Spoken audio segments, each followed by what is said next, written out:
When the world of business is constantly changing, you need to stay ahead. So what about AI to generate new possibilities? Machine learning to predict what customers will like. Or expand your business by forecasting delivery routes with real-time data. With the power of the cloud, imagine how AWS can transform your business.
My ex-piss, come on, new one's better.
If time's supposed to heal,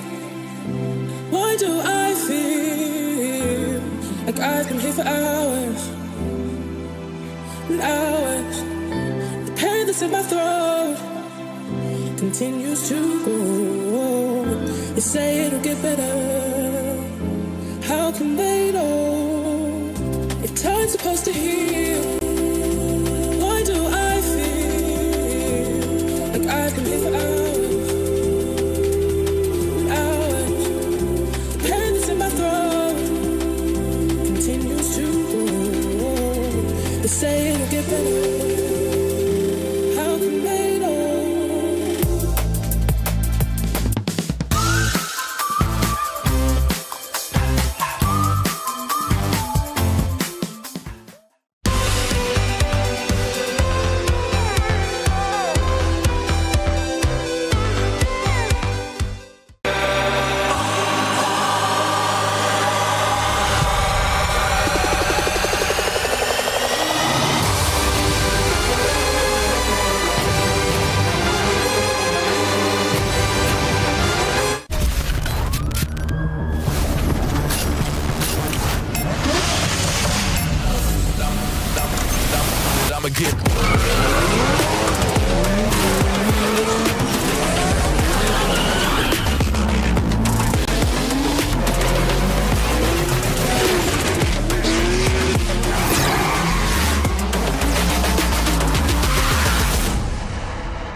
Hey everyone, I'm Nemo. I'm a women grandmaster from Canada, and I'm joined here today with Fabiano Caruana, number 3 in the world for chess currently.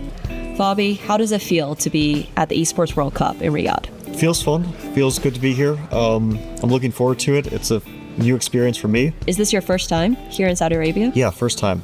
And I only got here like 1 in the morning last night. Do you think players from this region or the Asia region are going to have an advantage over you? It's probably more convenient for them. But I think it usually doesn't come down to these physical factors. It comes down to like your form on that day, and it could be based on a lot of things, like maybe tiredness might play a role, but it might not as well. Bobby is sounding very confident. Let's see how confident he is once he is blindfolded, because that's what we're going to do. So Fabi, you can pick between one of these 3. They all look the same to me. This one's slightly different. Okay, I'll take one of these. I'll take this. Okay, Fabi has also offered to move the pieces himself on the board. How confident are you that you're going to be moving it correctly with the blindfold on? I hope that you'll tell me if I make a move that I don't intend to. Are you ready? Ready. Okay, good luck. It is 3 + 2. Oh, I can press the clock for you. Or are you? I can press the clock. You're confident? Yeah, that's one of the easier parts, actually. Okay. All right. E4. C5. C5 is correct. So you're here representing Team Liquid. What was your move? Knight to F3. Sorry, I forgot to tell you. Knight to C6. Are you confident that a Team Liquid member is going to be winning the chess portion of the Esports World Cup? I'm cautiously optimistic, but it's going to be tough. We have a lot of really strong, capable players here, but our team is really good. This is E, I assume? Yep. That is E5. So you're going to the Sveshnikov. Knight to B5. Yeah, go ahead. You're confident that Team Liquid will be taking the crown for this one? Yeah. I think we have a really good chance. When you say that, are you talking about yourself, or are you potentially talking about your fellow Team Liquid partner, Magnus Carlsen? Well, it wouldn't be the bravest thing in the world to say that Magnus is a huge advantage to have on the team. Obviously, the player with the best chances overall. If we look at the numbers, then he has the chances of like 4 other players combined easily. Knight to D6. Check. Knight is bishop. Nice. Yeah, bishop takes D6. Okay, queen takes D6. Queen. Oh, F6. Almost. That's F6. Got it. Okay, I'll make this easy for you and go into the end game. So queen takes f6. Oh, thank you. Very kind of you. Yes. Knight takes f6. You're surprisingly good at moving the pieces on the board. Thank you. f3. Oh, you're allowing me to play d5. Oh, was I take not this supposed chance. to? Take this opportunity. Look, I'm just banking on the fact that you're blindfolded, so e takes d5. At some point, you must forget, right? No, I don't think so. Is this my knight? Yes. Knight takes d5. This doesn't feel right, but I think it is right. That is That's correct. my e5 pawn. Okay, we're good. But yeah, Magnus is gonna be you feel like Magnus is your failsafe for Team Liquid? Yeah, I think usually you can count on Magnus, but it's not always a guarantee, especially this format. It's so random in some sense because you have no increment. c4. Are you gonna tell me that's a bad move? I have a very strong feeling it is, but Okay, knight to knight d to b4, is that next to c4 yeah, pawn? knight to a3.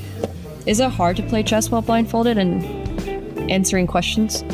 No, it's not that difficult. I think like blindfold skills are one of the most quickly developed when you train as a kid. King d1. Let's go bishop f5. So at what age were you able to play chess blindfolded? I think like really early on. I don't remember exactly, but it's like one of those skills that you just need to play chess normally because all of your thinking is in your head. You see the position, but the vast majority of the variations you go through are all visualized. Fair enough. Bishop to d2. b2, okay. Yeah, Okay, I'm very tempted to go a5. I think that's my a pawn. that is your a pawn.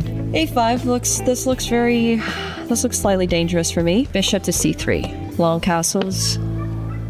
Let's c8. Yeah, Okay. got it. King to c1. So- Oh, this is mate. Wait, what? Knight a2. Oh my gosh. No, this is actually a forced checkmate. It's crazy that You can still escape, but it's not looking good. I'll not just get looking checkmated so we can go into a second game. Rook takes a2. is this my knight? Yeah, that is. Knight to b3 with checkmate. Okay. All right, good game, Fabi.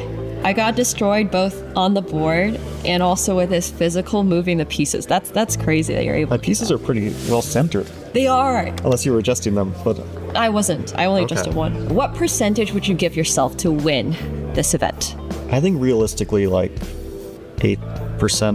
8%. I don't think many players will have a high, there's just too many people taking the pie.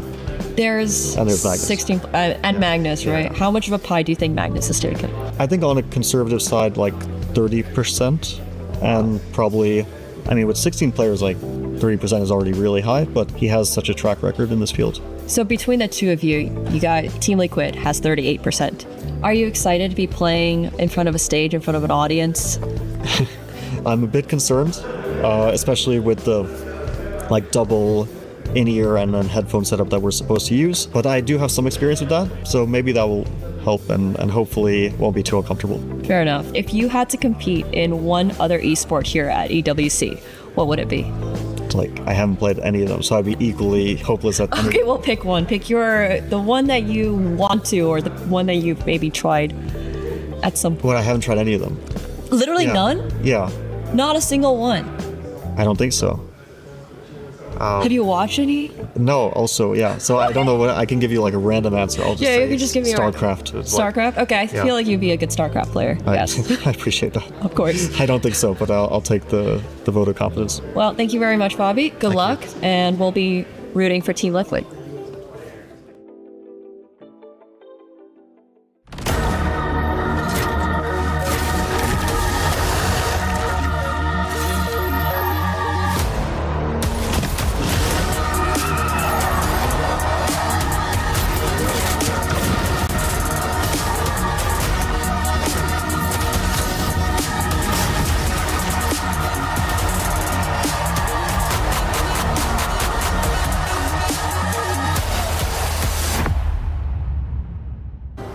Day 3 at EWC. You can throw out the ratings today. It's all about form. Hey, well, Tyler. Hey, speaking of ratings, what's your rating? First of all, That's personal, but it's 2,000.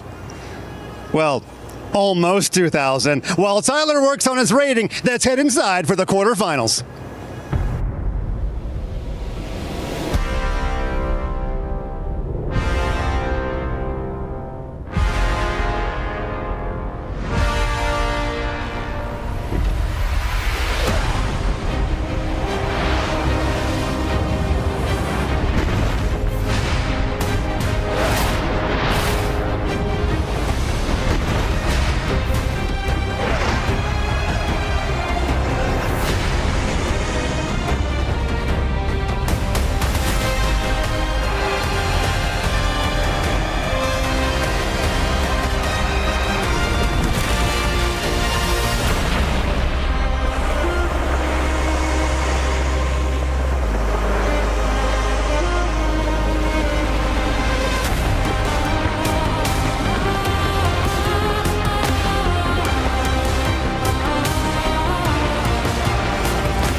Hello, everyone, and welcome to Chess at the Esports World Cup. We started with 16 players, and now we've whittled it down to 8, as today we enter the quarters and the semis. By the end of the day, only 2 will remain in contention for the top spot. Our grand finals will be set.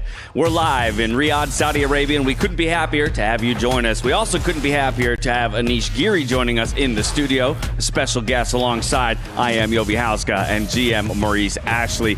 But Anish, I got to come to you first, my friend, because I want to know what the player experience has been like so far here on the Esports World Cup stage. Lights, stage, audience, prize money. What's it been like? Well, it's a very special event. I mean, I've never been part of something this big.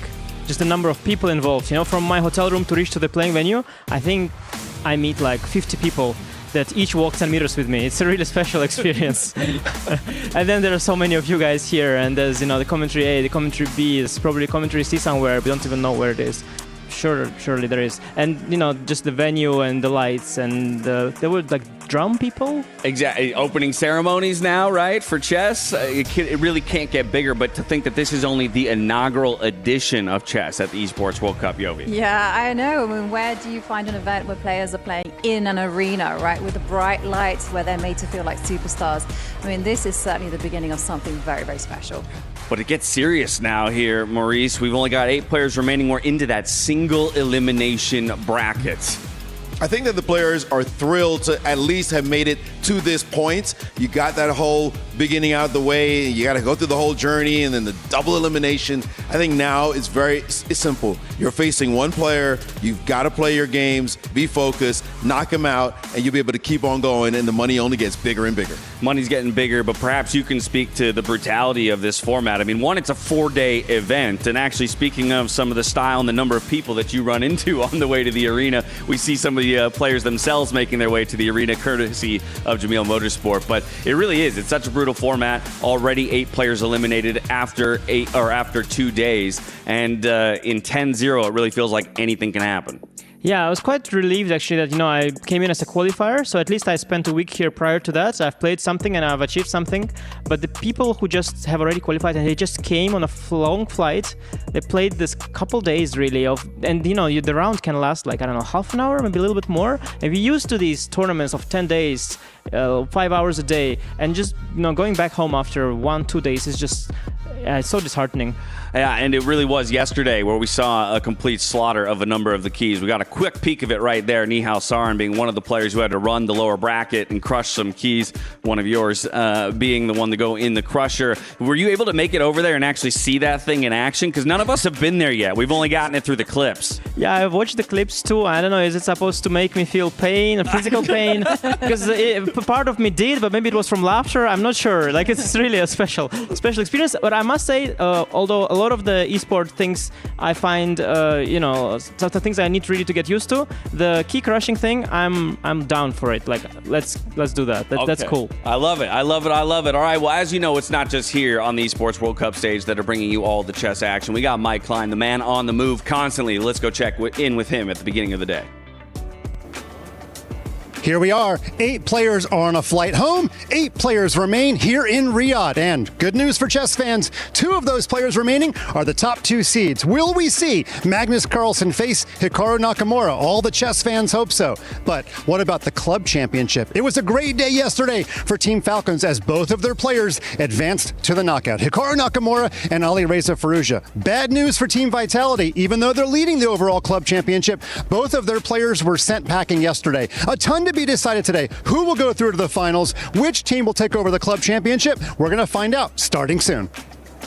This is the Esports World Cup Club Championship, the ultimate cross-game competition that will crown the best esports club in the world.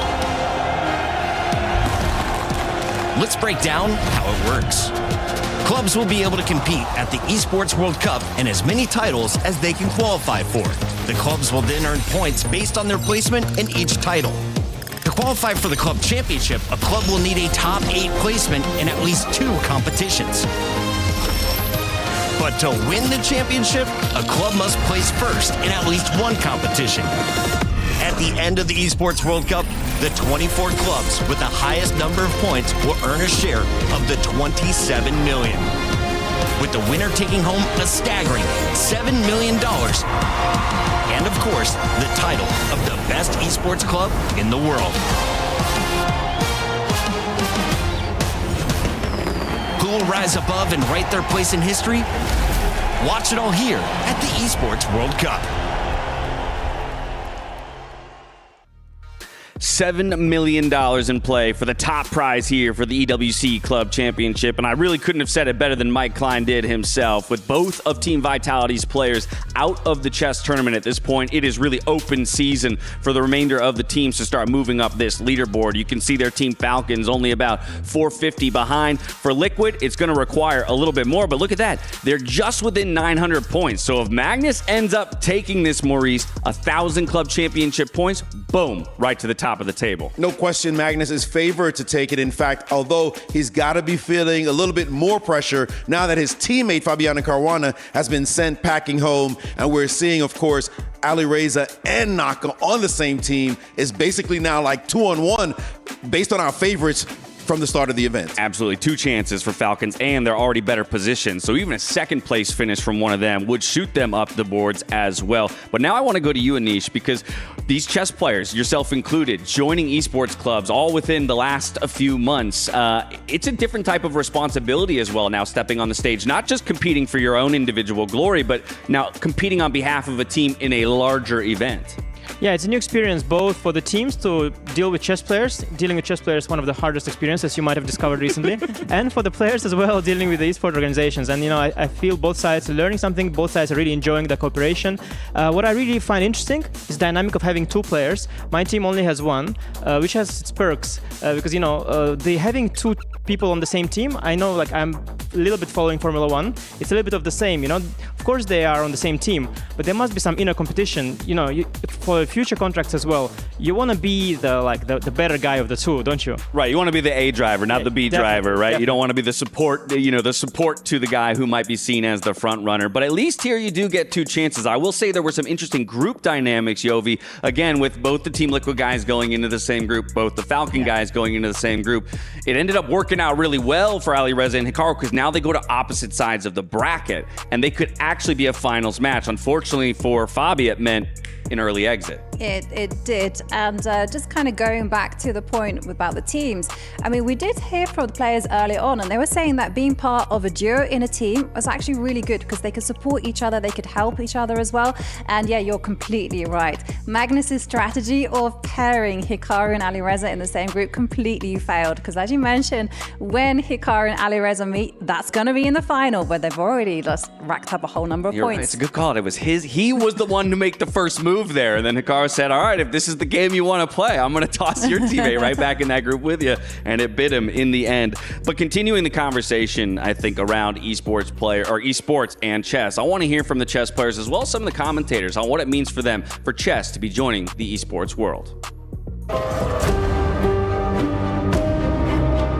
I absolutely love seeing chess in the esports ecosystem. As a longtime fan of games such as League of Legends, Valorant, Teamfight Tactics, it is amazing to see chess here in Riyadh at the Esports World Cup. Chess doesn't usually get played in this type of way. Yeah, it's absolutely amazing. It's like all my childhood dreams are coming true. It's super exciting for me that chess has joined the esports ecosystem. I think the players as well, with their teams, they've been rocking those jerseys. They've been loving kind of being part of something bigger.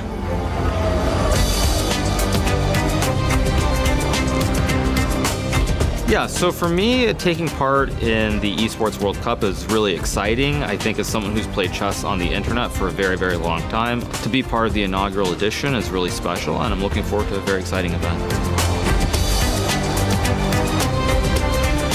I've been following the esports scene and different video games like LoL or Rocket League, of course Counter-Strike, especially now that Vitality is so strong. I enjoy it, and I think chess is a natural fit for esports, especially now that we play a lot online.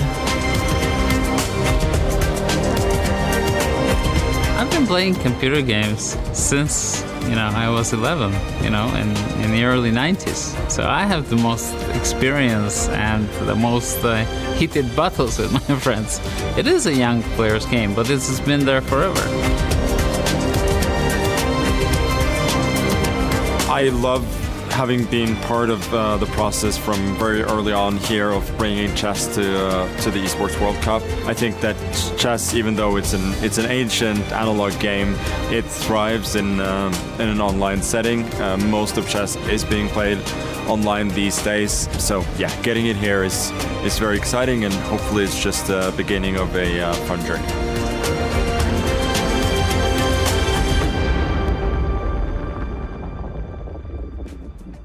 Well, I can say as somebody who comes from the esports side of things, I am so very happy to see chess joining our world. But I want to come right back to you, Anish, to kind of close the loop on this chess joining the esports world, because we've now heard through a number of these video packages, the likes of Fabiano, who says, I've never really touched a video game. I wouldn't even know what to play. We've heard from Levon, though, and MVL there, big gamers and following the esports scene. Where were you on that spectrum? Are you an esports watcher prior to this? Are you a gamer, or is chess and nothing else? Yeah, no, I'm on the wrong side of these things. but I would like to mention, obviously all the players are happy to be here. It's just a great tournament, the good prize fund, like everything is good about it, the organization and so on. But there's one player who I feel really feels at home here, and I think it's Jan Nepomniachtchi, because I know he's like a really long background of playing Dota. Yeah. I don't know what Dota is, but I know that there's something he was playing. Mm-hmm. And it's a big game, and I just looking at the players, walking around here, I feel like Jan is feeling at home, he feels like he belongs here. And I think that might give him that tiny edge to perhaps make the difference and maybe have a high placement, maybe win the whole thing. Look at that. That's that behind-the-scenes insight we needed to maybe affect some of our predictions to come later on in the day. Dota 2, though, that's the adversarial game to the one that I was born into when it comes to esports and League of Legends. All right, from the team competition to what y'all are fighting for personally, let's take a look at what each of these guys is after here at the Esports World Cup. No competition is as ruthless as the Esports World Cup. Its trophy system is no exception. The Club Championship Trophy, awarded to the one club that rose above the rest and reigned supreme across all EWC games. The Game Trophy, when a competitor closes their eyes, it's all they see, and it's not complete until it's sealed with a champion's key. Every participant earns a key engraved with their name. That's their right to compete. This year, returning champions hold a key unlike any other. Only one can place their key into the Game Trophy and become an EWC champion. The frame of the champion's key is embedded into the totem, a stone marker of legacy displaying every champion of the year. The keys of the eliminated will be crushed. The champions select 3 broken keys as a personal token, a reminder of who they have humbled. Beneath the totem, a resin block holds the remaining keys, a graveyard of fallen contenders. Will your dreams be broken or your name carved in gold and stone? At EWC, nothing is granted, everything is earned. We had 16 players and 16 keys enter the tournament 4 days ago. Yesterday, we saw 8 different keys crushed. Here's a good compilation of them all. Nihal Saran, one of the first to dive in there and crush a key. Of course, these keys will be immortalized like we talked about. Anish, would you prefer your key to be selected to go into the individual trophy, or do you want it immortalized in the overall team or tournament totem? Yeah, it's a very confusing thing, but I really like that thing. We should have thought about it in chess. We should have had our own key system. I don't know what we were doing the whole time, not having a key thing. But now that we know it exists, I think every tournament, every chess beginning has to have that something. Maybe key is already taken. Maybe you can have like a star or a heart, or like I'm already thinking about teddy it. Bear. I promise you. Or like this Russian dolls. You can put a doll of your opponent in there. There's lots of places and things we should have been done. But it finally is great to see it done here. I love it. You're already thinking about the future. This is incredible. The form of each of these guys. We saw the reticence early on, I think, to crushing some keys. I think the guys warmed up to it as we got further into the tournament. Here's a picture of the 8 remaining players alongside the 8 who have been eliminated. Only 2 now remaining from that LCQ that you had to fight through as well. We've got Nihal Saran and Levon Aronian. Did you feel like it was a bit of an advantage to be able to get into the format, feel it a bit? early on and kind of adjust before stepping on stage here? Yeah, that's how I feel for sure. It was really hard to make it through the LCQ, but I think once you've made it, you've got that warm-up. You are not tired yet, but you also are, the time zone and everything is like you're acclimatized and ready. $1.5 million prize pool, $250,000 top prize. Everybody who's already made it here to today, Yovi, has secured $85,000, but there is still so much more money in play. Yeah, totally. I mean, we're also talking about career-defining moments as well. If someone like Michael Zarin makes it to the top, just imagine how his life will change. So there's so much on the line aside from money.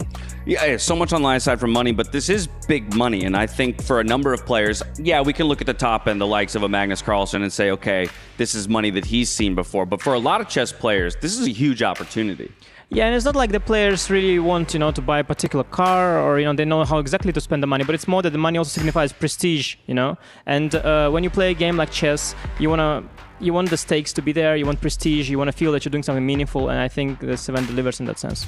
Well, Maurice, let's get to some of the gameplay that we saw yesterday. Kadia has put together some top plays for us, and it started off with the rematch here. It was Jan Nepomniachtchi up against Yesipenko before we quickly moved to Wei Yi and Sindarov. They were playing for an opportunity to challenge Nakamura later in the day. Yeah, Wei Yi absolutely showed his class against Sindarov. It was just this sad moment for Sindarov where he had a chance, but then Wei Yi said, give me the piece, sorry, you have no chance here. He looked very much in control, very smooth in the game, and just took it to the youngster, saying no chance there. But then it was Nakamura who took it to him in the next matchup. He had a great chance against Naka. Naka found a second life in this one and was able to win. And you saw him head bobbing like, yeah, I got this. And he was able to take down Wei Yi. Head bobbing there at the end result, Yovi, but we saw just an absolute roller coaster of emotions for Hikaru I mean, yesterday. what you saw there on the screen, that was the Armageddon. It was all happening in game 2. That was the game that had us on the edge of our seats. Hikaru, Wei Yi, maddest time scrabble I have ever seen in my life. Blunders galore. No one knew what was happening, and eventually it was the clock that decided everything. What did you make of that? Did you get a good picture of watching Hikaru there? I mean, he was banging his head. He was talking to himself through it all. Eventually, he kind of recovered his composure, and we saw the speed demon that he is near the end to ultimately take. But he looked like he was on the precipice of exiting the tournament. Yeah, it certainly looked that way, and I think everything was going wrong for him. But at those very last seconds, what really matters are your instincts. And these, I can't prepare for a week for this. I can do this for 2 weeks, but it's like a lifetime of experience that Hikaru has. And all these extra pre-moves is just so deeply in him. He can be acting, but it just comes natural to him in the end. Let's roll it all the way back to that Jan Nepomniachtchi versus Yesipenko matchup. I want to walk through some of the key moments. I'm going to hand this off to you, Maurice, because it was this missed opportunity here for Yesipenko that Nepo pounced on. What's crazy is Yesipenko had been getting owned by Jan before this, and then he beats him in the first matchup, and we're thinking it's not going to happen again, and yet he put Jan to the edge of the precipice once more. Jan had to fight for his life. You saw the faces he was making, but it was one particular moment in the entire match that cost Yesipenko everything. And it was a chance here if we could take a look at the position on the board that Jan, I mean, he was just so stunned. You see him looking there. Yesipenko had this one moment. We all thought it was over. It's time for Jan to go home. And here is the moment where he had the chance to take a whole rook. It was a whole rook sitting just for free to be able to take. He had this chance to take it. He did not. Instead, he got cute with the move c5. This move led to the shocking rook to e5. And here Yesipenko could not believe that this move had been played after captures. Now he's completely stunned. What happened? I was just winning this game, and he made this blunder only to be hit by bishop takes on h6, ripping apart his king, and suddenly mating threats galore on the board. The rooks were just owning him. He had to face this, and then bam, a knight disappeared as well, and he was completely busted. Imagine, he was tasting the victory in his mouth, and it was all gone, and he went on to lose the Armageddon and go home. Yeah. You could see when my client interviewed him afterwards and said, "Are you going to watch anymore?" And he said, "No, man. I'm just going home. Totally dejected, devastated after what he had done. Nepo snatching victory from the jaws of defeat there. Here's the second half of our results from yesterday. It was Wei Yi again who took down Sindarov for his chance at Hikaru Nakamura. Nakamura, though, taking it in Armageddon. Then Norbek Abdusattorov, double Armageddon victories for his shot into the quarterfinals. We go back to this time scramble, though, Yovi. It was impressive. It was just the craziest thing I've ever seen. I was going mad. Maurice was going mad. We were all going absolutely crazy. I mean, this was played with seconds left on the clock. And as Anish mentioned, Hikaru just made that adjustment. He knew that he needed to flag, and that's exactly what happened, where he manages to flag Wei Yi on the clock. He just has a king remaining. With that draw, he took it to Armageddon. How important is that skill going to be for pro players as the evolution of chess and esports continues, where you have to recognize when your win condition might change? It's maybe no longer about actually finding the win on the board, but finding the win on the clock. Yeah, and it only really matters when you have two absolute top players facing each other. Of course, if you're top player playing some guy who is really good at mouse but can't play chess, it's not going to help him. But when you have people like Wei and Hikaru Nakamura go down that final moment, that's when these skills are essential, and you can't just catch up with Hikaru. He's been doing this his whole life. It's an uphill battle. Now, we also, with those final results that you saw there on your screen, had our first really disastrous moment on the stage. A big mouse slip early on in the Armageddon here from Duda means a resignation, and he's out of the tournament. Now, Anish, I got to be honest, I did expect a mouse slip at some point over these 4 days. I think it's just the nature that it would eventually come to play, but I didn't expect it in that scenario, that early in a game, and in that type of game where it's Armageddon. I feel like you want to make sure you're getting off on the right foot. Yes, and also a lot of the mouse slips you sort of get away with. You just make a move which is suboptimal. Sometimes even the move is not even better than what you wanted to make, but this one was really fatal. I mean, so with that, it's Abdusattorov who gets to go through, maybe not in the fashion that he would have wanted, but even still, he's going to be happy and maybe feeling like he's a bit on a cloud to have booked a ticket to the top 8. He had good chances of going through anyway, so it's not as though that was the defining moment. Although I guess it is. I'm kind of intrigued by the fact that the evaluation by the computer is only an X and not a double question mark for the D5 move, which we would expect. But nevertheless, again, as far as he's concerned, he's happy. He's not thrilled to win a game like that, but I think he won't mind taking the extra 25K and moving on. Here you have the reactions of all of our players from throughout the day. There's this look of surprise at the mouse slip itself and maybe a sigh of relief. Can't believe this is how I made it to the top 8. A young Sindarov exiting the tournament for Vitality, and that brings us to this playoff picture. In your quarterfinals, up top, it's Arjun Erigaisi up against Jan Nepomniachtchi. We've got Norbek Abdusattorov up against Alireza Firouzja. Magnus Carlsen taking on one of our dark horses in Nihal Sarin, and Hikaru Nakamura up against Levon Aronian, one of the guys who's having the absolute best month of his life in chess. I'll note for everybody, it's the 30th or 31st of July. So what happens if Levon moves on to tomorrow? Does his month extend into a second month of brilliant play? Well, the problem is maybe not that the month is flipping, whether your opponent is Hikaru Nakamura. That's a bigger problem than change of months. And it's not going to be easy, but everything is working out well for him. He's playing well. Also, he's getting a bit fortunate as well at the same time. That's a perfect combination. Who knows where his run's going to end? Everything's got to fall into place, right, for a champion to be born. I want to pull up these Aramco Power Rankings. This is something we've been working on all week. We've moved players around. These are our 3 favorites. Now, this has not changed, Maurice, all throughout the tournament. These have been the 3 since day 1. And it still seems to be the picture. It is a solid picture, and it is likely that those 3 will also be in the semis as well. They are just absolute beasts of the board. They know how to work that mouse. They know how to act when it's down to the wire. Magnus may not be one of those who played bullet all the time, but he shows that any format is good for him. And of course, Nakamura is a bullet genius, as Anish said, as is this youngster.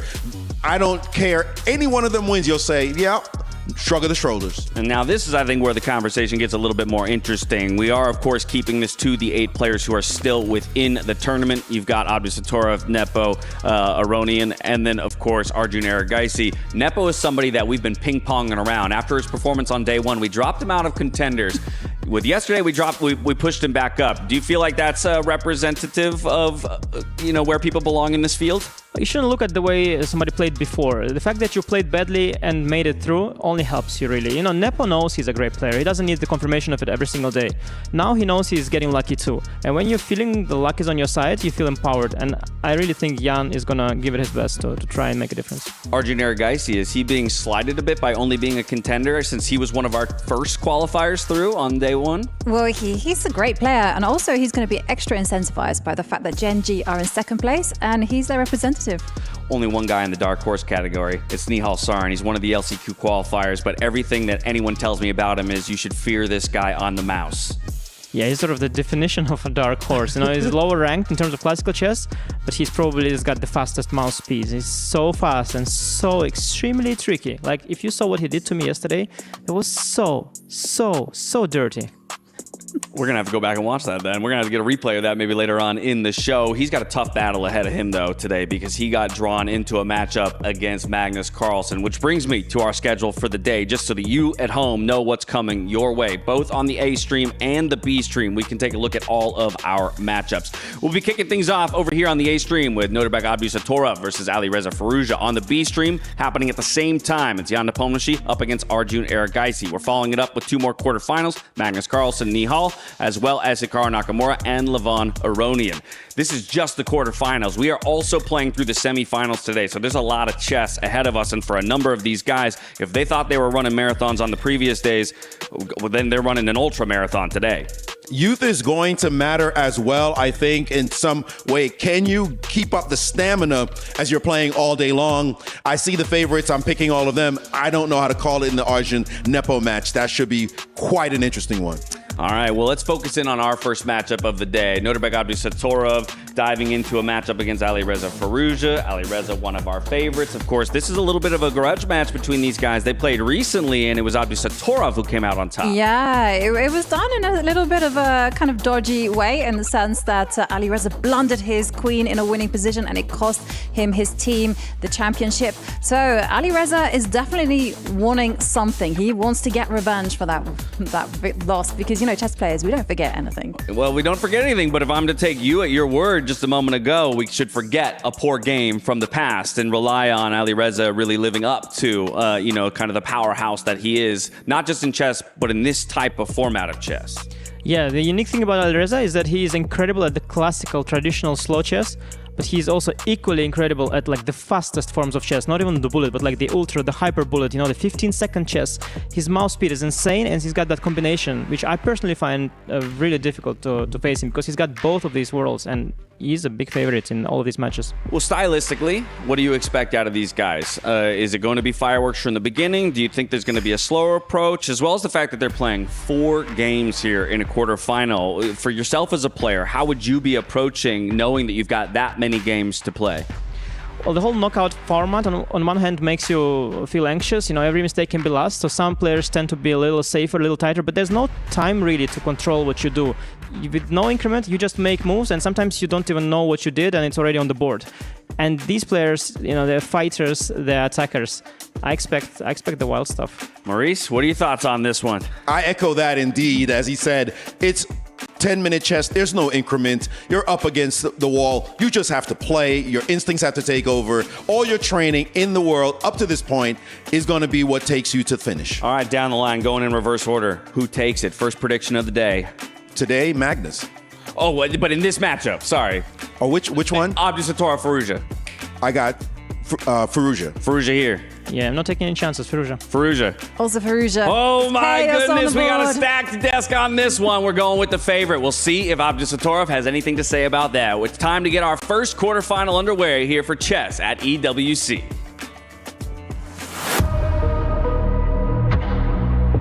Arjun is a very formidable opponent, of course. He's very creative, he's very versatile in the openings, but he always gives you chances, but he also always creates some chaos at the board, so whoever wins more games wins the match.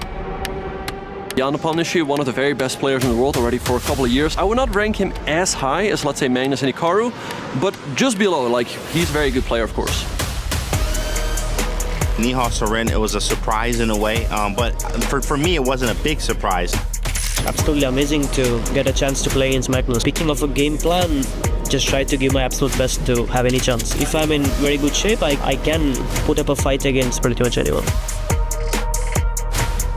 I was very impressed with Nihal, his speed and also his precision in pressure situations. Alireza Firouzja is very strong, but he also has, I think, weaknesses. If I can exploit these weaknesses, I think I will have great chances.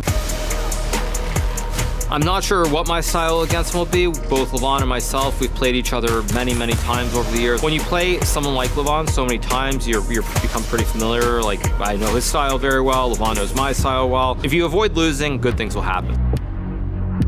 Hikaru is a very special chess player. I mean, he is great at all-time control. Hikaru, you always know you're going to get something spicy and strong from Hikaru every single time.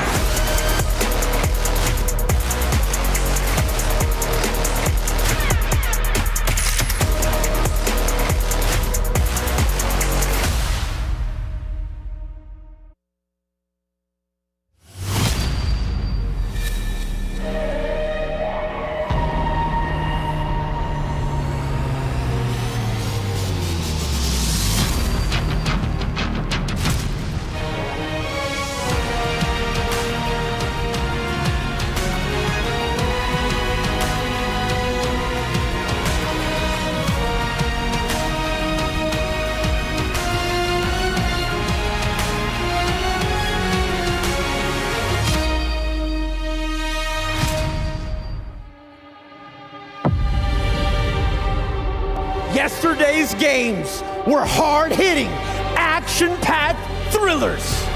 8 players were sent home with their dreams and keys crushed. Now, only 8 remain. Who will have what it takes to make the grand finals? Yesterday is history, Tyler. And history is written by the victors.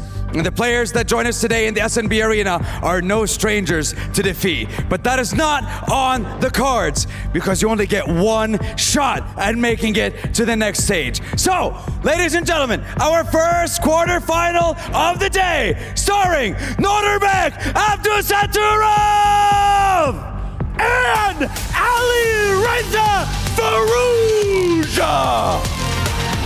Exceeding everyone's expectations, including his own. But he made it to the top 8. And his opponent taking down the number 2 in the world and his own teammate. It's do or die time, guys. How are you feeling right now? I feel fresh. I feel ready to go. Norbek, you've had a sensational run at the tournament so far. Now you're in the top 8 against one of the strongest contenders in the tournament. How are you feeling coming into today's games? Yeah, I feel great. I'm looking forward to play better. It's going to be a tough match, and I hope the spectators will enjoy it. All right. Well, gentlemen, we wish you the best of luck. You know the drill. Keys onto the pedestals. Make some noise. It's Na'Vi versus Falcons. It's Norbek Abdusatturov taking on Alireza Firouzja. Casters, the first quarterfinals is here. Take it away. Thank you very much, Sandstorm and Tyler. Sandstorm, good to see you found your sleeves overnight. Welcome back, everyone. It's day 3 of chess at the Esports World Cup. This is the first quarterfinal match. Norbek representing Na'Vi, Firouzja representing Falcons. 2 titans of the game. Only one can move on to the semi-finals. It's not the group stage anymore. Lose this match, you're out. It's knockout time. There are no more excuses. The players are fully warmed up. They won their way here. They made it through some really tough opposition, but the biggest challenges still lie ahead. Absolutely, and no safety nets as it is a knockout. This is the battle of the prodigies, and this is going to be a 50-50 showdown right here. You know, their brand of chess, fireworks. We can expect those high-pressure moments in abundance, and this match will come down to who handles those better. Now, we have seen both of these players handle a variety of situations en route to getting here. Firouzja has had the easier route. He won the winner's match in his group. He's had a little bit of extra rest. There's an argument to say that Norbek, by comparison, has kind of been put through the ringer a little bit to earn his spot here. Both players say they're well rested, though. Do their different routes to the quarterfinal make a difference here? Yeah, on paper, it's nice to have that extra day that Firouzja has had to prepare for this match to get psychologically ready. But Abdus Satrov, he's going to be feeling so confident. And that extra little bit of rest, helped by Duda's mouse slip yesterday, right? He might feel like it's written in the stars, that this is fate, that he's here to stay. You know, both have been giant slayers, right? Notebek's on that stage right now after taking down Fabiano Caruana. Right. Alireza Firouzja took down his own teammate, Hikaru Nakamura, on the way right here. And it's go time between these two players. When you don't have names like Maxime Vachier-Lagrave, like Fabi, like Anish Giri in the bracket, you know exactly how brutal the field is. This is competition at its highest. It's go time. Now, just to remind everyone watching at home, if you've been watching the event so far, you'll note that the players had one game with white, one game with black. Best of two, effectively, with an Armageddon if necessary. We're into the quarterfinals now. This is now a best of four. All right, so we're going to get 2 games each with white and 2 games each with black. And it's only at the point where it's drawn after that do we go to Armageddon. And normally I would say that the longer match means that players will be kind of scoping each other out on the first few moves, on the first few games even. But these two, they never let the pace slow down. And look at this, Alireza Firouzja with the white pieces. He played an opening that he used against Hikaru Nakamura earlier in the event until this last couple of moves. And this one, a pawn sacrifice. I've never seen it before. I've been playing this opening since I was a child. But look at this, the players improvising, surprising us early on. Black's knight jumps forward, grabs a pawn, forced to retreat. White is trying to blow open the center in return, while the black king is still marooned there. Exactly, at least 2 moves before the possibility of castling is even on the board. So really trying to ramp up the pressure on black very early on. This clearly looks like prepared stuff from Firouzja. 100%. He had a day off, and this is a deep, sharp preparation he's gotten. Everyone's taken, you know, their notes from the action here. In this format, with no increment, you get that early surprise and you force your opponent into that quick thing. You're going to be up on the clock. But look at that. Neither of these two players intimidated. Yes, Nordebek might have been shocked with that pawn moving forward. He responded quickly. And despite that, it's Alireza who's behind on the clock. Wow, this is very odd, very surprising. Normally, if you do land the first blow, if you surprise the opponent, you at least can bank on a time advantage. Right. But Alireza there, maybe just trying to mull over a few tempting options, decides to bring his bishop out. There's a lot of tension now in the center, and black cracks there. Nordebek pushing a pawn forward, given an exclamation mark. He didn't want the tension. He is sacrificing his rook in the corner. He's not only giving up the pawn, which can be picked up by the bishop, but notice how that black rook is trapped. So you'll eventually end up losing an exchange. And all of this strategy relies on winning this light squared bishop of white. At the end of that sequence, once the queen will swoop over to capture the bishop, and you'll be left with all these big holes around your king if you're Alireza Firouzja, something he definitely doesn't want. That is such a big commitment, though, like opening yourself up to going in exchange down by move 10. This is some really scary, deep preparation here. And the fireworks, yesterday, they might have been on the board after a slow opening going into the middle game. Right now, though, they are all over the place. Yeah, all over the place, and this is crazy stuff. Look at how that white bishop swooped in to win a pawn. Now he can, if we just do a quick action replay, we see bishop takes knight first from the white side, hitting the black queen. And when the pawn recaptures, the black queen is needed to defend her rook in the corner. We did see the white bishop swoop in to capture b7, and the black queen defending now, exclamation point. If the white bishop took that rook, he didn't there, Alireza resisting temptation. Let's show what would have happened. The black queen would have swiped across, recapturing, and given one more move, the black bishop is going to come into the position, the black queen is going to swoop in on the diagonal, and the white king, wow, it's a sitting duck. It would have been a huge target. So this was what Firouzja decided to avoid, despite the fact white has a material advantage, and instead the game goes on. We see him instead try to trade off light squared bishops, perhaps fearing that black's bishop would have become a beast. This is already completely insane what's happening on the board. You know, the pawn formation, very unorthodox for black. You've already got double pawns on the F line. The big question when that happens is, where is Nordebek's king going to find safety? You can't go on the left side of the board, castling rights lost there. On the right side, are you sure you want to get there with the G line open? For the rest of the game, Nordebek Abdus Satrov might be forced to leave his king in the very center. And then often you think if the king's going to be in the center of the board, you would feel a lot safer if the queens were swapped off. Makes perfect sense, but also easier said than done. There is no obvious route to offer the trade of queens in this position yet, so plenty of complexities here to navigate. Yeah, this is one of the wildest starts to the game that we've seen so far here at the Esports World Cup. 14 moves in. Who knows who's better? The computer, of course, stubbornly says 0.0. The eval bar locked in the middle. This game could turn either direction any moment. It's all about who can navigate these treacherous waters. This middle game is going to be really fiery. There is a threat on the board that White has set up with this bishop retreat. You know, if Black takes his eyes off the ball right now, White is threatening to capture the bishop on e6, force Black to take it with the pawn, and then suddenly the White queen slides over to h5, delivering a devastating check to the Black king. So Alireza needs to make a decision. How does he either counter that idea, or does he simply trade on White's terms? Yeah, and big decision as we see Black here tanking, spending a bit of time. It's a big time investment, but it's a big critical moment. Good decision here for Nordebek to pause. I don't think either of them enjoys defending. Neither player enjoys being on the back foot. So the fact that the Black king is in the center may be a bit of a red flag here for Abdusattorov. And let's also point out that, in fact, Alireza did win that sacrificed pawn back. So there's not even a material deficit on the board, something for Nordebek to show for this big time span that he's got to be doing right now. And he does indeed trade at the center of the board. Places, develops the other bishop behind his pawn chain. Not the kind of connect for you like, David. Yeah, normally I rave about pawn chains when they're on a diagonal in a 4 formation there, but this move given a question mark, and I think it's simply because White is going to conquer the light squares. The White queen is going to jump out to one of the squares.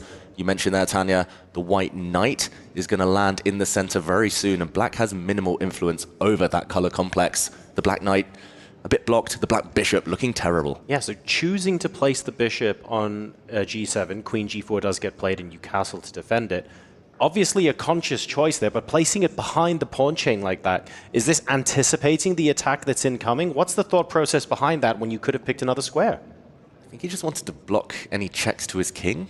The bishop maybe looks like a defender, but ultimately it doesn't really do too much. Yes, it blocks this one line, the g file, but it doesn't hold the dark square, the light squares here. Doesn't really stop the White knights jumping. There's a huge threat on the board. On the one hand, if you're playing with the Black pieces here, I'm looking at it going, ooh, king h8, rook g8. Hey, and guess what? You get to push f5 twice. How brilliant! But in fact, Tanya, that sounds great on paper, but it takes time, and maybe we don't have that many moves to spend right now. Alireza Firouza's opening surprise has worked to perfection. Your idea would be a brilliant defensive resource, but like you said, a queen and knight, the strongest attacking combination in chess. Right. White has a massive threat on the board. That knight from e4 wants to land on the f5 square. Knight d6, knight f5 is coming in next. And yes, you can slide your king over, but also the rook is needed to guard that f7 pawn. You know, the tender spot on the board. So incredibly difficult and complicated here for Nordebek to defend this, but great call there, John, by you, because king h8 has been the move of choice, but I'm not sure if he'll find enough time to make that defense work. So will we move the knight into d6, back out to f5 like you suggest? Rook g8 could be coming, but are there ways maybe to open up a second point of weakness here in the Black position that Firouzja can exploit? Yeah, it looks so tempting to drop that knight into the position, but instead he does look for that second avenue. It's another piece joining the attack. The White rook slides across to occupy an open line. Maybe entry points in the near future. It's very hard to know what Black should be aiming for. That's the problem. Maybe Black's queen can improve. Maybe the Black knight can jump, but ultimately White has such a bind, such a grip on the light squares. To get the last pieces into the game, is f4, f5 a potential idea for White to get the other rook in without having to move it across? Definitely possible. I think that's why he used this rook. The other White rook might have other purposes. We saw some indecision from Abdusattorov, who's down around the 4.5 minute mark. On his screen a moment ago, it looked like he was about to bring the Black knight to the b6 square to try and hunt down White's intruder, the d-pawn, but then he took it back. This is the kind of position that Nodibek Abdusatrov's nightmares are made of.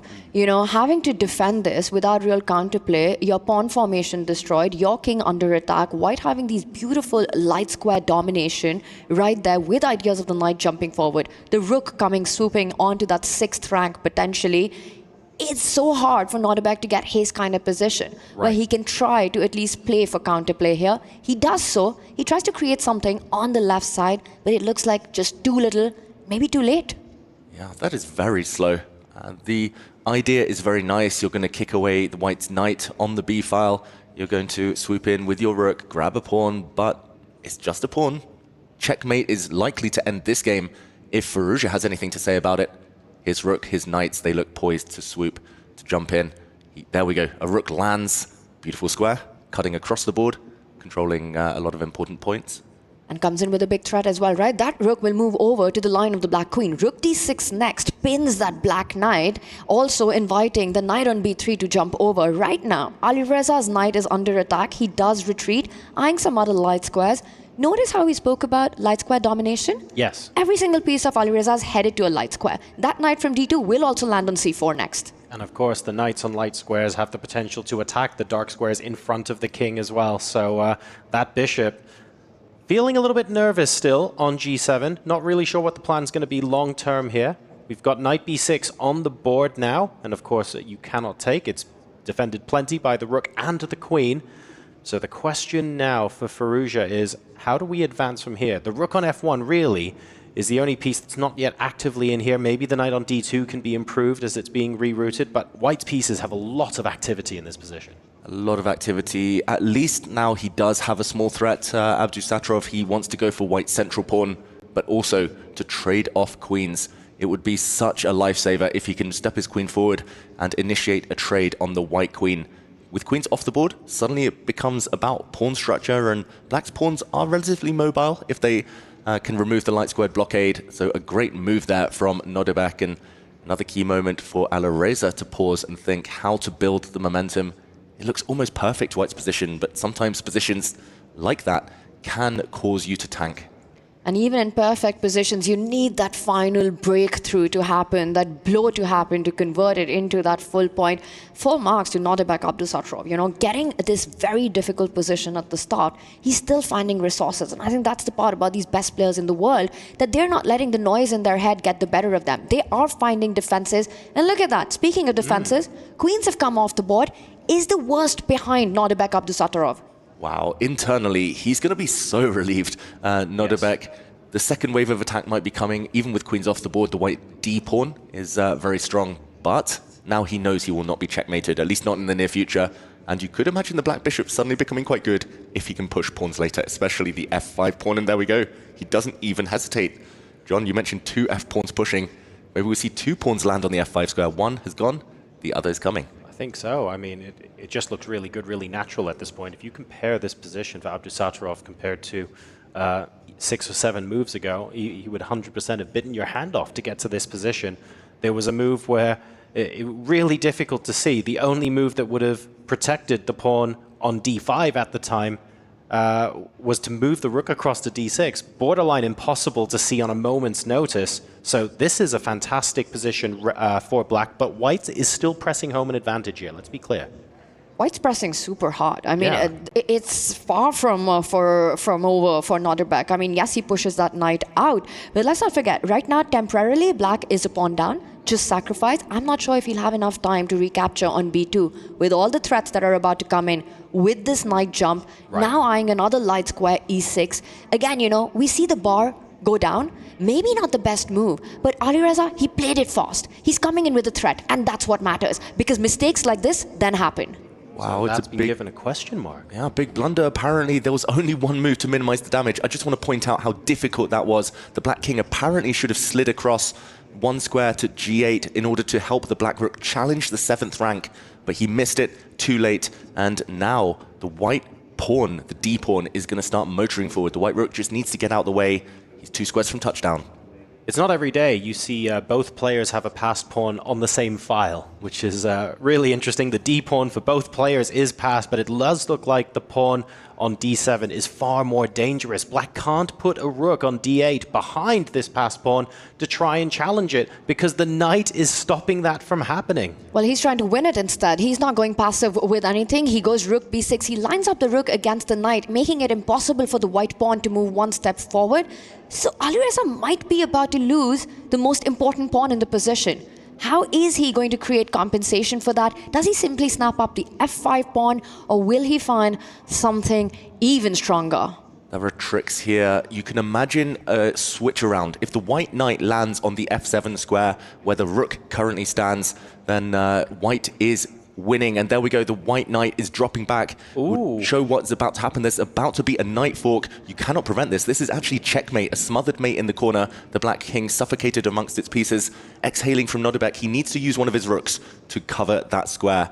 And for example, if he uses the rook on d6, maybe there we go, slides it back. He has. I was going to say the white knight is going to jump in and cost black its rook. But let's show this maybe with some arrows. The white knight went the other way. He could have gone forward to f7, check, and here a rook for bishop advantage. Yes, black has some pawns, but this is surely winning. Really surprising he didn't go for this. I'm at a little bit of a loss there, like a fairly straightforward exchange up. Firouzja there deciding that this maybe was stronger instead, but the position certainly remains more complicated, right? Because you have more pieces on the board, more things to calculate as both players now below 3 minutes on the clock. Surely simplifying, especially when time is of the essence, would be useful. Big threat here. He's trying to infiltrate with the rook on the back rank, now defended. Alireza could have picked up that rook, but that would have led to an exchange. It's still extremely dangerous. Nodebek still needs a miracle to survive this one. But we've seen miracles happen in Riyadh. Yeah, and look at this, the eval bar dropping already, the advantage almost gone in just one move. It's bizarre that he didn't try to cash in his knight for the rook earlier. That was so straightforward, it was the logical continuation of his plan. He's now one pawn up still, so white has an advantage. That reflects why the eval bar says around a 1 point advantage for white, now slightly rising again. But it's anyone's game. The black d pawn still super strong. And this last move, given a question mark, maybe the white knight, now unpinned, can just jump. You know, miracles happen in Riyadh. We saw Duda with the mouse slip. We saw Hikaru save a dead lost game against Wei Yi. And just as I was saying it, we see a miracle right here, right on this board. And Nodebek Abdusatro back in the game, but still has to be extremely precise. He doubles down on that pinned knight on c5. If that moves, rook takes rook, I think Nodebek should be super happy with this trade now, with the double pawns that white has created. Firouzja in the background there was shaking his head for a moment. White still is in the driver's seat. The white knight is a beautiful blockader, but it's level material for the first time in ages. And that is so unlikely given the position from a bit earlier. The white king is going to start marching forward. It's a full-on bullet battle now. Bullet brawl, 1.5 minutes each. White has that advantage, but is it enough? Because Firouzja has blown most of it, and now it's so much about the clock one more time. But we know who's a beast when it comes into that bullet territory. It's got to be bullet boss Alireza Firouzja. Does he have enough to keep the game going, to try to flag Nodebek Abdusattorov? Mouse skills are so important here. Look at the white king stepping forward. Everything on light squares. Again, that strategy. The black rook unable to deliver any checks. At a moment's notice, the white rook can start checking the black king and maybe force a draw here. It is white from a position of strength, but all about the clocks. Alireza is actually down 10 seconds. Doesn't sound like much, but in a game like this could be decisive. I don't think he's going to repeat. He's going to play for more here, Alireza Firouzja will. Down to now, touching the 1 minute mark. He's got less time on the clock. This is the moment of truth, and he does go for more. Goes for more, but he's about to get checked by the black bishop. Now the black rook. Pawns are dropping. You have to calculate this well. No time to checkmate the black king as the white knight is hanging. While still anyone's game. Firouzja, though, it feels like he's totally lost control. No longer white, the only one who can win. The black d-pawn is a runner. And the black bishop needed to stay in this diagonal to stop any folks from the e7 square. Nodebek Abdusattorov, will he be the one who's going to try to push Firouzja on the clock? Oh, and it's a draw by agreement just at a moment when it looked like both sides were getting a bit nervous, both low on the clock. They decide to settle it in peace. What a game one. Alireza Firouzja declining to go the exchange up, trying to positionally force himself higher and higher up as far as the evaluation goes, but we watched that +4 go to +1 and then equal. as they just about draw in the end game. That was very, very exciting to watch. What a roller coaster as well. This was a roller coaster which felt like Alireza would be the one who'll come off smiling and laughing, and he's definitely the one who's heartbroken at least, or realizes what a big missed opportunity this was. I mean, starting with that opening surprise, being on top the entire game, pretty much crushing it against Nodirbek Abdusattorov, but he just let it out of his hand. He just let it slip. And Nodirbek Abdusattorov, he got his moments, he got his opportunity, he cashed in and escaped with a draw. Wow. Well, if you are Nodirbek at the moment, are you wiping your brow thinking, oh my goodness, what a relief? Or are you thinking, haha, I've got the white pieces now, time to turn on the jet engines? How are we feeling after that first game? Definitely both for Nodirbek, a range of emotions. He's used a few of his 9 lives, I'm going to say, to get here already. That might have been another one of them. And although we see him sitting there calmly for now, Alireza inside, he's going to be kicking himself. That was actually a perfect game. Great opening preparation, incisive middle game, one material with some nice maneuvers, but he just couldn't put the ball in the back of the net. But is that not scary for Firouzja? If you had the day off, you prepared this was going to be your secret weapon, and you used it to such great effect, but didn't bring home the result. He's not happy with himself. He knows this was a big miss for him. You know, getting that lead in game 1 in a best of 4, that's exactly the dream start that the player at this stage with a semi-final spot on the line is hoping for. And look at it, you know, it might feel like he's not thinking about it, but on the inside, that last game is still on his mind. But the turnaround time, barely anything. It's go time. It's Nodirbek now who'll start with the white pieces. Alireza Firouzja has to be ready for the onslaught. It feels like whoever gets the first opening blow is going to be a favorite in this next game. Abdusattorov is very dangerous with white. We've seen some mixed results from him. He's been very convincing actually in some black games, beating Fabiano Caruana there, but in general, he tends to play very aggressive chess with the white pieces. And as we saw in that previous one, whoever gets on the front foot first starts as the favorite.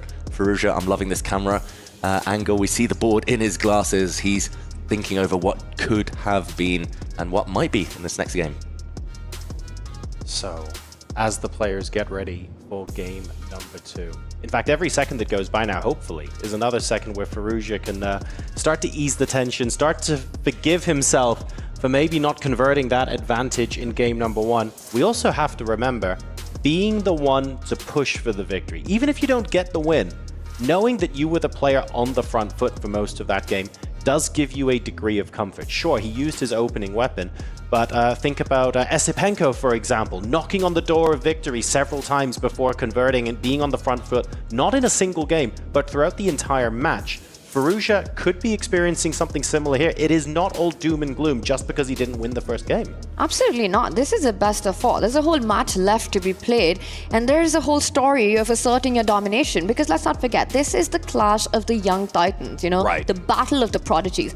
On one side, you've got Uzbek Grandmaster, the 20-year-old, the youngest ever world rapid champion, an Olympic gold medalist, Nodirbek Abdusattorov. On the other side, Alireza Firouzja, the youngest player ever to break the 2800 barrier, the winner of the Grand Swiss. He's one of the heavy favorites in this one. Both players have landed on the stage after taking down some big names in the event so far, neither intimidated by each other. You know, they are prepared that today is going to be a big fight. There's going to be no walkover in this one. They really have to go down to the wire, test each other and themselves to the limits. I'm going to say that neither of them is young, Tanya. They've been playing elite level chess for so long. They've both been grandmasters for like 10 years already. Alireza, he was at his peak, at least ELO rating wise, around 5 years ago already. It feels like, yeah, they're just world beasts at this level. We've got to just stop thinking of them as young. Everyone's young. What does that make us in the studio? I was about to say, like, excuse me while I go take some pills and fetch my crutches so I can walk out of here between games. But no, you're absolutely right, David. If you think about how long ago they achieved their peak ratings and how long they've been on top of the game, that actually just makes their achievements even more mind-blowing, that they were able to accomplish so much at such a young age. I'm still going to call them young. I think they are very much still young, and the best could be yet to come in their careers as well. There's a reason why people keep talking about a passing of the torch moment, how these young guns are going to really rise to the top of the world chess. They're already there, to be clear, but they're maybe like a couple of steps from the summit, and certainly winning at the Esports World Cup would be a fantastic claim for one of them. them. And I love how our bracket is set off, in this generational clash. Because in our quarterfinals bracket, we've got 4 youth and 4 experience. It's truly the battle of players from different generation. You've got Ali Reza, you've got Nodebek, there's Nihal Sareen, there's our generic IC. All these 4 players under 22 years of age. And then you've got the big names of the chess world: Levon Aronian, Jan Nepomniachtchi, Hikaru Nakamura, Magnus Carlsen, here in Riyadh at the EWC. What will prevail? Will it be experience or youth? So game number 1 here was a draw between Nodebek and Firouzja. Of course, on the B stream, we have the other quarterfinal being played concurrently.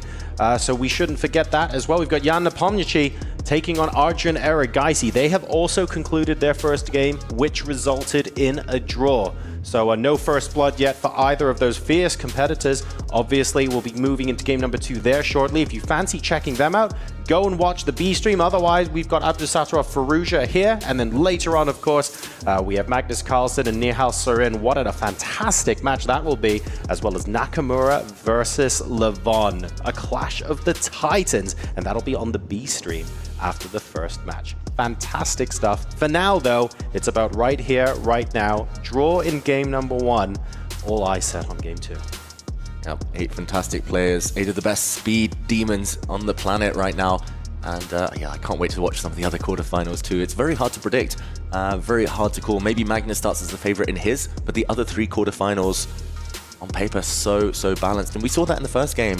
What strengths they have, often balanced out by the opponents, as we saw Alireza attacking Nodebek, showing all of his resilience, all of his trickery, resourcefulness there. Yeah, again, I'm going to say it, you brought up those matchups. If you look at those 8 names, you can also look at the 8 names that didn't make it. And that'll tell you everything that you need to know about the Esports World Cup, about chess happening here. You said 8 of the world's best. They started with 16 of the world's best. That's a good point. There are some of the big names that are absolutely missing from there. This is a superstar show. Maybe we can get like a camera shot of the 8 crushed keys. And just zoom out from that and be like, guys, this is how good the competition is right now. Yesterday in the studio, they were having a discussion about who is the master crusher of keys out of all the players. And I don't know if you guys noticed, but Nodebek Abdusattorov, when he was crushing the key, he loved it. He was enjoying it. He was the only player who didn't cover his ears. He did it with both hands. And he means business. He loves that part of it. Definitely anything, the master crusher. If anything, it makes me a little bit frightened how much he enjoyed that. He was savoring every moment. He'd like to crush some more. We'll see if it's possible for him to do that with the white pieces now in game number 2. And we start here with the Karo Khan defense, although it's kind of transposing now. It's kind of morphing into a King's Indian attack. White here with a quick fianchetto, castling the king, pawns on e4. It resembles the King's Indian defense with the black pieces, just with colors reversed, and some pressure there indirectly on the black center. This is something that Firouzja has been doing since he was a child, playing the Karo Khan defense and playing it very, very ambitiously. Black in the meantime also fianchettoed, also with a nice pawn center and full tension ahead. I just want to mention on the topic of key crushing as well, all of the 4 players who made it through that kind of lower bracket in the group stage, they all crushed 2 keys. It was always the player who kind of dropped first that rose to the top in the end. It's a good point, actually. Yeah, the more you win yesterday in the group stages, the fewer keys you crush. Isn't that interesting? Obviously, that stops now because it's very much single elimination, but I feel like Nodebek, he's had a little bit of a taste for it, whereas Firouzja still waiting for his opportunity. So maybe that just makes that first key crush even sweeter. And we'll see if he gets that opportunity. In the meantime, there is a small threat of breaking the tension finally in the center. Black's e-pawn is attacked 3 times. Okay, he's arguing that it's not a threat, Alireza Firouzja. The black knight jumping to the edge of the board. I was looking at tension in the center. The white queen, white rook, and knight all lined up against this pawn. But there would have been tactics in the air, potentially. The white queen might have found herself pinned if he had gone for anything direct there. Instead, he's built the V pawn structure with his pawns on the light squares. Here, Nodebek Abdusattorov all on the light squares, forming a nice little formation there, but about to get attacked. The black knight threatening a nasty fork, hitting a pawn on c2. That's the big idea. But David, like you mentioned, there were tactics earlier where white, in fact, looked like was about to be pawn up, but, tricky Alireza had traps of his own. Yeah, and if we just go back one move to show the subtleties lurking beneath the surface, after Alireza decided to bring his knight to the edge of the board, we could have seen a pawn capture, and here Black would have taken back, and knight takes e5 now, would have walked into the Black queen, swooping down, and line opened, and here Black's queen just too active, beautifully placed, the Black knight coming into the b4 square, nice outpost. Black's bishop opened up on the long diagonal, and this was just something to avoid, simply, for Abdusattorov. So all of these tactics, all of the activity here we see with the arrows, just all in Black's favor. So if we go back to the game situation, then we see a very different game state. So all of these sidelines, these complications avoided here, deciding not to go into those potential continuations where the Black queen could infiltrate, which is very, very reasonable indeed. After the knight went to the edge of the board, of course, still took b4 as an outpost. And after an intermezzo move, the question now gets asked, are we okay with the bishop for knight trade on b4? Queen comes out to d2. It looks like the Silicon's not particularly liking that move, although on the surface, it looks reasonable enough. I think the reason that, it might come to mind because the queen still remains vulnerable. You're actually inviting Black to develop the rook coming out with a tempo. Your queen won't just move once, it's going to move a couple of times right now. So would we have moved to e3 instead? It was an option that he could have thought about, but again, it's a move with a heartbeat, right? And that means that it's very important that you play quickly. I think the players have realized it's not important to find objectively the best move here. As long as you know what your follow-up is, and Nordebek clearly did, he wants to place the queen lining it up against the Black queen, also putting pressure on that b4 knight. He keeps the calm on the clock as well. It's hard to blame that sort of move, right? Because the knight on b4 is targeting that pawn on c2, and you don't want anything getting forked. So moving the queen across with the idea of going to c3 makes perfect logical sense. You don't want an opportunity for Black to unleash those kind of tactics. So it's interesting that there were potentially better options available. But again, like you said, Tanya, if there are better options available, that's when you sort of save your time and try and use your bank of time to identify those critical positions and see if you can gain just that little bit of a small advantage by making a slightly better decision. Choosing when to go into the tank is such a difficult skill. And talking of a small advantage, the Black knights now are hopping forwards. The White queen may be feeling a bit misplaced. Queens should be often behind their infantry, the cavalry, they should be behind the pawns and knights. The White queen actually prevents White from kicking away the Black knight on the b4 square. Pawn would have loved to be on c3 instead.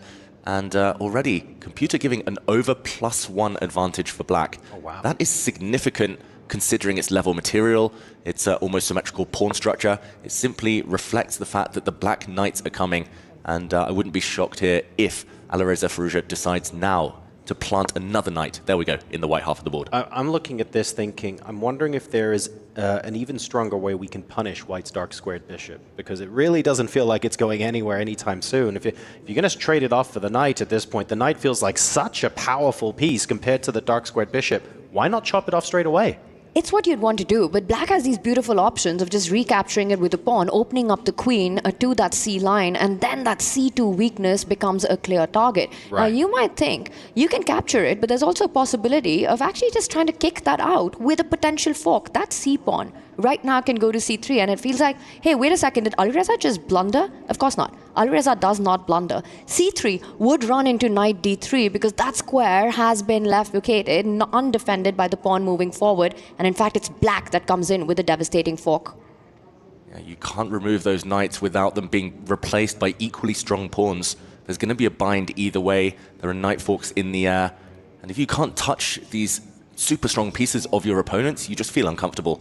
It's psychological here, objectively as well, White suffering, but a 3-minute time deficit and a bit of a smelly position here for Nordebek. It doesn't bode well for him. Also, if you White does have the ability to trade off both knights now, right? Let's not pretend that's impossible, but what ends up happening is that they get replaced by pawns. The position opens up even more, and hey, would you look at that? Firouzja has the pair of bishops. Very happy to go into the late middle game, into the end game with that potential advantage. 100%. And I think that is what makes this position so difficult for Nordebek Abdusattorov, that he's playing with the white pieces, and within the first 19 moves, he's come under so much pressure. Look at the amount of times the white queen has just jumped around and landed in perhaps the most inactive square on the board. Right. And that's definitely not a part of some grand plan. that Nordebek had, he's in big trouble. You know, this is the makings of game one. Alireza Firouzja outplaying Nordebek Abdusattorov so far, but this time, can he get the ball at the back of the net? Yeah, that's a big check. Unless he's thinking of sacrificing his rook for that knight, then the white king needs to shuffle into the corner. Nordebek kind of talking to himself there on the camera, trying to will himself to find something. But yeah, he spent 5 of his first 19 moves with his queen, and the white queen is so poorly placed. And there we go, he sacrifices his rook for that knight. That is pure desperation. He's trying to kick the other black knight back in order to install a knight of his own in the center. The white knight will land on d5 potentially. At least one strong piece, but surely not enough compensation. I have to ask the question, because king h1 was an option in the position, but Nordebek choosing to sacrifice the exchange instead. Was that necessary? What would have happened if king h1 was played? Why was that inferior, perhaps, to what went on here? Yeah, the current board state, it looks like black has a material advantage. Rook for knight, big lead there for Alireza. But if the white king had moved away, we show this on the green analysis board right now, the black knight would likely have jumped back, attacking the white queen, forcing it to move for a 6th time in this game. And when it does move, the black knight takes a pawn and hitting another one on f2. Once the black knight moves out the way, the black dark-squared bishop would soon be unleashed on the diagonal. It's a key pawn, a very important central one. And this would have given black another different type of decisive advantage. Amazing. And we thought, okay, actually, sacrificing the exchange there is probably preferable to having to deal with this long-term positional disadvantage where you are just playing for 2 results, and it almost gets a little bit depressing to try and defend. Yeah, depressing is a good word. And often the top players in the world, they try to just change the momentum. If they know they're in trouble anyway, they just try to change the nature of the position. If they're going to suffer, give up material, at least create some threats of your own. And it's going to be hard to create threats of his own, but Nordebek is trying. He's not only pushing the black knight away, he wants to get his own knight to the center of the board on d5, where at least it will cut black's rook activity, that extra rook that has just been won by Alireza. But I have to say that so far in this match, Alireza has simply outclassed Nordebek. Yes, he didn't win game 1, but he was so close. He was the only one pushing for that win from start to finish. It was the psychological victory, perhaps, in game number 1. Extremely strong stuff, and really asking some questions now of Abdusattorov, saying, look, even with the black pieces, I'm able to apply this much pressure. We should point out, how do you put it? The game is not won yet. One of the hardest games to win in chess is a winning position. Converting that into a full point is unbelievably difficult, and often something that is hard to see just from watching. But game number 1 was arguably also a good example of this. And I think, to your point, this is not going to be an easy convert. Yes, black has an extra exchange, but focus on that knight at the center of the board, the knight on d5. He's going to solidify that with the c-pawn moving 1 step forward as well, c4, and basically deny Alireza's rooks any open line, any activity. At some point, Alireza will try to break through with the f-pawn moving forward, and you can see it. There's some frustration on him there. He doesn't see a clear path right now. The knight goes back. I don't believe Nordebek will trade that knight. c4 is the move that I'm expecting here. There we go, played. That is a rock-solid knight, just as strong as the black knights earlier. Yes, he's down material, but he's changed the trend. He's also made up most of the time deficit Nordebek. That was an inspired decision to sacrifice. A good tip for everyone at home, defend actively. I've got a follow-up chess coach question for you guys. That white knight on d5 is undeniably a monster piece right now. There are 2 ways black can try and take it off. The knight can play back to e7, or once the queen moves out of the way, the bishop can go to b7. Which minor piece would you rather give up for that knight, or are you happy for it to stay there? I think short term it's okay, you play around it, but long term you have to get rid of that stallion in the center. Most likely you want to trade it off for a bishop, since the center is so blocked. Right. Knights thrive more than bishops. Very hard to imagine any great diagonals for those pieces. But here we see Alireza maybe going for the other white knight potentially. The black knight also has some nice jumping posts. So we'll see a bit of a mirror image potentially if bishop takes knight next, the black knight jumping into the center. That's a beautiful positional idea that Alireza's just played out. You know, planting his bishop to a square, always threatening that trade that David mentioned, so that you've got the d4 square, a beautiful spot for the knight. Having that rook, that extra rook on the board for black, is only as useful once he starts getting those open lines. So Alireza, he's preparing right now. At some point, there will be a challenge on the board, either with the knight at the center or one of the pawns moving forward, threatening to open up files for that rook. So, let me simplify here for the folks at home. whether you're supporting the white or the black pieces here, it does look like, based on pawn breaks, f5 is the square to keep your eyes glued on. Yep, it will come sooner or later. Probably not right now, just because white's pieces are so centralized. All of white's pieces look like they're fighting against any pawn break with f5. We might also see the black knight jump into the center at some point, either to b4, d4. But for now, a bit of a maneuvering phase. The players are basically dead level on the clock. Heart rate far from level, but it is compensated for Alareza's heart rate by his material advantage. It's a game around that break. You know, all the last few moves that have happened, the way white placed the pieces, the way Alireza's put his rook behind the e pawn, it's all directed towards hinting at that f5 pawn push. It needs to be timed really well. And I think part of Alireza's strategy is to keep delaying it till the point Nordebek is down to those final minute in the game, so that he doesn't have enough time to be able to counter that accurately. We're maneuvering all the minor pieces. What's stopping black from just going rook f7, rook f8, and doubling on the f-file? Is there something else the rooks need to be looking out for? No, I think is the answer. Oh, I think okay. we might well just see that idea. I think that's a great decision. You just want to tease the opponent first. He just moves his king, not committing anything here, not ruining anything. We'll see the black rook set up perfectly, and only when it's down to 1 minute each, then you go for it. There's also no increment, so it could also be mind games. You're making your opponent think, oh, maybe there is something else. Maybe there is a second weakness that I haven't actually considered before committing, even though it gets played now. So just keeping Abdusattorov guessing a little bit. He is. He's just shuffling pieces around because it's Nordebek who needs to be careful. And sometimes it's hard to keep the tension, you know, and which is why Nordebek does take on d4. We see a trade. And in fact, it's Nordebek who's pushed his f-pawn. Another trade at the center of the board. And white's pawn's looking really good right now there. Yeah, it's much easier to push white's central pawns than any of the black pawns right now. I don't see any good pawn breaks, actually, for Firouzja here. Suddenly white has full control over the light squares, and maybe the status quo won't be broken, maybe it's just level. But that's good news for Abdusattorov. You know, again, notice how there's no single open line, and he blunders. He allows queen takes pawn. The black queen pinned. There's a beautiful diagonal here that the white bishop has been sitting on for ages. Black loses a pawn in the center, because if that queen is captured, we would see bishop retaking, and when the black rook moves, the white bishop will retreat. The central pawns for white are marching forward. The black bishop is dead on the side of the board. That is not participating in this battle at all. This is a big, big advantage suddenly psychologically and on position for Nordebek. He's turned it around. This is unbelievable. We went from a position where we thought, okay, we're going to shuffle around a little bit, and then we're going to watch black play f5, to a position where there are tactics on the board for white. f5 looks like it's a million miles away for black, and suddenly the tables have turned a little bit. Did Firouzja just wait too long?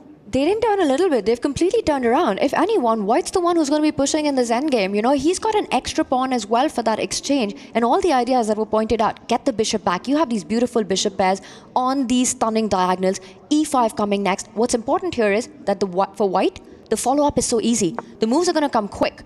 For Alireza, it's going to be much harder. He's down to 2 minutes on the clock. It's now about trying to hold this position if you're black. And I'm slightly surprised that Nordebek pushes forward, but it is his style. He's very direct as a player. Now he drops back with the bishop. Now white does not have two connected pawns, but you do have a light squared bishop that could soon come to life. He tries to get it in, creates a threat, but watch out. There's a hit on the white rook. You've got to be careful where you step. You can't step to the side and block this pawn, since rook takes bishop would win, and the black bishop would suddenly come to life. I think that was a bit of a misstep. He could have prevented the black pawn from moving. And here, suddenly it's a 3-result position. Question mark given. Who can hold their nerve? And he again places it on a square, which is in the eye line of the black bishop. Alireza calculating, can he go for that same sacrifice? Pick up the d6 pawn, and he does it. Rook takes rook is the only move. And now the d6 pawn falls. Black's d3 pawn is a powerful one. This is Nordebek Abdusattorov pulling the brakes with that trade. This one's headed to a draw. Wow, after all of those fireworks, twists and turns, Alireza with the advantage, suddenly Nordebek striking back.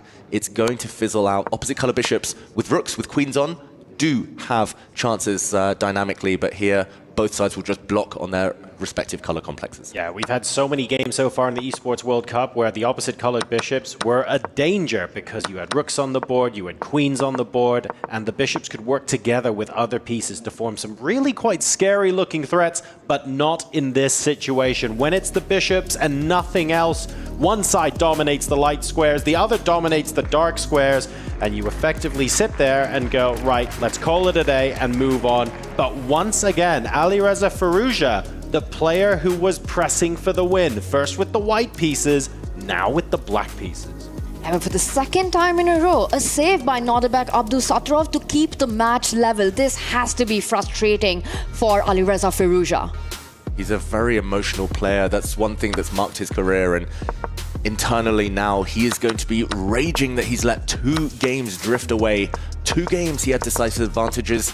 You would bet against him messing those up every single time, but somehow he squandered those advantages. And Nodibek, credit to him, look at this, he's analyzing his game quickly. He doesn't even care about the next one. He's trying to break it down, try to figure out how much of an advantage he might have actually wangled a bit later, but ultimately a draw, cancelling each other out, a fair result. And Alireza doing exactly the same.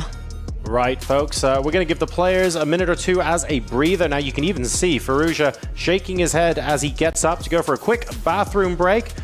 So we will be back with game number 3 of this all-important quarterfinal after this short break.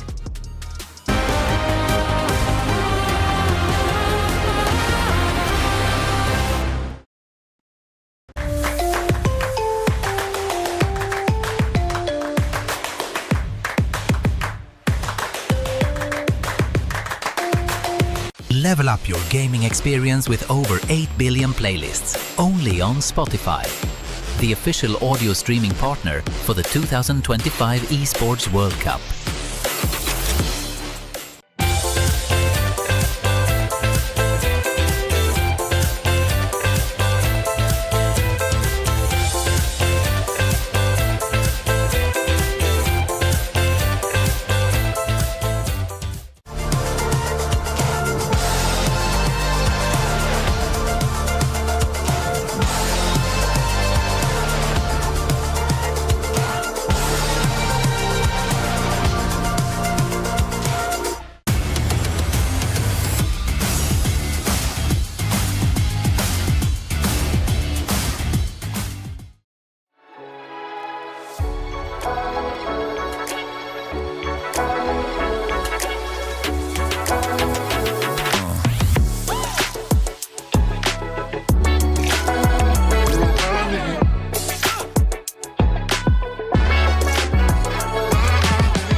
Over here in Stream B, after the halfway point, Arjun Erigaisi has opened up a 1.5 to 0.5 lead over Jan Nepomniachtchi. Now, Arjun was better in Game 1 in a night endgame, but his extra pawn wasn't able to break through. However, in Game 2, despite the material being equal, his pieces were more centralized, they were more cohesive, and Nepomniachtchi was essentially playing without a bishop. Arjun was able to score the point, and now Jan's back is against the wall as they go into Game 3. That's the report over here in Stream B.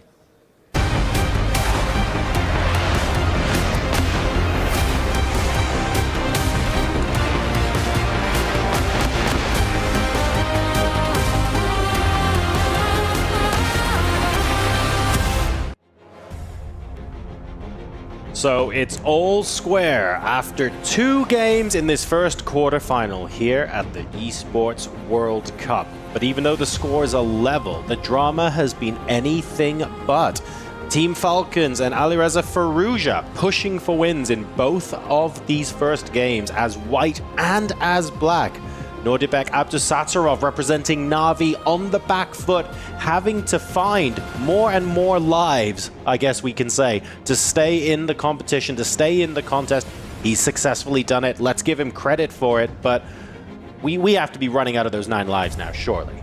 Yeah, he cannot continue like this, Nordibek. The openings have not quite been disastrous, but he's definitely been reeling there on the back foot, recovering from punches early in games, and that's not what you want at this top level. The opening stage is clearly where he needs to improve, Tanya. 100%. That's where it's all gone wrong, and then he's just been under pressure. This has been 2 games, 2 wars, and I have to say, Nordibek Abdusattorov not cracking so far has been a surprise, simply given the kind of advantage, the amount of advantage that Alireza has had.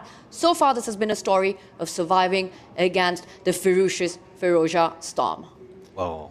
Game number 3 now. Here we go. Let's see if second time lucky here with the white pieces for Firouzja. And so far, a repetition of what we witnessed in Game 1 of this quarterfinal, as Firouzja now pausing for almost 20 seconds, deciding to castle. It's a repeat. And who will be the first to blink and switch things up? Alireza brings his knight out this time. In the previous game, we saw the white pawn push forward to e4, and that ended in a great opening success for white. So very interesting there, the dynamics, the fact that he was the first to switch it up and go his own way.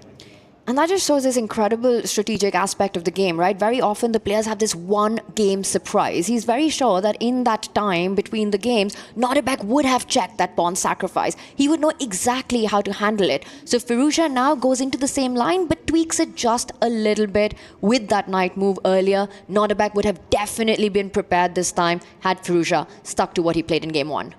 Yeah, it was interesting. They didn't get long in the break. They only had a few minutes to freshen up, maybe visit the bathroom, get a snack, get a drink. But these top players, maybe that's why we see them analyzing their games on chess.com between encounters. A quick action replay, check with the computer, and yeah, you don't want to repeat things twice.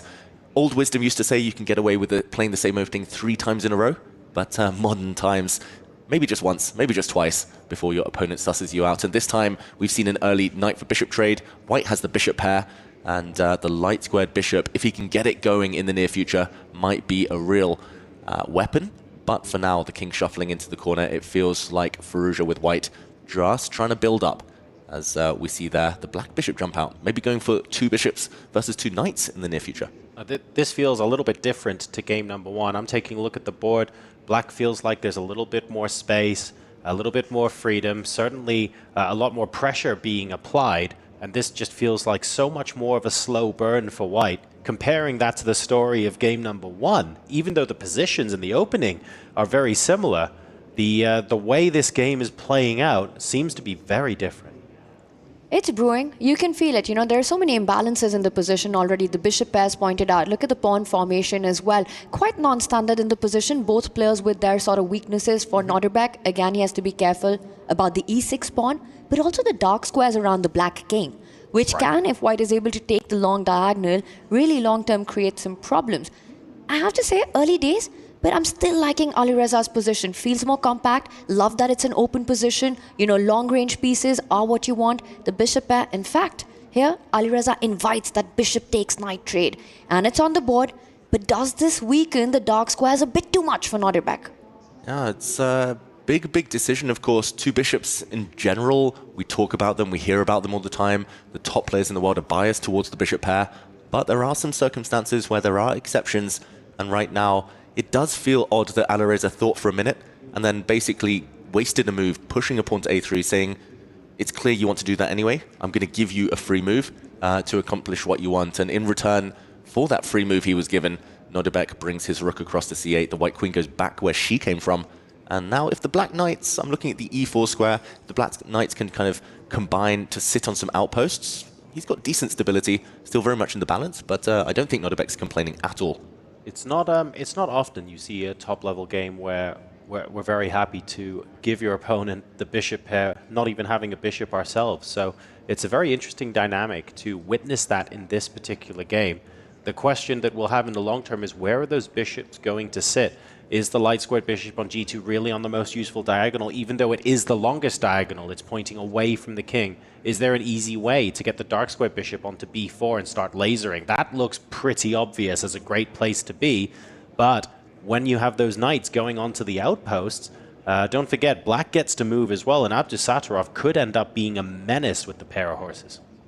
Exactly, especially at this time limit. Horses jumping, it's so scary. Knight forks galore. We've seen a few tricks with knights already in the Esports World Cup. And just to point out, one of the black knights sitting on f5 is going to be very hard to get rid of. You can trade pawns in an attempt to get rid of that knight, but it won't help.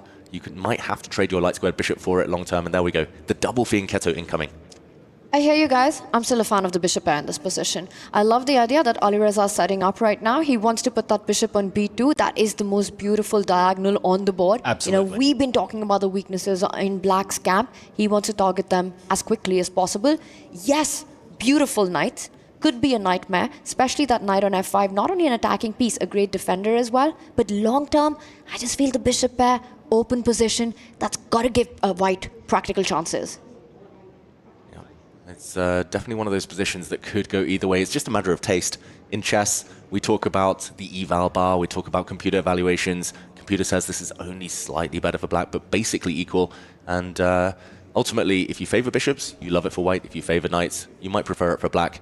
But turning it in your favor, twisting it to make sure that your piece configuration actually comes out on top, that is the real key, as black creates a threat on the c-file. I guess the one thing to note as well is that the pawn structure actually lends itself towards the knights just a little bit as well, because if a knight hops into f5, the only way you're getting rid of it is if you're removing the light squared bishop. So this is it's tricky because the outposts are there and it's really clear. It's going to be fun to watch how this dynamic, this imbalance plays out. But this is getting sharp, right? Because the queen and the rook lined up.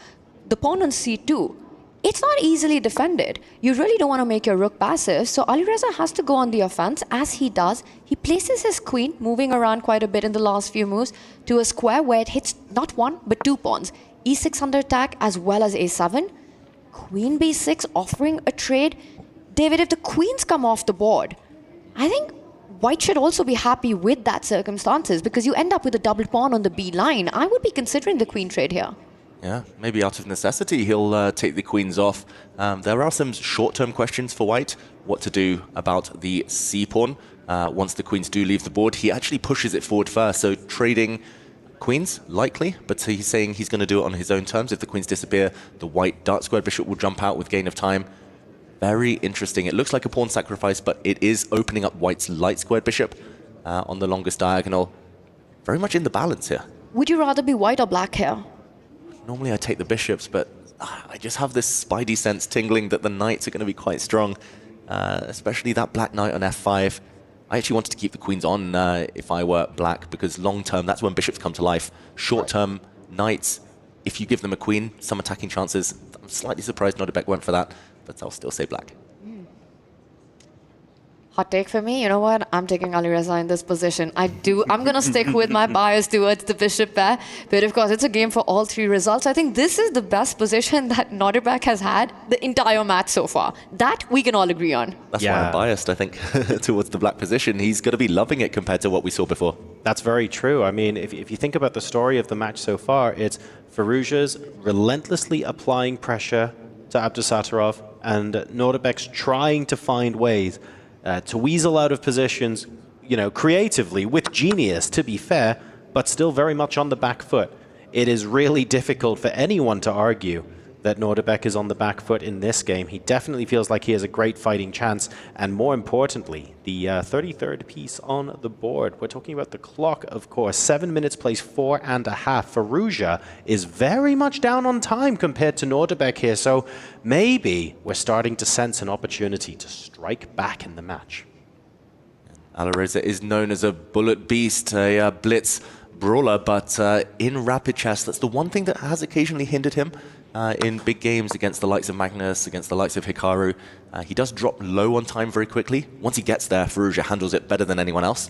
He's incredible. His instincts are so sharp. But yeah, this is maybe the area where I would say that Norderbeck could have planned in advance to try and strike, to try and hustle on the time, on the clock, but he just wasn't given that opportunity in the first 2 games. So this is definitely the best chance so far, as White installs the bishops on the long diagonals, and very much an endgame clash now, bishops versus knights. And also pawn formation, right? You can see some targets that White could have on that d5 pawn. Yep. If the White bishop, the dark squared bishop, is allowed to the center of the board, you could start attacking the double pawns on the B line. White's also threatening to challenge the open C line, trying to get the rooks off the board as well. And I think this endgame is just still 1 for 3 results. Perhaps draw is the most likely outcome, but could go either way right now, and the clock will be a big factor, even though the queens are off the board. I'm trying to figure out what Norderbeck is thinking right now, what the different directions he's deciding the game could go in. He's entering into very, very deep thought. He's using a lot of time. He had that 2 minutes advantage. It's starting to eat away. I'd be very tempted to plant that knight on e3 and just get rid of one of the bishops, get that bishop pair off the board. Yeah. But Norderbeck, he wants to keep the tension. I think he's starting to play against Firouzja's clock here. Yeah, that's a very ambitious move. It's a short-term pawn sacrifice. It's not going to be for long, but White's light squared bishop can go and capture a pawn on the b7 square, but this would be met by the black rook reaching down onto the second rank with a double attack of its own. That would be a real step in the wrong direction for Firouzja. More likely, he's going to contain the idea of the black rook infiltrating. So it is possible that he's doing what we thought he was going to do, which is, how can I play against this time advantage in the best possible way? I'm going to spend some of my extra time here thinking about this, but the goal is to force a response that means you cannot just play on intuition. You have to switch between intuition and calculation. And if Firouzja gets down to below a minute, you're not going to have time to calculate anymore. That's the brutality of this format, right? Clock management, time management is part of the skill game here at the EWC. The knight eventually does land there, about to perhaps pick up the bishop, neutralize that bishop pair. But the computer does not like it. In fact, counterintuitively, it wanted Norderbeck to keep the knights on the board. Yeah, those knights were pretty nice and stable, and look at this. Whoa. Counter-attack, ignoring the hit on his rook, saving the bishop pair. If there'd been a knight for bishop trade, we would have got closer to that draw. Now he's counter-attacking against the black rook on c8. If we see trades, if all the rooks come off, the knight's no longer stable, the black pawn's very, very weak, then Tanya's prophecy there could start to come true. Just want to remind everyone, I picked the bishop pair about yesterday. Yes, you did. And no, I don't think anyone will be watching back the VOD going, we're just going to double check what Tanya said. You've been very, very clear about it. And the bishop pair, I mean, this goes to show why the bishop pair is so powerful at the sharp end of top level chess. If there is a way, sneaky, genius, whatever you want to call it, if there's a way to preserve that into the endgame, we're going to find is a bishop h3 here inspired by Firouzja. That's actually a beautiful move. You're hitting the rook on c8. Also, the d4 pawn at the center of the board is under fire. If Norderbeck even trades the rook on c1, White would have simply taken it, controlled the open line. All the trumps with Alireza Firouzja. So right now, Norderbeck, he picks up his rook. Also another rook lift, a counter rook lift by Alireza, saving his own. Bishop takes pawn, always in the air after the trade on the c line. Hanging by a thread now, Black's position. If he doesn't find an antidote in the next few moves to either re-establish those knights on strong squares or maybe trade off some pawns, then he's just going to be in huge danger. He keeps looking away at the clock, Norderbeck, but he does still have a small time advantage.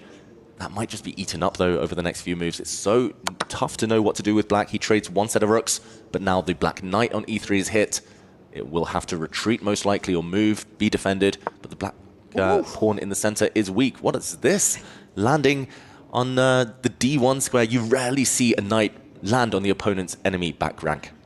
Very few times I've seen a black knight land on the starting position of a white Exactly. queen. This doesn't count as a backwards knight move, guys, because it's the wrong color. It's actually the most forward the knight could possibly get. What a move that is. That is beautiful. And don't get tempted to put pressure on it. Rook d3 would run into a massive knight fork. You might be thinking that you're about to trap the knight, but there are checks all over the board. Knights, super tricky pieces. Yeah. The problem with advancing so far forward with your knight is that the only way is back. So he has to make sure he doesn't get trapped. If he can trap that knight, Alireza wins. If the knight doesn't get trapped, it might just wreak havoc in the white camp. And a check. The black king is going to move. And he's trying to open lines for those bishops. Very, very consistent play here from Firouzja. He's been nursing that bishop pair for a while, and he's trying to turn the position in their favor. Very instructive there. You know, when you've got the long range pieces, you want as many open lines and diagonals on the board, get those pawns trading. That knight on d1 could either be Nordebek's biggest asset or his biggest liability, because it also dominates the dark squared bishop. It's threatening all these folks, but only until it can save itself from any threats. Exactly, and knights take longer to go across the board as well. So dark squared bishop swings up towards the enemy king. All of a sudden, you've got both bishops and the rook attacking, and then you end up having a minor piece outside of the game, effectively, because you don't have enough time to get back to where you need it to be. So that could be the long-term strategic plan here. I changed my mind. Go for the bishops. Is it too late? It's all on our video. Everyone knows you picked the knights. You can't change your mind anymore. And David, to be fair, this is Nordebek we're talking about. It's not too late. Like, the bishop pair might be advantageous, but he could pull something out of the bag at the 11th hour. He's done it so many times. We would be fools to think he couldn't do it here. He's done it twice. Today. That's just today, right? Exactly. And the knights are coming forward. A check potentially being threatened on f2. Again, so much tension in this position. Despite so many pieces off the board, the ones that are on the board are creating big threats. And we have to start thinking about who's going to be better in the time scramble. In the previous two games, just as we were reaching that last critical kind of climax of the game, both sides down around the 1 minute mark, we saw the draw agreed. I wonder whether we'll see the same again in this one, or whether some of the players, one of the two here, is going to take their chances, gamble a bit, try and hustle on time. In the meantime, white is a pawn up. Very short term, though, because the white light squared bishop is attacked. The knight's jumping, and the pawn will be regained.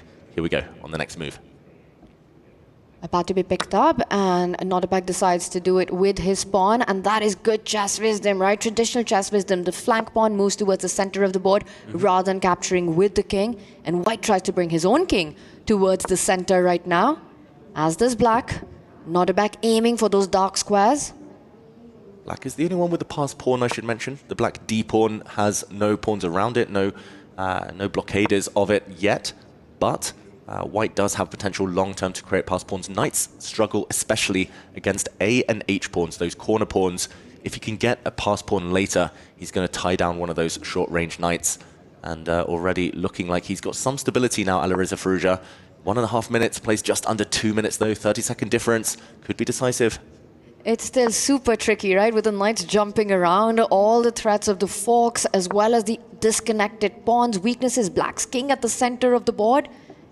It's hard to call this one. It's still a 50-50 who takes this. Here we go. The knights have to keep jumping. There's nothing else to do.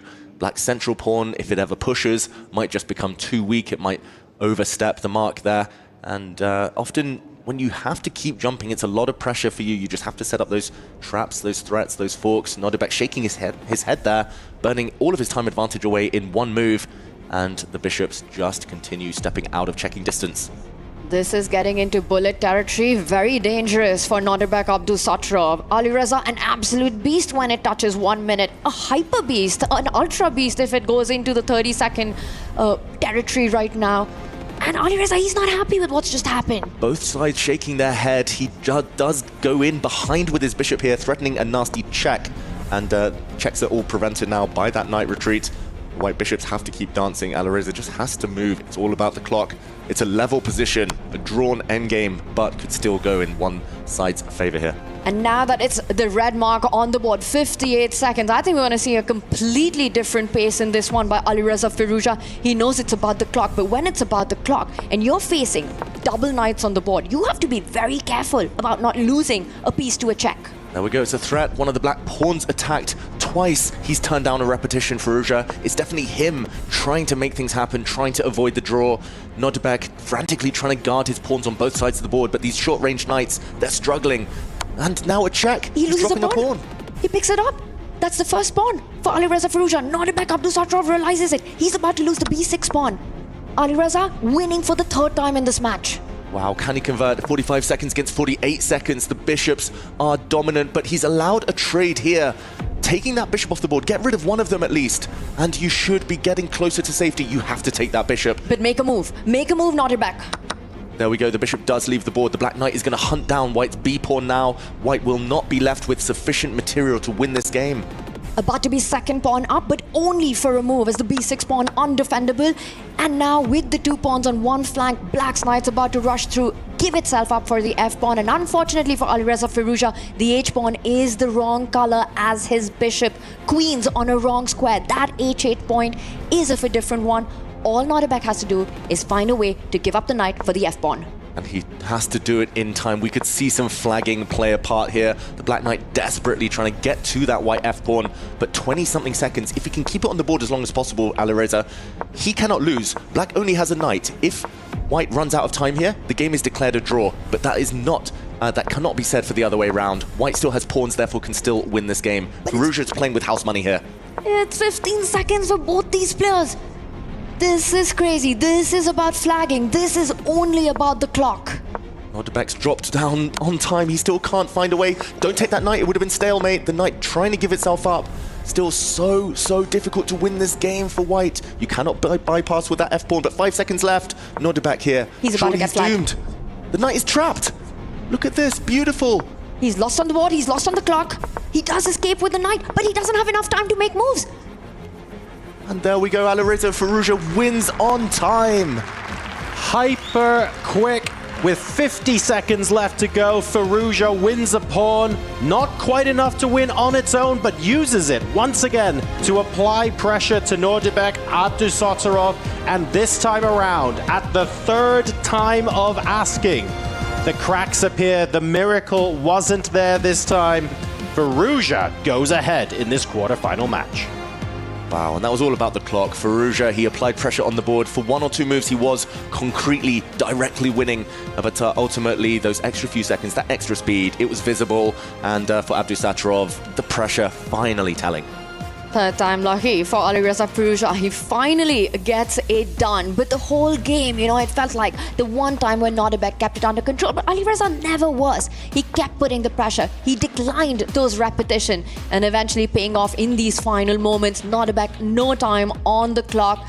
This time, this bird of prey from Team Falcon does not miss. For Nodebek Abdusattorov, he must win the final game to force an Armageddon. And you could see he was breathing a sigh of relief at the end. It wasn't a fist pump, it wasn't a celebration, it was a, oh, thank goodness I was able to do that, because it does feel a little bit like Abdusattorov is doing his best Houdini impression in all three of today's games. He was able, at least once in each game, to get back to equal from a position that could have been considered lost. But the score is now 2-1, which means there's only one game left in this quarterfinal unless it goes to Armageddon. And the only way it goes to Armageddon is if Nodebek wins on command right now. And the worrying thing for me for Nodebek is that he didn't look too frustrated. He kind of just looked like he accepted the fact that he got flagged, like he expected it. It was self-inflicted. He could have pulled the break way sooner, and he should have been able to find a way to give up his knight for that f-pawn, but he was too slow. It looked like he was a bit indecisive and just not trusting his instincts enough there. Alireza using all the tricks in the book. Alireza's played tens of thousands of online bullet games, and all of those skills paid off there. Just so impressive. I mean, for me, the most fascinating thing to watch is how Alireza is behind on the clock. Right. But when it comes to that under 1 minute, how he completely becomes a different beast. And from there, he's the one who flagged Nodebek Abdusattorov. I think in Alireza's mind, he just believes he's the better player here. But also, there are some questions to be asked, right? Because if you're Abdusattorov, you're thinking, well, hang on a second. I get that I got flagged when, it was maybe 10, 15 seconds ahead on the clock, but he was 2 minutes ahead at one point. We mustn't forget that.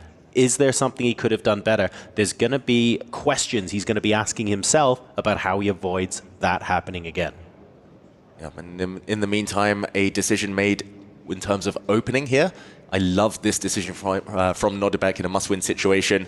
He's grabbed a pawn short term. It looks like a queen's gambit accepted, just with colors reversed. And while the pawn will be regained, he's going to create two outside pass pawns of his own. Look at this, the white A and B pawns versus the black D and C pawns. Long term, there's a lot of potential here. Endgame's very favorable for white. He's created a lot of imbalance, and it's only just move 11. So a great start to this game for him in this quest to strike back. But he has to be quicker. He needs to apply pressure on the clock. You cannot get down to 1 minute versus 1 minute against Firouzja. It's just suicidal.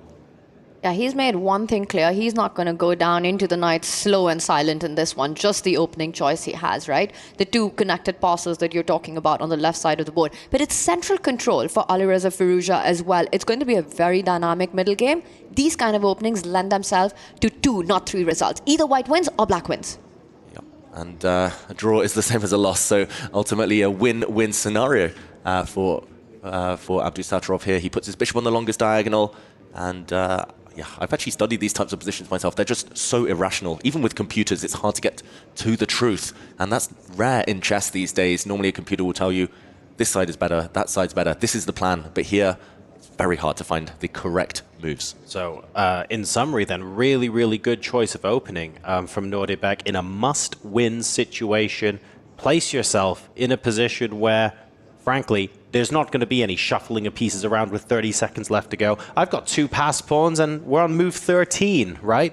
There's going to be plenty of life in the position. Yes, he might lose, but also he's giving himself the maximum opportunity to win, and that's exactly what he has to do right now. He doesn't have an option. Now, black doesn't have an option in one position. One plan that must be stopped at all costs is to make sure that white is never able to push that a4 pawn. The game sort of revolves around that. White develops pieces, places them in such a way that knight headed to b3 next to assist that a pawn to move forward. Firouzja's going to do everything under the sun to make sure that that doesn't happen. And this is an element, like the opening choice, closing thought there. It's an element to chess that is unique to chess as an esport. You're never going to sit here commentating Dota or Counter-Strike or any other esport or StarCraft or anything where you say, right, we don't actually have to win here. There's none of that. We can be playing for the draw. We can tactically prevent our opponent from winning, and that can be good enough to get the match result. So it adds another layer to the strategy, another layer to the metagame, to the psychology of what these players have to go through on this stage. And the beauty of this specific quarterfinal, this clash, is that neither player is just not in their blood to play for a draw. But yeah, definitely a new dynamic that is unique to chess and is often one of the hardest to master. I know so many young players who are sitting there like offering draws or playing a bit passively because they know it's enough, and just playing moves that you feel suit your style. That tends to be the best solution, no matter the type of scenario you find yourself in. In the meantime, white's queen improves itself. It feels like he's getting ready to centralize his other rooks, maybe strike in the center with a white pawn soon, and that would signal the next phase of the game where it's all about calculation. And I think this kind of a position suits both these players. This is where they sort of thrive on, both Alireza and Nodebek, you know, where it's extremely combative. Energetic play is required by both of them. Queen c2 hinting at the e-pawn moving forward. We spoke about the plan for white, trying to get a5 eventually. For black, it's the other pawn it wants. You want to aim at pushing your pawns in the center of the board if you're black here. e5 at some point in the air as well. It becomes a race. Flank versus the center.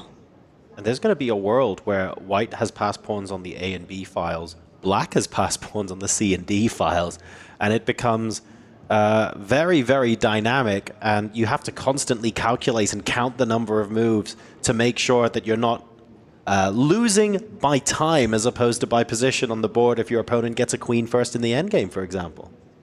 Okay, shall we have another prediction here, another vote? Last time you said bishops, Tanya, bishops versus knights. What would you take? Flank pawns or center pawns? Oh, that's a tough one. But you know, my record so far in the prediction game's gone pretty good today. It's just not a bad subtle today. reminder. Yeah. I'm taking the flank pawns in this one. You know, I want this match to go down to the wire. I want to see an Armageddon. I think that's the reason I'm taking the flank pawns. What about you guys? I like the idea of the center pawns. It's still one big pawn chain there, and I feel like if this goes down to a time scramble, having two weaknesses on opposite sides of the board to defend, could end up coming back to bite white here. Assuming it goes to a time scramble, I think I'd rather black's pawns. And normally I'm very kind of classically trained. I'm very biased towards the center pawns, but I kind of want to see Armageddon as well. So I'm not going to say I favor either side's position, but I know what result would be fun. You are such a You can't dodge diplomat. that. No, you can't dodge that. You're But, such you know, a peacemaker, David. Unbelievable. It's exactly how I feel. My mind says center pawns, but my heart says flank pawns. David, you got to make a pick. I agree with Tanya. I've stuck my neck out on the line here. I don't mind burning and being wrong, but I need some decision. I'll go center just because the flank pawns might drop. The flank pawns might be doomed. The last move from black is ganging up on this A-pawn with the rook, with the knight, and with the queen behind. This pawn might be falling, so he needs to do something quick, maybe in the center or on the other side of the board, Nodebek, to compensate for that pawn deficit he's about to incur. It comes with some consequences, this last move. That knight has lost connection to the other knight, right? This is the moment that Alireza can think about the bishop and knight trade simply to destroy Nodebek's kingside pawns. Yes, exactly. And then try to target those weaknesses. Bishop takes knight, forcing black to recapture with the pawn. Yeah, and let's show this. The white queen might now slide up one square to attack that newly made doubled pawn on f6. Not just that, but the white a-pawn threatening to move up the board. If black takes a timeout and defends that pawn, say marches forward in the center or moves his king, then the white a-pawn advances, and this spells disaster for black. The knight will have to drop back, and the pawns will only continue to advance. We might see a scenario, however, if the black king doesn't defend the pawns and we see a rook capture. Now the white queen will jump in, and the black king feeling very airy. This looks precarious. The eval bar says level, but it's anything but dull, this position. That's good news for Nodebek. It feels like this is what he's forced to do in this position if he wants to go for the win. So plenty of imbalances in the position. You're right, Tanya. There is the opportunity now, a golden opportunity to potentially introduce that extra imbalance into the game, taking that knight. And maybe that's what causing Nodebek giving a little bit of pause here. Are we going to see that happen on the board? It's also very committal. Once you do that, you're committed to that being your strategy for the rest of the game. I just want to say, if that swap happens, and I think we're headed in that direction, pawn takes bishop has to be played. The queen does step up. We see the line being played out. f6 pawn. I think defending it is super dangerous. You know, we said this earlier. You cannot allow white to go a5. Right. That's just not legal in this position for black to do. So he's about to trade the a4 pawn with the f6 pawn. If that happens, our bet is off the table because those pawns have just disappeared. Sure, but if you're going to do that, though, and you say a5 cannot be allowed to happen, what else are we thinking about here? Just take on a4 immediately. You got to do it. Yeah. I think his hand is forced. I think he might have underestimated this sequence that we've just seen for Ruja. Maybe he just thought, I'm getting rid of the enemy flank pawns. Danger averted. But no, the black king being this open with queens and knights nearby, that's going to force him on the defensive for the foreseeable future. And as we've seen so far in the 3 matches, neither side really wants to be defending. They would far rather be active about it. So the white queen coming in seems inevitable. There we go. One pawn disappears, the other pawn disappears, still level footing. Black's center intact, but the king very, very weak here. And a pre-move on the screen from Nodebek. You know, you take that rook, you want to recapture with the rook. So that's actually great online chess strategy, you know, for everyone watching, playing on chess.com. If there's a capture and you know what you want to take it back with, that's the pre-move that you want on your screen. I should point out, we've seen pre-moves go wrong before. I experience pre-moves going wrong on a daily basis, I think it's fair to say. You want to make sure that you generally only use pre-moves in forcing situations where you know there's only the one continuation. Otherwise, if you accidentally pre-move and your opponent has multiple options to choose from, and they happen to pick the one you're not thinking about, often ends in immediate disaster. Happens to all of us, John. You're not alone in that, but in this case, after rook takes rook, it's got to be the move rook takes rook. You know, you have to keep your queen there defended. You just capture back, hit the black queen. I'll point out one idea that Alireza needs to watch out for in all positions. It's the queen sliding over to h6, the knight jumping over to g5. And that's a checkmate in 3 that you need to watch out for.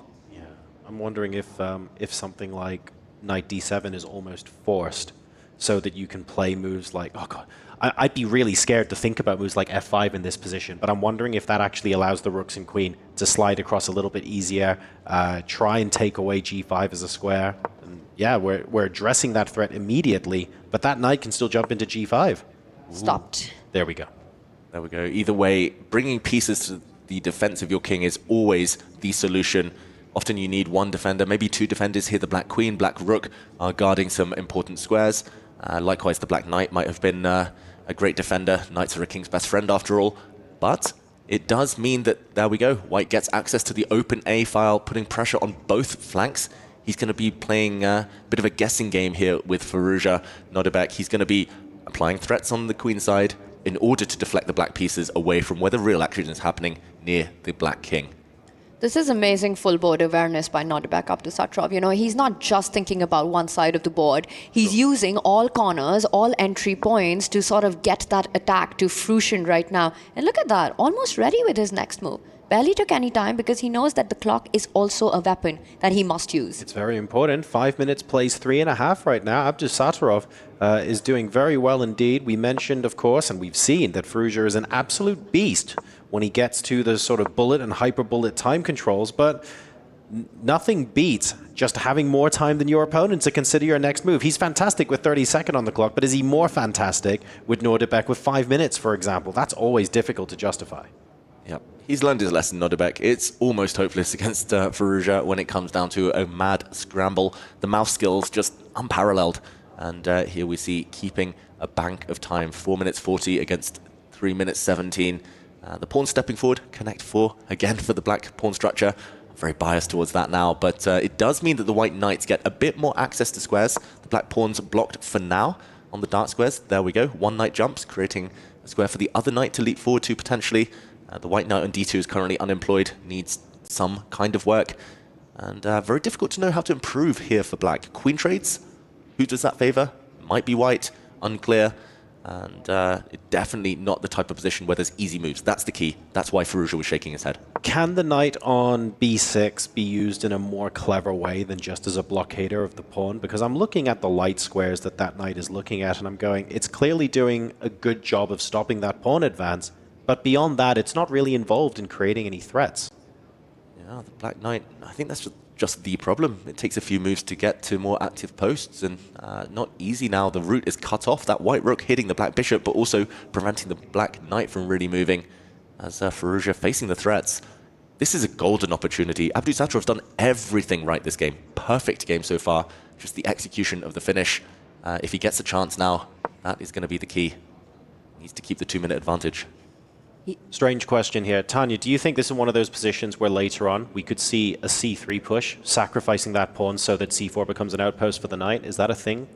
It's definitely on both players' radar. You know, you always have to watch out for that pawn advancing one square forward. Combine them with tactics or strategic ideas like you mentioned. Has to be timed really well. But I think the position lends itself to extremely concrete play. Right. So bishop to b8 first attacks the rook. And Nodebek takes a pause. To me, this looked like a move that he should have had a response to. He keeps the rook on the 7th rank, attacks that knight. Now your move, c3, is being threatened. Now that the knight will assist that pawn to move ahead. Yeah, not just that, but the black knight actually has a square to jump back to, and the white rook almost trapped. From there, it will leap into d3. It's going to transform from a poor, lowly horse to a stallion if it does land. It just needs one more move, 2 more moves. This is danger suddenly for Abdusatrov, who is burning away that clock. And I'm looking for ways for the white knights to maneuver themselves to try and stop that straight away. It's going to take several moves for that to happen. There's no like one move counter offering to swap off a pair of knights. No, that's not a luxury that Nodebek has right now. And you know, these are the difficult moments to deal with because you've been on the attack. You've been the one who's been putting the pressure on the front foot. And now suddenly, out of nowhere, one of the worst pieces on the board for Alireza Firouzja becomes a big, big weapon. You know, that knight, if it lands on d3, combine it with the queen against the white king, it might be Nodebek who needs to go on the defense. He moves forward with the knight because that's the only chess that these guys know. Go forward, attacks the bishop, continues to attack the bishop, not giving black the time for that knight maneuver. He's really consistently, stubbornly hunting down that bishop now. Not too many safe squares for it. There we go. It finds a way to create a threat, at least, hitting the white rook on c1. which doesn't have too many safe squares of its own. There we go, protects its own king. Now the white king huddled up nice and safe. It's just about whether white can create any threats before the black pawns push forward. I'm scared. I'm scared for that c-pawn. I mean, 3 steps away from becoming a queen, a direct path assisted by its own minor pieces right there. This is getting fun. There was a part of me that was thinking, hang on a second, we're going to have to start calculating whether or not we can just push right now, because the bishop on a3 is watching the queening square as well. This is so dangerous for white. So dangerous, this could turn. The eval bar says big advantage, and whoa, tactics. If that knight is captured, the white queen is staring across the board at the black knight. The queen's vision on the 5th rank now blocked by the black rook. He needs to keep up the energy here, Nodebek. Is there a reply? Maybe he missed this block by the black rook. Firouzja certainly missed the knight jump, but reacted and recovered very well. Wow. So now, black is about to win a piece. Whoa, he gives up his queen. What? He gives up the white queen. He gets a rook, a bishop, and pawn in return. It's actually level material after all of that. But you have to think that the black queen is going to do a good job of covering everything here. And also, creating chaos, thriving under time pressure. It's 2 minutes versus 1. I know we say Firouzja shines in these scenarios, but is this a little bit too much to overcome? Crazy imbalances and so much to calculate. And he's not happy with this imbalance, you know? He had that shake of his head again. He's panicking because it's not only the rook, knight, and pawn. That b5 pawn is way worth more than just the pawn, you know? It's going to make sure that it ties down plenty of black pieces. Now, Nodebek attacks the black knight as well, pushes the pawn. Nodebek might be down a queen, but he's still playing for the win. Yep. Clock is key here. 2 minutes versus 1 minute. He needs to keep the speed. Nodebek, you can take the black knight. You can just remove your own knight from attack. Either way, he's done everything right. Magnus has said it. Levon Aronian has said it. It's easier to play with pieces rather than a queen when it comes to a time scramble. You have more pieces to pre-move with. This is his golden opportunity. Can he seize it? And it's 49 seconds for Alireza Firouzja, who needs only a draw to advance to the semi-finals. A semi-final spot on the line. Nodebek Abdusattorov has created everything, all the opportunities to get that comeback win. The knight moves forward. The black queen needs to attack the white knight to keep the material balance. Rook takes knight, queen takes knight, loses another pawn. It's now 2 pawns, a rook and a knight for the queen. So much material. The white knight isn't a great piece, but it can save itself, can improve itself. He's only got 34 seconds, still so much of the game ahead, Alireza Firouzja. Surely we're headed to Armageddon now, but Abdusattorov nervously looking at the clock, shaking. You can see the nerves on his face as he calculates, retreating with his knight. That's not a great square, but there we go. He carves out a square for it to jump forward to. But it comes at the cost of a big pawn in the center. And now Alireza gets the rook to tie down that b pawn from moving forward. Nodebek Abdusattorov trying to activate every single piece. 27 seconds. 1 whole minute advantage for Nodebek in the time scramble. Firouzja is going to need to show off all of those bullet skills to save this one. The checks continue. The black king being tracked down now. The white rook still need to coordinate. Still eyeing up some pawns. This is going into an Armageddon. That is my prediction. 19 seconds. I know Alireza Firouzja, he is an absolute mega beast with that much time on the clock. But look at the position. The 2 rooks coming in. Checks. Pawn on f6 being attacked right now. Defended. Gives a check. Big mistake apparently from Alireza Firouzja. It's not about the board, of course, it's more about the clock. But the white rooks are wreaking havoc right now. The black king is actually about to be checked back to the back rank. And there we go. Nice hit on the black queen. Finding a way to keep the tension, keep material. And he's blundered his rook! Oh my goodness, Nodebek. no! He's blundered his rook with 12 seconds for Alireza. He's still playing on the clock. That was a blind spot. Nodebek Abdusattorov recovers, gets straight back to the board. But now, completely lost on the board. Alireza Firouzja about to deliver checkmate, and he does. He goes through to the semi-finals. Alireza Firouzja in dramatic fashion. Might I remind you, 30 seconds played, 1:40, back against the wall. Incredible imbalances in the game. Manages to win with checkmate on the board to seal the series 3-1 and advance to the semi-finals of the Esports World Cup. Wow, that was incredible stuff. We were holding our breath here in the commentary booth because we just thought that the clock would be the decisive factor, but no, Alireza Firouzja stamping his authority again. It was helped, aided by that rook blunder from Abdusattorov, but here we go. The rook takes h7 slip. causing the game to turn around here. Maybe forgetting it was check. There was no time for White to go and skewer everything. Abdusattorov, though, forcing himself to recompose and try to play on Alireza. This checkmate at the end, so sharp. 9 seconds, he sacrifices his queen. Brilliant. These tactics, he eats them for breakfast, lunch, and dinner. Alireza Firouzja, he's the guy who topped C group. And this is how he finishes it off. You know, not just the scoreline, not the fact that he needed even to go into an Armageddon, but how he dominated the match with his play from start. Incredible stuff. The Falcon continues to spread his wings here. Knocking on the door of a win. Didn't get it in game 1, didn't get it in game 2, broke through in game 3, and then turned that around fantastically with seconds left on the clock in the final game for an emphatic victory. Let's hear from Firouzja now, live on stage. Yeah, I'm here with Alireza. I'm not gonna lie, time was the main factor in this entire series. Yeah. Game 1, almost with the distance. Game 2, game 3, all these games. What was going through your head in that last game when you're down 50 seconds? You see him blunder that rook. Yeah, I mean, it was crazy at the end. Of course, I had the lead, so it was like, worst case I will lose, I have the Armageddon still, so it was a very tense match, yeah. Very tense indeed. And I want to ask you, do you just thrive under that pressure? You seem to just love playing when there's like 15, 20 seconds. I mean, at this point, 10 seconds on the clock at the end. Is that where you feel like you're in your strongest? You're in your element? Yeah, I think my advantage to others is that I can use my time and play a lot of moves at the end with few seconds. So I use that, and yeah, sometimes it pays off. Yeah. I mean, it definitely paid off there. Congratulations. You are now our second semi-finalist. You will be facing Arjun Iragaisi for a spot in the grand finals. Ladies and gentlemen, we still have 2 more quarterfinals to play and find out who will be the rest to join us in the final 4. So let's head on over back to the studio. He says sometimes the speed is working in his favor. I'd say here at the Esports World Cup, it's always working in his favor. Alireza Firouzja comes out on top against Nodirbek Abdusattorov in our first quarterfinal of the day. And what a finish it was, Yovi.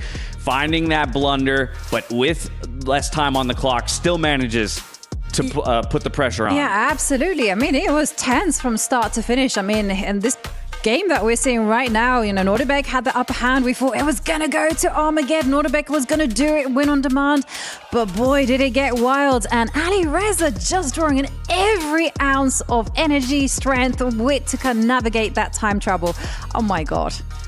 When there's seconds on the clock, you get nervous, your hands shake. This guy is living in his refrigerator. He's so absolutely cool. You saw how his opponent cracked under the pressure just when he had the chance. He was right there. Then he blundered his rook, and then he blundered mate. Well, the mate was produced in spectacular fashion by Alireza. It's just when the pressure's on, the bullet skills come out, and they show why they're so mercurially quick in the finish. And you saw right there the reaction from Nodirbek himself. A bit surprised at the mistake, but again, Alireza Firouzja, at just the young age of 22, he sees the opportunity, he takes it. He already had the lead in the matchup, but he decides, hey, we're not going to Armageddon. I'm not giving you another breath of life. I don't think he was even thinking about it. He was just moving on instinct. He knew the situation. He felt like he had just blown the diva.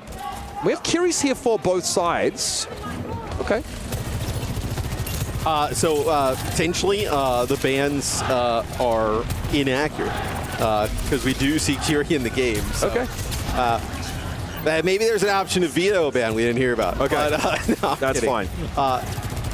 It does change things a little bit. Like the Curie is awesome, the combo with the Wrecking Ball, right? There's right. It was actually a Symmetra ban for those that are wondering here. So still, obviously, Wrecking Ball pretty good at going after comps with a centerpiece. I think Sojourn is obviously kind of the glue that holds the Falcons comp together. Yeah. So Falcons ban Sim. Sunjin's play a good amount of it. I think, though, with the I would have loved to see them ban the Curie instead, right? Maybe because Ramatra's gone, you're like, we want to play Diva, so you want Curie yourself. But knowing the other team is going to play ball, I feel like they get a much more sizable advantage with the Kiri with the ball as opposed to you with the D.Va. Well, yeah, it also gives you the option to take these side fights, alongside your Tracers. Ball's a bit more self-sufficient. D.Va to some degree as well can always make use of those health packs and be where she's needed for easy healing.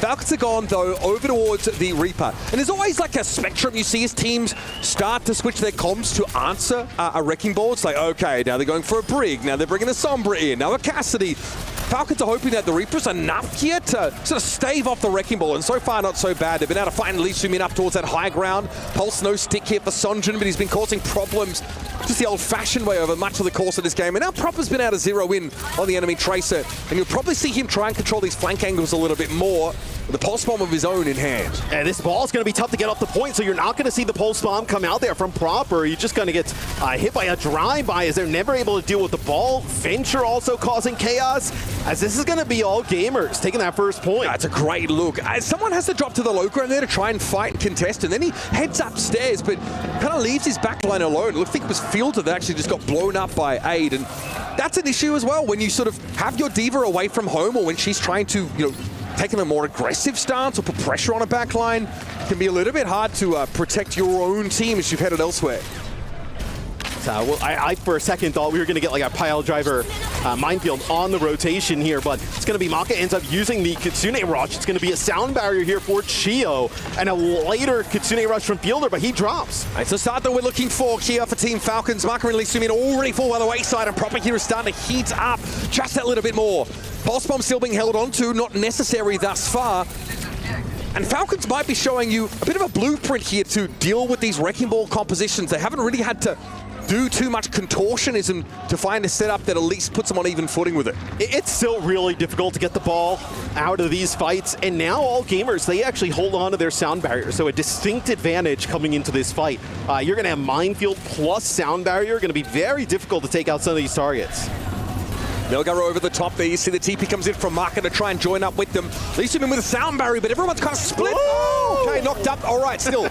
Sound barrier deployed. Aid went pretty low, though, before that came in. Sonjin's already lost that overshield now, dropping low himself. A sound barrier here for Merit's found two. Aid and Maka fall. But Melgaru's been able to dig up both healers from Falcon's side of things.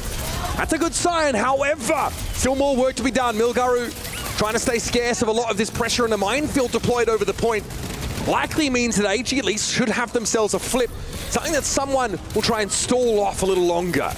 And you have Chio and Proper here, so not out of this just yet. You're going to be able to kind of extend this to possibly 99 here for Falcons. Now someone gets demeched. I think this is probably it. Someone desuited, but I think Falcons are more than happy with this kind of result, and if they can stay in the fight, they may not even need him later. Proper with a recall. Pulse Bomb still at the ready. Someone, though, was taken down out of mech with nothing but the Bunny Blaster to work with. Aid topped up as well. Sonjin trying to stay off the point for the time being, but AG just have to contest in bits and pieces. They've got to make use of the absence here of Falcon's tank, but someone's going to be returning on the Minston.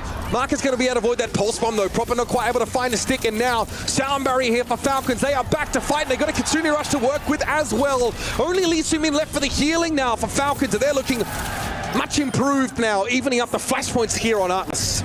It's incredible that All Gamers was not able to flip that. I mean, Falcons, between Proper and Chio, Merit, able to juggle the points. Someone goes over to Winston, which is arguably a signature hero. So we see them tying it up there with a 0.1. But I think that was also one where All Gamers, I mean, look, I don't think they should have won it, right? But you could have at least started to flip it and gain some progress. And then who knows what happens after that. Kitsune Rush here held onto by Fielder. Not needed in that last fight whatsoever. Melgaru's got to be careful, but Arctic, you see Aid really trying to push with him, and the Tectonic Shock, perfectly timed, is all of them. Rush from Fielder, too. Yes. Popsicle got blown up instantly. Don't know if there's any value to be extracted from it. You can see it there off in the distance, but Falcons made the choice to move into the choke there and really got punished. And I thought we were going to get Melgaru's minefield, but now it comes as they're trying to walk out of the spawn here, goes up high, trying to separate some of these players from each other, maybe find a dive target, but really it's just now Falcons rotating on the outside. Oh, no. No TP. Yep. 6-second cooldown still on that TP. That's a tough pill to swallow for Merit. And so AGAL already up to 42% on this flashpoint. You see they're going straight for spawn. The disruption Milgaru is reaching. He knows it's going to be very, very hard for Falcons to get their ducks in a row to have a chance to contest this. And now they sit on a Kitsune Rush of their own, Sound Barrier to combine with it. Deck is stacked in favor of AG. I think if you're AG, though, you try and get away with one, and that's going to be the Kitsune Rush. And Chio takes out Maka, so that goes for nothing. Lusamin's going to use that sound barrier, come to the high ground, connects with everybody, going to negate really anything happening with that Death Blast. So Maka makes a risky decision to actually get the Kitsune Rush off, even though he knows he's likely going to die. And AG actually make decent use of it. But they've committed both ults, so that's not good at all. Sunjin, I think, caught a drive-by by Milgaru, who might have been stuck. Either way, a double pulse here. Flips the fight very quickly back in Falcon's favor. Proper is back. That is definitely a pulse bomb that connected onto the Wrecking Ball and just swings himself into the Tracer and gives Proper a 2-for-1 there with the pulse bomb. And okay, now you take out Proper. This is huge. Primal's probably going to have to be used by someone here at some point. Yeah, likely just to stall this. Minefield is a bit of a problem. Even a Primal Winston can get blown up quickly by that. Gio here's got a bit of help, but he's having to fight Sonjin. Definitely a more aggressive Lucio player, rather. Pulse here for Sonjin, no connection. Might have been a recall there from Proper, and that someone has to go for this Primal. Dangerous for Raiders, they're going to be knocked over the edge. Maka has the swift step away, and Falcons still have control at this point now. They know they're going to maintain it, but Fielder's going to be coming back into the fight with a Kitsune Rush, and someone's looking for yet another target to harass, to harry down. Someone will be topped up, and Falcons look to be in a position to go 2-1 up now if AG don't have a convincing fight. Look at they go forward with this rush match, perfectly employing it. And AG have to try and regroup, but not quickly enough for Maka to stay alive. I love the aggression there from Falcons. They kind of rotate around and they catch AG off guard a little bit. As Melagaru is going on a bit of a flank, they actually come forward, they use that Kitsune Rush, and they barrel down 2 players, and having that advantage, that's going to allow Falcons to take this point. Yeah, look, AG do have the mobility, right? But Milgaru's not able to stay alive and stall long enough. It's 2-1 in flashpoints now. Just as AG looked like they got off to a dream start on Ardless, Team Falcons have been able to wrest the game back into their favor. So it is a Winston swap from someone. The Reaper in play as well. I think the Curie making it through has been huge here for both teams. It's allowed AG to play, obviously, this Wrecking Ball. It's also given Falcons an opportunity to play a little bit faster. Yeah, give someone, proper someone to play alongside. Here's the Death Blossom coming through. Aid gets caught out. Looks like Merritt might have been knocked actually into the rest of that AG lineup. Milgaru not able to displace the Reaper away from the soft underbelly of their composition. The Falcons get the perfect start here of what could be our final flashpoint. And we'll see with all gamers, right? You're going to have double support ult here. I think if you blow through these and you don't flip it, you are, I mean, there's not much else you can do, right? Maybe you decide to save one, give yourself a second fight opportunity. Again, notice that Falcons happen to play off the point for the most part. That sound barrier now comes in. This is going to buy Fielder time to get towards this Kitsune Rush, but a little cheeky back cap there from Maka. This is awkward. Kitsune Rush now thrown down as AG get ready to defend the territory they just wrested from Falcons' hands. Rush comes in from Falcons. The orange big road being traversed, but Chio is down already. Fielder made use of his rush now, but it's not panning out as Maka's been able to find yet another kunai elimination. Merritt this time falling. Falcons are going to have to pay the piper and regroup. I hated that fight from Falcons. I'm going to agree with you. Like using the sound barrier that early on, especially when they were it starts playing, with the back cap. Yeah, for me, that is just... Okay, yeah, playing for the back cap at that time, they kind of happen around the same time. But then you're just at such a huge support ultimate disadvantage there where all gamers, they're able to flip that pretty early, Mitch, where they're already going to have 70%. All right, Proper though.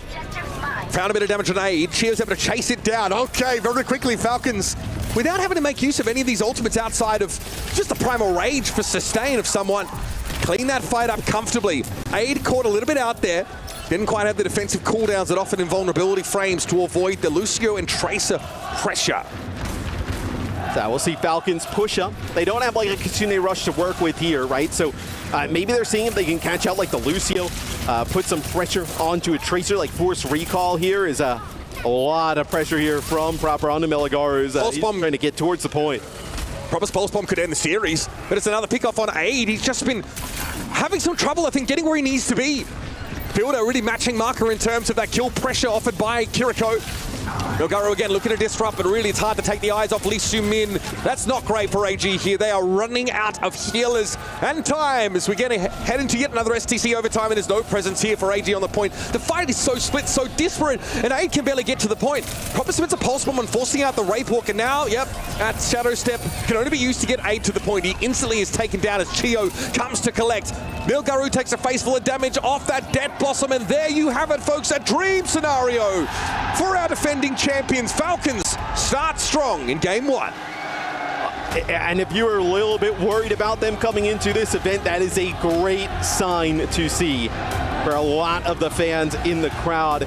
So Falcons takes care of business against a bit of a frisky all-gamers team. I think it'll give some teams in this group some trouble.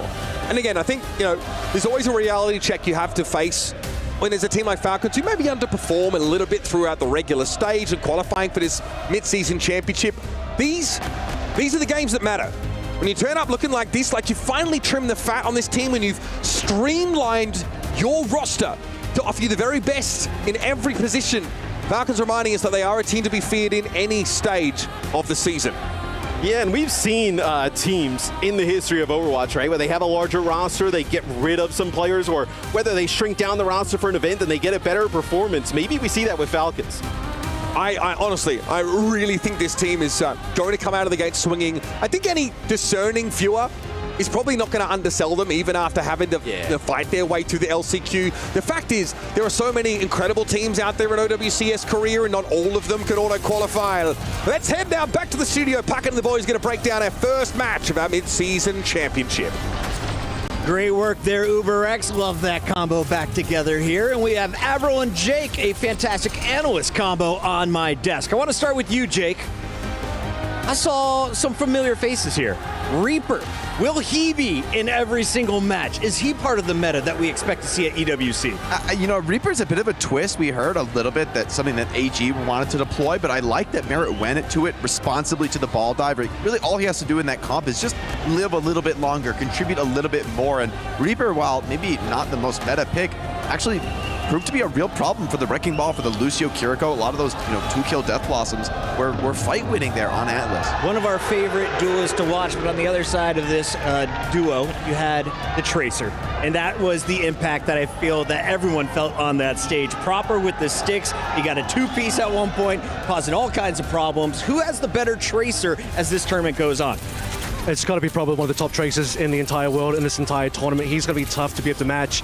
And this is a team that has Stalker on the lineup as well. I don't believe he's at this event, but he's also got another insanely good tracer. So just an embarrassment of riches for this team of Falcons. But you look at this type of composition, what's really interesting is we got the Ram matchup early on, but we actually didn't see the sim yet. Falcons are a team that are capable of playing that. It was banned on the second map, and that's something they can still bring on through. So we haven't even seen, I think, the real width and the breadth of what Falcons can bring to the table in terms of their flexibility. And what you're seeing here is just a masterclass from the mechanics of proper on that tracer. Second map of Atlas, double pulse bomb, really brought that map back. A quick 2-0. What do you think of Atlas hit competition?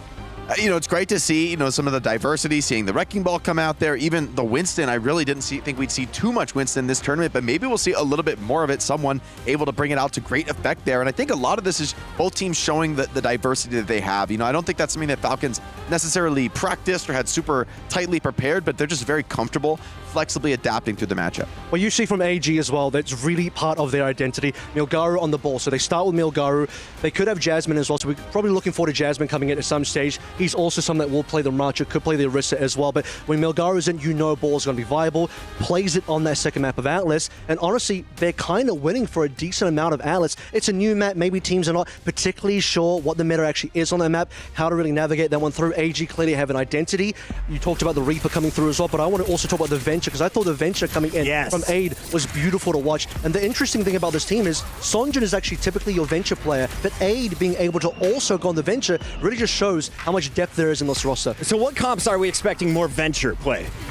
just anything where you're going to see a very fast-paced brawl or dive comp where everyone's going to be, jumping in, going as hard as they can, trying to get a quick kill. That's what really Venture's made for in Overwatch, is setting up, burrowing in under your opponents, starting with a dig, and then the rest of your team kind of jumps in and supports you when you go in for that committed play. And that type of strategy is something we definitely could see more of. But I think it's really, this is two Korean teams matching up, so we get to see more of that flair. I think when we see some of the European teams and North American teams, they may have different takes. So I think when we see those cross-regional matchups is when things are going to get really interesting. I know it's super early in the tournament. It's only one match in, but who is shining from the Falcons right now? Can you identify one individual on that five-man squad? I mean, if you just take a look at the highlights, I think it was pretty clear there. It was a lot of Proper on the Tracer. However, I do think moving forward in the tournament, you're not just going to see Proper Tracer. He's got a lot of flexibility. I do think at some stage, he will flex onto the Sim. People are probably thinking, is Proper a Sim player? Remember, they have Sparkle on the coaching side. You see Sparkle standing behind the team. Sparkle was one of the progenitors of the Symmetra compositions way back 2022 Dallas Field with Rush, with Fearless. Symmetra was like kind of the bread and butter of that team, and Sparkle, the pilot of that particular hero. So now bringing that expertise into Falcons as what I still like to believe is probably the best Brawl team in the world. Falcons literally won Stockholm World Championship last year, playing Brawl, beating Crazy Raccoon, and now we're back into the Brawl meta. So get ready in future maps, future matches. I think Proper will flex a little bit, but right now, look at that Tracer performance. Can't ask for much more. I love the fans. All the haters. You see Proper and crew taking care of business, a clean 2-0 start. Also on that leaderboard for our bracket, you saw Weibo is up one game over Virtus Pro. Any surprises there in our Bravo matchup? Yeah, I was watching a little bit of that on the B stream. It looked pretty strong for Weibo. I mean, going back to their bread and butter, they're playing the Hazard Dive so far, at least that we've seen in that matchup. So it's something great to see from Gushue, flexing a little bit off the Winston, but still a composition that their team is very comfortable on. And they're a team historically that stylistically just does their own thing. They play their own style, come hell or high water. Reminder, we have two streams here at the Esports World Cup for Overwatch 2. Make sure you have both Alpha and Bravo open. We are going to come back with our second match of the day. But if you want to watch Falcons here on the main stage, come back in about 4 hours. They will be playing for the first spot in our playoff bracket around 8:45. As we go to break, we remind you all, hit that follow button. We'll be right back with Game 2.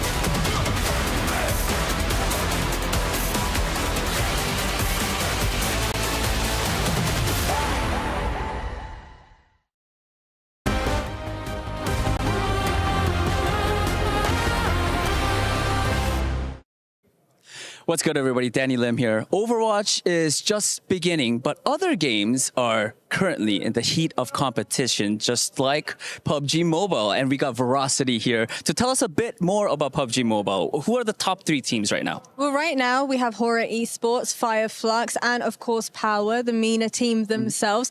It's been an incredible showing so far, and Horror have just topped the charts during our survival stage. Sounds very interesting. I mean, if you have time, you should come over to Overwatch site as well. We're literally right over there. Okay? So as soon as this is done, you should come over because we got some great games. Done deal. I'm absolutely going to come and check it out. All right.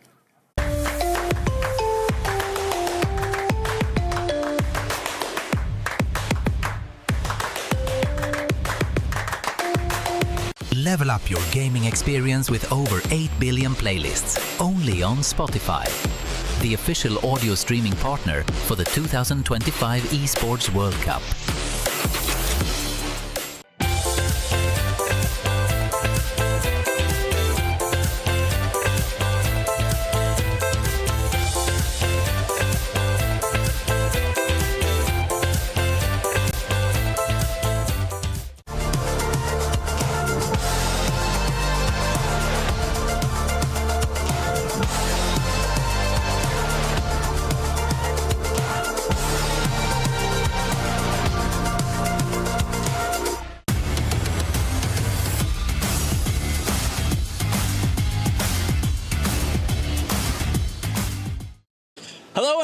Welcome to the Boulevard, everybody. This is where the fun starts and ends. I mean, if you're waiting for your favorite match to start, this is the place to be. If you're in the middle of waiting and if you got some time to kill, this is where you're supposed to be. Why? Because we got tons of attraction, tons of fun stuff, food, beverage, you name it, it's all here at the Boulevard. Now, I feel like it's better to just show than tell, right? So less talking, more showing. Let's take a look. Follow me.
Welcome to the Mid-Season Championship at Esports World Cup 2025. This is your Jameel Motorsports arrival cam of Crazy Raccoon, the 2024 champions, taking the stage once again. Johnny, everyone has been talking about this squad. Why are Crazy Raccoon considered the greatest to touch Overwatch? Well, they're the reigning champions, first of all, when it comes to the Overwatch majors, because Champions Clash was played this spring, of course, and they beat Team Falcons in the grand final. So they hold the current top crown. Now, of course, they had a bit of a slip-up in OWCS Korea. They didn't win then. But still, I mean, they are the reigning champions here at Esports World Cup as well.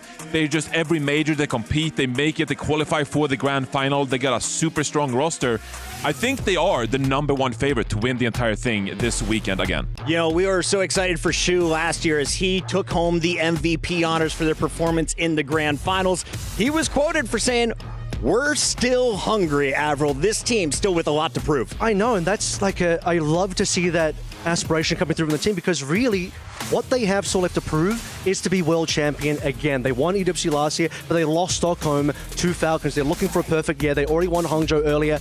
Chu already has an MVP from EWC last year, and he's got an MVP from Hangzhou as well for Champions Clash. He wants another MVP on top of that. He is probably the best support, not even probably, he is the best support player of all time. Taking a look at this roster, what is the scariest portion? Is it their front line? Is it the back line? Is it the tanks? What do you got, John? I mean, boring answer, but it's the full team really, because every single player is arguably the best player at their role. But I will say Lip, arguably the greatest player of all time in Overwatch, and can just take over games when it comes to the hit scan role, especially in playoff tournaments.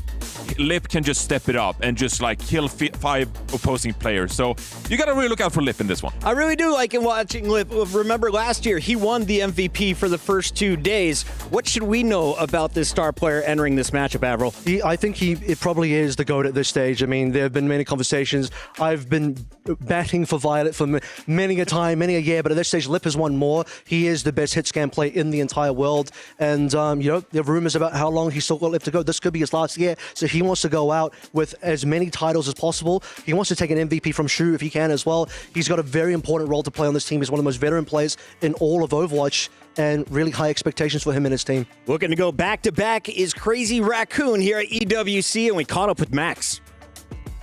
What's up, everybody? I'm here joined by Max from Crazy Raccoons. Right before their match, we're gonna have a quick chat, pre-match chat. Max, how are you doing? 일단 어떠신가요 지금 사우디? 너무 뜨거워요 진짜. Max says that it's very hot. All right, let's make this quick. Your first match is up against Veryl. What's your read on your opponents? 자, 첫 번째 경기 바렐과의 경기가 있습니다. 좀 바렐은 좀 어떤 팀인가요? 일단 바렐 일본 1등 팀인 걸로 아는데 그래도 저희 코리안대는 안 되죠.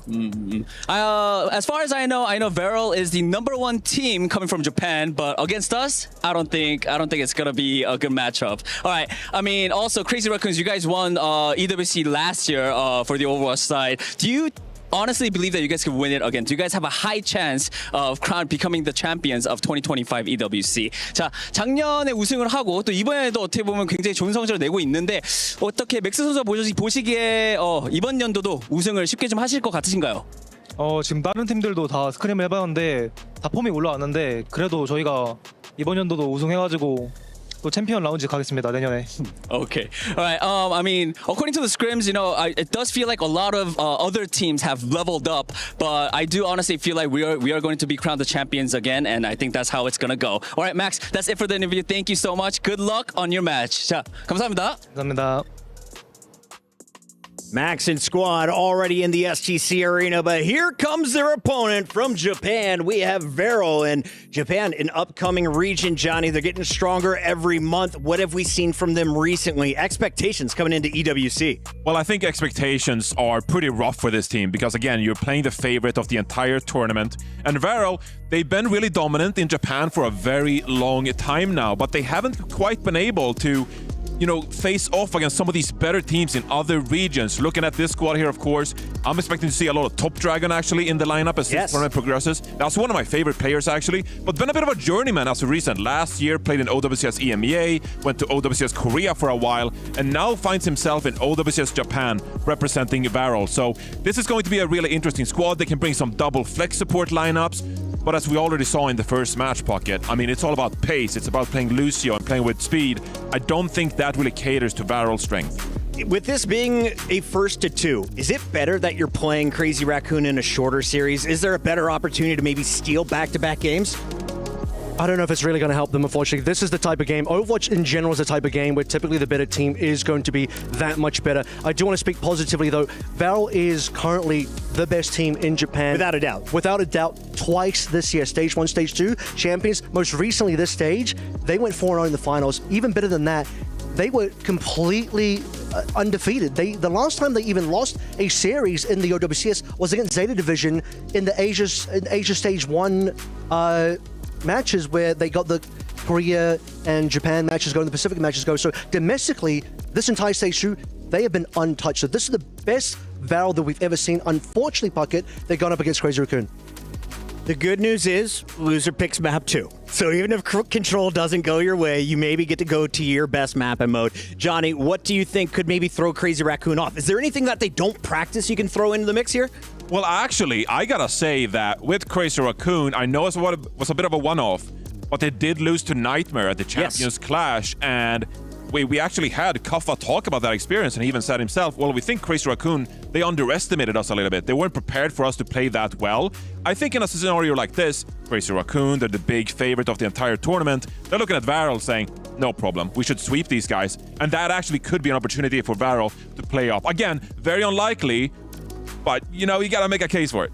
You're playing the best team in the game, the returning champions here at EWC. It's stacked against you, but we got to take a look here at the big picture and what is going on, because this is group stages. This is your turn to take that life if you need. You have a second life down in the losers bracket, but Group B, not one of the easier ones, Johnny. I'm looking here. You're playing either Liquid or our Rock Esports in that second round. The winner of that matchup will be playing, of course, the winner of this. Right, and I think actually Liquid, we predict them to be the second best team in the group, but they're kind of the team for beat for either Rock or Varol. Yes, you're gonna play against Crazy Raccoon, of course, it's bound to happen, but if you can at least put up a good result, if you can have a good showing, maybe go back, learn something from this game, and just prepare yourself better for a match against Liquid, that is where the real upset could happen. And I think Liquid, they're another team with a lot of pressure on their shoulders. That is the team that Rock and Varol will look to upset. Yeah, I think Varol need to really look towards the Liquid game. We're probably looking towards Varol and Rock being in the lower side of the bracket. So first of all, they have to get past Rock, and that won't be an easy target for them either. I think Rock are probably a team that are around the same level, maybe even slightly better. There's no other way for me to say it other than I do think Varol are the biggest underdog in this group, or otherwise known as, I think they're probably 4th best in this group out of 4. We're being kind here. Japan is a developing region. Varol have a lot to prove. This is the best version of the roster they've had. Top Dragon is an incredibly good player, but there's still a lot of work for this region and this team to do. I think they can beat Rock when the time comes if they play an extremely good game, but Crazy Raccoon, they're like the best team in the world still. If it's not Falcons, it's probably Crazy Raccoon. And so going up against either of these two teams, it's just asking for so much. And Johnny, I was telling everyone on Call of Duty last week, when you have your top squad, you might as just use this as a scouting report for the rest of the tournament. So let's turn our attention to Crazy Raccoon. If we want to see just what level they're playing at, how can you tell when they're playing in peak form? Well, they're going to be dominant. That's how we'll be able to tell. But that is a problem when you're playing some of these Korean teams.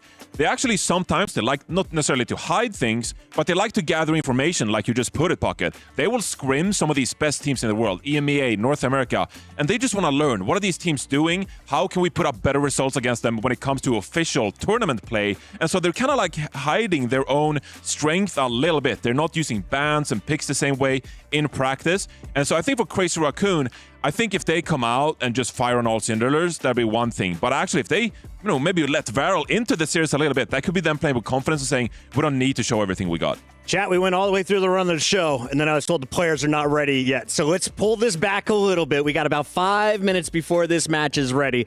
So let's kind of overview on the day. We're going into match 2 in our groups. At the end of the day, we're going to be sending 2 teams into that playoff bracket, and that's where the real money is scored. But this is an opportunity to put on for your region, right? This is the world competition that we've been waiting for, where everyone gets to see where they stack up. Where are we at right now? Korea's still head and shoulders above the rest of the world? Yeah, absolutely. And the really interesting thing here is Japan, this is like their first real international event because they've been to stage like an Asia stage final before where you get to play against the rest of Asia. When we talk about international majors where you get EMEA in North America and now China in this 2025 year as well, Japan hasn't had that opportunity realistically yet. So, I mean, for Varel especially, they have a lot to prove here. So, I mean, Korea's obviously going to be top dogs by default. I think EMEA's really closed the gap a lot. EMEA should be pretty damn good this tournament. NA will try to catch up to EMEA, even though at Hangzhou, NA probably outperformed EMEA, but power rankings, at least in my opinion, have shifted a little. China is always going to be a wild card because Weibo Gaming, they're about the Korea level, but the rest of China is probably not quite there just yet. In Japan, well, they're catching up to everyone else, unfortunately. Speaking of Weibo, I'm told they're over on Bravo. Let's check in with that broadcast when we can. I want to see, are they going to be able to get a clean 2-0 over Virtus Pro? Johnny, we're jumping into map 2. What are we witnessing? Well, it's a bit of a surprise here. Avril mentioned it to me before we went on. Ice Gnome, the tank player for Virtus Pro, is actually playing Symmetra for this Virtus Pro squad. It's something we talked about reflecting on stage 2. Virtus Pro, they're not really a Symmetra team. Jwoo was not able to pick up this hero, and it put them at a disadvantage going up against teams like Alcadzia, Twisted Minds. So now they're putting their tank player on this hero to give them the best chance in the tournament. But Weibo Gaming, they're up 1-0 right now. They are looking really comfortable with Shy on this Sojourn. So Weibo Gaming is looking like they're firing on all cylinders. And to sort of give a little bit of hopium to Virtus Pro here, Ixnom has played a lot of Symmetra recently. He's hit pretty high ranks on the ladder for Symmetra, so he's been really grinding this hero. It is very strange. You don't normally see a tank roll swap into a DPS, specifically one as intricate and unique as Symmetra. I mean, this is typically Symmetra is like a niche pick. You need to be a specialist almost to really get the most out of this hero. We did see, like you said, Johnny, in Stage 2, in EMEA, Virtus Pro, the reason they're so far behind Alcadzia and Twisted Minds in that playoffs and the rest of the stage is they just couldn't wrap their minds around getting the Symmetra into the team. We saw a lot of Jwoo trying to get it for the team, and it just wasn't quite there. So Smash and the rest of the team now are trying to change things up a little, see if they can fit another play into that role and find the success. But for VP, I think this game's a struggle right now. I don't know if they can win against Weibo. Weibo looks like they got a lot of ultimates coming online, Johnny. Is this the finish here?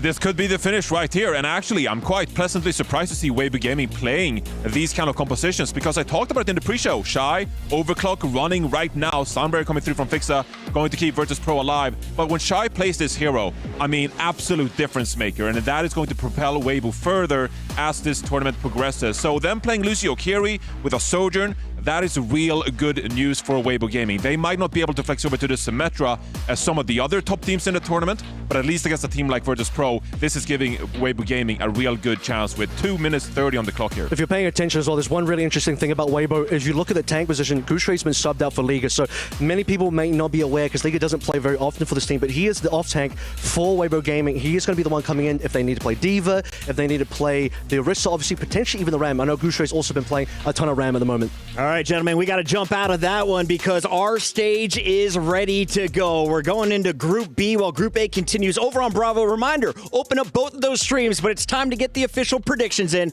Crazy Raccoon 2-0? Has to be, yeah. It'll be insane for them not to. Where can Varel take a map? Game 2, they get to choose the map, Johnny. Don't go to Watchpoint Gibraltar. Just don't do that. Go anywhere else. Go anywhere but Watchpoint Gibraltar. The casters have their picks in. Put yours in the chat right now, because Game 2 of the day starts on the stage.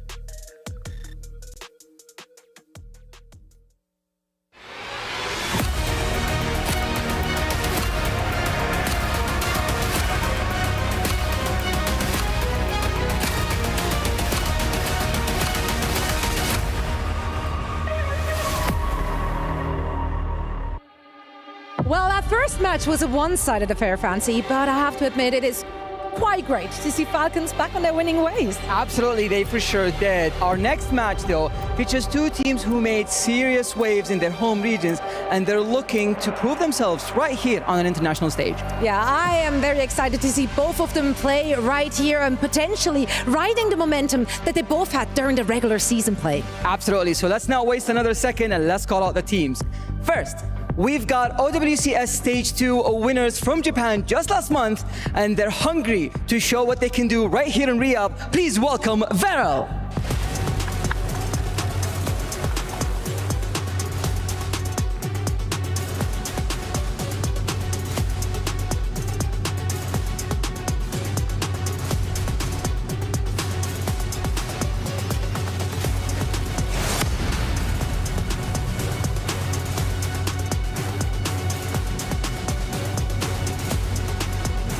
But they are going up against a team which is predicted to win it all, a team with a legacy and therefore also a target on their back. They're looking for back-to-back international titles. Please make some noise for Crazy Raccoon.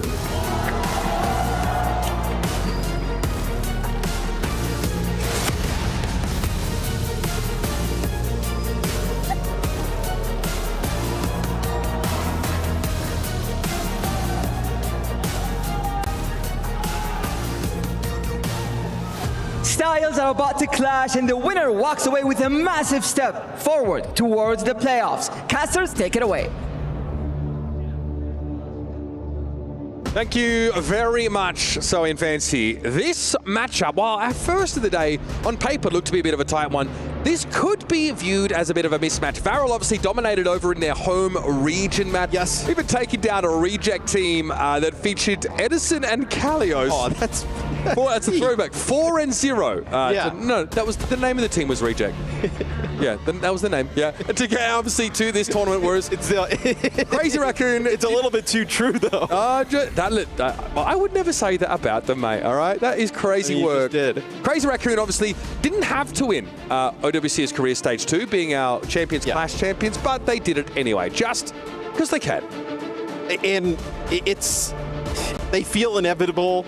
I think that's why the fans are constantly booing them, because they know that eventually Falcons will have to play them, you would think, at some point, right? Bizarre, potentially some upset along the way. To be able to win the whole thing.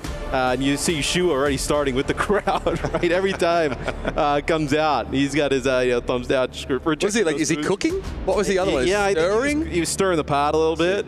He's cooking, stirring the pot. I mean, I like that a lot. Yeah. Now, if you joined us for 2023 Overwatch World Cup, you'd actually recognize a number of these Varel players. Obviously, Japan did not feature heavily in the later stages of that tournament, but as some, we call them like old heads, I would say, of the Japanese scene, have turned up yet. Players such as Nico, such as KSG.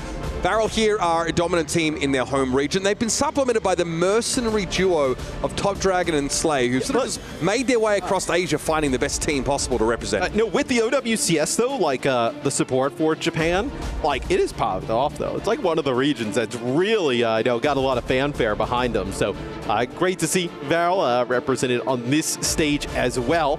Unfortunately for Varel, though, I mean, they run in one of the matchups I think everybody would have loved to avoid, right? They're kind of our sacrifice to Crazy Raccoon here early on.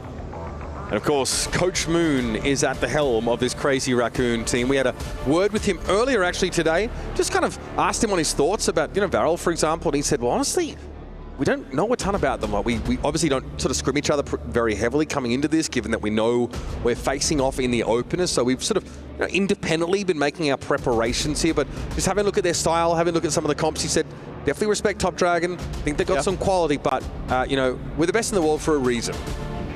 They're not worried about anything. I mean, when you look at this roster top to bottom, and you were saying that you were asking a lot of these players, like, who could you have as like a dream team? Yeah. I mean, you look up and down the roster, and it's like hard to really make an argument of like, who would you get rid of, if you had to kind of make a dream team, all-star team for Overwatch? As, I mean, all of like Shu, I feel like we talk so much about all like Lip and Heesang and obviously the tanks. Like Shu is still so good.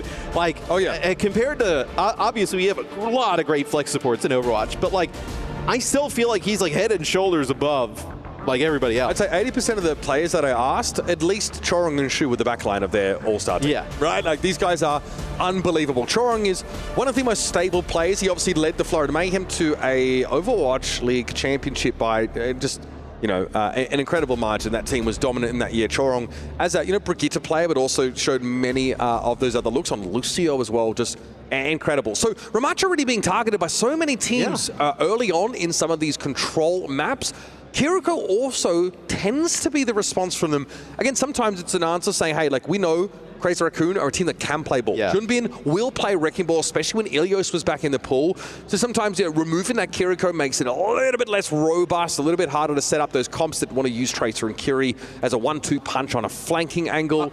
You've got to be afraid of Crazy Raccoon if you sort of leave those heroes available. And Ramattra is so good at playing so many different styles of play, right? I think that's another reason why teams are like getting rid of Ramattra early on is we got the Max Junbin jerseys.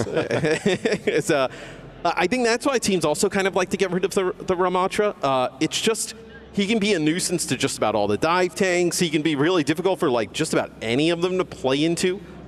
Where you get him off the board, it seems like a lot of value. Great Crazy Raccoon representation in the crowd out here in Riyadh. Of course, this is a team whose fans know when they tag along with them to an event like this, they're likely to, be hanging around for a while. They're likely to have a reason to cheer in the final days of one of these tournaments. They booked their hotel for all 3 days. They're not looking to go home early. Man, I mean, the last time we saw Crazy Raccoon at an international event, man, I think we had one of the most banger games of all time. Yeah. That Falcons matchup that sort of went to 7 in the end, or at least to 6. I was delirious. It was like 3 a.m. in Burbank while we were covering the Hangzhou games, but some of just the most memorable Overwatch that you could ask for. These guys are, delivering excellence here, and we expect no less of them than to breeze through this opener. I'm really going to try and give it to you straight here. Varel are not a team that I would expect to be able to stand on even footing with Crazy Raccoon, not on their best day. And also something with Falcons is like, some of these teams that are obviously as good as them, they can have moments where it feels like they kind of like play down to competition and, maybe let their foot off the gas. With Coach Moon behind them, that is not the case. I mean, they come in here with the intent to just destroy everybody. Coach Moon explained to me the way that they've been scrimming, and not to disrespect their opponents, but they've just been opening up the ban. So what that means is they're just banning random stuff. Yeah. And then just sort of seeing what gets through. What if their opponents want to play? They're not banning anything that would actually like hamper their opponents from playing their perfect looks.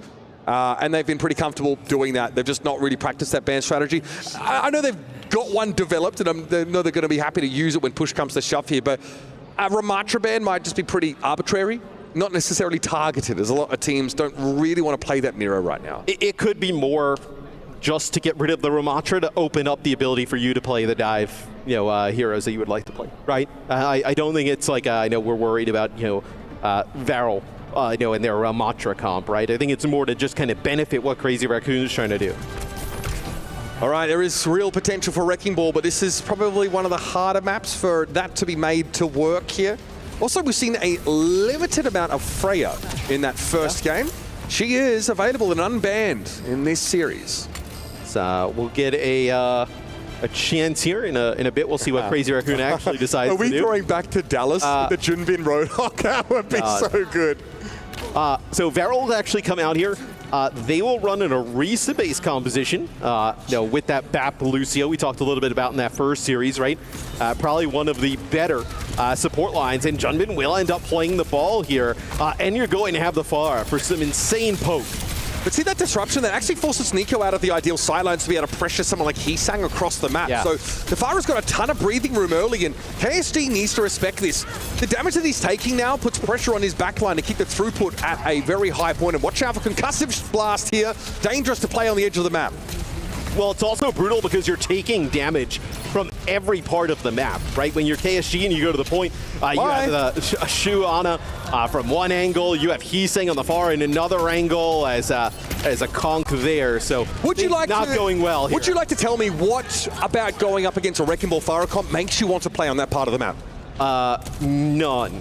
Really none. I think they were trying to actually make a play for Shu, and they ended up getting him. They TP'd out. But after that, I mean, nothing able to happen. No, they javelin bro off the map, which is fine. That's great. You do have to go after this Ana in this composition if you're Varel. It's one of the biggest things that keep Junbin in a position where he doesn't have to, leave and, benefit from health packs, but that's a big ask. Just over the top.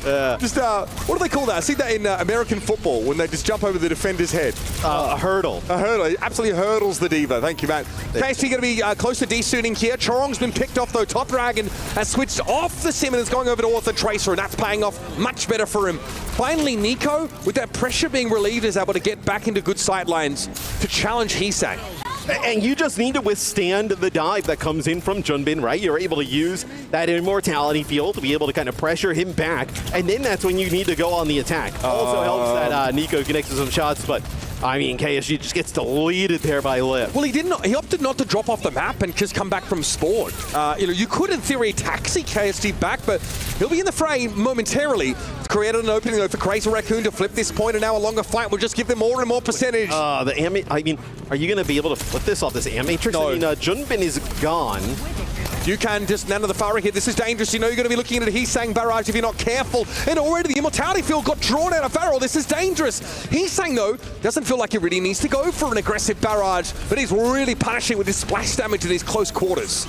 It's going to be sound barriers from both sides. It'll be a Deadeye here from Nico. Gets canceled, though, as the barrage now comes in as Nico takes another rocket there, gets finished off as Chorong's still alive. You end up losing Shu, and direct there onto the Baby Diva. That is filthy. And again, I've got to call back to Varel's decision to keep KSG around in the fight in that Mini Diva form and in the front line. I know you've got to try and get ult charge back with a Bunny Blaster, but you gave a free kill over to Lip, and therefore, like a 10-second delay on your Diva getting back into the fray. Questionable indeed. Crazy Raccoon here, canvas the point with mines, and Varel don't have a chance to even touch it. Yeah, it's a pretty rough start there for Varel, but I think Crazy Raccoon just taking care of business, as I think most of us expect. For Varel, I think they did a decent job keeping their back line alive, right? Using that immortality field. They had to use it really early on, though, in a lot of the fights. So maybe you just want to hold on to it a little bit longer, get a slightly more value out of it. Yeah, like my issues, I think, for Varel more on the macro side of things here, Matt. That is an egregious situation for KSG. Look, the answer to the Fara is a tough one. Coming up with that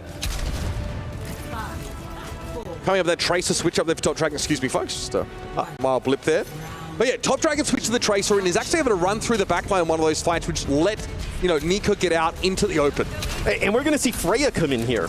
So Freya, we haven't seen so far here today on this stream. It's been banned, and we actually see it get banned a decent amount. So Nico will be able to play the Freya, maybe offer a little bit more range there, but Heesang goes off the side. Both the Varel as well have a Iliari in their composition, so they're playing a very poke-heavy, somewhat greedy backline, but one that can really, put a lot of heal pressure down on Heesang, forced, Chorong and Shu to be looking in the Fara direction more so than the Wrecking Ball one. And Nico's done well opening things up here, dealing with Chorong. Lip, though, wants to hang around. He finally clears out that healing pylon, takes up residence in the dojo now while he waits for reinforcements. Well, I guess ultimately, if you're Varel, right, they were running the Lucio in the last round. Like, what do you really need Sound Barrier for? Like, there's not a huge ultimate you're going to be able to, survive. Like, you're not going to survive a Nano Barrage with it, right? So you trade that in for a little bit more damage with the Ilari. Fight here in close quarters by the looks of things. Nico benefiting from the Immortality field for a time, and eventually Junbin's kind of going to come back around for another pass.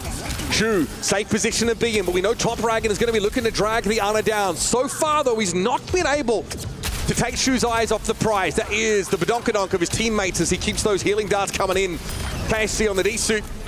Crazy Raccoon concede 36% before flipping back. And it's a really tough comp for KSG to play into because you're obviously trying to use the defense matrix for, the far rockets, whether there's a bio grenade coming in, but then also trying to use it a little bit more defensively to end up, trying to take away some of that damage that Junbin or Lip would put on the back line, some of that pressure. You just don't have that much defense matrix, right? You're going to have to give up something, and that time turns and just gets, rocketed from behind. Oh, Nico, nowhere to go. A little bit snarled up there on the eaves of that rooftop map, but many parts of this Varel composition are a little bit vulnerable to getting dove on by Lip and Junbin in quick succession. Some mobility there, sure, between Outburst and Exo Boots, and the dash of Cloud can work his way towards that perk, but still, very, very challenging to handle this look for Crazy Raccoon, and they look so comfortable. Recall there as an unsuccessful pulse bomb came out there from Lip and Nico. When you're forced inside, it means, yep, you're susceptible to a bio nade. Yeah, no follow-up, though, as the rocket spam still coming in from Heesang is... now you'll actually get a touch here as KSG will step up into the point. Gonna have a self-destruct race, so gonna have a ability to get the mech back. I wonder if Chorong and Crow, it's gonna be a sound barrier. They're gonna go fast. Captive Sun here from Slay, but it's gonna be ignored for Crazy Raccoon as they look to take it up front, close and personal engagement. And there's Cloud picked off first. Slay held onto the Captive Sun for a long time and will be able to pick off Shu with the detonation of that debuff, but there's surely more work to be done here. Junbin though eventually falls, that extra healing not available, and Heesang throws in a bit of a risky barrage that comes up with nothing but a Diva mech. I'm a bit surprised to end up using the barrage because you were going to have the nano to be able to combo with it here. Maybe you feel good enough to be able to just nano the Pharah even without the nano, without the barrage, and come up with some kills. That's exactly what they're going to do. All right, there we go. Shu getting his own nano, of course, as it's given over to Heesang primarily, and there's nothing Cloud could do about that. KSG turns around, tries to intervene, but he's a little bit too slow, too late to keep the Baptiste standing. And with Slay having already been picked up, that is curtains for Varel. Now, honestly, they're lucky that KSG didn't get demeched, ends up making it out with the mech. That would have been bad. That would have been horrible. So now one last chance here for Varel. It'll be KSG and Top Dragon who get on the point, so they'll get a touch. Pulse for Top Dragon here might find some use if Junbin gets a little bit too close. And Nico, of course, with this bowler shot, has to hope that Crazy Raccoon group up in some regard and just sort of using it on Junbin here. Pulse bomb though there, great little 1-2 punch from the DPS of Varel, gets rid of Junbin. And that puts Varel in a position to extend the game a little bit. Nico forced away. Heesang caught by a bolt, and Cloud's able to finish the job. You heard it. The eat of that pulse bomb. And the KSG gets max value from that fight. It was going to be a pulse bomb that was going to connect to Slay and just turns and ends up eating it with the defense matrix. So huge play there by KSG is keeps Varel in the game. So you probably got two more opportunities here for Crazy Raccoon, and then look at this, Mitch. You're going to have Heesang switch over and play Sombra here. Amp Matrix used early. Crazy Raccoon will back up. So maybe here you're just looking at like a hack on the Diva, a D-Mech, and then that's how you're going to win the round. Yeah, target the Diva first here, ideally. If you get an anti-heal as well, it's just, there's nothing that can be done to keep them in the fight. Oh, okay, Captain Sun does get deployed. He's saying affected by the debuff, but no one's there to actually get enough damage to trigger it. Over the edge, apparently. Maybe knocked off course there by Junbin. It's a dangerous part of the map to play, and there's the virus connection on Slay. Top Dragon, though, was there to help, and there was a healing pylon, so Slay will still be standing. Here's a minefield now from Junbin. It's a bit of threat generated on that proximity of the point as the healing pylon's cleared out. Nico looking for a way in, and KSG ideally should create one as Varel still have control of the point, and can we even afford to let it flip back? But we'll have to get involved and intervene before the round ends. Lip with the pulse, KSG going low once more. We have a Moira now into the fight. Slay making the switch up as a bowler shot came through from Nico, but Lip's able to take him down. It's Cloud out of the picture. That's not ideal. Moira has to carry the lion's share of the hearing load now for Varel, and Lip is waiting for the gold. Oh, no! Oh, Junbin, that is... You can't be doing that, bro. Poor game as well. You can't be doing that. You cannot be doing that. Oh, buddy, that is so tough for Lip there. As, of course, Junbin sailed on past him with the pulse bomb stuck to him and ended up blowing both of them up. Top Dragon couldn't be happier with that little exchange. And longer sight lines, right? Able to use that Freya here to kind of counter some of the stuff that the Pharah can do. So this is that barrage they end up using when they don't have the nano to combo with it. So this is a little interesting. Obviously, maybe not an opportunity to because he gets spotted, but the virus is so much more damage with the hack. The hack didn't actually come through. This is... buddy. Yeah. Well, it happens to the best of them, as has just been proven. Top Dragon with a big impact in that first round, Matt. That Tracer play has been excellent. A map win for Varel here would be crazy, right? To go up 1-0. Crazy Raccoon obviously would have 2 map selections there at the, well, I have a map selection. You probably get another one there if it goes to the distance, where this would be a huge steal. He's saying he's waiting for something. Looking for a chance to knock Cloud off the map. Stuck with the bolt here. He's got to commit and at least finds a 1-for-1 exchange. That's going to have to be enough for Heesang. Top Dragon is starting to get a little bit hungry. Pressure on Shu. Chorong taken low as well. And KSG turning up just where he's needed. That's the risk of playing with these Wrecking Ball comps. Junbin can't always get back, and honestly, appealing ball is not really an appealing concept. Well, you see when Nico is able to at least even trade with Heesang. These are fights that Varel is able to come out on top and constantly, and that's going to have Heesang switch away from Pharah and move over to Echo. Echo's still going to be pretty tough to play against here. With here, Mitch, because like the Frey is pretty good against Echo. Tracer historically has been pretty good. You have 2 poking, support, so you're in a pretty good spot here. I still think if you're Varel. Yeah, still this though, difference maker. Yeah. Where Pharah wants the longer fights, I mean, you can just have Echo come in, dump cooldowns, and just take someone out of the game because. You know, he's saying playing the Pharah, you want to hang around, get consistent damage, but you're very exposed to Nico, to the whole backline as well. This is a better choice, I think, against his high poke look. I'd consider Cassidy maybe for the Freya if I'm Varel, where you have an opportunity to kind of play with the Cassidy around both of those supports. Not as long distance is Echo compared to the Pharah, as they get Shu. It's going to force the sound barrier out. Yeah, Chorong's able to find Cloud, though, and Slate falls to a pulse bomb. Junbin clearing things out here. Now as a bowler shot gets wound up, but Nico gets blown up before he can really make any use of it. This, I think, more up-tempo look is better for Crazy Raccoon against a slightly, I mean, look, it's a backline that doesn't have a sustain ultimate. I think that's like a big deal. So you could get in there, blow them up quickly. It's not like you can respond with a sound barrier or something to kick you in the fight. Pulse bomb there, fair enough, but Junbin this time doesn't carry it to his teammates, so Varel can't turn it into anything more.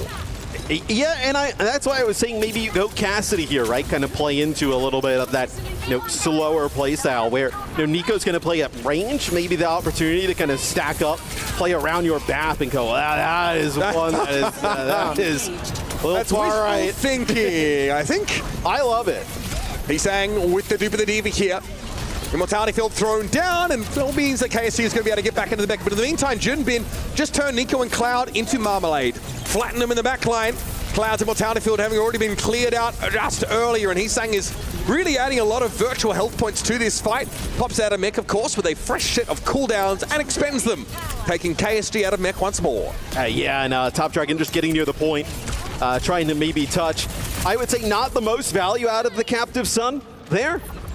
Using it as an aerial zoning tool.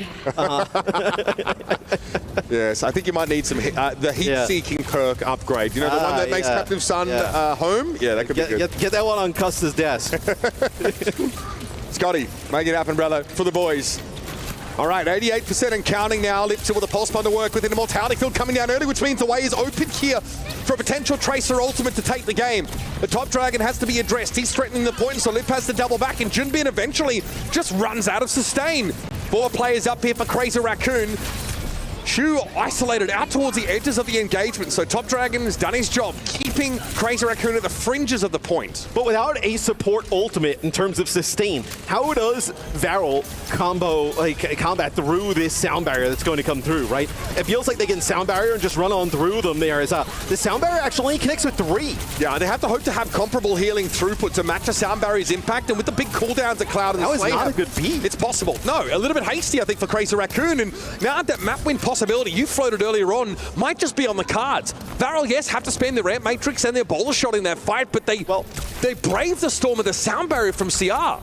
And without the sound barrier, obviously there's no support ultimate option in terms of sustain for Crazy Raccoon. If you see Shu just shoot that Captive Sun, So what happened here, though, Cloud couldn't quite get away. The minefield was a dangerous prospect to drop down on, and he got caught by the Tracer in mid-air. Shu picked off, though. Nika's able to get rid of him, and the Captive Sun has now been wound up and is in play. Junbin trying to break line of sight, dodge away. It's going to be Heesang cleaning up Nico. There were sticky bombs, and now Lip can double down. Junbin joins him for the fight, and Slay goes by the wayside. KSG looking low impact and pretty submissive, frankly, in this position. Knocked out of mech, and an Immortality Field won't let KSG stay around long enough to get back in the mech with a Bunny Blaster. Lip deals with Top Dragon AR Pulse Bomb that never had to be used as Crazy Raccoon play it close, but Varel fumble at the finish line. Extremely competitive, though. First game there from these two teams, right? I think a lot of people, probably us included, expected Crazy Raccoon to come in and just kind of roll through Varel, but that map 1 was very close. Could have went either way. Yeah, plenty to hang your hat on. I think if you're a Varel fan, Top Dragon with a great individual performance over both of these stages. The Tracer play looked very good. He stands up to Lip on many an occasion. And of course, for this team, like, the objective is pretty clear, Matt. It's avoid Junbin, prevent him from disrupting you, burst him down so he has to go for health packs, and then find Shu. Dig out the Ana on some part of the map and take them down. Yeah, that was not a great look. You think that's when he got rolled into with the pulse bomb? Might have been, because I think that was actually Heesang falling off the map as Farah, which is something you don't expect to see. Shaky for Crazy Raccoon, but still, the result is what matters, and coming out of map 1 with a dub is all they really need at the end of the day. I also quite like the Baptiste Iliari backline, especially into the ball. It's a backline that can stand on its own 2 feet, can really fire back. But when you come into fights where your opponent has sound barrier or have this rush of supportive utility, whether from overshield or like healing amplification, it's hard to really meet them with the same level of impact in those windows. I'm so curious what the map pick and bans are going to be from Varel here. So looks like Coach Moon just figuring out what they want to do on the Crazy Raccoon side in terms of bans. But like, what are you necessarily, like, are you worried about the ball per se on like other maps? Because it seemed at times they were able to kind of battle it back. I think the comp actually looked way more beatable for Varel when the Farah was out of the way, right?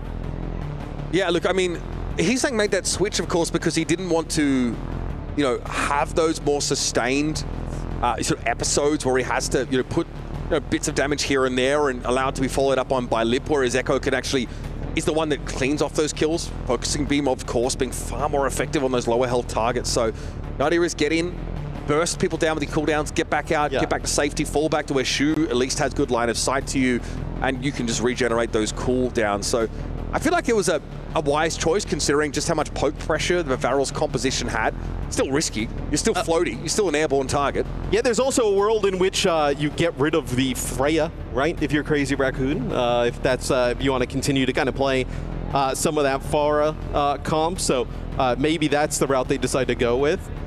So maybe we see that come in from Crazy Raccoon, where looks like at least the map pick we're seeing, potentially Circuit. So that would be an interesting one. That is one you can definitely play the Bapillari, right? Do you remember the last map at Champions Clash? Yeah. Circuit Royal that featured none other than Reinhardt picked in that game. The most bizarre. Oh, that was Overwatch. That was like 5 a.m. I think everybody was losing to that. I mean, I can't forget it. It was such an odd. Obviously, that was a series that like went the distance, right? Went all the way. Both the teams are, really pushing each other to the limit. It was a 4-2, so it went to 6 in the end. But Circuit Royal was classic because it was a map where like there was a Ramatra ban and a Juno ban. So like you couldn't really, a lot of teams weren't trying to play those sort of rush comps. But I think there was like Sim Reinhardt mixed in there. Just legendary Overwatch. So Crazy Raccoon, in the discussion of whether this is a map pick that Varel are trying to catch Crazy Raccoon out on, there's no way. These guys are just trying to put themselves in the best battlefield for their favorite comp and see if they can take a map away from these tournament favorites. And I also think like Crazy Raccoon isn't necessarily going to ban, like would they ban BAP or Ilari per se, because like they can play that as well. You can definitely ban Baptiste. Like obviously, Shu is probably credited with some of the most legendary moments on that particular hero. But folks, we're stepping aside for a moment. We've got a substitution occurring on stage. I think you can probably guess what it's going to be. So we'll be back, of course, with our second map of this first of two opener of Group B between Crazy Raccoon and Varel of Japan.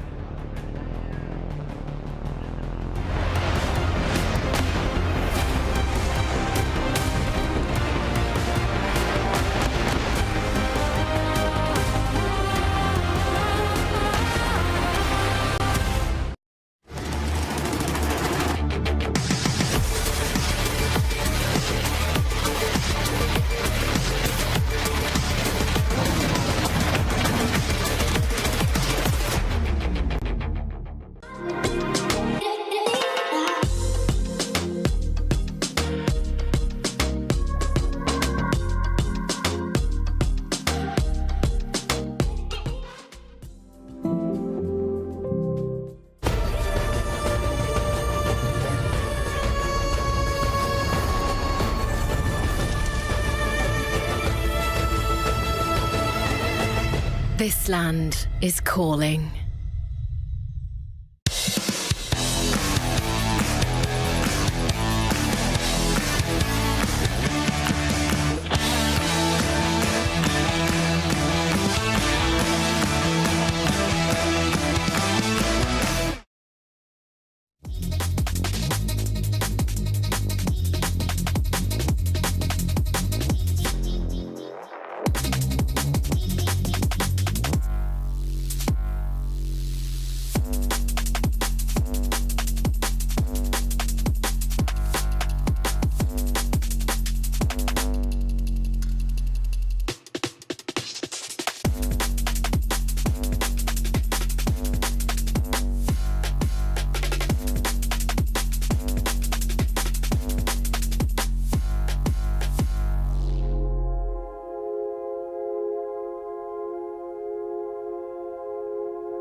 was you that put me in. Promised me that we'd be okay. All of your lies I was believing. You were there most of the time, but I was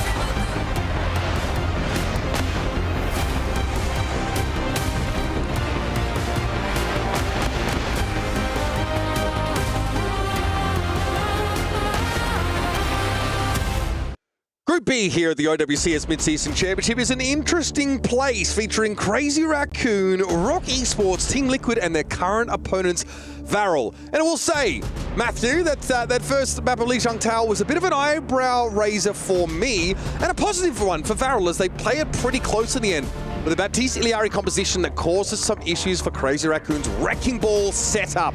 But Map 2, of course, is just around the corner. Varel dropping, obviously, Lijiang Tower.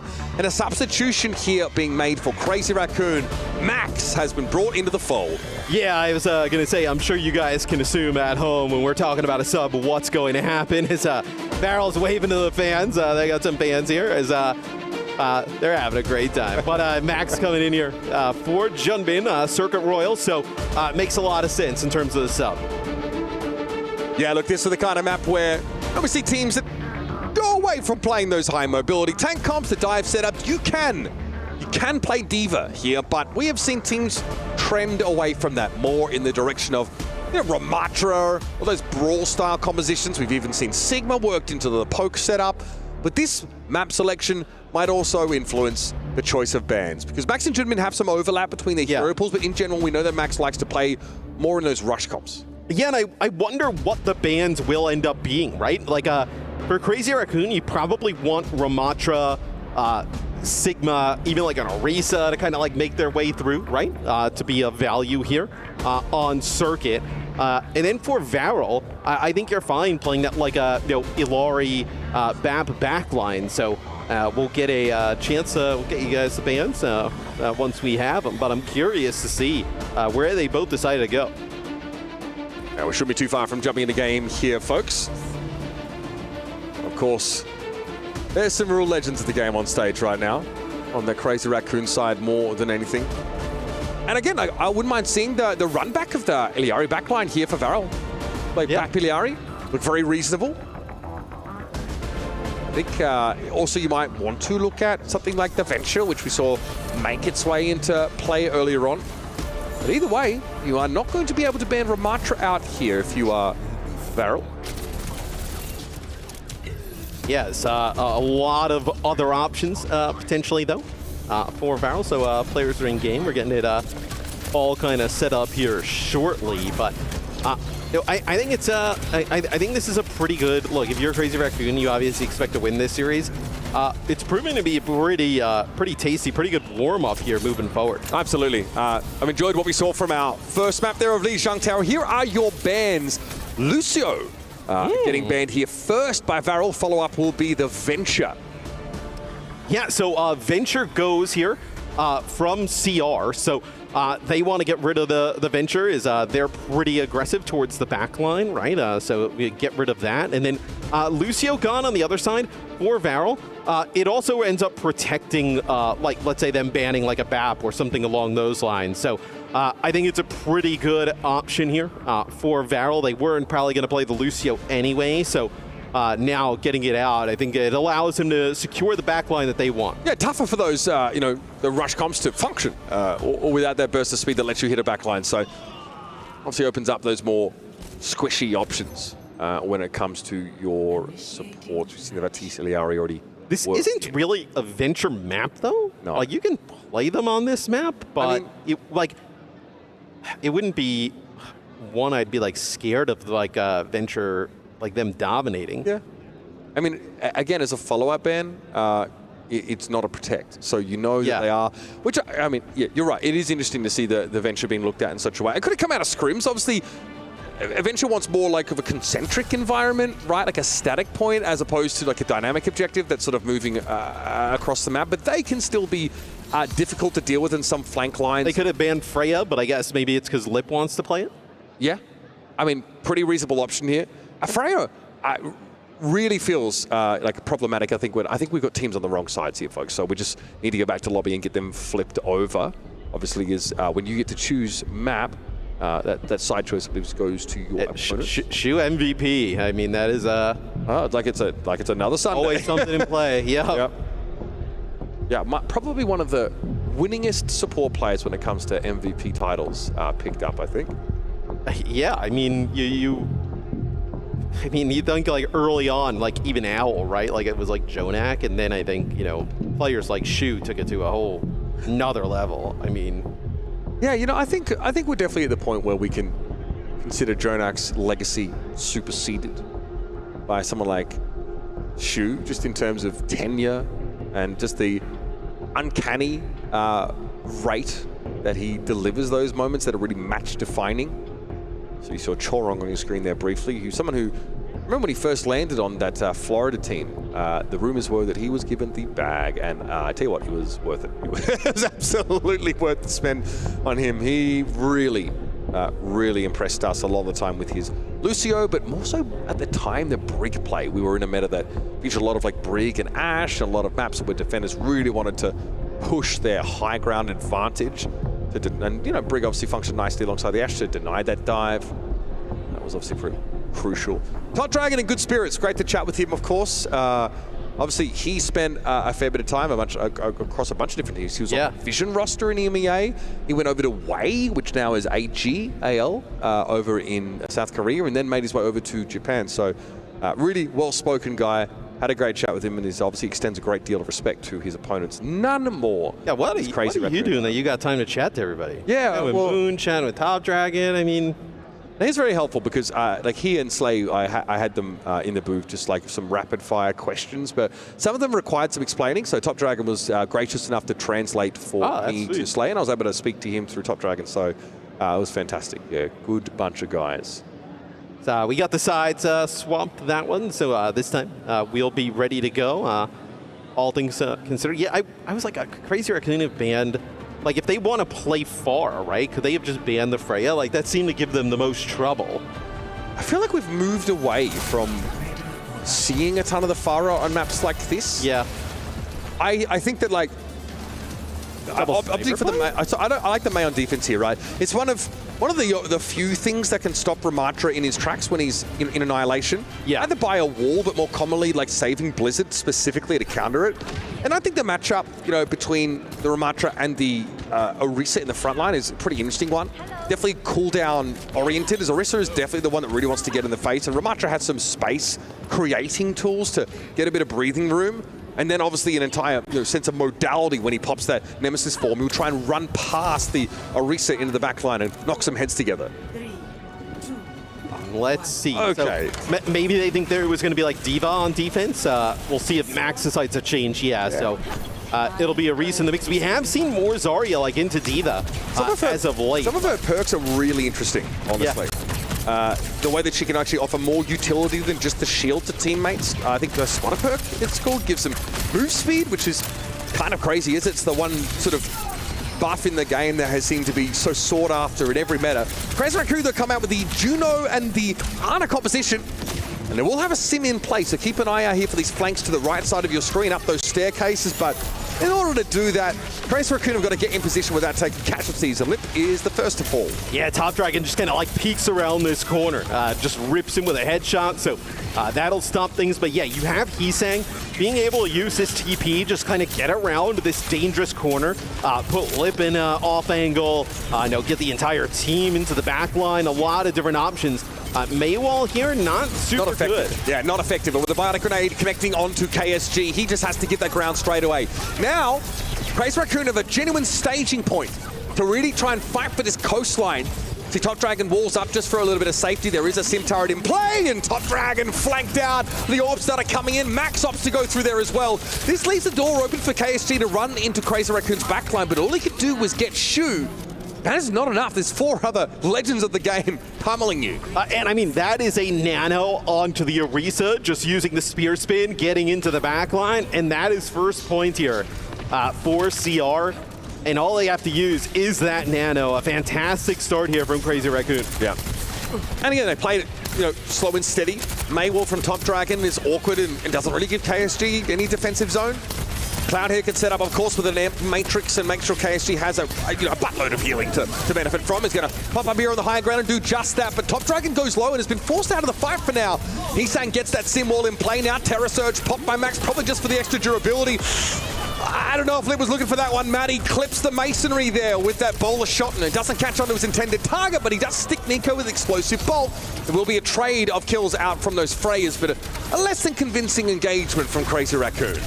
Yeah, this is going to be one where Varel comes out on top, and I think if you're Varel, like we've seen in EMEA, I'm curious where they decide to play. A lot of teams we've seen play where like KSG is, right? Like play for that low ground, don't allow them to get that position, start work their way up the ramp. I'm curious to see how aggressive Varel is going to end up playing here. And first things first, try and put Slay in a bit more of an awkward off angle, force him to set up a more defensive healing pylon. You see where it is. Located just around that corner, cleared often out by the attackers, and here's that orbital rate coming out now. Varel maybe too slow, realizing this could be a big issue for them. Annihilation use. This is a defensive application of that Ramatra ultimate, and KSG loses it pretty quickly as Crazy Raccoon will rapidly disengage away. It looks like they want Top Dragon pretty bad, though. Top Dragon, ends up in the low ground, being chased there by Max, his Lip. just kind of searching for players here. As, so much space for him. Yeah, doesn't have access to the high ground. But KSG, is he controlling that space as the Ram? Doing a really nice job. He's dead. Yeah, once the sim come off spawn, a little surprised. Yeah, I think Cloud was maybe hoping to throw a longer range Immortality field down there, but KSG was playing inside the small room, and it made it a little bit awkward for his backline to keep him topped up. That's something we're going to be tracking very closely, Matt, because in this matchup, KSG is going to become a pincushion to Max or Lip or even Shu. This might be second point. I don't know if you're going to be able to challenge this for Varel, and it looks like they're going to indeed end up giving it up, so they'll back out here. And that TP gives them bridge access straight away. So Max gets set up in a very forward position, and this virtually gives Shu and Lip a huge amount of space to work with. And this Amp Matrix is, okay, it's going to give Varel a look in here, but Max has the cooldowns to rotate, and it's a huge spend for an ultimate that actually doesn't get Varel back in pole position. I'm worried they're going to nano Max and just shoot him through that door with the Terror Surge, and they're going to be in a lot of trouble. SG's working very hard to keep Max at bay, and it's worked out so far. Lip just loses out in a duel against Nico, and Shu doesn't really want to heal. Max is the nano going over. Caught by the Captive Sun connection, no one Heesang is going to fall now. Max finds himself face to face with Cloud and is able to deal with him. And with a Terror Surge still available, Lip pumping damage out, there's still much to do in this fight. There's the Surge, used mostly for the Fortify to stave off the slowing effect. And yeah, Tot Dragon could not walk far enough away. Crazy Raccoon with 2 up, take a big fight. One in which Varel spend that ultimate from the Ilarian. I mean, that is a huge fight win there from Crazy Raccoon, just continuing to move the payload down the map here as Bola Shot. You'll have Orbital Ray here to be able to fight in. Oh no! That's a double bio there from Shu. I mean, yeah, Nico also caught by one of the bolts from Lip. So there's no escape. He was bioed and stuck. He was guaranteed dead. All right, Blizzard going to come out here. The bowl shot is available to Lip, and the Orbital Ray is going to allow Crazy Raccoon to surge forward and control that high ground. Now, Varel have well and truly lost control of this defensive side, and will barely have a chance to touch here. Lip holding onto the bowler, sends it straight on in. KSG with the Annihilation trying to stay alive, but there's a symbol in play. It's too easy to kite away from that area of effect. Damage from the Ramatra. Ice block used for Top Dragon to try and stall, but he's too far off the point to contest. 226 is a long time to finish with in the time bank there. From Crazy Raccoon. I wonder also, like, obviously map 1 was that was a nice. 6 shot. Map 1 was a little bit closer than I think we expected, probably Crazy Raccoon expected. I wonder if that was like, all right, we need to turn up on map number 2. Like, we can't take it easy. So this one follows the script that I anticipated a little bit more closely, with the asterisk that I think Top Dragon is really holding his own up against Heesang and Lip, which is an accolade in and of itself. This moment here, though, a great fight from Crazy Raccoon. They're very short-handed, but Max is able to pop a Terror Surge that he held onto for a hot minute. And was doing a good job at actually forcing KSG to fight in positions where he doesn't have good sightlines to his supports. Yeah. I mean, I'm not surprised with Top Dragon's performance. Like, we know he can hang with this level of players, right? I know, as you talked about, it's like bounced around the regions, bounced around teams, but we've seen top play from him everywhere he goes. So nothing surprising about Top Dragon's play. Obviously, you just need more from the rest of the team. And this is what Max also can provide to a really stalwart Sigma player, allowing Chorong Jishu to play this pretty high damage, poke-centric, aggressive-looking backline. Chorong on the Iliari is it's forced to be reckoned with, and Shoes Baptiste has actually been etched in the annals of Overwatch history on more than one occasion. I wonder, are they going to play, let's see, there's still some, I was like, are they going to play the Ilari with the Juno? And it seems like they are. So dropping the BAP for the Ilari, you obviously get some speed to maybe get past the shield here from Max. So this poke comp isn't great at retaking space to take the healing pylon down. So against the Sigma comp, I think Iliari is pretty heads up, and you probably want the Orbital Ray to, enhance KSG's ability just to run people down. The Max, obviously, with the Hyperspheres, can get them into some of those corners where the healing pylons are set up, and Slate probably would have wanted to recall that before it got blown up, but Varel are still moving forward. But this corner, this is where the defenders really like to stake their claim to the map. a lot used here by Varel to just kind of gain this position, right? They end up using their speed ring, a May wall. They end up using a Nemesis form, so a lot of cooldowns used there. And everybody just backs up for CR, and then they take the space right back. Max has done such a good job of rotating his cooldowns and backing up, gaining space. And in trying to take the space that Max is giving up, KSG's taking damage from 30 different angles. It's coming from Chorong, Shu, Lip. Some of them are on the coastline, some of them are in the back line. Really tough to keep your Ram topped up when you've got to move out of range of that healing pylon to actually take the space. You need to execute this perfectly, it feels like, for Varel to be able to make it work, especially no Lucio. It'll be a Captive Sun here from Slay. Okay, Gravitic Flux out in response. Juno was caught, but not enough damage before dropping down to get the insta-kill. Slay's able to deal with Chorong now, really trying to go after these backliners on their own and shoot. Doesn't have an immortality field to lean on. Nice little passage of play from the one of two Koreans on this squad. And Slay has allowed Varel get this first checkpoint. Yeah, and KSG ends up throwing a Ram shield up there to kind of protect him as he drops to the low ground, as CR will change. They will match the Ramatra here. So really only difference is that BAP obviously for Crazy Raccoon, and then the Sim in play. You see these positions, like where that pylon is, a poke comp of Sigma won't be able to clear that. Yes. This comp can. Max switches over to more of a rush style here, but they still have that fairly aggressive backline look. Orbital Ray comes in, but Varel actually losing their opportunity to really benefit from it now, as it looked like that Captive Sun forced them all to sort of group up or disengage. So not only, Matt, do they lose Nico, but then Orbital Ray goes for very little.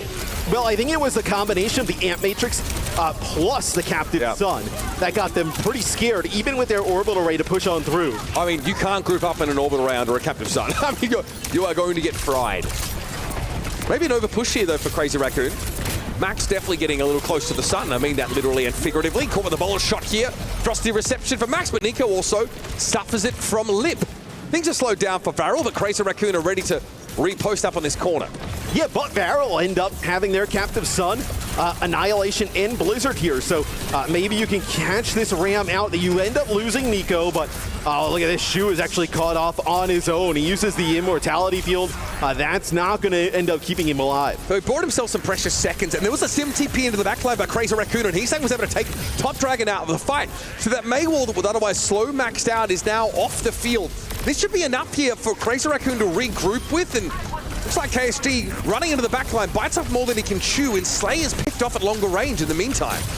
Yeah, although KSG pushes on through and he kills Shu, it just ends up with Varel so split, right? And players from Crazy Raccoon on both sides of them, they were never really able to kind of like prioritize any of the targets and just kind of whittle down over time, where now the time bank here from Crazy Raccoon still 226. The one from Varel is not, even if they kind of speed ran the rest of the map. That's right. Yeah, they've been close. Really slowed down in the second phase of the map here, understandably. Here's that Annihilation, though. Crazy Raccoon look like they want to linger around. The Symbol's going to force KSG back away. Yet another Varel ultimate that is, frankly, upfront countered by what Crazy Raccoon can leverage. And once again, you've got Amp Matrix, Captive Sun available. Scary, because Varel would have used their Orbital Ray, but they may be denied it yet again. Here's the Sun.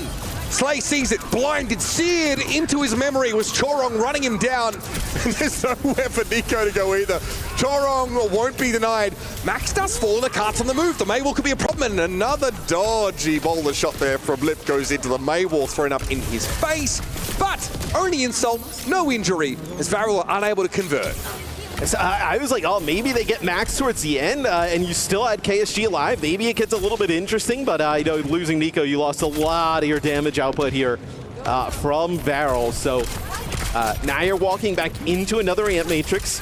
You're going to be able to use your own Captive Sun, so I think like try and get that Immortality Field out, Captive Sun, maybe even use the Captive Sun to do it, and then follow it up with like Blizzard. You're going to have that pretty soon here from Top Dragon. Top Dragon on the sneak up. Blizzard to stop Max will be crucial, but he doesn't have Annihilation here. And will happily disengage away. Shu caught inside the bowler shot, was going to have an Immortality Field to keep him alive, and there's a Sim TP that will allow him to translate across the map.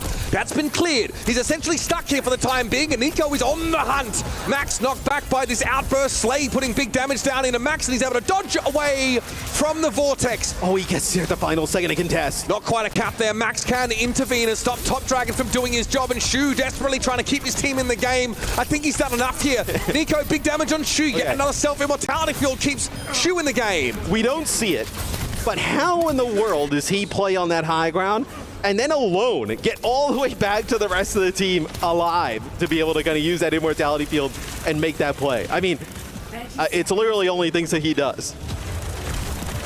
There's an ethereal quality about that man, Matt. Make no mistake, Shu is a god of the game. Chorong, big flank, catches on with the captive stun in the direction of Slay.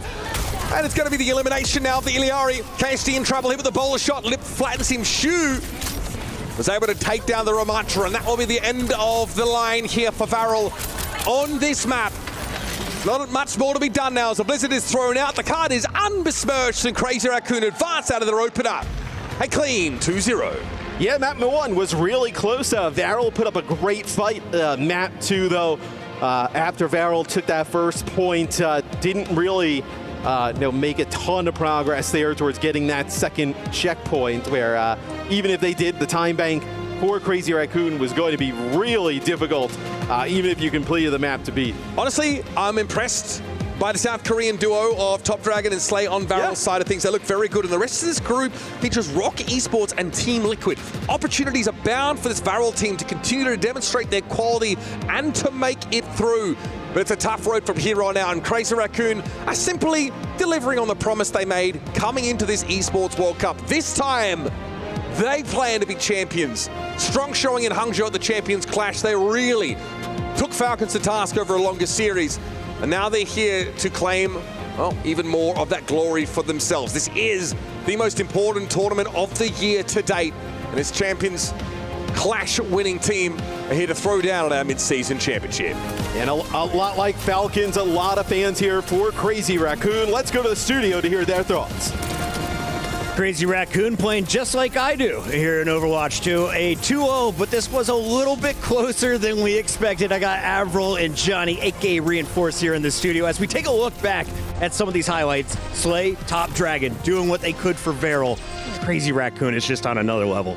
Crazy Raccoon, they're on another level, and they're playing really comfortable. Remember how I said going into this one, if they maybe let Varel into the series a little bit, I think that's actually a sign that Crazy Raccoon, they are just taking this relatively easy. And they came out, they played their signature composition, which is going to be the Wrecking Ball, it's going to be the Pharah as well. And that is just what Crazy Raccoon do. They play that composition because it plays to their strengths, and then they just sweep their opponents. That's a sign, in my opinion, that they don't respect you. Yikes. I don't think Crazy Raccoon was showing their best here. They did drop a round to Varel, but let's be clear about something. He's saying he played a lot more Pharah than he probably should have been playing. He was playing it into a Freya. Diva is on the other side.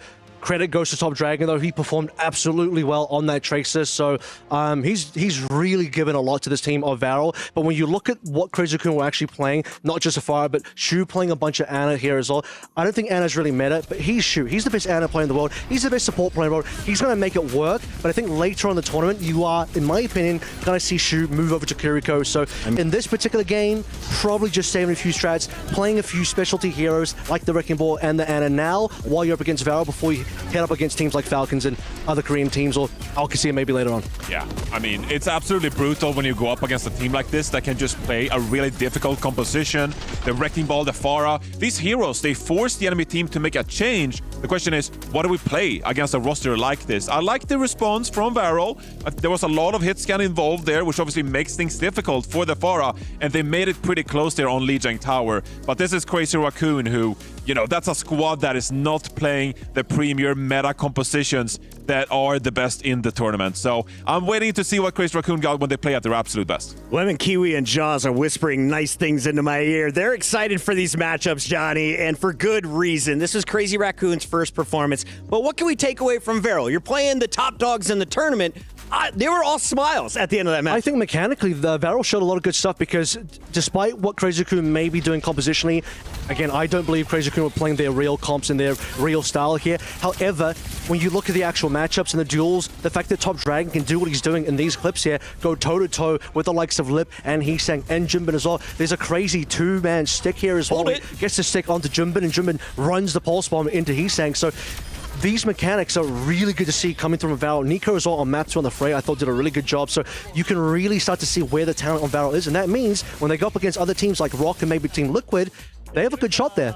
Yeah, it's a good sign. I think this is definitely a good sign if you're Varel that you brought it close against Crazy Raccoon in the first map. And again, I think they're playing to their strengths. They played some double flex support compositions. We saw it later on in Circuit Royale, the second map as well. This is what Varel have done over in OWCS Japan. And so if they can bring their strengths into this tournament and Top Dragon performs like that on the flex roll, I think that's really good for Varel. Circuit Royale was a lot of fun for me to watch as a former May main. Great to see her still in action. May main bucket. What can you tell me? Yeah, at Super That doesn't May. sound like By the way, Doomfist. if you ever ran into Super May on Ranked, that was me. Tell me a little bit, though, about Juno. Will we see any more Juno play in this tournament, or is that just a test against Crazy Raccoon? I think we might see some Juno. We have seen Juno being integrated into brawl compositions with the Juno Brig. Sometimes we see teams, they go for a double speed comp when they play the Lucio Juno. I would more say that the BAP is more heavily favored, but Juno, fragile, but could be useful. She was selling us my bet.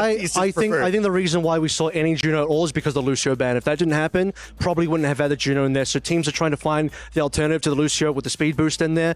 I don't really think Juno's going to really be heavily featured in this tournament at all, unless Lucio's banned. We've got a lot of games going on. You just witnessed what was happening here at the STC Arena, but let's check out what's been happening on our Bravo stream. Remember, this was Weibo Gaming going up against Virtus Pro. Virtus Pro ended up winning that game too, where we thought Weibo had it all locked up. That forced this Game 3, the finale to the series out. Yeah, what's important to note is we kind of talked about this before we headed off, is the fact that Liga did sub in for Map 2 on Circuit. Now, Circuit Royale is a Virtus Pro specialty. If they lose Map 1, they're going to go to Circuit Royale. They're going to test out the Ice Stomp Symmetra. They're going to ban away a DPS like Freya so they can lock in the sim and protect the sim choice so other teams can't just target ban Ice Stomp. But then you go to map 3. It's like, okay, you got to play your game, Virtus Pro. We subbed in Liga, tried to make this brawl matchup work. But tell you what, when we get to the dive again, and it's now Hazard from VP going to Gooshray's Winston, one of the most legendary Winston players of all time. Now that Fearless is gone, you might say that Gooshrey is currently the top dog in the Winston. I was surprised they made the Winston work, given that Winston isn't meta. But this is Weibo Gaming. They're an amazing dive team. Shy played out of his mind on the Sojourn as expected, and then Gooshrey just topped it all off with some Primal Rages, some Primal Blades, and they won Esperanza. Reinforce used to be my favorite Reinhardt. Can you give me Reinforce's tank rankings?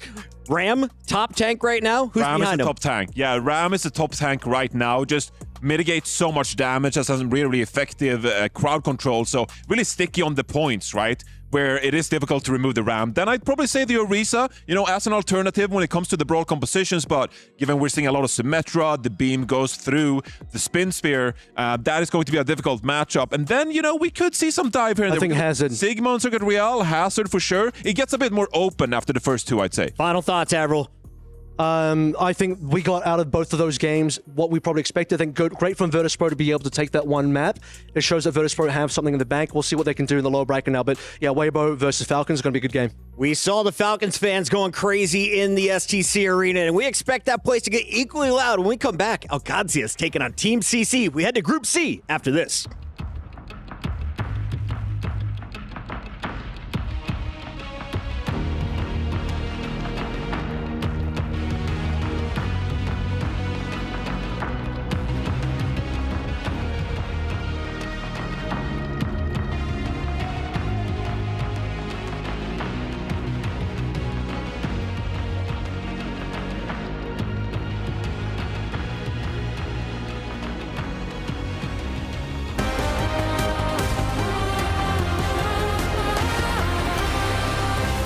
So the Boulevard is a pretty big place, and if you're lost or if you want to go somewhere and you can't find your way, don't be worried, because there are people called wayfinders. They are people that have exclamation marks and question marks walking around the Boulevard. So grab them and they will help you out. And we got one right there, and let's see if he could help us out. Hello? Hey, what's up, man? Wayfinder? You're a Wayfinder. Okay. So it's either exclamation mark or question mark. Both are Wayfinders, right? What? You guys are all Wayfinders, right? Yes, all right. Wayfinder to guide you wherever you want to go in Boulevard Riyadh or EWC 2025. All right. Welcome. What's your name? My name is Danny. What's your name? Terry? Danny. Danny. Daddy would be a crazy name. Daddy is a crazy name. I didn't say that. It's great though. It's great. Danny or Daddy? It's great. Or both. My name is Adib. They call me Deeb in here. They call me Deeb. Okay. Yes. All right. Quick question. I want to find the Jamil Motorsports. Where is that? Okay. First, sorry for my bad English because your English is better than mine. Because I didn't practice very well in here because we speak Arabic. So guys, forgive me for it. But if you want to go to Jamil Motorsport, straightforward from here, then turn right to found the Publisher Park or Aramco. Then turn right, you'll find a fountain the water came from above. Yeah. You will find Jamil Motorsport right over here. All right, thank you. One more question. I heard that there's a place that has like crazy lights and mirrors. What was the name? House of Hype. Yes, House of Hype. How do I get there? Okay, the same way you want to go to Jamil Motorsport you went to the fountain. Turn right, turn left. Sorry. Yeah. Turn left, then straight forward. Okay. Okay, you will find a big round sphere. You will find it in the right side. See, guys, these guys are so helpful. One final question. I really need to use the restroom. Where's the closest restroom? This is Mushi. Right there? Yes. Right there? Okay, I gotta go. Great burgers. Oh, they have burgers and restrooms? Yeah, great burgers. Okay, burgers. I will get burgers and I need to use the restroom. Wayfinder, thank you so much. I'm gonna go. Bye. Bye-bye.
What's up, everybody? Danny Lim here for a cross-stage report, and this time around, we're going to learn a little bit about Mobile Legends Bang Bang, and we got A Turner here to teach me some ropes. I mean, it's a cross-stage, so I'm going to start first. I'll teach you a little bit about Overwatch.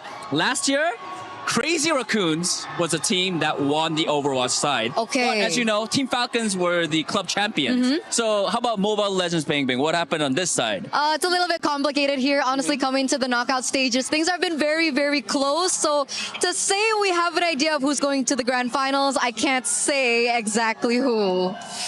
Give me like one team. Do you have a favorite team? I have a bias. Okay, you have a bias. So I'm from Indonesia. My bias is Onyx ID. But they're going up against TLPH, who are looking really strong right now. So that's why I'm a little worried, because that's happening tomorrow. I mean, that's why we love upsets, right? There's always a chance for upsets in these competitive games. Hey, Turner, thank you so much for your time. Thank you so much, Danny. Thank you so much.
Welcome back to the mid-season championship here at the Esports World Cup 2025. I'm your host, Chris Bucket, alongside Jake and Reinforce, and we're about to get into our third match. Jake, before we get into it, though, we got to see what's been going on around the B stream, because we have two stages in action today.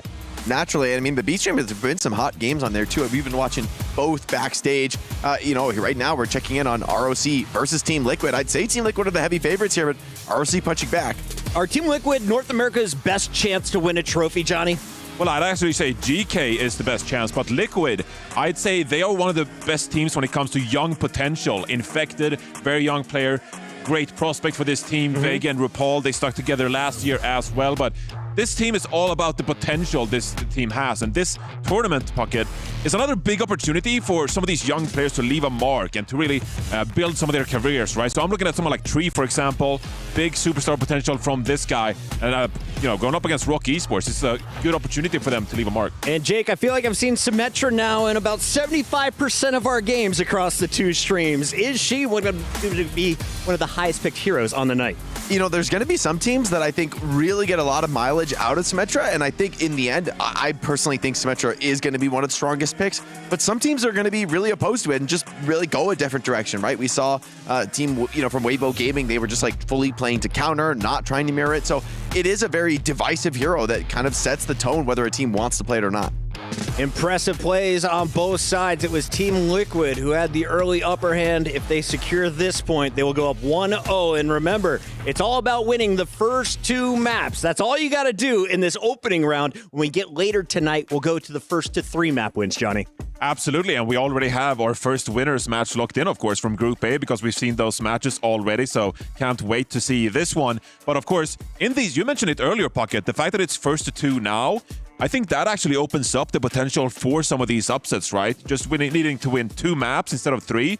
That's an opportunity for some of these underdogs to maybe surprise some of our favorites here in the group. If you're a Liquid fan or a Rock fan, go check out the Bravo stream, because right now on Alpha, we are going to turn our attention to Group C, because this is Alcancia's group. They're at the top of it right now, and they're coming in with a lot of confidence. We saw this squad arriving a little bit earlier in the Jamil Motorsports arrival cam. Will just show you just the confidence on day one. Johnny, what should we know about this squad?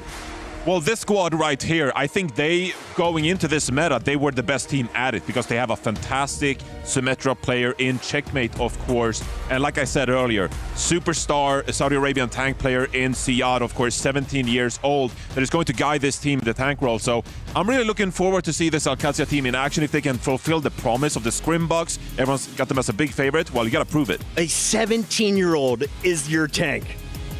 Good thing, bad thing for an EWC level tournament. I mean, the way Ziada's performed this year, it's a good thing, right? They have made the most of this guy. They brought that rookie talent in with a lot of veterans around him to maybe stabilize that performance. And this is also, we talk about, Symmetra a lot. This is arguably the team that forced the rest of the world to really consider this pick.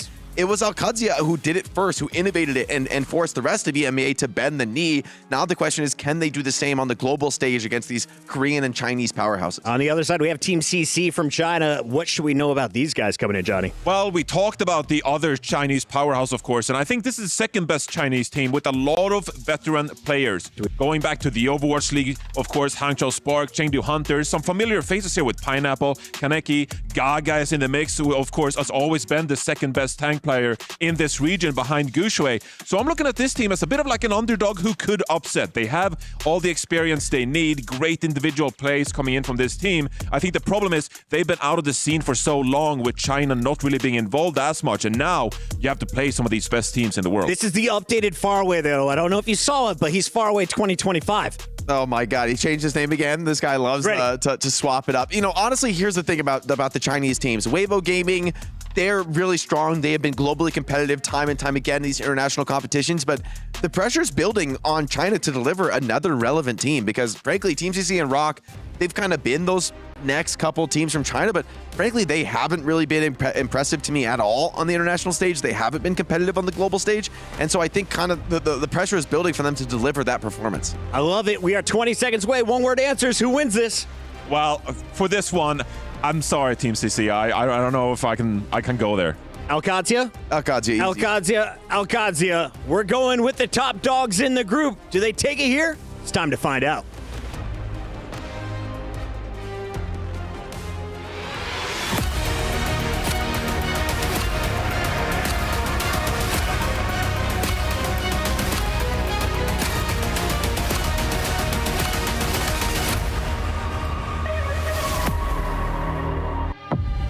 Right on, Varel making up map 1, a competitive affair, but ultimately, this David could not take down our Goliath. So, 2 matches done, many more to come as we're headed into Group C. Absolutely, another group featuring some hometown heroes. So I expect things to get loud in here once again. So do I, because both of these teams are coming in this with a bang. They're looking for redemption after finishing earlier this year with a shared 7th and 8th place in Hangzhou. Shall we bring them out? Let's bring them out. First, you've got OWCS EMEA Stage 2 winners getting to play on home soil with a crowd buff. Please welcome Al-Qadsiya!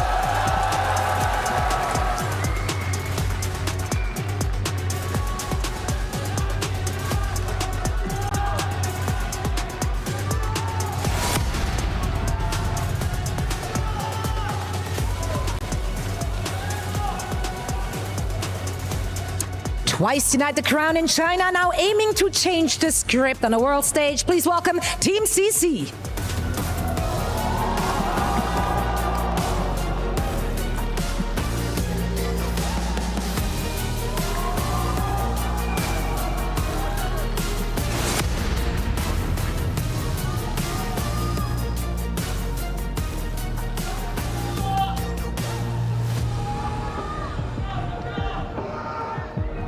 The teams are ready, so are we. Let's send it over to our wonderful casters, Lemon, Kiwi, and Jack in the mics for this one. Thank you very much, Fancy and Zoe down on the stage. EMEA's #1 seed, Al-Qadsiya, versus China's 2nd seed in Team CC. This is an important tone setter for both of these teams. You need 2 wins before those 2 losses. This is your path to the #1 seed, and you can really only afford one of those losses, especially when you still have GK in this group. Yeah, and word on the street is as well, Al-Qadsiya are dominating the Scrimbucks right now. So we'll see if that comes to fruition here. Of course, not only winning the Stage 2, they went undefeated, dropping 3 maps in that regular season, and landing as well. Stage 2 superstar, 5 MVPs coming through for the lad. And they're against Team CC, who, when we talk about China, and Jake and even Kevin, I was talking to him backstage, like, look, we know way we were like, tippity top. China's #1 squad coming in, and then there's a bit of a gap. Team CC now trying to propel themselves upwards, trying to prove that they really are the #2 seed, and hey, they can just bring it on the big stage. Hangzhou was not a good performance from them, and Al-Qadsiya are going to make it a tough first match. And I think it's that clash of styles that's really going to catch Team CC by surprise, because China in general doesn't play that much Symmetra. They didn't really face this at the Hangzhou Major, so it's going to be a challenge for Team CC. How are they going to execute maybe the Symmetra and the Diva bans in this best of 3? How are they going to space out against a team that can just rush you from close to mid-range with the Diva, but also TP towards you? How will this affect the hit scan choices of someone like Pineapple? And I really don't see Team CC moving away with, from their strengths, being those dive maps and those dive heroes for Gaga. Yeah, we've seen Wrecking Ball. Seen a little bit even of Winston today. I didn't expect to see too much of that, considering how popular Hazard, Ram, Orisa have been. But Gaga, like you said, very good on those kind of dive heroes, very fast. We probably won't see Al-Qadsiya anytime soon, going to something like Watch Point Gibraltar. Ain't no way they're going to take him on a dive map. And they want a clean 2-0 here. They just want to move on, and like you said, get those 2 wins before those 2 losses. They want to make that upper bracket run. And as Al-Qadsiya are the higher seed, they're going to have that first choice of map and first ban, depending on if they want to differ that or not. But they typically really like to go to Oasis, and they run a mix of that Diva Sim with either a Mei or a Sojourn to complement that, depending on which round we go. And Team CC haven't played Oasis all season. So my only concern is, how are they going to answer that Symmetra, and is Kaneki going to want to mirror that Mei or not if that does come out? But this still should be a good map for someone like Gaga if he plays the ball, or Kaneki or the Tracer. Not easy though. Hazard ban. Al-Qadsiya, yeah, Team CC banning the Sim. We know Sim is going to be so strong throughout this tournament. If we load in onto map 1, Oasis, a very finicky map, and it really does depend where you go. Very different stages. You could look at Gardens, for example, very good for something like the dive, but even Rush, very powerful there too. But less so when it comes to City Center. That is such a good dive map. We'll see where we end up going for that stage 1. A lot of ex-Overwatch League players, of course, on the side of Team CC. Chengdu Hunters, Hangzhou Spark, Charge, like all of the great Chinese teams. They've got representation here in this lobby. And just thinking about Pineapple and Kaneki, man, the effort that they've went through throughout their career to swapping from DPS to support, from support to back to DPS, and, you know, playing the flex support kind of fits your mechanics, you know, playing a lot of Kiriko in those cases, but they work so hard from being in the Overwatch League to dropping down to contenders, being on road, having really good showings there, to working their way back up to the Overwatch League, and eventually having such a good showing that they made it onto Team CC. I still think it's going to be a really difficult matchup, and Checkmate has really proven to be not only just a very capable flex DPS, but improving his Tracer quite a lot. And Junkbuck has talked about in interviews that Checkmate, what's incredible about him is not just his mechanics and his success, but his awareness and his read on the game. You don't really get to see that level of intelligence until you're on the same team as a player like that, and a lot of appreciation coming from that coach. Yeah, the DPS you have to be scared of, for sure. Checkmate, master of all, and Labda too. Scariest hit scan DPS in EMEA right now. He's giving Quartz for a run for his money on the Sojourn, that's for sure. Ziad the GOAT has also been, honestly, a superstar on the tank role. Came through, obviously, Saudi E-League, and he's looking good on the global stage. A lot of fans in the audience right now. And I will say, those jerseys looking clean too, the red and black fade. Yeah. I love it. And Junkbuck also talked about the personality that Ziad comes with. So first, he's puts out these monstrous performances, but his personality meshes so well and bodes well to becoming a pro. He's good at taking pressure, criticism, and he's really easy to work with. And as a tank, you need someone that you're able to mold, especially as like the new kid on the block. Man on you there, the Danish dynamo, Kellex. Kellex has been around forever. And now, hey, so have a lot of the Korean players. And he's making a legacy for himself, and he does every single year, and he's always finding himself on these top teams, especially in EMEA. See if he continues that. I mean, Alcatia are just such a scary team, and every other squad that I've spoken to, even some of the Korean teams, are like, hey, Alcatia are quite scary at this current moment in time. Looks like we're just getting everybody loaded into the lobby. Then we'll be ready to go for Oasis. And, you know, speaking on those personalities, Kellex, very professional, mature, good personality to have on the team. Kind of like shows up to teams, wins, and then disappears. Super consistent, makes everyone happy behind the scenes too. And he knows his limits. He's not gonna ever be the reason that you're losing a map. And it's just really good for the team mental. So I think Kellex and Landon that you mentioned earlier, super great additions to this team, because Landon's not just a master Baptiste anymore. It's the Kiriko, it's the Juno. He's more flexible, best support in EU, and I agree with that. Yeah, Kellex ain't just the vibes guy, that's for sure. A beast. And obviously a scary backline. I like that, yeah, eventually, you know, Landon, it's like, oh, we have to step away from the Baptiste for a little bit, but yeah, an absolute just beast on the Kiriko, like you said. Just a lot of things in his wheelhouse right now. Team CC are going to have to contend with, and they can only ban Sim once. Luckily, obviously, it's a first to two. It will be 03. But we'll see how they end up faring. It's got to be a big worry. I mean, it almost feels like the last series in the Crazy Raccoon Farrell, where it's like, okay, Crazy Raccoon, on a different level to a lot of other teams. Farrell, like this new contender trying to punch up. Feels like Team CC in the same boat coming into the series. Yeah, that Sim ban is going to be a really good destabilizer, and everyone is playing Sim or maybe Diva or stuff like that in EMEA, so you're not going to see too many bans against you like that. So I don't think a lot of teams in EMEA have been able to make Alcatia uncomfortable when it comes to those bans. So, but obviously you're aware of this system and you are prepared to work around that. So you're not going to see Alcatia at their peak without the Symmetra, but I'm looking forward to seeing what that plan B is going to be. Still waiting for a couple of players to jump on in. We saw Kaneki join the lobby, so won't be too much longer. We should be good to go. A lot of flags in there. I'm surprised people can see behind them, I'm not gonna lie. So a line of flags. That's all you need to see right now in the game as it started, I guess. That's true, I guess, yeah. Yeah, on the side of Team CC, their preferred map one is Helios, but just anything dive-friendly for Gaga, of course. You guys remember these names from the old OWL days, known for their dive chops from way long ago.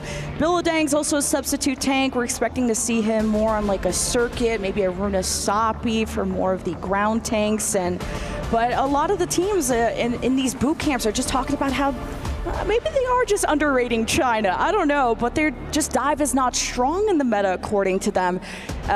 So if Team CC, if just the Chinese teams in general don't adapt to these Symmetras, if they don't get off these dive tanks when they're getting countered, especially when you have a diva into the mix who can bully you out of these bubbles if you're Winston, can chase you around if you're Symmetra. If you got the heavy rockets perk, it's gonna hurt even more. So this is going to be a tough matchup for Team CC. It is honestly horrible coming into a tournament. You're like, okay, what is the meta currently? Oh, it's Sim. Oh, and EMEA are showing up. Oh, okay, well, this isn't good. We love the Brawl. We love Symmetra.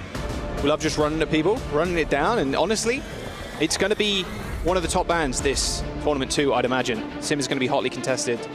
At least one ban throughout every single series, it feels like. It's like all the players are locked in and ready to go. First map. Go to Oasis. Remember, first to 2 as well to start off the day, and then we'll be back to the normal first to 3 to round it out to secure some playoff spots for the weekend.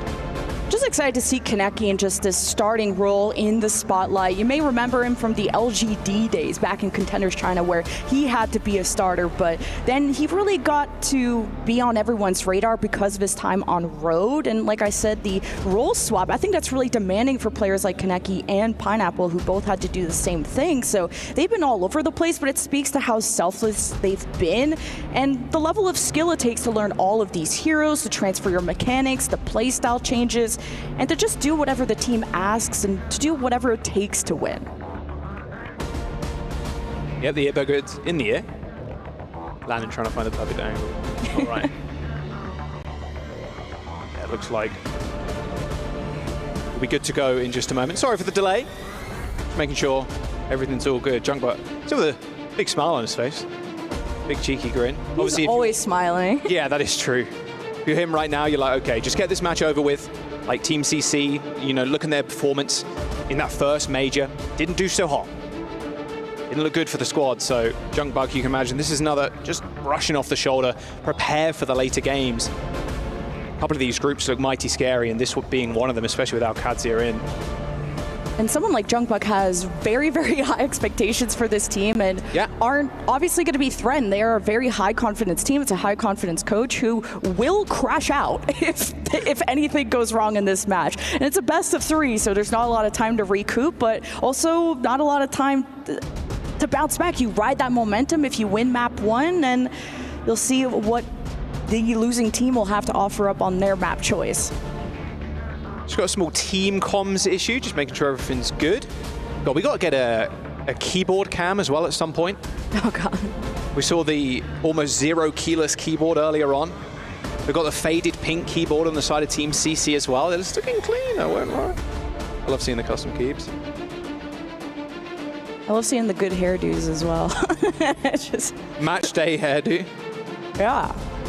Didn't have to do my hair today, luckily. Yo, blink check? All good. He's not blinking. He is so locked in. All right, looks like we're entering game here. Thanks, folks. But yeah, first match of the day for both of these teams. So now you're able to settle into your chair, get the right height, get the right temperature, and get the speech from Junkbuck and just everyone in the back room. Yeah, right temperature. If you're ZP, you're probably looking at about 30 degrees Fahrenheit or -2. I hate that. The casters, in the soda moment. Yeah, a couple of weeks when I was here for EWC, the casters and the players had to fight over what temperature we wanted the room to be at, where the casters wanted it cool, you know, because all the lights, and the players want it warm because you want warm hands. So we settled our differences. Hey, it's a little cold up on stage. Every single stage, in fact, not just this one. I mean, at the end of the day, you need warm hands. You don't want cold ones. Stiff hands don't make for good aim. So yeah, I prefer a little bit cooler. The lights do get rather hot. Here we go, though. Map number 1, round 1 on Control. Team CC against Alcadzia, the number 2 China Sea, coming against the number 1 EMEA with a hazard ban for Alcadzia. And Team CC banning away that sim. And you best believe they're thankful we're going to this stage as well, so Gaga can lock the ball. And what's going to be the hit scan of choice now for Lambda now that the Symmetra is out of the pool? So that's been the big question on all of our minds, and I think Cassidy's a great choice to try and deter that that ball coming out of Gaga, but how is Gaga going to play on his own? And this is how we roll out. I want to see him collapse onto either the back line, but especially that Cassidy as the most vulnerable hero on the Alcatia side. Protect Labda here, that's the aim of the game. They've been doing that basically all stage. Guy's been an absolute monster. It's going to be hard for Kaneki really to do much, honestly. Waiting for Gaga to go in, burn that Hindenade, and then hopefully follow up. Checkmate though with the first blood. Pineapple down, sliced up, eaten for breakfast, and Team CC falling over, unable to get on top of Labda. Checkmate, Ziad, they're all on the kill feed now as the point is capped. Okay, Checkmate is just popping 3 heads. And this is, if you play too passive on a round like this, there are so many flank routes, lots of health packs for the Tracer. You cannot let Checkmate go unchecked. So Kaneki needs to lock in. This is going to be a hard matchup for him, but you can sync up with Faraway. Land is going to hope to do the same thing with Checkmate, while also babysitting Labda. You do not want him to get dove on by Gaga, who's actually going to swap to the Ramatra to try more and play this death ball. Yeah, Pineapple 2 off the Freya. Cassidy's been so good against the Freya. That's not where you want to be if you're far away. Little swift step away, though, will get him out of danger as Ziad overextends somewhat. This death ball working out well for them as they find the D-Mech. Lab just still trying to hold down the fort, though he's going to get just collapsed upon. A rush in return. Same with this high noon. Checkmate in the back line, paying attention to Pineapple, and what an odd spot now for Gaga to be in. Had Nemesis form, so instantly popped that, but they allowed Ziad to get mech back, and they didn't even get the cap. He looked like Shaq behind that tree when against the high noon. I don't even know if it made contact with Gaga, but Checkmate is on fire, lands the pulse on Pineapple, and Alcatia are rolling. I don't even know how many deaths they've had, and Ziad back into mech. I don't even know if he got punished. He'll have bomb coming up, so Alcatia are chilling. Chilling like a villain. Yeah, the sound barrier is coming through, so you can even beat into the rush, just overpower them. Although not normally advised. Normally you just want to speed boost away, then beat into them as the rush kind of fades. We'll see. Of course, Pineapple pretty close to this overclock, despite having to change, but Ziad trying to go aggressive, and Unknown instantly dies. Sound barrier connects from Kellex, and they're making this last fight as Team CC just evaporating on the point. Silver lining, you lost that quickly if you're Team CC, so Unknown could go for the rollout of his life and try to get a touch, so Kitsune Rush may assist getting the whole team together for this. Also, Kaneki is using a lot of blinks and not making too much mobility or too many moves towards the point. Gaga, they do manage to get the touch, but it won't be Gaga. Will be Kaneki, I'd imagine there. Rush on the point. Landon goes down to the railgun. And yeah, you've got the bomb as well to clear the point. Pineapple receives the sound barrier, so Team CC aren't out just yet. Although Ziad managed to get the remech as well. So stall potential here from Alcatia. Kellex going pretty low. Frontlining still is Ziad, but he's 1 HP. They've still yet to give up the blip. But there it is. Team CC come back in. A sound barrier from Unknown saves the day. Also the Kitsune Rush from far away, and just whoever got to touch the point, because Alcatia were heading for the spawn room doors, Gaga's on the ball, and now they're starting to match the tempo. Alcatia was just way too fast for them. Gaga felt like he had to peel. He went to the Ramatra, but now that Gaga can play in a forward position, they're in control of the point. Now Team CC can dictate how these fights are going to begin. So look for Gaga and Team CC to look a lot better initiating these dives. Yeah. They got the rush, Lab just got overclock as well. These are just fight winners. This pulse bomb too is going to be rather deadly. Faraway is going to have to keep an eye on the Tracer. Suzu's going to be paramount to actually connect if that pulse bomb does land on somebody. Checkmate not even forced a recall there, so he's happy just to back away, take the 1v1. Oh, and the free flip as well. Oh, Team CC, you can't let that happen. And here comes the overclock from Labda. They've the rush on the side of Team CC as well. And they are just dissecting them currently. Unknown no way near Faraway. And that's going to be round 1. A D-Mech from Gaga. And the ball is just going to be rolling around. But unfortunately, Gaga's history as Alcatia claim round 1. Alcatia are just so suffocating. First, it's the Kitsune Rush. Team CC head for the hills, and as soon as they step off the point, Alcatia cap. And it's just a tempo that Team CC haven't been able to relent against. They just give up so much space. They're trying to peel and answer back, and they're just not able to. I mean, Checkmate pops a 3K in the first fight. He's been on fire throughout this, and Kaneki is still just forming up. I don't know, maybe it's a temp check in the arena, but you can't let nerves get to you. I know you don't get to face teams like this every day, but Alcatia are looking very dominant. I'm surprised this wasn't just 100-0. Like, Team CC had the last second touch just to get this going. Little 13-0 from your boy as well. Checkmate. Looking good. 0 deaths. Okay, we'll see if we can keep that. University now. Very different stage. Gaga now forced to pivot onto the Ram. No Wrecking Ball, no dive tanks available for this stage, sadly. There's absolutely no way. It'll be a fool's errand.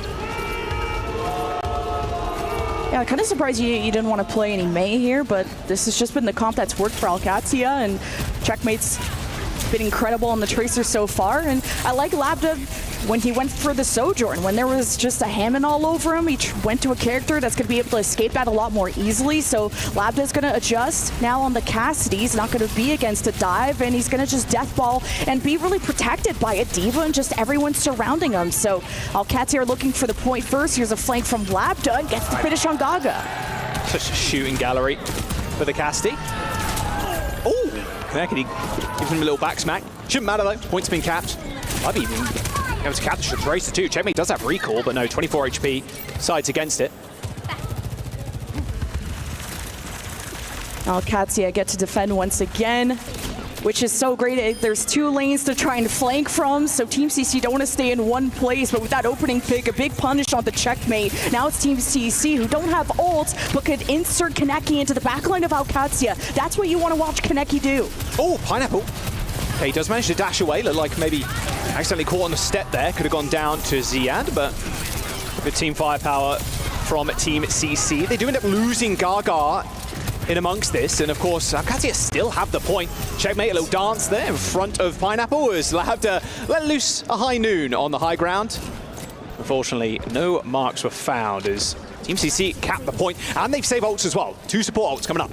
And there's 2 styles of playing Tracer, whether you want to be a tank buster or a backline hitter, try to force those cooldowns. And you want to get as much of this Matrix out of Ziad as possible to just make him an ult battery. Oh, no. So Kaneki wanted to go after that D.Va, but somehow a no gets caught before the B comes out. Yeah, 99% as well. Farway in trouble. Swift Step in 1 second. Swift Step's away to the Ram. In fact, a double one straight across the map in a different postcode now. Gaga ends up ripping this Annihilation, but he's just getting owned by Kellex and Checkmate on the side. That is an unfortunate early death there on Team CC side. Sound Barrier comes in, but only hits 3. Kellex dead though, so no return Sound Barrier here from Alcatia, but they're not going to need it. I mean, Ziad alive on this high ground here can just matrix all the damage coming in, and hey, even eat that ult as well. Kaneki's Pulse Bomb not looking so hot. Is Alcatia, they save his Sound Barrier, Pulse Bomb, and the self-destruct as they get point. I don't hate the 3v4 Sound Barrier, but Kaneki was the only DPS alive. Then he gets his Pulse Bomb eaten. He's had similar damage to Checkmate, but not as many final blows, so he really has to connect with his team, try and get this Matrix out of Ziad, and kind of play this from front to back, to be honest. Checkmate forced the recall of the Kaneki there really early. Here comes the Sound Barrier, which Team CC unfortunately do not have now. Unknown dies to the flashbang, and Checkmate is still killing in the back line. Pulse Bomb connections with Pineapple. I mean, this is all over, gent. 90%. It's just about done. Maybe Unknown touches the point, but Checkmate's just going to be camping there. And there it is. Alcatia with a 2-0 start on Oasis. That's one map on the board. 1 more to go. Team CC not looking so hot out of the gate. Alcatia, on the other hand, well, they're looking as fine as ever. Very strong start, even while the Symmetra is being taken away. So Alcatia is showing many different looks in that we were thinking this was going to be a weaker version for them, but not at all. But I think it's a lot about the Tracer matchup of Kaneki has such an important role.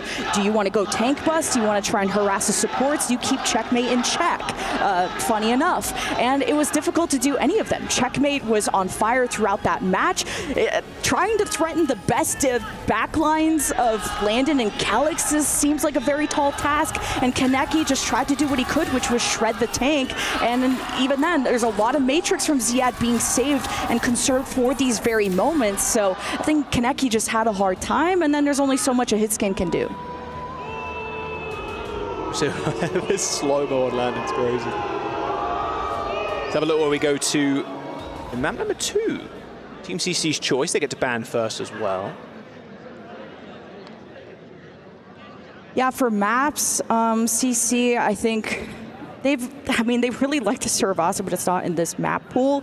So I think like New Junk City, Dorado, just any dive map for Gaga. Honestly, the best they've looked is when they've been able to play high tempo and actually be in a position where they can initiate the dives. But the way that Ziad and friends are countering this is just being proactive, always diving the backline and forcing Gaga to kind of have to counter dive by himself without much support, and it's really, really tough.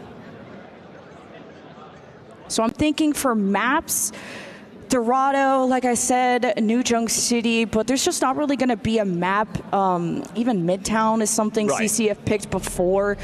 Alcatia, they've picked New Junk City. They're not worried. The full health Twisted Minds on Midtown, no worry for Alcatia. They've picked Dorado once, and they full health Twisted Minds on it. So any map that is good for CC here will be good for Alcatia as well. Gibraltar's in the pool. Just saying. That as well. Hey. We'll see. We'll see. It looks like the coach is just deliberating currently. See if Team CC has any tricks up their sleeve. But like you said, I do fear a lot of these maps are going to very much help these sim comps. Can't ban it now either. Hazard, though, cannot be banned either. So Gaga could pick that one up if he needs to. But as soon as we go to any type of map where you can play sim, it's going to be rather hard, and even harder as the series progresses. Of course, there's only a first or two as well, so Alcatia only need one now. Also just some unlucky moments. If I had to cope for Team CC, like having your Lucio get killed at 99% before beat, like just the difference of popping that beat, tempo beat in, and try to take a fight with an early advantage could have made the whole difference there. Annihilation getting popped in kind of a dead fight is an unfortunate thing to happen for Team CC. But usually Team CC do well in mirrors. I mean, they've made Weibo sweat. They've gone into deep series against them. But this is a whole new ball game, a brand new playground, of course, and we'll see what Team CC opt for, and then also what bans are going to be coming out, because now you've used your Symmetra ban. Is the Diva ban going to be something that's considered? Obviously, depends the map. Yeah, I mean, Twisted Minds is the only team realistically that have given Alcatia a run for their money. Took a couple of maps off them in the grand finals, a couple of maps off them as well in that upper bracket. Twisted Minds another kind of force to be reckoned with, who came second, of course, in EME, only dropping that single series to Alcatia. And I mean, I've already talked about the growth of Pineapple and Kaneki, but the same thing for Labda, to go from a projectile master to now a hit scan god, like the Saudi players have really erupted the Overwatch scene. Like ever since like Overwatch World Cup 2023 where they won it, they were, you know, the Saudi E-League comes out, finally they get to be in the spotlight to prove that, okay, Korea isn't just the #1 region. And then it was like China was up there, a team from China were really impressive. But now the Saudi players are showing up, and I mean, pick your club, they are all really good. Oh, look at that. Peek over the shoulder. Watch point Gibraltar looks like it's going to be the map choice from Team CC. That's as dive can get realistically.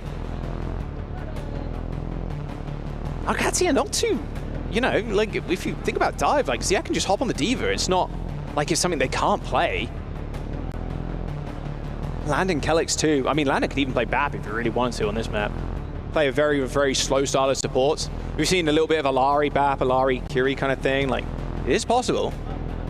So it's a more ranged map, so Diva definitely has to approach, and we're getting the boosters going, so we'll see if Ziad will succumb to any poke in that regard, but also more space to see if Pineapple and Kaneki can withstand. Also, a larger map makes things a bit easier for Tracer to kind of hide about and find the right moment to pinch in. And then there's obviously the option of Hazard. That's been banned in the previous map. That's going to be available for Team CC if they want to try that one. And Alcatia, I think they can still stick to the Diva, especially on defense. You can just play the Peel Diva style and just blow up the Winston or whatever dive hero comes towards you. I'm more curious about what Ziad's going to want to do on the attack. One of those little once again banners. Yo, hook me up. I love the pink. Yeah, the pink never gets old. The pink skins in the game, is all I'm saying. Sells like hotcakes. Oh yeah. You got those team packs too coming out, so. Just seeing the bans as well. It's actually going to be a Diva ban for Team CC, so taking Ziad off of his third hero. And now Katsuya banning the Ana. Yeah, it was definitely going to be the Symmetra Diva bans that made the most sense for Team CC, so now Katsuya will have to rely on something else, whether it's the Orisa. We've also seen the Ram out of Ziad. He can really play anything. He's most known for his Diva, so wondering if that's going to be a mirror, but I think Gaga will have a ton of fun on Gibraltar now that he won't have a Diva blowing him up all the time if he wants to opt for the Winston. But this is also such a large map where Gaga can swing away on the Hammond if he wants to. Yeah, it feels like more of a Hammond angle, in all honesty. I mean, I think I leave the Gushue to Winston, like we saw on the B stream earlier. We'll see as we load on in. Watch point Gibraltar. Katsuya already with a map, taking Oasis 2-0. Looking to secure their first win here at the midseason in Group C. And yeah, that Ana ban to obviously cripple Faraway, who loves to run the Ana to supplement Gaga on the Winston. So I definitely agree with you that the Hammond's looking more encouraged here, but very much be an anti-hero if you get caught by any CC, and is Labda going to want to go to the Cassidy to kind of protect himself. Still vulnerable, but will be very much a dive target. Of course, unless he wants to go to the Sojourn to just have that extra mobility to get away. Something we saw at the tail end of North America was the kind of small rise in Sombra play as well. So that is always an option. Looks like a hazard pick from Ziad on the defense. Checkmate on the Sim. It's going to be Labs' best friend here on the Symmetra.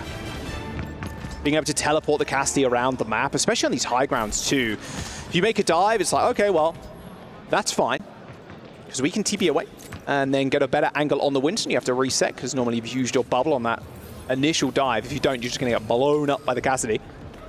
Gates unlocking in about 10 seconds or so. Gaga sticking on the Winston, potentially. Okay, called my bluff a little bit there. No Wrecking Ball here from Team CC, at least not for now.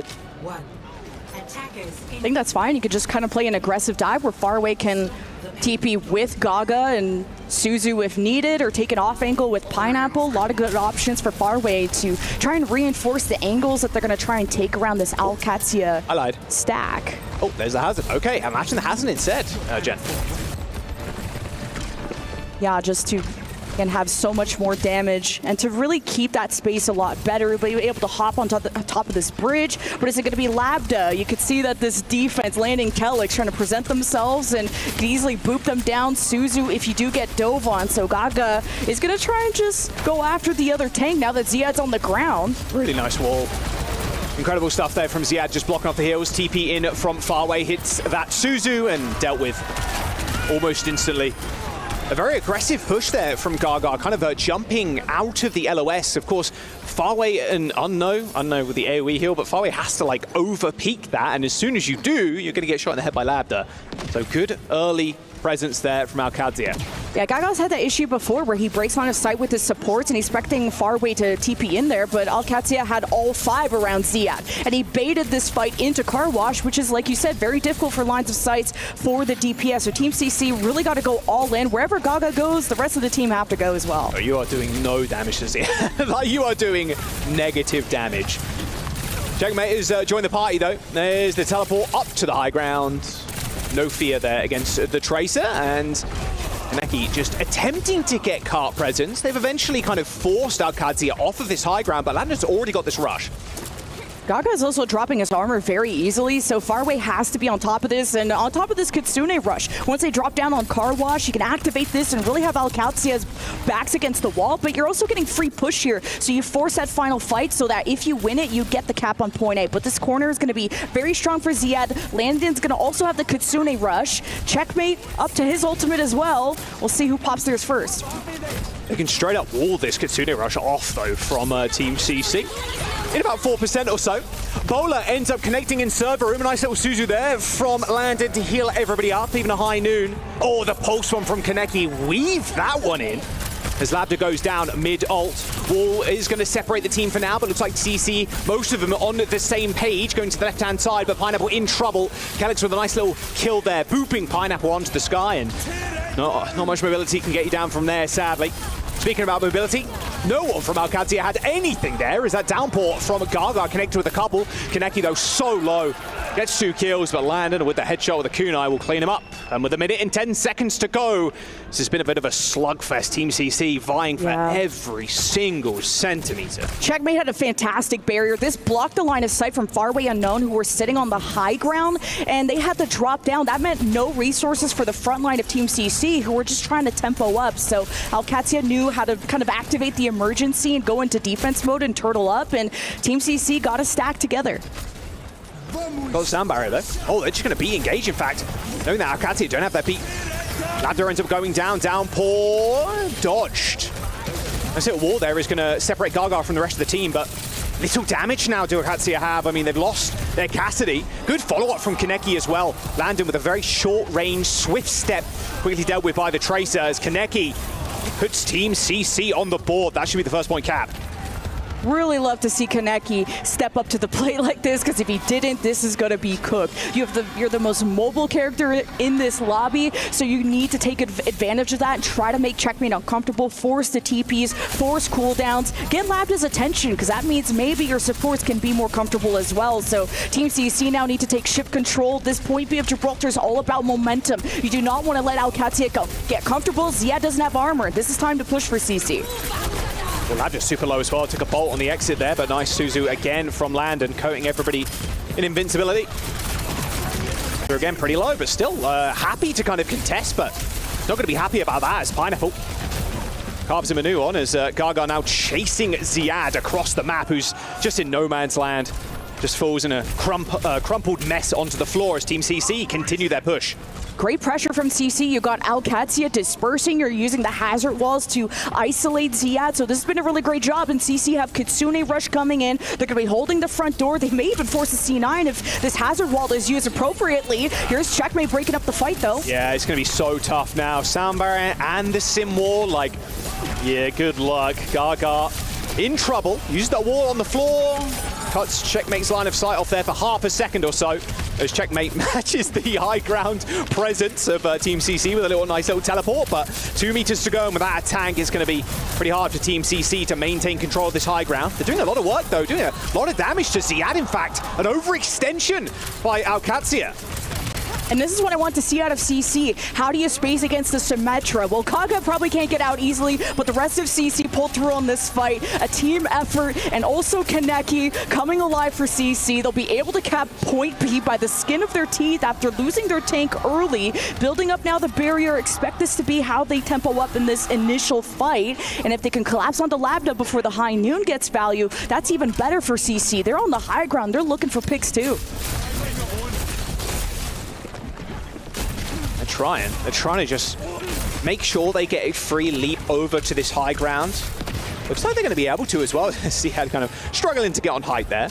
But Pineapple's on the other side of the map, just using that updraft to get back over to safety after attempting to go for a pick. And now Ziad trying to force people off this height.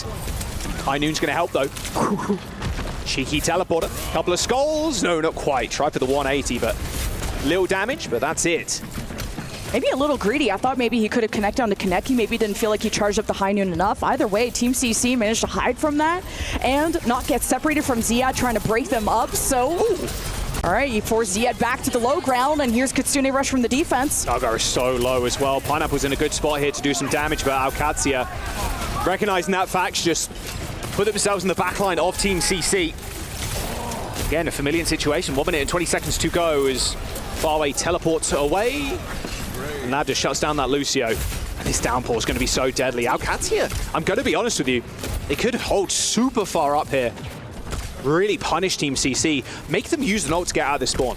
Like, I guess CC got the car to around the corner, but I don't like that they just had the high ground and didn't really do anything with it. Just looking for picks and tried to just position away from Ziad, but you could have beat engaged. Now you have Kitsune Rush. Maybe you just go for the guaranteed fight win. If you're CC, you got stacked ultimates. You have to win this. Galaxy need this ult so bad as well. A couple of percent away. There it is. Okay, sound barriers on both sides available, but like you said, that rush from far away could be deadly around this corner.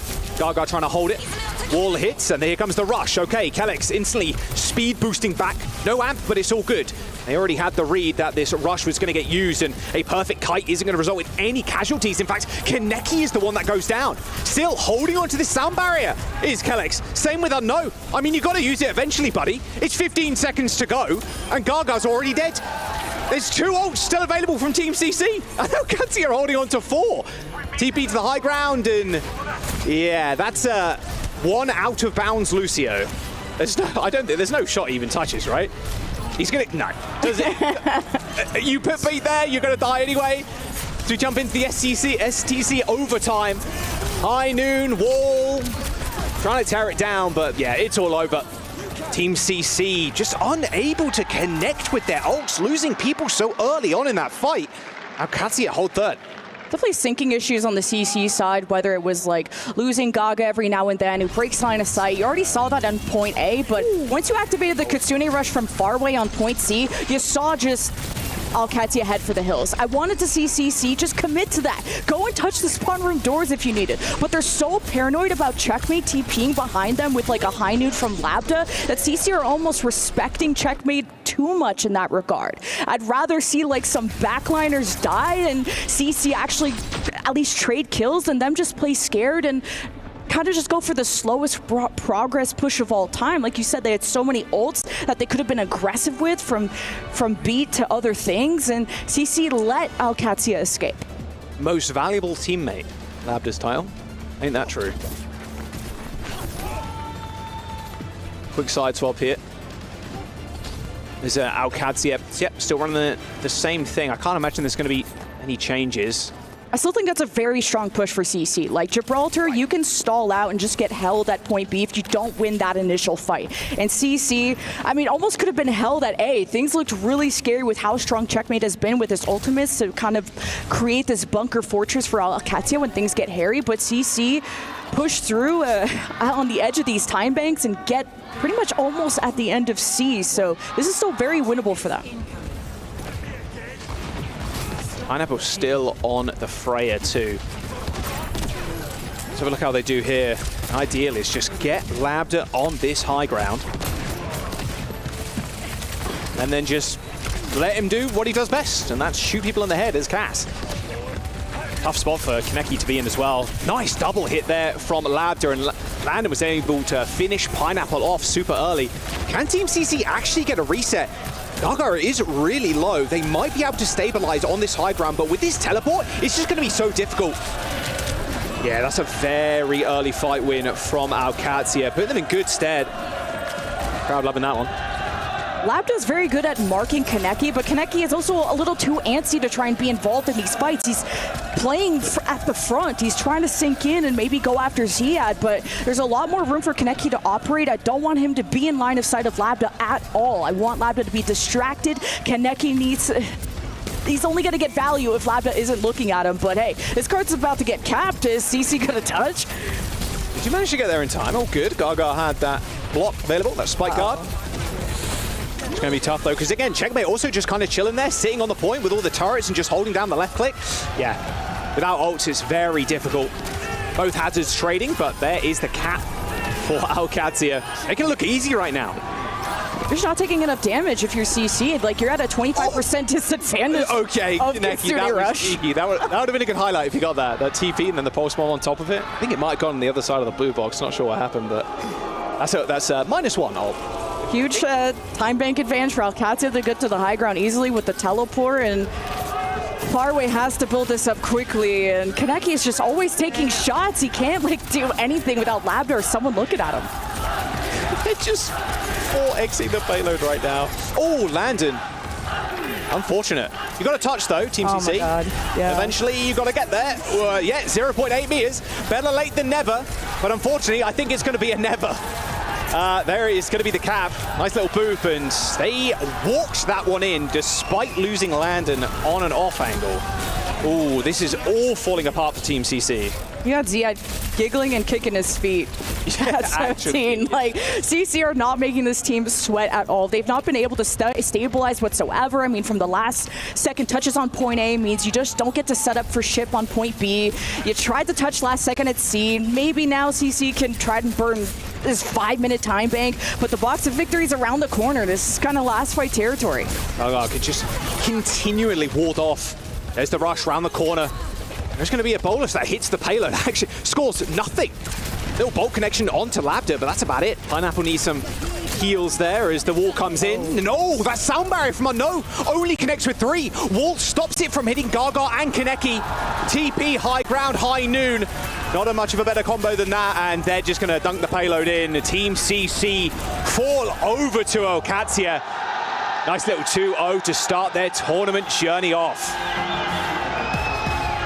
Alcatia just so proactive with these sim TPs, and how can you not be when CC sit back and let you be the ones who put your pawns forward? They let you be the ones who make the first move, and CC's reactive play style of just trying to see where's the sim TP going to end up, and let's just react to where the destination or where that fight is going to end up, and they kind of just worry too much to give up so much space, and Gaga just didn't get enough support in my opinion. He's constantly at like quarter health, having to block, having to just wait for heals, and doesn't kind of help Gaga's confidence to try and engage when he always has to wait for heals. There's a clear desync on the Team CC side, but this is just the first match for EWC, and Alcatia firing on all cylinders. They got to play their composition. They showed different flavors of it without the Diva, without the Symmetra, and they proved that they could just kick butt at anything. Yeah, look, the Scrimbucks, they're looking good. They are looking good right now. Let's jump down to the studio, though. Pocket and the gang can break down the series thus far. I feel like that comp is cheating, Johnny. You should not be able to teleport across the map and shoot me in the face. Yeah, that's kind of why all the teams are playing it right now. Having the positional advantage is just so superior in this meta. And so this is one of the reasons why we think Alcatia is one of the favorites. They're just looking so comfortable right now. The fans are behind him as well. Even our audio guy was cheering him on. Jake, let's talk a little bit about what we witnessed, though, in this 2-0. Was it close at all in this series? Was Alcatia ever nervous? I definitely don't think they're nervous. I mean, just look at the face cam shots of Ziad. I mean, he's living it up. He's eating it up with the fans. And that's a great thing to see, where you talk about young players. One of those sort of variables for them is how do they perform in the LAN, you know, with the fans there, with the pressure and the crowd. Ziad is not feeling that pressure. I mean, he's looking totally relaxed and confident. And as a coach, as Junkbuck, I think you're feeling very, very good off this first performance. You're going to give me a 17-year-old star. I will make use of it, says Junkbuck. Let's take a look here at some of the big plays. We saw the Diva in action. But where is Ziad most impressive, Johnny? Well, the Diva is actually one of those factors because usually you don't see tank players who are really proficient at brawl heroes like Orisa, Ramatra, Mauga, like Ziad is. But being able to bring in this Diva as well, it just adds this extra dimension to how Alcatia are playing, and you saw that as well. A Diva ban was required on Gibraltar from TCC to really try to like counter what Alcatia was doing, and so I think you see they had the right idea. They have some nice individual plays, but because Alcatia, there's so many dimensions to their play with the Symmetra, but also the Diva, it makes them a really difficult team to play against. Is Checkmate the player to watch moving forward? He was the one who had my eye throughout this series, Jake. Checkmate is a crucial factor for Alcatia. I think you can't overstate how much he does for this team. I think not only does he bring the sim and play it on an incredibly high level, but he is not a one-trick, right? It's not that they're reliant on the sim. It is an incredibly dangerous weapon, one that you feel like you almost are obligated to ban at some point in the series, facing off against Alcatia. But we saw in that map 1, yeah, you take away the sim and he just comes out on the Tracer swinging. We know Checkmate, one of the top flex DPS in the world. And so it gives this team a real strong flair. They have an incredibly strong sim look, and then they can play a standard comp as good as just about anybody else in the tournament. So this is a team that not only do I expect them to qual very, very quickly, I also think this could be another team we see maybe deep into the tournament, maybe on Championship Sunday. Now, Team CC is not done for the tournament. We should remind everybody they get a second life. They'll be playing against the loser of the other Group C matchup. So, Johnny, what did you learn from them? What can we look forward to in their next matchup, potentially going up against ZK or GK in the next round. Yeah, look, I think still that they are one of those teams who can't play the Symmetra, and so they're going to go fast. And we saw that on Gibraltar,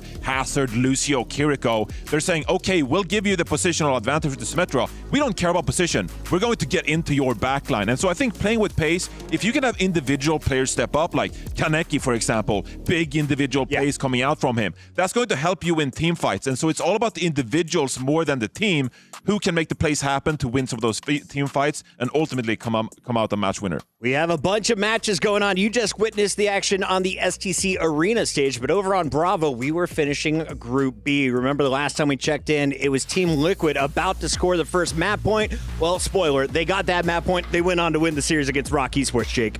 Yeah, another, not a very surprising result. Liquid, it's great to see them coming out strong here in the Esports World Cup.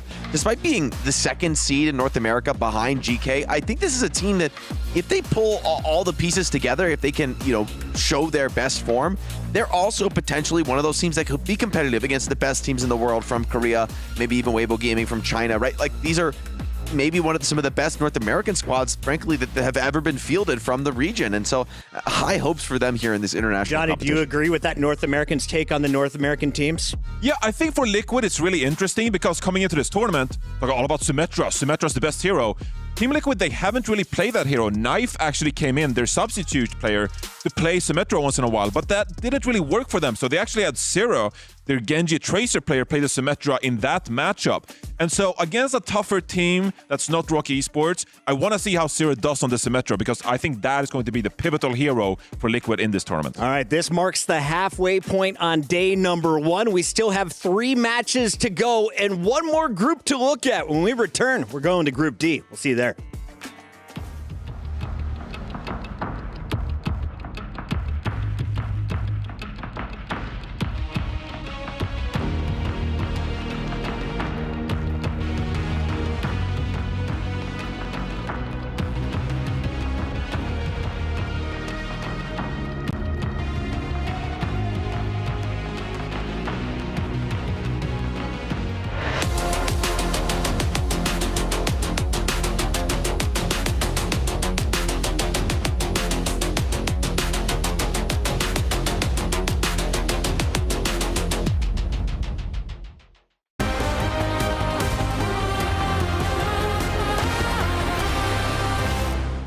Hi friends, look who I found. Mythic Kiriko right here at EWC. I mean, amazing cosplay. I just wanted to talk to you and say that you did an amazing job. Thank you so much. Hello everyone. I mean, did you make your own costume? Some of the part is actually I made by myself, and some of the other part is my friend made for me. Yeah. And also, where are you flying in from? I fly from China. It's a 10-hour flight. Yeah. That's huge. Yeah, that's a far fly. I mean, I'm guessing that you have a favorite team. That's why you're here in your amazing cosplay. Who are you rooting for? I actually support for WBG. Any message for your favorite team? Fighting, and I will see you next match. Yeah. All right, thank you so much. Great talking to you. Have fun, okay? Yeah, thank you so All much. right, thank you so much.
What's up, everybody? Danny Lim here for another cross-stage check. And this time around, we are talking about chess, and we have Mike here to do some explanation. I mean, I'm seeing Team Falcons player on chess stage right now. Are they doing pretty well right now? They are. They already have one player through to the semifinals.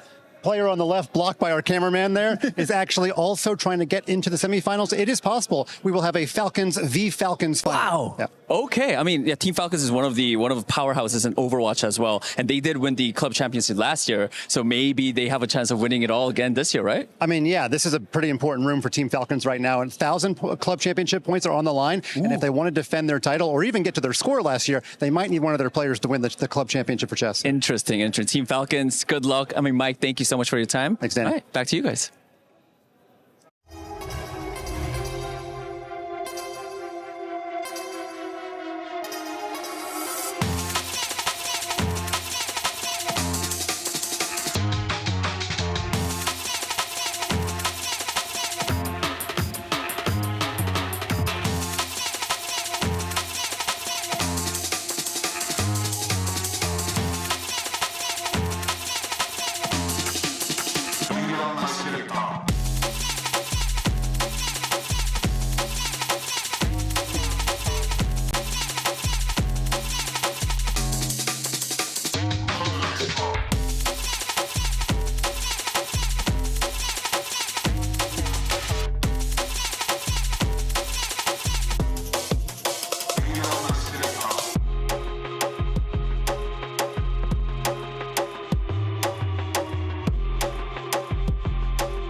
What's up, everybody? Danny Lim here, back again, and right in front of the STC Arena, we got some Twisted Mind fans waiting for them to take the stage, and I'm going to interview a really quick interview with a fan. Introduce yourself. I am Tariq. I am the marketing specialist of Twisted Minds. I am Ultra's leader. We are here, as you see, guys, and we are ready to the match against everyone in Overwatch, and we are going to win. Twisted! Twisted! Twisted! All right, what do you think about that? That was great. That was great. What makes Twisted Minds? Sorry. What makes Twisted Minds special? It's actually Twisted Mind. What do you think about? Yeah, it's twisted. Come on, and the mind. Everything is about the mind. When you get the mind, you will win every single match. That's for sure, guys. Come on. Do you guys believe in Twisted Minds? Yeah. All right. Everyone believes in Twisted Mind. We will get it. Twisted. Mind. Twisted. Mind. Twisted. Mind. The fans here at the Esports World Cup are so much fun. Big love to Danny Lim and the Twisted Mind crew who are ready to head into the STC Arena. Speaking of TM, the squad ready to roll deep. Who should I know about wearing green today? I think this is a team that really is benefiting from the current sim meta, so you need to know about Yubi. He's a team captain. He's basically the coach of the team at this point as well. He's a Symmetra specialist. I mean, that's like his primary here. Might also play a little bit of the Tracer coming on through, but this is one of the original teams. Looking even last year at Stage 1 when Twisted Minds won as well in 2024 for EMEA. A very good brawl team, a very Symmetra-focused team led by Yubi.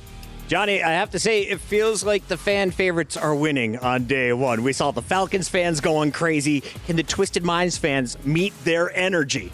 Yeah, I think a lot of people are talking about Alcatia because they were the #1 seed out of EMEA. But Twisted Minds, I mean, they were very close behind. And this has been a huge rivalry in EMEA so far this year. Alcatia against Twisted Minds, obviously in the Saudi E-League here as well. And so going up against Sign Esports from North America, I actually think Twisted Minds, because of this Symmetra boon, is really going to be a favorite in this one. Of course, up next, you see, we will have our Group A decider as Falcons will be taking on Weibo Gaming as we send our first team to the playoffs. But this is our last first round in a bracket. So it's first to two. Avril, Twisted Minds, they're the favorite. But what should we expect on the other side of this matchup as we have some very strong competitors playing for Sign Esports? Yeah, I'm really happy to see this team here because a lot of these players on Sign Esports haven't quite had the opportunity to be able to make it to these international events. For a team like Twisted Minds, they were here at EWC last year. They actually won their group to memory as well, which was very impressive. And that Twisted Minds team that we saw at EWC, I don't think is anywhere near as good as the Twisted Minds team that we have here today in 2025 for the mid-season championship. So this is so far the best we've ever seen at Twisted Minds. They're about on the same level as Alcatia, and we just saw how good Alcatia were. Was that Funny Astro, aka the legendary Lucio? Oh yeah, you know it. I mean, this roster is stacked because not only do you have someone like TVNT who is really competent when it comes to the brawl tank, Quartz, one of the best hit scan players for the past I think he's the best. years now. Yeah, I mean, they won the World Cup with Saudi Arabia, way back. So I think this team is really stacked. They have the Symmetra competence because of UB. They got a real opportunity to win the entire thing, in my opinion. Saudi squads are looking even stronger. They're picking up some foreign pieces, and they're finding success so far.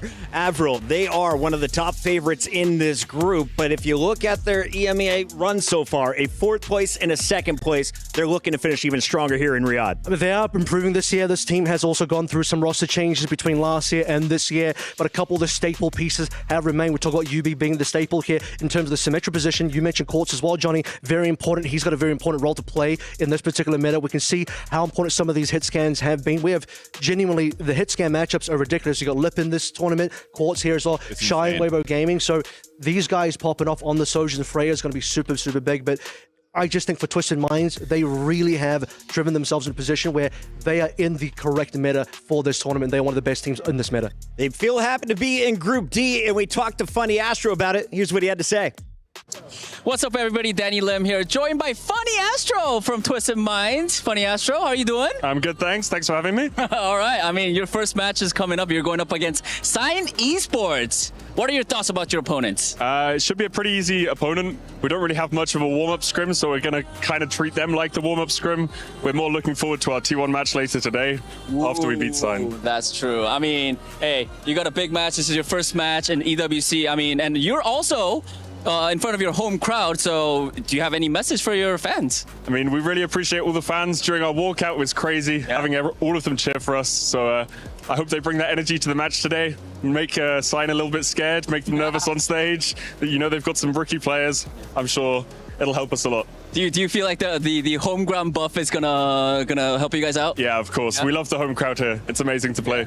All right, well, thanks for the interview. Good luck. Thank you very much. All right, thank you guys.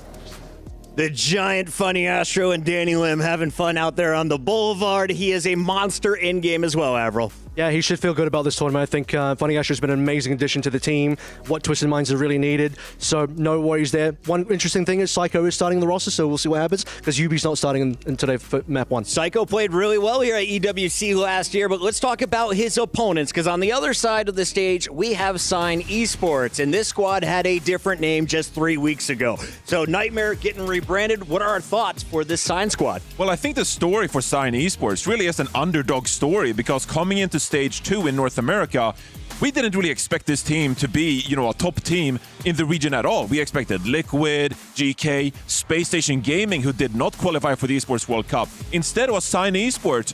Big rookies here, but some big standout players. I think Chronic, for example, a hit scan player in North America that took it to some of the best in the region, and now we're just waiting to see, can they do the same on the global stage? I'll say it straight up, Rhino is the best name for a tank in any esport. Well done to that young man, but I was told about the Crockett duo. You gotta look out for Chronic and Rocket. Why is this DPS duo so deadly?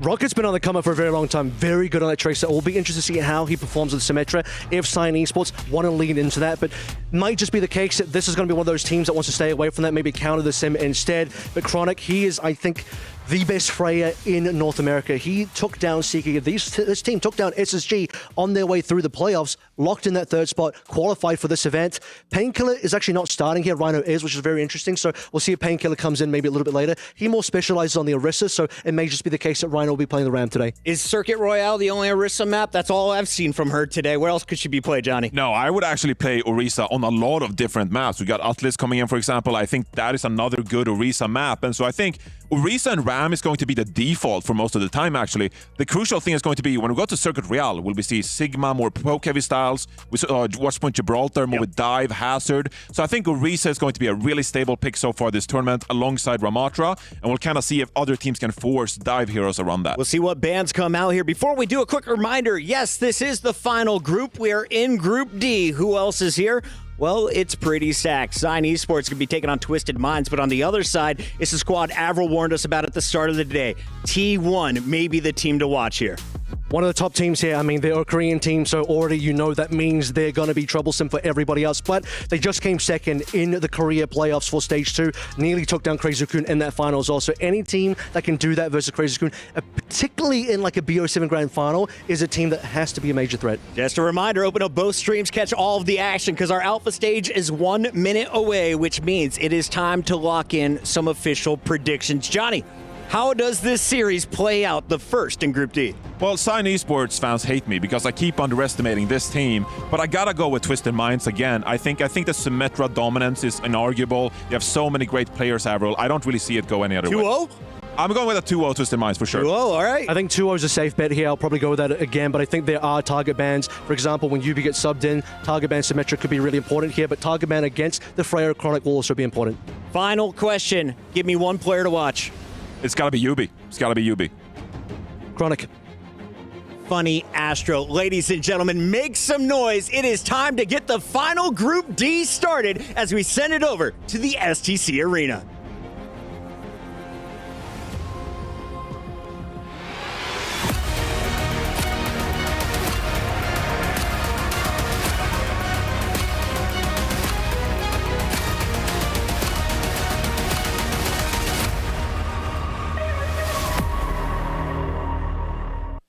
Another quick 2-0 from Al Qadsiya as we head into the next match. And for the next one, it's going to be the first match in Group D.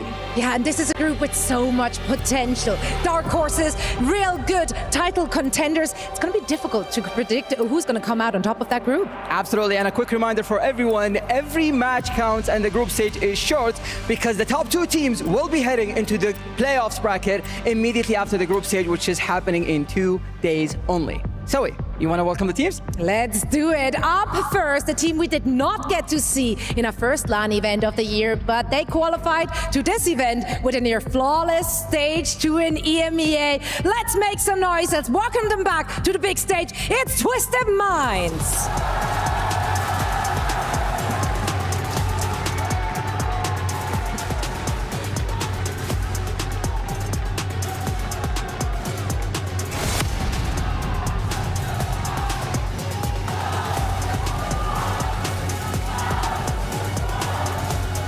And their opponents, a different team name but familiar faces, they are about to take the stage. Please welcome Sign Esports.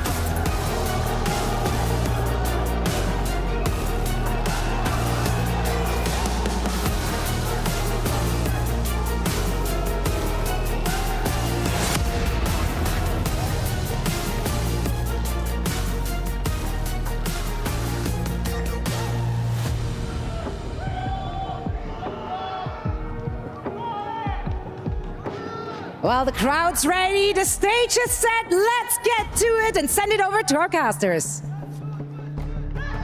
Thank you very much, Zoe and Fancy, once again. Twisted Minds, and you heard it from Astro already down on the Boulevard. This hometown energy is really going to help them in this series and throughout the tournament as well. And even said, hey, we're just going to treat this as a warm-up. This is the warm-up scrim. We want to face T1 later on in the bracket. That makes a lot of sense. So this is a high-confidence team. None other than Funny Astro is going to utter those words. Belated happy birthday to Lep as well. It's quite the party to have. Hopefully it ends up in a win for him. But on the Sign Esports side, they've had their warm-up. They're fresh from the Gen G boot camp where they spoke about how Sign Esports approached them to try and sponsor them for this event, but also make sure that they are warmed up and ready to go, because a lot of the players from Sign Esports don't have that LAN experience. They're a lot newer and have less experience compared to the Twisted Minds side. Yeah, Twisted Minds, a very scary team, only taking that one loss against Al Qadsiya in the regular season. Of course, Nightmare, which was Sign Esports' name in the regular season, they went into the regional playoffs and they actually lost to Team Liquid in that upper bracket game. And then they eventually ended up coming third at the hands of Yike, who knocked them out in that the lower bracket semifinals. It's going to be a big game here for Twisted Minds. And Johnny and Avril specifically saying, you know what?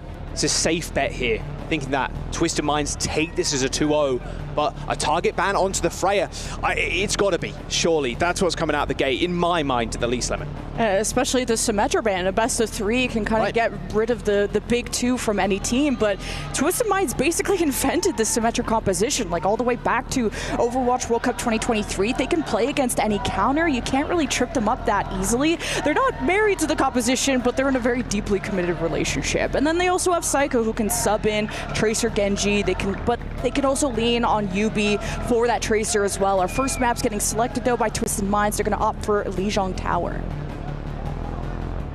I think it's quite scary not banning the Freya. Twisted Minds opting to ban the Pharah instead with a Kiriko ban on Sign Esports side.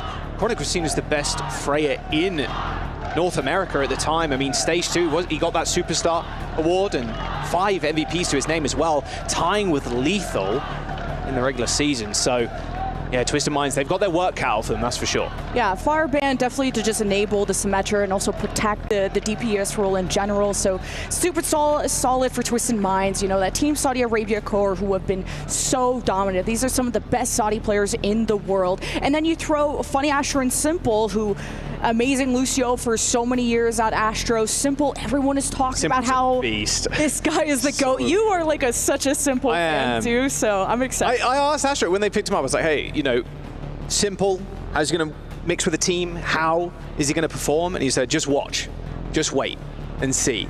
And Simple, just a flexible beast. Like he's even popping out with the Zen. He's like, Astro, okay, you go Juno, I'll play the Zen now. And they dominate, honestly. There's a lot of times where he also picks up the Alari on maps like Midtown as well.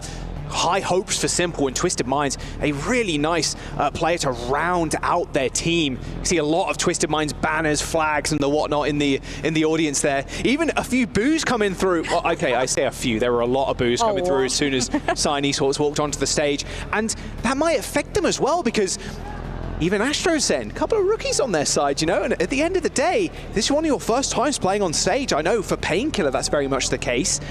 Might rattle the nerves a little bit. Hey, for a lot of the players on Sign Esports, they come from collegiate teams. They know all about pressure, okay? Midterms and being a professional player. Okay, sure. Okay, that's not what the pressure. But also, you come into Saudi Arabia, obviously knowing all the whole Saudi audience is going to be behind these teams. The Ultras almost attacked Danny. Like he looked really he was scared for his life. He was hyped. I would have been scared too. They are loud and they are proud. But Painkiller said in an interview, they know the crowd is going to be against them, and they're fine with that. They know they have the underdog potential though. Everyone's been underrating them, but then they go on and sweep Liquid. They beat SSG 3-1. They went to map 5 against GK. A lot of people don't expect much out of Sign Esports, but they know they're capable of so much more. Yeah, living up to this big name you created for yourselves under the Nightmare banner. Of course, Nightmare from Hangzhou then turned into GK, and then Nightmare took on this roster. That's so confusing, yeah. Yeah, it was a little bit of a roster mania there with different teams under different banners. Now Nightmare now under a different banner in Sign Esports. But still, this core remains this Chronic Rocket DPS duo, a powerhouse. They have been for a long time in the North American scene too, even when Overwatch League was on as well. They were seen as like the next up-and-comers. Those are going to make it eventually, right? And now's their chance to really prove it on this big stage. Lijiang Tower, first map, Twisted Minds versus Sign Esports. A Fire ban and a Kiriko ban, so you best believe Chronic's rocking that Freya. And Sign are not a team that come out with just the same set comps. They've talked about how their flexibility is a big boon for them. Chronic played all 3 hit scans on over different maps. Lu Camino can play BAP to Kiriko. They can swap to anything that the bans are going to throw at them. But NA is not known for their Symmetra, so that's not something they faced a lot of. I know Liquid are trying to run it, but we'll see how they'll face Twisted Minds out that Symmetra is open. Ooh, KSA hovering the Mauga too. Pretty decent on this stage, actually, on this point. We'll see if he ends up sticking. Not quite, yeah. I didn't think we'd see too much Mauga, although I wouldn't be too surprised if an EMEA team did run out with it at some point, but it's going to be Ram on either side, and Quartz, actually, going over to the Freya, which is a little surprising, honestly. Quartz has more favored the Sojourn, at least on the latter half of the stage. So we'll see how the very best of North Americans, Freyas, can match up to Quartz, who has just been a superstar, not only for Twisted Minds, but for the region as a whole. I could see that being an ego mirror as well, just trying to beat Chronic at his own game, but that's the narrative I made up in my head. And Rocket goes to the Venture to maybe try to knock this Death Ball away and out of the TP, and is pretty successful at getting the supports away. Yeah, they do all manage to teleport away off the point, though, and that gives Sign Esports enough time to actually get the cap.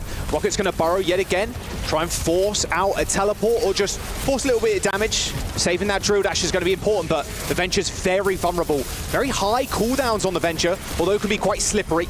And UB in the front line, I've already pointed it out over on the desk. The Symmetra play from this guy is just superb. Yeah, you just can't let UB generate all this. Sign had good tempo at the beginning to just destabilize Twisted Minds when they knocked him out of the portal, and Sign Esports got the cap, but as soon as the re-engage happened from Twisted Minds, they kind of pocket UB. That is the strat. It's not going to always be about these teleports, and Sign Esports have to not only mark where those teleports are going to be, but where Quartz is, who is building up towards that ult. You also have Window up first for Simple. You're going to defend with that, and that's going to buy a lot of time. Simple's got a window too. They can just kind of bait Sign in here, pop a window down, and maybe instantly get a kill or just force a rotation. Simple, though, ends up popping the Lamb. Sound barrier from Funny Astro does hit 5 as Rocket bites the dust already. As Sign Esports tried to match the window, but Quartz, oh boy, is he online already. Chronic shuts him down, but shouldn't matter. There's the kill from UB to finish off the rest. Team kill and a nice little teleport as well from UB. Getting them back to full fighting strength. Quartz is just a generational talent when it comes to hit scan in general. I mean, he just had the crowd erupted back at the World Cup with just a Sojourn, and now he's going to be showing up to Chronic at his own game. I like that UB places the teleport too to get the chase down. Because obviously you want to kill Sign Esports, but you're farming up ultimates. Being able to cycle those is how you're going to get up to 100%. Annihilation, UB can protect the point with the barrier coming up, and they're going to bring the fight to Sign. Lucamino, wrong place, wrong time, but doesn't seem to matter. A nice kill there from Chronic to start us off as that wall separates the team. Chronic shouldn't need to use this ult here either, so saving this one for the next fight's good, and getting the wall out the way. One of the more frustrating ultimates for the Venture to deal with. Good flip from Sign. Just good timing for UB2 to pop the teleport, get behind Sign Esports as they were already trying to leave, but Twisted Minds are very economical too, to just not pop more than they already are. So Sign Esports really have to rely on Rocket to initiate this and Painkiller to be really synced up, and they don't have Lep having a barrier, so missing out on some key support ultimates to get the sustain going for Sign. Bowler for Quartz. Oh, and here comes the bowler as well from Chronic. Annihilation. Rocket repositioning into the mid. Using that perk to its full effect, getting those cooldowns back way quicker, 300% quicker when popping that Tectonic Shock as Funny Astro just turned to dust. Going to be an archaeological dig later in time, I'd imagine, as Sign Esports. And they do end up losing Rocket here, but still control the point. Nice little jump over there from Lucamino, a sharpshooter across the map, but the fight's not done. KSA still wants to force Painkiller off of this point. As Twisted Minds, they've got support ultimates, but unfortunately they've not got the bodies to stick on the point. The flip came through, so denied Sign Esports a little bit of percent, but a very fast fight win there as Twisted Mind to regroup for a final fight. Yeah, 2 opportunities for Astro to pop the barrier there to save the fight, even just extend it, even if it's not 100% winnable, but just Twisted Minds were so split from each other. Some are taking the teleport, Simple's on the high ground away from the fight, so Astro wants to get the most value that he can. This is final fight, and Sign Esports are facing that dreaded barrier from Astro. They'll try, and also the window from Simple. Wow, that is a very early investment there from Astro. I don't know about that.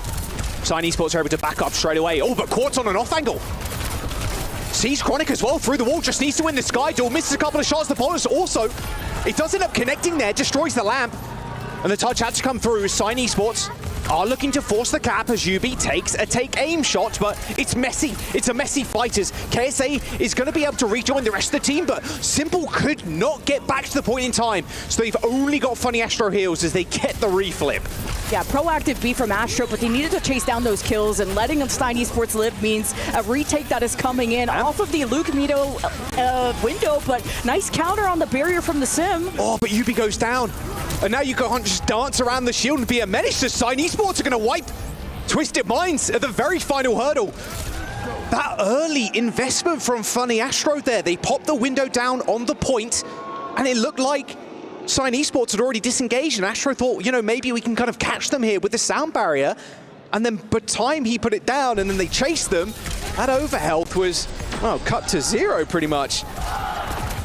So much chaos in the Twisted Minds camp with this Lucio composition. They're trying to be aggressive at all times, but sometimes you really do have to slow it down and kind of group up for barrier. And I think Astro just had a hard time rallying the troops. And then when they finally did drop the beat in that last fight, when they had about 80%, they really need to chase down those kills. And I think they just felt like they could have defended and stopped Sign from recontesting. But unfortunately for them, Sign got back in and they had their ults and they won the round. Now we go to Control Center. This is, again, another Ram playground.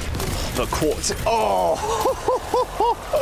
Yeah, Quartz is on cast, so it's going to be a very, very tough game now in these close quarters. You know, Chronic's going to want to perma-play this Freya as well. Oh, he's just so clean. And like you said, Lemon, I got to agree, a truly generational talent on the hit scan.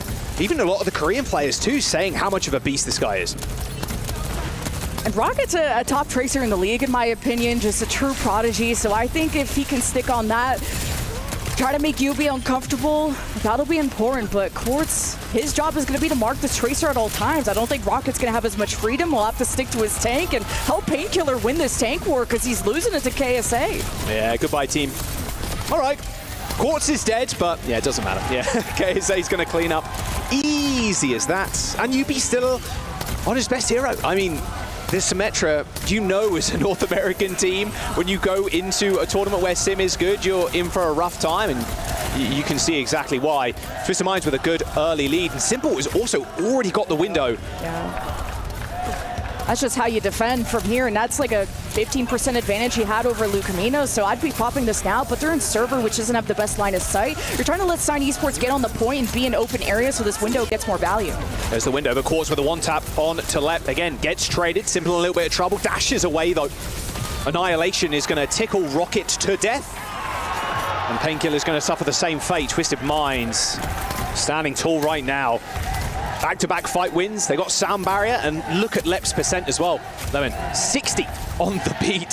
So far away.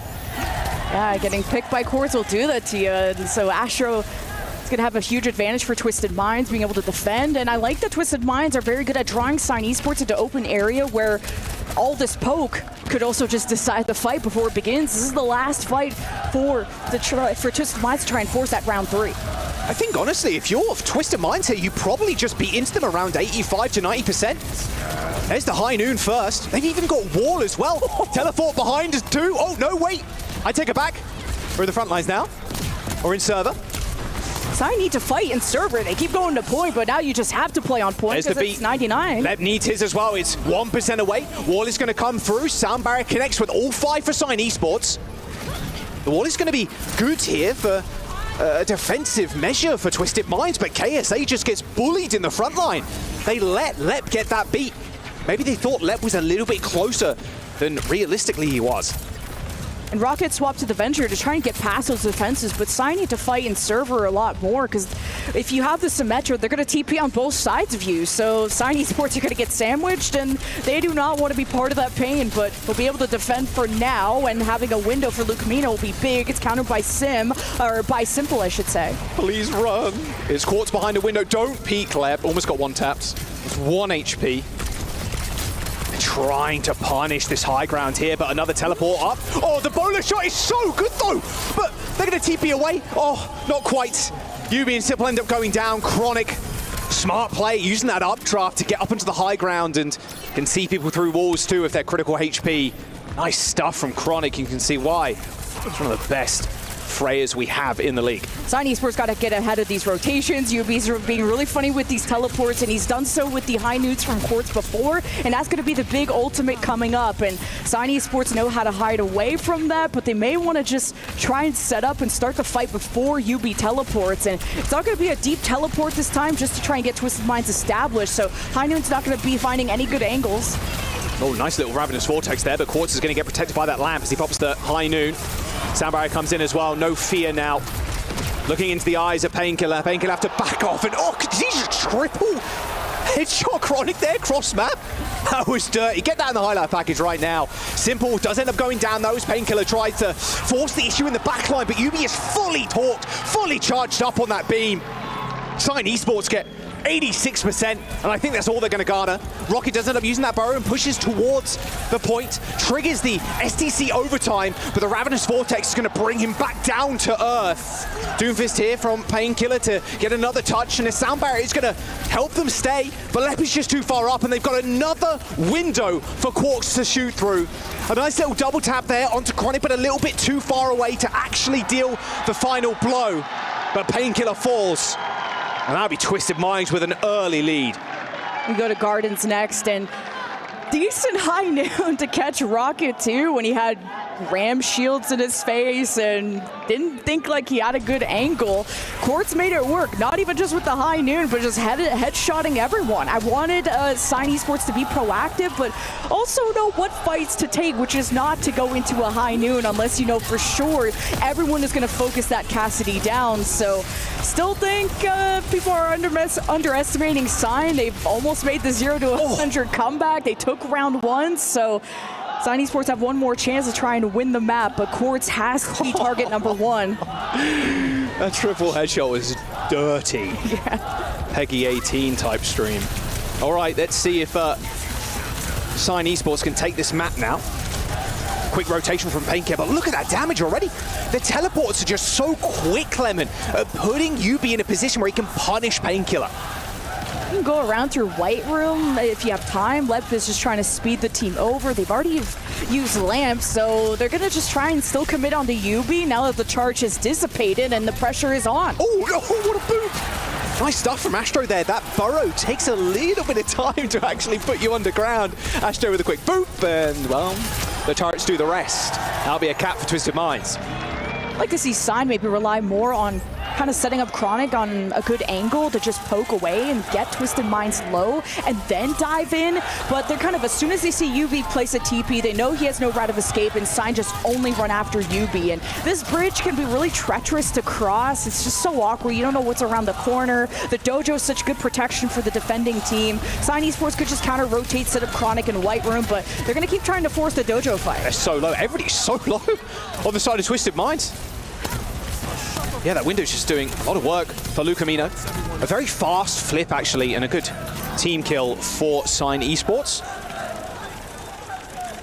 Yeah, being able to force Twisted Minds out of dojo was huge, and then the lamp set up as soon as Twisted Minds were out in the open. So Sign Esports do manage to make that fight work, but now they have to go up against an attacking Windows. So here's the White Room rotation, as Simple can hope to zone out Sign Esports with just either the barrier or the window. Oh, the wall stops the bolus. They still managed to kill UB, and here's the emergency window deployed by Simple, but I think the fight's already lost, despite the heroics there of UB blocking off that ult. KSA is kind of ripping and tearing on the point with the Annihilation, but yeah, too little too late as Sign win that fight. Really good ult tracking too from Sign Esports to know what the plan was from Twisted Minds, and again, not let the Symmetra set up. Killed it mid-barrier, the window didn't get as much value, hide on the other side of the point. Sign are reading into the sim comp really well. Of the cheeky teleport. Tectonic shock for Rocket. KSA wants none of that now on the Diva. It's going to be hard for the Diva to stay alive in this small corridor though, and it looks like they're just going to teleport away. Look at that. Every single member of Twisted Minds practically on the same frame, hitting that interact key and getting out of danger. Both barriers up 2, Annihilation from Painkiller, but here's the TP from the other side. That must have been a right click from UB cross map. Maybe coupled with a shot from Quartz, who's in danger now. Although easy heals coming in and a 2-tap, both ZPS slaughtered by Quartz. A third as well as Painkiller falls. For Sign Esports, they're in good stead. Lemon, 78%. That's one fight. They got beat, they got window, and Annihilation. This should catch up Twisted Minds in the score, and you gotta have your head on a swivel at all times when a Symmetra is attacking towards you. Now you can defend. You gotta worry about a Sim TP coming up from behind you, or just matching your rotations. It's beat for beat and window for window. Rocket's going in deep though. Yeah, are they gonna use the sound barrier to sustain through that window, and they're just gonna run through it? Quartz though, is good, kind of chilling on the bridge. There's a 2-man squad kind of keeping him alive right now, although that Annihilation is going to be painful to deal with. No support ultimates can be used now by Twisted Minds, unfortunately. Pop them in the start of the fight. This ult disadvantage now, biting Twisted Minds.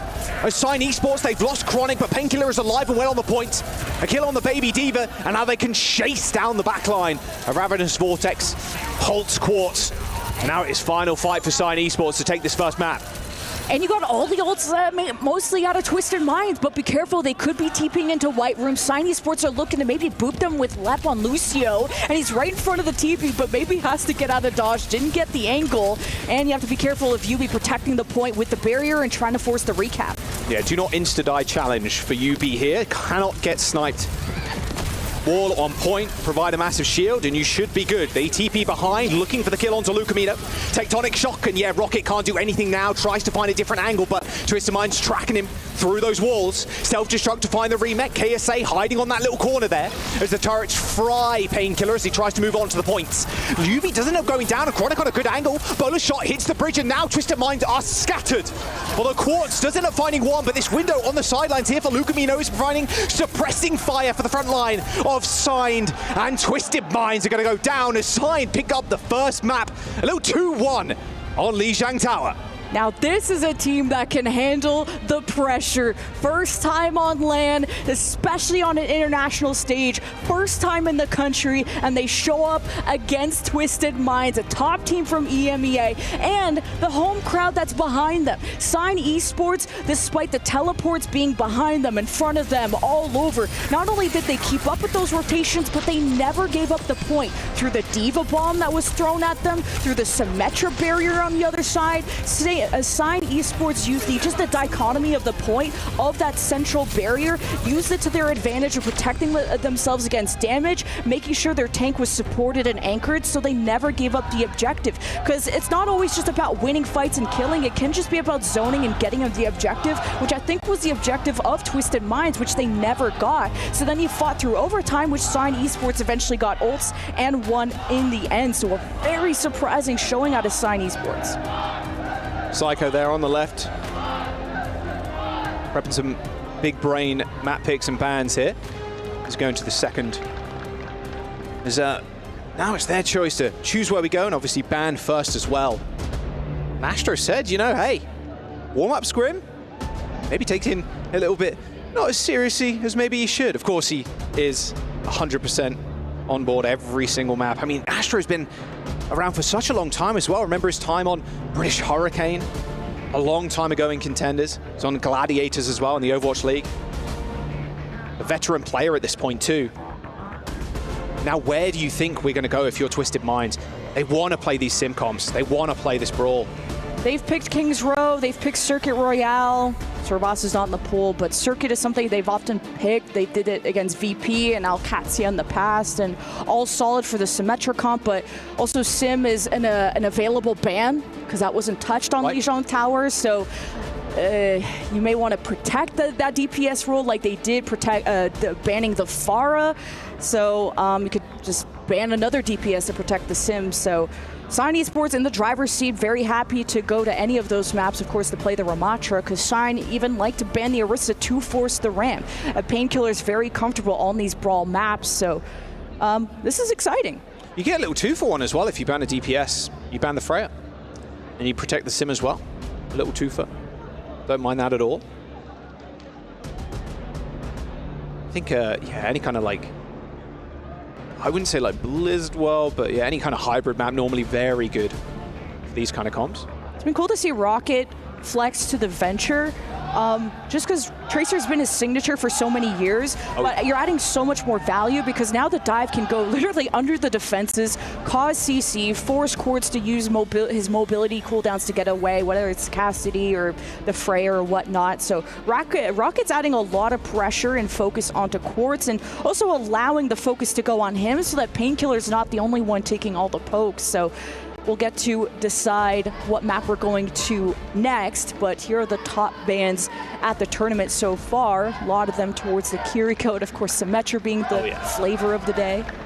Yeah, I'd imagine Symmetra's going to be near the #1 spot by the end. Have to wait and see. You can hear the chants in the crowd already for Twisted Minds. Yeah. Go to Circuit Royale. chosen by TN. We'll try and maybe force that Ram mirror. Quartz has played anything from the Freya to the Sojourn. Of course, Symmetra is their favorite composition. What I do like is the Juno Bap or Juno Illari backline from Twisted Minds. Depending on whether they're on defense, they'll have the Illari for more poke. Attack, they'll like the window with Simple. That can always change, but that's just what they ran in the grand final, and this is something a pretty comfort pick out of Twisted Minds. Yeah, I mean, Simple's going to rock the Illari for sure, I'd imagine. It's going to be a tough map for Sign if this Freya is banned. We know how good Chronic is on that pick. Obviously, he can go over to Sojourn, go over to Cassidy. And Rocket's Venture is going to be fairly decent on this map. You can play a little Tracer as well, although it's fairly rare that we see it. And I agree. I actually really like the Venture. We saw it in the first map especially. The Ravenous Vortex connecting with someone like Quartz slows them down and then obviously stops any kind of movement. You get like dragged down to the floor and then instantly that Venture is, well, either straight on top of you with a Drill Dash or is already burrowed beneath you and then attempts to assassinate you. Might be tough to play that on circuit just because of that initial point A is so long range. Rocket really likes to play the Tracer and the Genji just to have more verticality, of course, with the Genji, played that on the attack. This was one of the maps that Sign Esports won against GK the last time they faced them. So it was a very solid showing off of the Orisa from Painkiller. We also like to show the D.Va in sort of these short to mid-range areas, especially in point A. Everyone likes to play so far back, so Painkiller can kind of soft dive there. We got the Freya ban, so probably going to be some Sojourn or Cassidy. Yeah, and there's a Lucio ban as well, targeting Funny Astro. Lep as well. Yeah, I mean, at the end of the day, though, you're like, okay, well, simple, just play Illari, and then Astro's been playing Juno a lot of the time as well if the Lucio is banned. So yeah, the Illari Juno, Illari Bat, but also Luke Mino likes to play the Ana if Rocket goes to the Genji, just for the good old Genji blade, the Nano Blades. So, but that is going to make rotations a lot more difficult for the team that's not running the Symmetra without the speed. But of course, you got the speed ring from Juno, so that'll be your Band-Aid replacement for that. Something I don't think we're going to see it here, but something we've seen ever so briefly every now and then has been Mercy on the attack. Don't think that's going to be... If you're a true believer in your DPS. Yeah, exactly. But I don't think that's going to realistically be played, maybe just for the first shot kind of thing. But it has been propping up every now and then. Can't count it out. Sign Esports don't feel like, yes, Chronic is the best Freya in the world or in NA. We all think that, but they have touted about their flexibility of Chronic being able to play the Cassidy, the Sojourn, Painkiller, different things. And we'll see what Rocket wants to choose. So back to the Venture. So on defense, the range isn't going to affect you as much. I could see that being different on the attack, but they found that they had success at pressuring the DPS from Twisted Minds when Rocket can literally go underground to force some CC there. It's been quite funny, actually, thinking back to kind of stage 2 where we were at in terms of defensive comps. The Lifeweaver BAP was like the immortal comp, like you will not die. Nothing can kill you because you have the grip, you have the pedal to get away. Like it was a little ridiculous. Kind of surprised Luke Mino didn't want to just run the BAP here. Of course, his Kiriko is also fantastic, but maybe he's thinking about TPing on an off angle with Chronic. Not that there's too many here on point A, but maybe even just to drop the Suzu. If the team teleports on top of you, you'll have some extra layers of defense. Expected backline here with Simple on the Illari. UB on the Sim. Like I said, it's such a good ban. This Freya takes it away from Chronic. Also, then you protect the DPS on your side of things too. So you're feeling pretty confident here if you're Twisted Minds. Chronic are getting beamed from afar by the Illari, and then the right click's coming in as well from the Sim. He had to reposition almost instantly there. Looks like Painkiller was trying his hardest to push people off this high ground, but very, very tough to do against the staying power of the Illari. Can just use the outburst to push him away. Fight for statues going to be pretty important as Rocket looks to just jump on top of this isolated support. That's huge. Yeah, really nice stuff there from Rocket. The outburst did end up coming through from Simple, but pushed him into the wall. Rocket getting behind the Illari. Yeah, Chronic's pretty conservative with his jumps. As soon as he's half health, he's abandoning Statue and letting Twisted Minds see if they're going to take up that space and kind of waiting to see where this teleport from Yubi is going to end up, which not going as deep, not going behind Sign Esports because they're spacing out quite appropriately so they don't get flanked. They just both from Archers trading the annihilations on this corner. Waiting, hopefully, for Yubi to get up to full power on this Sim Beam, but looks like Sign Esports want to end this fight right now as they end up using the rush around the corner. Rocket goes super aggro, though, and dies to Yubi's fist. They do trade for KSA, so it is good for Sign Esports regardless, although Quartz rips Chronic's head off. I think, yeah, just sacrificing yourself so everyone gets into the TP. Either way, good tempo push with the Kitsune Rush, being able to build that. That's Painkiller just taking the right amount of damage so he can build up those support ultimates, and Lep dies. That's no orbital raid fight for Lep. Yeah, this is bad. Ideally here for Twisted Minds, you just don't use ult and hopefully just win the neutral. You got 5 on board. Even just an overclock here, yeah, I don't hate this at all. Just end this fight, and Quartz is such a nuisance on this high ground as well. He's on the perfect off angle, and yeah, Lucamino didn't stand a chance. Captive Sun connects as well. In fact, they're going to throw even more in. That's 4 ults dumped in by Twisted Minds, but to be fair, Sign Esports also using their Ray, Annihilation, and Tectonic Shock. So a worthy trade for first. They had a few minutes of the time back there, almost 4. That's still a big investment as Point B can really be tricky to get up this highway. It'll be a defense high ground advantage, but Quartz could hit some pigs as he kind of looks to charge up with the shield in place, so gotta be careful. But Quartz, he's very conservative too, and he's not too aggressive. He knows how to jump into those off angles and unleash with his ultimate. He's trying to be wary of where Rocket dives. Painkiller. Needs some painkillers after that. You see him walk into 4 turrets and just attempt to walk away with like 1 HP.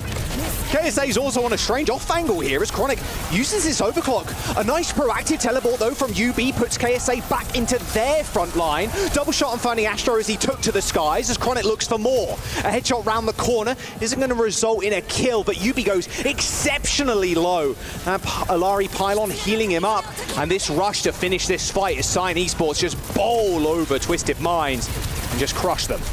Yeah, Twisted Minds tried to take the power position and all the wind out of the sails of Sign Esports of just basically trying to take the fight at the end of Point B. Had Painkiller really low, but just never had the finishing power to get enough kills to keep Twisted Minds in the driver's seat. Now they have to fight for all that space back, and where the card sits, it's pretty deep. And Sign Esports can be on this high ground and just poke and prod away and dictate when the fight starts based off of Rocket, but that's going to ruin things. Yeah, a double headshot there. One from Quartz, one from Simple. Easy as that, and Simple gets another as well. Okay, just a clean neutral fight here from Twisted Minds. Simple, that's 3 kills for the Ilari already. Go on, give him 5. Not quite. I don't want to dog on anyone because Quartz is just that good, but Lep has to be careful getting first picked in these fights. The orbital ray got dropped at the beginning of the map to now kind of really costed the team here, and Sign Esports should be able to touch, and Rocket will be there in time, but they don't have ults to swing this in their favor. Saw this for a long time as the Venture normally as well, but had to burrow from a considerable distance away, and now catch-22 situation. You've got to walk out and touch, but then a Captive Sun is waiting for you. That's a good pick though. Quartz goes down, Chronic gets some revenge for the team. A Captive Sun does end up detonating on Painkiller, who would have loved his ultimate there. 99% that Annihilation, giving him the refresh on the Nemesis form.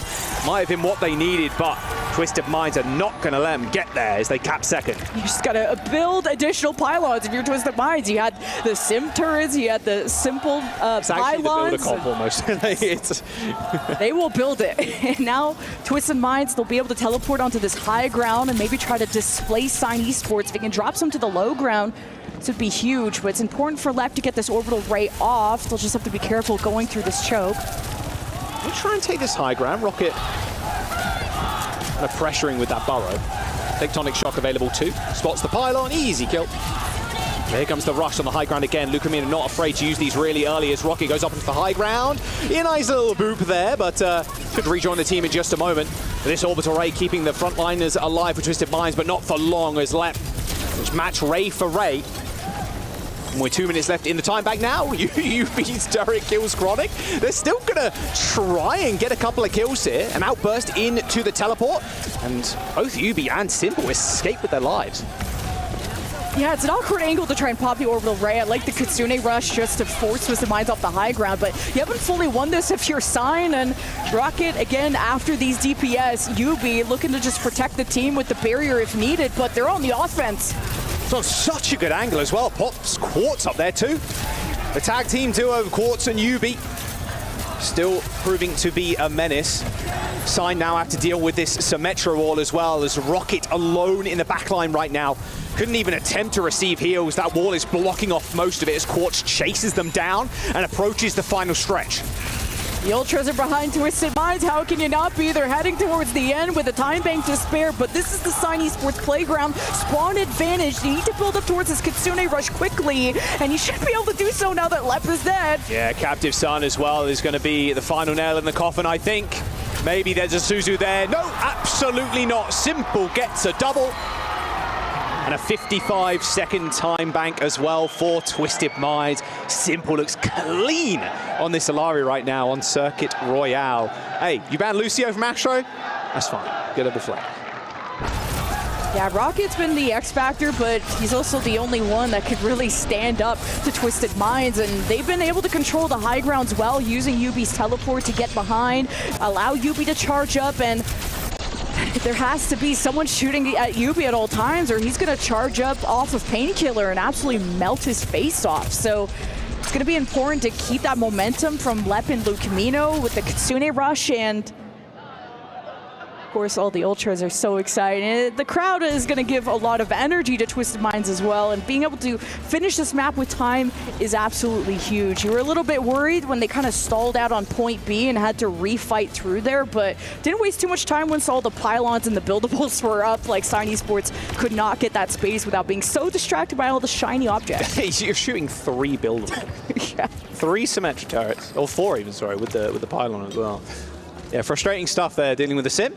Ramco sideswap coming in as Sign Esports now chance to attack. But you know what you're running into now. You know Simple's on this. Funny Astro is on Juno. Chronic unlikely to get a headshot insta-kill here, but look at those turrets and the pylon. Both Simple and UB hiding off to the left-hand side. And then they can TP away.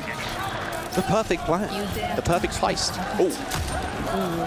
Oh, Rocket's dead. Good turret. Trying to go get some work done. Rocket gets put to bed, but also that Widow headshot knocked the armor down from KSA, but Sign were not in a position to take that fight right away, trying to see where the heck is that Sim, and they found out the hard way. You have to get Simple off of this angle. But UB's going to make that incredibly difficult. Look, they're putting the Venture up here. They're eventually going to be able to push their way in, but they're just going to teleport. Look at this. And they're gone. Just Houdini. Just disappeared. Really good at wasting Sign Esports' time, and now just trying to build up towards some Chronic dies the turret. Rush, or dude, that's the win comp. Turrets, kind of crazy. MVP so far, maybe? Honestly, yeah. You get babysat by Simple, who's the GOAT too, and he's able to boop for you away and have constant heals on UB. That's all you got to do is pocket UB and win. Oh, Painkiller activates that Nemesis form as Rocket has got no CDs left. Gets a free kill though on Simple, pushes him away. Was an early pick from Sign Esports, but somehow KSA is still kicking, or punching, I guess, as the Ramadra, as Quartz also takes down Chronic. A very split fight, but KSA eventually failed. Should be an easy push from Sign Esports, but kind of a scrappy one. KSA is going to come back, and they're going to be able to hold on this second corner. I was worried about how deep Rocket went there, but that was so worth it when he got the trade on Simple. That meant KSA did not have enough heals. He was also completely alone, as you pointed out, and Sign Esports, I guess, can just depend on Rocket being either the fight winner or the liability. That's going to be the play. Annihilation for Painkiller, same for KSA. And there's the rush on the corner. Complete ult dump here from both sides, I'd imagine. Yep, there's the wall, there's the Ray. Captive Sun as well. Connects with the back line. Actually hits Lep too. Simple tags Lep on the exit. Doesn't even need that detonation to get the kill. Lep was that low. They need some sort of kill here. Do Sign Esports, but they're not going to get granted it. Just the wall is just so powerful from UB.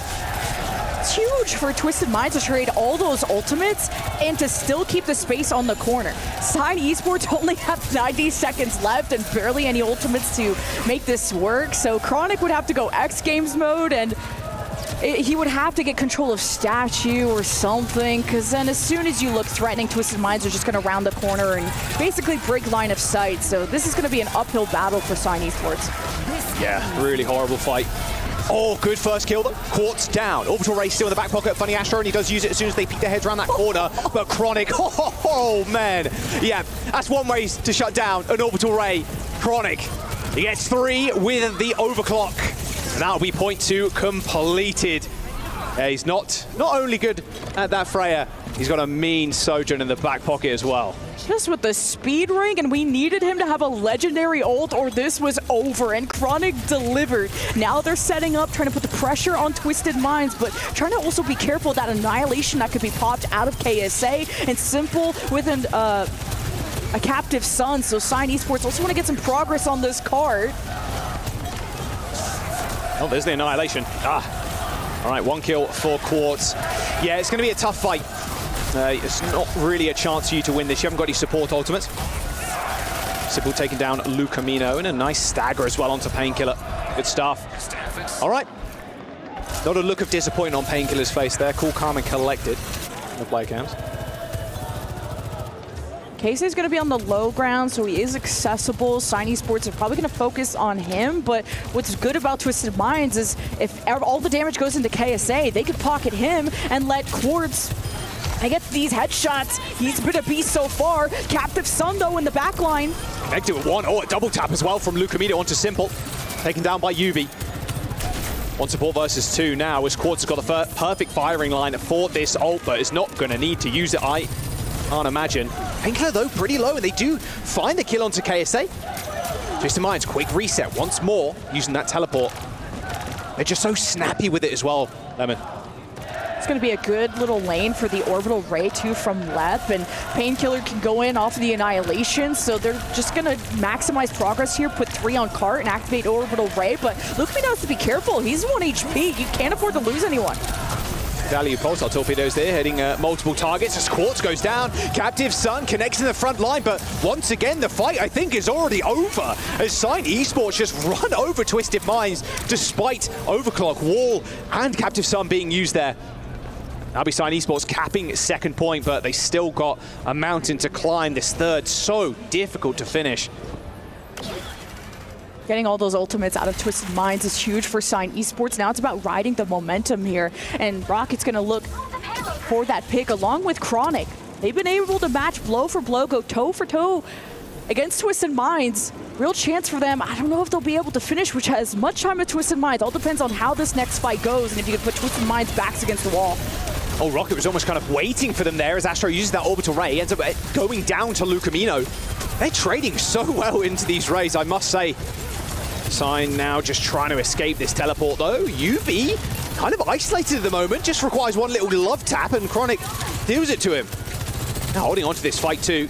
And without your Sim to get you out of there, KSA might be in a little bit of trouble. It's not going to be able to stay too long, but okay. Ravenous Vortex tags Lucamino on the exit.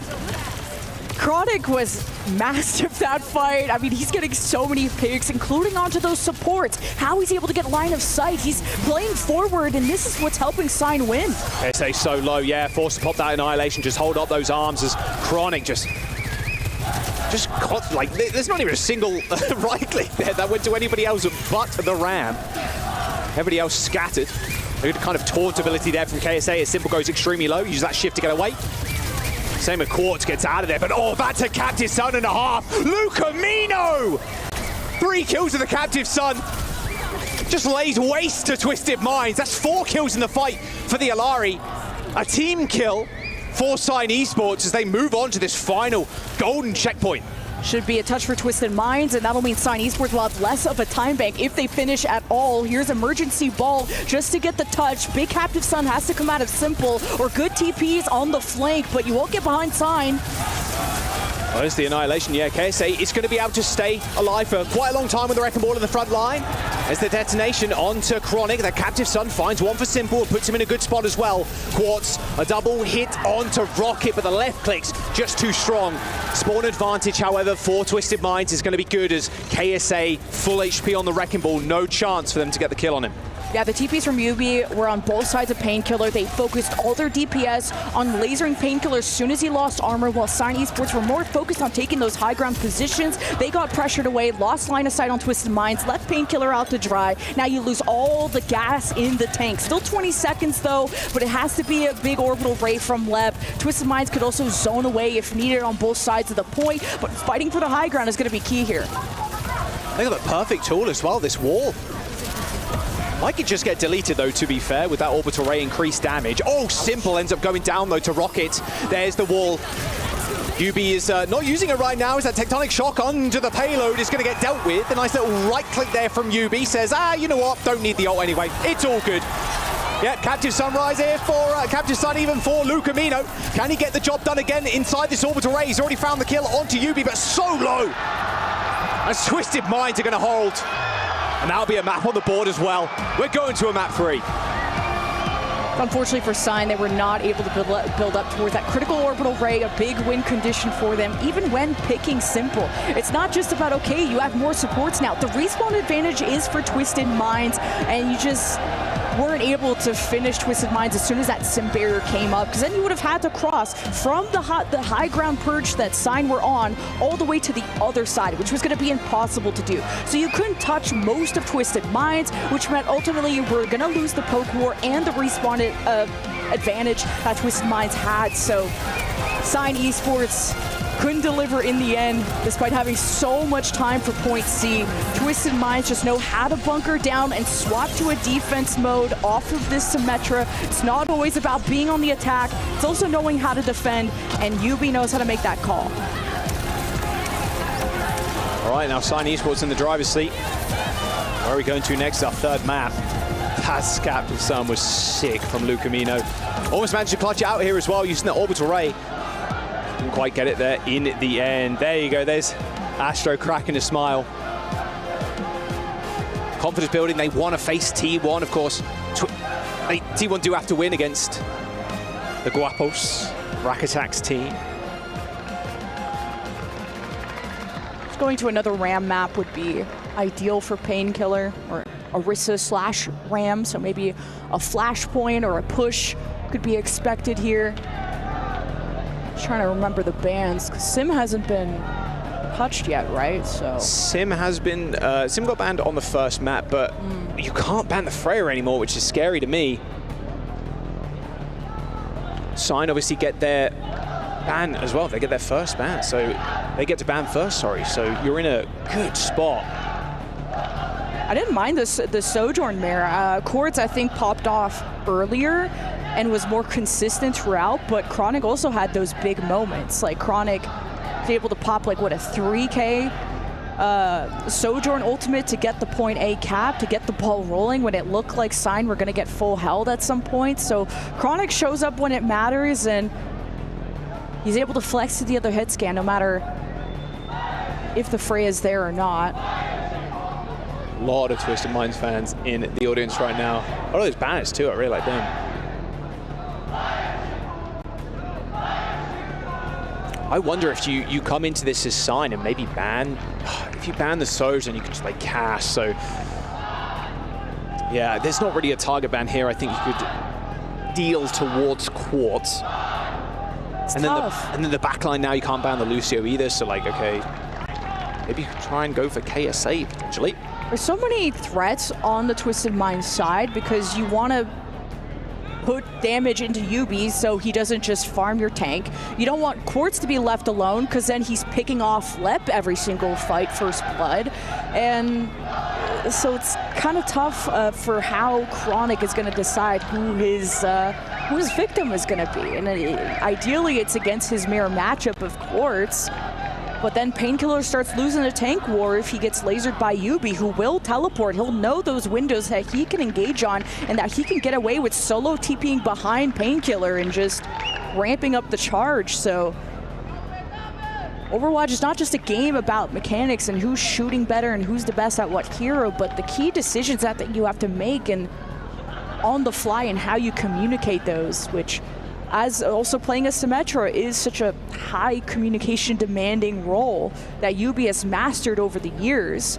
And I think Sign have been able to handle all of that very well. I mean, they won Lijiang Tower against that Symmetra that was just TPing from left to right, so. If they even take us to the new map, I mean, Atlas has played a little bit already. It's brand new, out of the game only just recently. Not got a ton of kind of data on the map at all. Suravasa now out of the pool. It's New Junk City or Atlas for the flashpoints. Maybe trip a couple of teams up as well. I mean, it being this new, it's not like not that any map is kind of solved, but you get when you go in and load into a map, you get an idea of like, okay, we know we want to play this. Although Flashpoint does kind of err on the side of like Rush and like Brawl type comps. Everyone's boot camping, so I'm gonna assume everyone's prepared for Atlas, but maybe it's not your most experienced, most played map where you have like 5 years under your belt because it's not been out for that long. So maybe there's a weakness of UB's not going to know all the, well, never mind, no Symmetra TPs because that's been banned. Lucio's off the table as well. So you're going to have to go to some Juno type of comp if you still want the speed in. Man, a Twisted Minds Lucio ban. Okay. Juno for Astro. Go Kiriko here. Simple could go back. Not sure you want to play something like the Alaria or a Zen. Way too slow for these type of maps. You're a little risky as well, to be fair. This is another perfect chance for Sign to come up big, banning the Symmetra on this last map. Twisted Minds coming in like, hey, you know, war up Scrim. We want to face T1. T1. Ooh, let's just count our ducks before they hatch or whatever. Chickens. Yeah. That's the one that hatches. Well, ducks hatch from eggs as well, I guess. Yeah, I guess. Either one works. You got to count some before they hatch. But maybe you're trying to force a Tracer mirror as well. Now you got the Symmetra off the table where Rocket versus UB. I mean, usually I wouldn't say usually. UB still can play the Tracer. They like Psycho to be in for the Tracer Genji with usually TVNT on those control maps, right. But Psycho's got the coaching headset on right now, it seems. So, yes, but Atlas is very chaotic, and that's where Sign won the first time on this in this series. So, here we go then. Atlas. My first time covering this map, and it's going to be a good one. I think, especially the first point is so strange too. It's very enclosed, has a very defined high and low ground, and a lot of the time as well, the kind of snowball of Flashpoint cannot be understated. Big brawl type map and Painkiller expected to play the Ramatra. And I've really, you pointed out as well, Lemon, like this Rocket Venture has been looking really good for the team. Expecting the EMEA teams and maybe this tournament as well, a lot of teams to pick up the Sim. And Rocket deciding, you know what? No, we're not a Sim team, we're a Venture team. A lot more disruption. And paired with Painkiller's Ravenous Vortex on that Ram, make a very, very difficult situation for the backline. Looks like Simple. Going to be a little bit tricky on the Kiriko. Very hard supports to lock down the Juno and Kiri, so Rocket has got his work out for him. A lot of people are whipping out the Venture to counter these sim comps. You can't fight fire with fire. You bring a bucket of water, I guess. And out of the last 4 matches from Sign, they've not played Rocket on the Venture. And this is a guy who has been working on his hero pool for so many years. Now Sign have chosen this map. They've boot camped for a reason. Sign are the ones who approach them. They believe in this team and how they're able to play the underdog story. Point being contested right now. UB, I'd imagine, on the floor currently. Simple takes down Lucamino, sniped across the map. Same with UB though. They do end up trading as Chronic finds a 2-piece actually. Okay, on a perfect angle here. Just uncontested, as both Rams are basically just swinging at each other that entire time. Rocket as well, trying to find another angle. That's first fight win and cap for Sign. And to get that pick on a Tracer is not easy. I mean, I can't do it. That hitbox is small and it's catch her before she blinks away. Awesome job from Chronic. Now you get to defend with this, and what, 20% orbital ray advantage here for Leb. That'll be what the first ultimate you'll likely see unless KSA can continue to farm towards the Annihilation. You're gonna need some support, and Simple's not there. I say it was a tough feat to take down a slippery Kiriko, but I guess not if you're Rocket.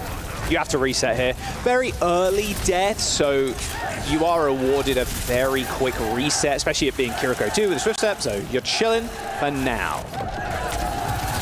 Here's the speed Annihilation play for KSA, and Lucamino's low. Now they're good though. I mean, you're sitting in the Vortex, that's fine. Annihilation available from KSA. The amount of damage he's done in the front line, outdoing Painkiller, at least for the time being, and there's the kill. UB, not only a good sim player, a good Tracer player as well. Can't forget that. Is in his wheelhouse. But this is a classic Flashpoint scenario, right? It's like, okay, you won the fight, but you used a bunch of ults, and we have a ton coming up. In fact, basically 5, right, for this next, then we got 94%. We ult dump, and then we just kind of win. Wow, it's already 94. Wow, time goes by fast. KSA forced the Swift Step out of Lucamino, and then Yubi got the chase down. So they're taking the right steps to force the cooldowns and to get the picks. Now, Sign Esports have Orbital Ray and Kitsune Rush. Depends on if Twisted Mind's going to get there in time to mirror it. Should be good. Oh, there's the Orbital Ray. Going to split the team up for a little bit there. High Noon from Quartz. Catches Leb before he can get himself into cover. They trade supports for support, though, as Sign Esports manages to find the flip. Danger zone for Twisted Minds right now. UV taken out by Chronic yet again. And like I said, just a big ult dump. And Chronic putting up big numbers. A brief SDC overtime there. As Sign Esports get a point on the board in Atlas. Yeah, I think I mean, we're nowhere near the crowd, but I'm sure they're quiet. This is sketchy for sure. I think Painkiller got a lot more mileage out of his Annihilation when he's able to play inside his own Orbital Ray, chasing down those supports. Never give up, never surrender. And now they'll be in the driver's seat with the first point cap and rotations. Okay, both rushes ripped on the rotation. UV kind of losing left there, but Simple. The team ends up finishing him off. Suzu, TP used. Yep, no chance for Lucamino. Twisted Minds after a hot start on the second point. This is control-adjacent type of game type, so this is where Sign Esports are really thriving in that chaos. Use a Kitsune Rush to get ahead of it. Wish you wiped out more of Twisted Minds, and still were able to buy a lot of time. KSA, though, he'll have the Annihilation, no support ults, but I think Twisted Minds just have to pocket him, and he'll be fine. Chronic on a nice little angle too. Of course, we do see Quartz in the sky, that updraft. Now on the Freya. KSA is just holding this high ground, refuses to budge. Nice Annihilation too. Yeah, Rocket caught out. We're trying to kind of bully KSA away, push him off the height. Nice stagger as well, actually, on the Sim. Or in the Sojourn, sorry. KSA didn't even drop the half health. Talk about a pocket from Twisted Minds to keep that Annihilation kicking, and Sign Esports just could not put that man to sleep. Now one fight territory for Twisted Minds to match the score 1-1, and I think Sign Esports may just want to opt for rotations for the next point. I don't know if they'll be able to touch. They're going to try at the very least. You can kind of see him positioning as Simple ends up going down. Yeah, Rocket almost on the perfect hero to touch, especially with that burrow. Can't get booped when you're underground, of course. Rocket in trouble, though. Yeah, no CDs left. Chased down by Yubi and Quartz. And now Quartz on a nice off angle. Doesn't get that tag on the Sojourn, and maybe regrets it now. Again, they can let it go, though, you know. They've got 99%. Sign Esports are going to try and get as many ults as they can out of them. In fact, Chronic ends up using the overclock. Overinvestment from the Sojourn. It feels like nice shot there on Simple. He looks good. Can't be mad at that. Yeah, can't be mad at that. Good shot. As soon as they killed KSA, they're like, well, let's farm our ults. Let's get aggressive. Especially the support ult race is on with Lucamino being ahead, but Lep versus Funny Astro will be what kicks off the fight. And then you have an Annihilation advantage, and you saw just how deadly KSA was with it, but I need to see the same out of Painkiller. Both Orbital Rays using no choke point there. Astro trying to escape this Annihilation. The Orbital Ray, not enough healing, unfortunately, to survive through that, as it's a fairly trivial affair for Sign Esports. Stagger. Yeah, that'll force the last fight and potential map point if Sign Esports get ahead of this. and especially Kitsune Rush, that's going to be the big decider. But now it's the annihilation advantage for KSA. Getting through this choke, though, is so difficult and annoying. Quartz is trying to find an angle. He just gets run over. Yeah, actually dominated there, unfortunately, for Quartz. KSA, annihilation on the point. The SDC overtime. I don't think this is going to last too much longer. Ain't no way. That is a 2-0 lead now for Sign. Despite Twisted Minds, they're getting 99% on that first cap on second. So as we transition to this third point, it is looking dire for Twisted Minds. Yeah, Quartz just did not like getting ran at by the tank. It's going to go to someone who could easily slip away from that. I don't think Side Esports had any business winning that, with Painkiller just running towards Quartz and killing him. So that's what ended up winning it when Twisted Minds had the annihilation advantage, and that was used at the end of the fight to no avail. So Rocket pops Quartz like a pit bull, and he's out again. Yeah, good luck, have fun. No way you're surviving that one, my son. 5 seconds to the point unlocks as well. He's trying to do maximum damage possible there, chasing Funny Astro away. That's a triple for Rocket in the end, as a cap comes in. Could be a 3-0 here as Twisted Minds in front of their home crowd here. Not looking as hot as maybe they felt they looked coming into the series. This could be the biggest upset. I mean, look how upset the crowd is at the very least. This is insane. Still have to capture one more point, and Chronic, he has leveled up and has become a true beast. And he has to be the one that continues to get those picks, or Rocket could even just go after Quartz as soon as he sees that jump get activated. Quartz has been target number 1 of Sign. Man, they're chasing Yubi to the end of the earth there. Overclock popped, Funny Astro down, and Chronic's going to take it to him now. The Nemesis Swarm was in pop, but the Annihilation is going to hurt even more. Yubi, though, still manages to come up with a kill, but Rocket is going to be tough to deal with, and this is final fight here, Lemon. And Lucamino's got that rush available to him, and they're going to maybe even chase Quartz. Not sure they're going to be able to get the kill. Nope, they decide to back off. Don't want to overextend.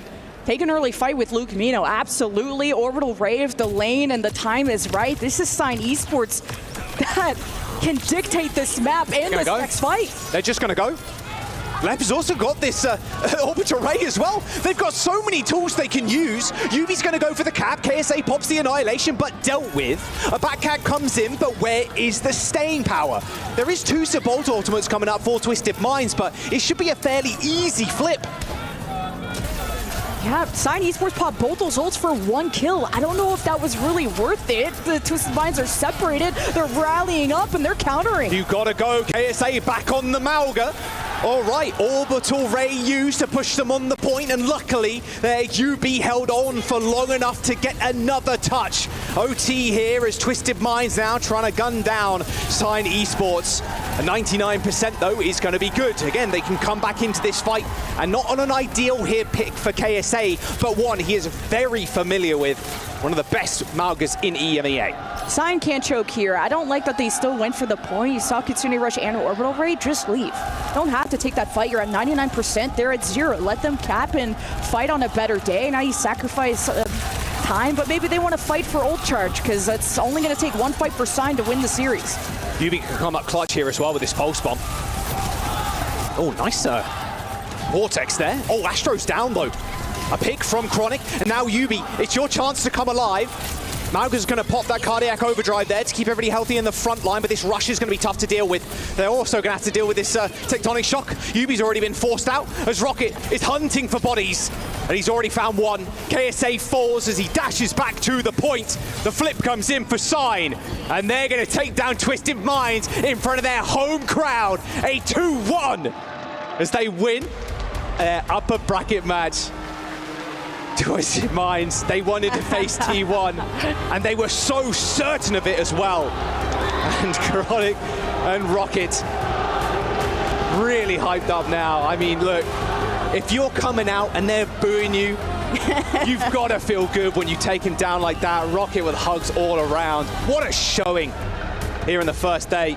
of the midseason. And a showing like that on their first international showing against like the home team, a team they've not scrimmed, but Sign Esports, I don't think really respected the Saudi clubs. They went up against Falcons in their boot camp and said they're a beatable region, that's a beatable team, and that's what they said about Falcons, who are rated above Twisted Minds. They put Rocket on the Venture, who constantly hunted Quartz down. They love yapping against this crowd, but also big respect to the work that they've done to warm up for the stage, to boot camp, to get these fresher players comfortable and ready to go. That is the energy he's going to bring every single time he hits the stage now.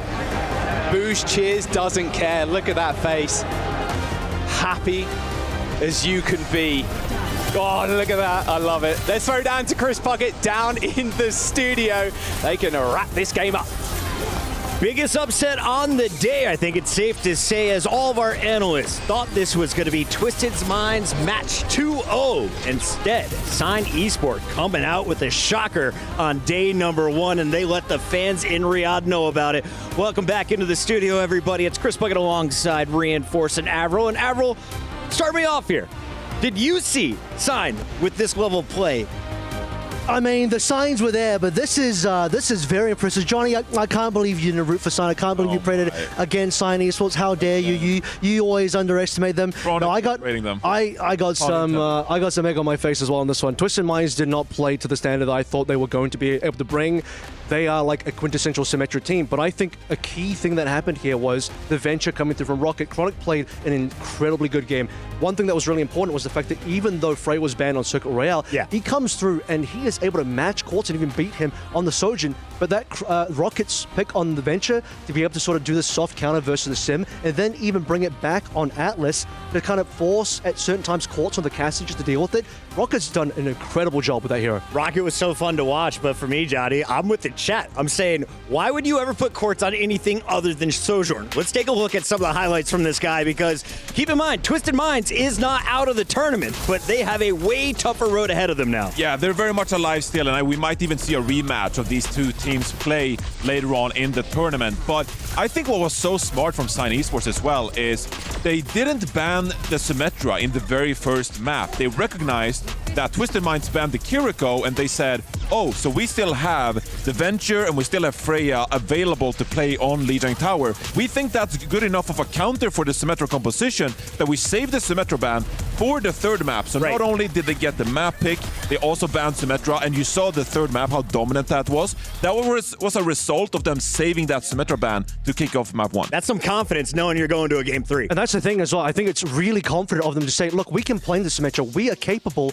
of countering the Symmetra. We can play the Venture. Rocket absolutely popped off, but then they're going to map 3. The other thing that was a bit strange from my position is we also got the Lucio ban from Twisted Minds. That's usually a very important ban against Twisted Minds because it's targeting Funny Astro. His hero pool on the support is on the weaker side. He wants to play as much Lucio as possible. They did win with the Juno mirror on Circle Royale, so I'm thinking from TM's perspective, they're thinking maybe we play the Juno, run that back onto Atlas.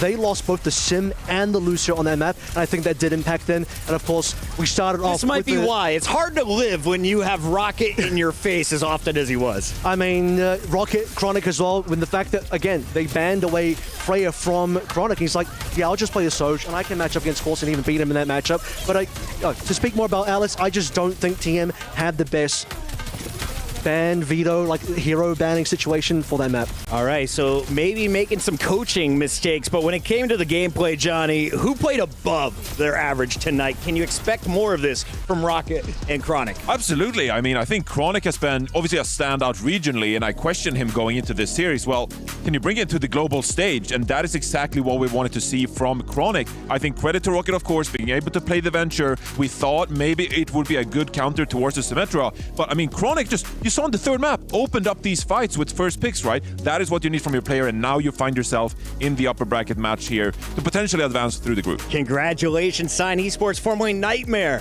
living up to that potential that we thought they had coming in. In fact, handing out the first upset, according to our analysts. But that's not the only match that's going on. You saw T1 is currently up 1-0 in their match, as you called, Avril. But over in Group C, we had to see the finish of GK, because a lot of folks were excited to know what will the top NA squad do in this event.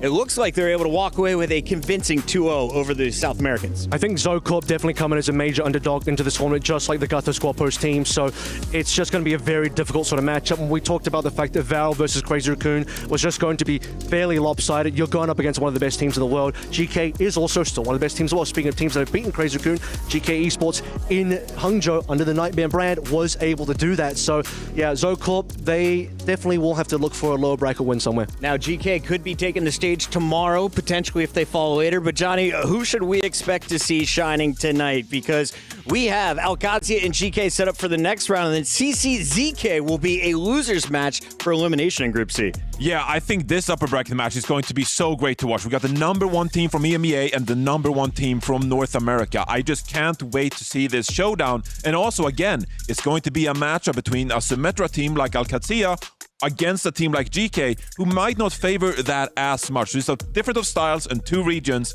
who very much are rivals. Avril, our production team may be the best in the business, because they told me we have another highlight for you, Puckett. It is the T1 finish to Game 2. It just happened over on Bravo. Let's take a look at how they 2-0 the Gatos Guapos, despite a Doomfist coming out for the Guapos in this series. And by the way, I know you're a big Doomfist guy, but look at Dongak. I think he's currently the best Doomfist in the world. So anyone wants to see what Doomfist can really do, even though he's a bit of a nerfed character, I think Dongak is the guy here. But yeah, part of the reason, I also look at this Gatos Guapos squad, and I think the light role swap as well is a little bit odd. It may impact the performance. He's sort of moved between a couple of roles. He was a flexible player. Now he's filling for tank. Hearing that Punk may not have had enough practice, and he obviously is another tank player on the team, but Light starting over Punk. So just seeing if Gatos Guapos can, work that around. But it is a very difficult matchup. This is like seeing Varel versus Crazy Raccoon again, but two different teams instead. T1 getting us back on schedule on Bravo means that after this break, we are done with the opening round in our upper bracket. When we come back, we decide who is entering the playoffs. We'll be sending our first of 8 on their way.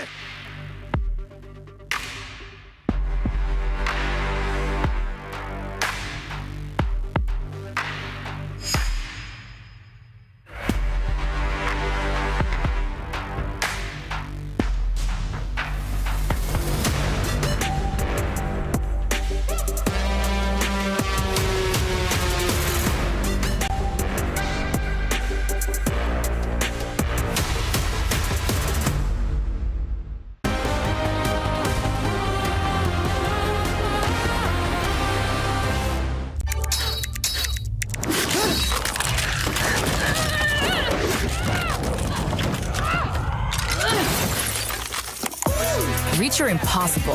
Lenovo Legion.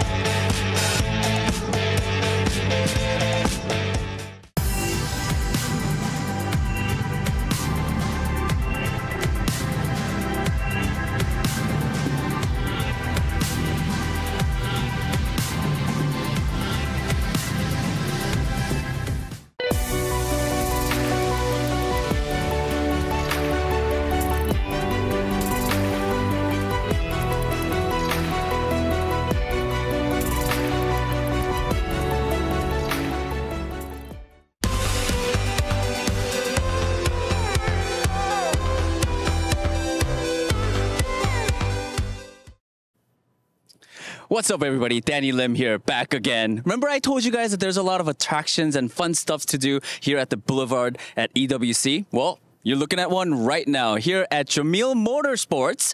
You could see this cart, right? You could get on these carts and go racing with your friends. If you don't have friends like me, you could do it by yourself as well. I mean, there's a lot of stuff to do, but for now, what we're gonna do, or what I'm gonna do, is show you how fast this thing can go. All right, let's get on.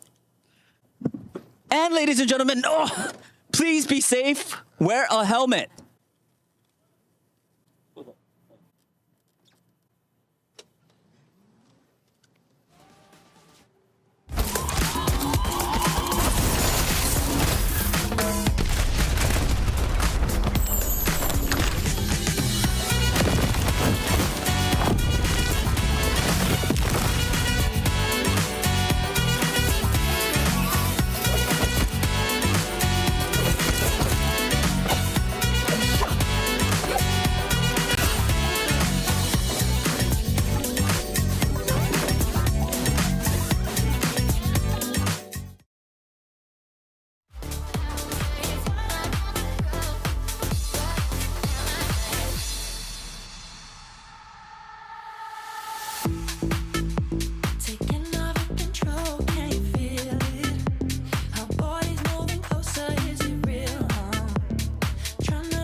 Hey, what's up, everybody? Danny Lim here to bring you guys some exciting news from chess side. We got quick shot from chess. I mean, things are looking very intense right now. What's going on? Okay, so we're in the second semi-final. The two pre-tournament favorites of Hikaru and Magnus Carlsen are facing off in the semi-final. This was supposed to be our finals. Massive upset in the group stage sent Hikaru here from Team Falcons. And the thing is, this is the second semi-final. Both of these teams need to win the final to get a title under their belt. Falcons and Liquid are both falling behind AGAL and Team Vitality in the club championship. Oh, that sounds very exciting. I mean, talking about Team Falcons, I did also hear that because Team Falcons won the first semi-finals, they're in the lead for the club championship. Right now, they are second, but because they are expecting to do very well, they got 2250 points behind Vitality. Vitality have crashed out of chess. Both of their players dumpstered, frankly. What happened was in the group stage, Ali Reza, who's the first finalist qualified, he actually took down Hikaru. It was a massive surprise. Okay. He took down Gen G in the semi-final. It was a player named Arjun. And Gen G are also sitting up top. They're sixth in the standings right now. So more important for both Team Falcons or Team Liquid to pick up this trophy, you have to win a trophy to be eligible for the club championship. All right. I mean, it looks pretty intense. I mean, it sounds very exciting as well. Let's watch some chess now, all right? Thank you, guys. Great update and great to see Quick Shot alongside Danny there. Chess in full force here at EWC as we welcome it in its second year. But here on the main stage, we got Overwatch 2. It's our second time around. I got Avril and Jake. And Jake, we're about to go into the banger matches. Why is this part of the tournament so important? This is where, teams are earning potentially their slot to qualify into that elimination stage, into the bracket, which is where you really start to rack up those points for the club championship. And I mean, this particular matchup, there's a lot of history riding in it. Last time at the Esports World Cup, pretty much these same two teams matched up against each other. And it was the Chinese team that really played spoiler on Falcons' whole tournament, really stole their momentum away, and arguably was a big reason that things didn't go how Falcons had planned. So this is an opportunity very early in the tournament for Falcons to get revenge and to book their ticket here into that playoff stage. Let's take a look at what the Falcons accomplished earlier, Avril, because it was a quick 2-0. Yeah, AGAL, unfortunately, they didn't quite have what it took to take down Falcons, who, again, despite what happened in the regular season for Stage 2 in Korea, right now, your current power level, how good are you in this current meta is what matters. And Falcons, they brought Proper back into the lineup. Someone is starting on that Ramatra as well. They look comfortable, and we haven't even seen all of what Falcons can do yet because, again, they can play the sim as well. They haven't shown it yet. They don't need to against earlier games if they don't necessarily want to, but versus a team like Wobo, I wonder if we're going to get more of a dive sort of situation. Also, Bucket, we're into BO5s again. It's first to 3 now, not first to 2. If I'm going to see dive and someone to pull out a Winston again, does Kiriko have to be in play? How do you give Winston the best odds of success here?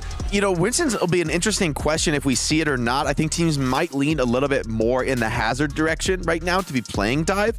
But for both of these teams, I think there's a little bit of pride on the line. I think it's maybe more likely we'll see a bit of dive coming out than in other matchups because if Weibo start to have some success on dive, I see a team like Falcons be probably more interested in mirroring. However, I also think just Ramatra, Baptiste, there's a very stable hit scan rush comp for Falcons that is hard to crack for a dive comp, even a team as good as Weibo. Let's see if Proper slipped up and told us what he's going to be running. What's up, everybody? Danny Lim here, joined by Proper from Team Falcons. They are just getting ready for their match against Weibo Gaming. Let's talk about Weibo Gaming. I mean, how confident are you going into that matchup? 자, 두 번째 경기입니다. 오늘 두 번째 경기죠. 일단 오늘 첫 번째 경기 승리하신 거 축하드리면서 두 번째 웨이보 게이밍과의 경기 좀 이길 수 있다는 자신감 있으신가요? 웨이보랑 경기할 때마다 항상 거의 풀세트를 좀 많이 간 것 같은데 이번에는 좀 더 쉽게 이길 것 같아요. Yeah. Every time we went up against Weibo Gaming, it was always very close, always neck on neck. We always went to the final map, but this time around, I feel like it's going to be a lot easier. Why do you say that? 왜 이번에 좀 더 쉬울 거라고 예상을 하시나요? 지금 제 폼이 좋아가지고 그것 때문인 것 같아요. Yeah. I think it's pretty simple because right now my performance is kind of peaking. I'm doing pretty good, so I feel like it's going to be an easy win. All right, next question. Last year at EWC, you guys, Team Falcons unfortunately lost, but this time around, how confident are you that you guys could win it all? 자, 작년에는 아쉽게 우승을 못했지만 이번 2025년도 EWC에서는 우승을 할 자신이 있으신가요? 일단은 저희가 홈그라운드 버프를 좀 얻으니까 무조건 우승해야 되고 또 이제 우승은 무조건 팔콘이 먹어야 된다 생각해가지고 우승은 저희가 가져가는 걸로. 처음에 어떤 버프라고 그랬죠? 홈그라운드 버프. 홈그라운드 버프. 네, 네. Right. So, Proper says that because we have the home ground buff, I feel like this year it is going to be definitely us getting the win, winning it all for EWC 2025. All right, Proper. Thank you so much. I'm gonna let you go. Good luck on your match against Weibo Gaming. 자, 오늘 경기 화이팅 하시길 바라겠습니다. 감사합니다. Thank you. Thank you. Last time it was the Falcons edging out LGD-OA in a three-way tie to make it into the bracket. But LGD is now under a new name, and Weibo Gaming controls their destiny. A win here will send them to the playoffs. And they nearly beat Falcons in Hangzhou as well. It was a single map difference. You could even say it was a single fight. Mew, unfortunately, Ajaxing, dropping his beat, didn't quite land that, dying, and then that ended up turning the Esperanza in Falcons' favor. So we have multiple times now where these two teams have faced off, and it has potentially gone either way. I mean, it has literally gone either way because Falcons have won, but also Weibo won. Weibo do come into this one, I think, in a situation where the meta doesn't quite favor them as much. Gushue's hero pool is a little bit more limited. He could be a bit of a target for specific hero bans. We've seen Liga being subbed in over Gushue on certain maps like Circuit Royale as well. That was the one map that they dropped against Virtus Pro in their 2-1 victory. And so maps like Circuit Royale could be a bit of a problem for Weibo Gaming. Subbing Liga in might be a bit of a problem as well if they don't have Gushue. Jake, give me two players to look out for in a pink jersey, because the Spark Row is my favorite. Now it's going to be a new squad. We'd be remiss if we don't talk about Chai. I mean, just on the hit scan roll, he is a ridiculous producer. However, he may have met his match in the man in green across the way in Merit. That's a serious knockdown drag out for the ages. I think also the tank roll. We got to talk about someone versus Gushue. As much as Gushue might have a limited hero pool, it's been a signature style for this team. It's what they play, and it's what they've made their bread and butter. So, prediction, you got 10 seconds.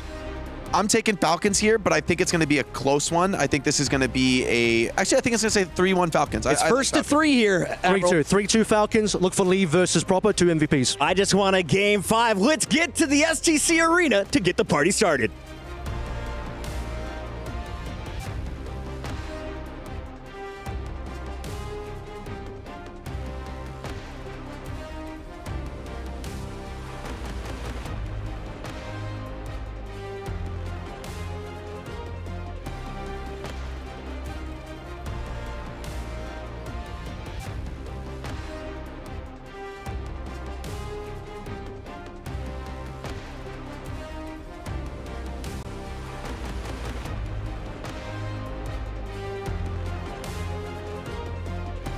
And I'm going to pause the stage for a moment and bring it back into the studio as Zoe gets her high heels ready. We got Jake to break this down one more time for us. Jake, we know we're starting with Control, but with this being our first best of 5, where do you expect our teams to take us for map 2 and 3?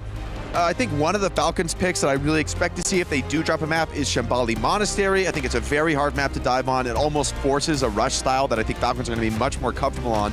By the same token, though, there are maps like, maybe we could bring it to something like a New Junk City for Falcons for the same sort of effect, like mitigating some of those dive styles, forcing things into closer quarters engagement. Well, let's talk compositions then. You mentioned dive might come out.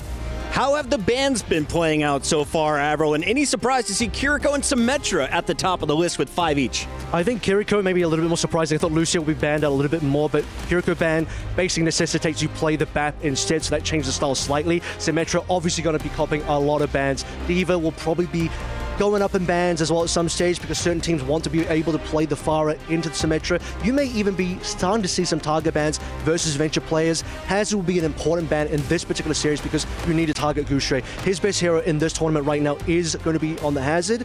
And on the DPS side, I think at some point you may end up doing a Symmetra ban against Falcons, particularly if we're going to go to a map like Circuit Royale. Jake, you mentioned Shambali, but I think Circuit is already now shown as a bit of a weakness for the Weibo side.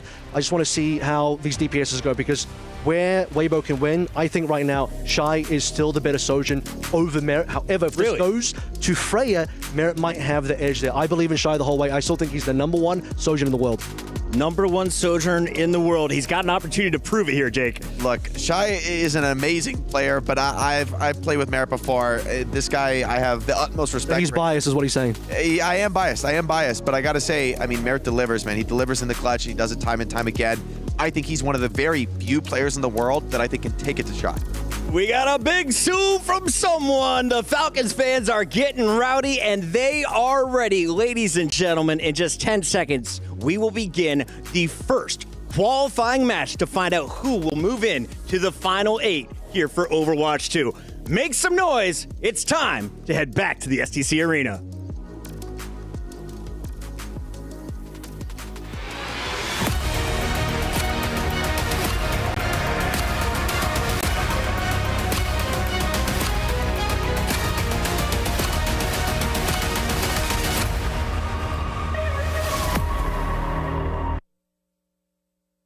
Our first 3-map series of the day did see the NA squad of Sign Esports shut down Twisted Minds' comeback. Absolutely, and just like that, our group stage opening matches are done, and the first few tickets to the playoffs are on the line. That's right. The team winning this next series will not just move into the top 8.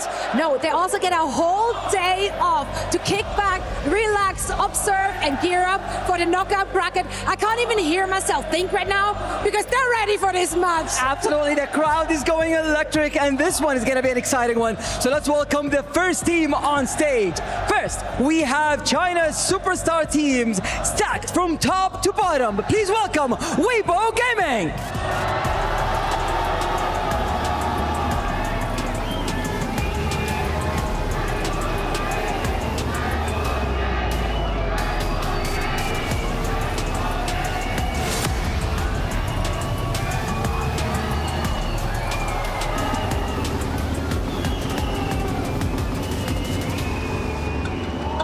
And their opponents, their LCQ detour to get here already seems like a faraway fever dream. They look as dominant as ever. Please welcome to the stage, Team Falcons!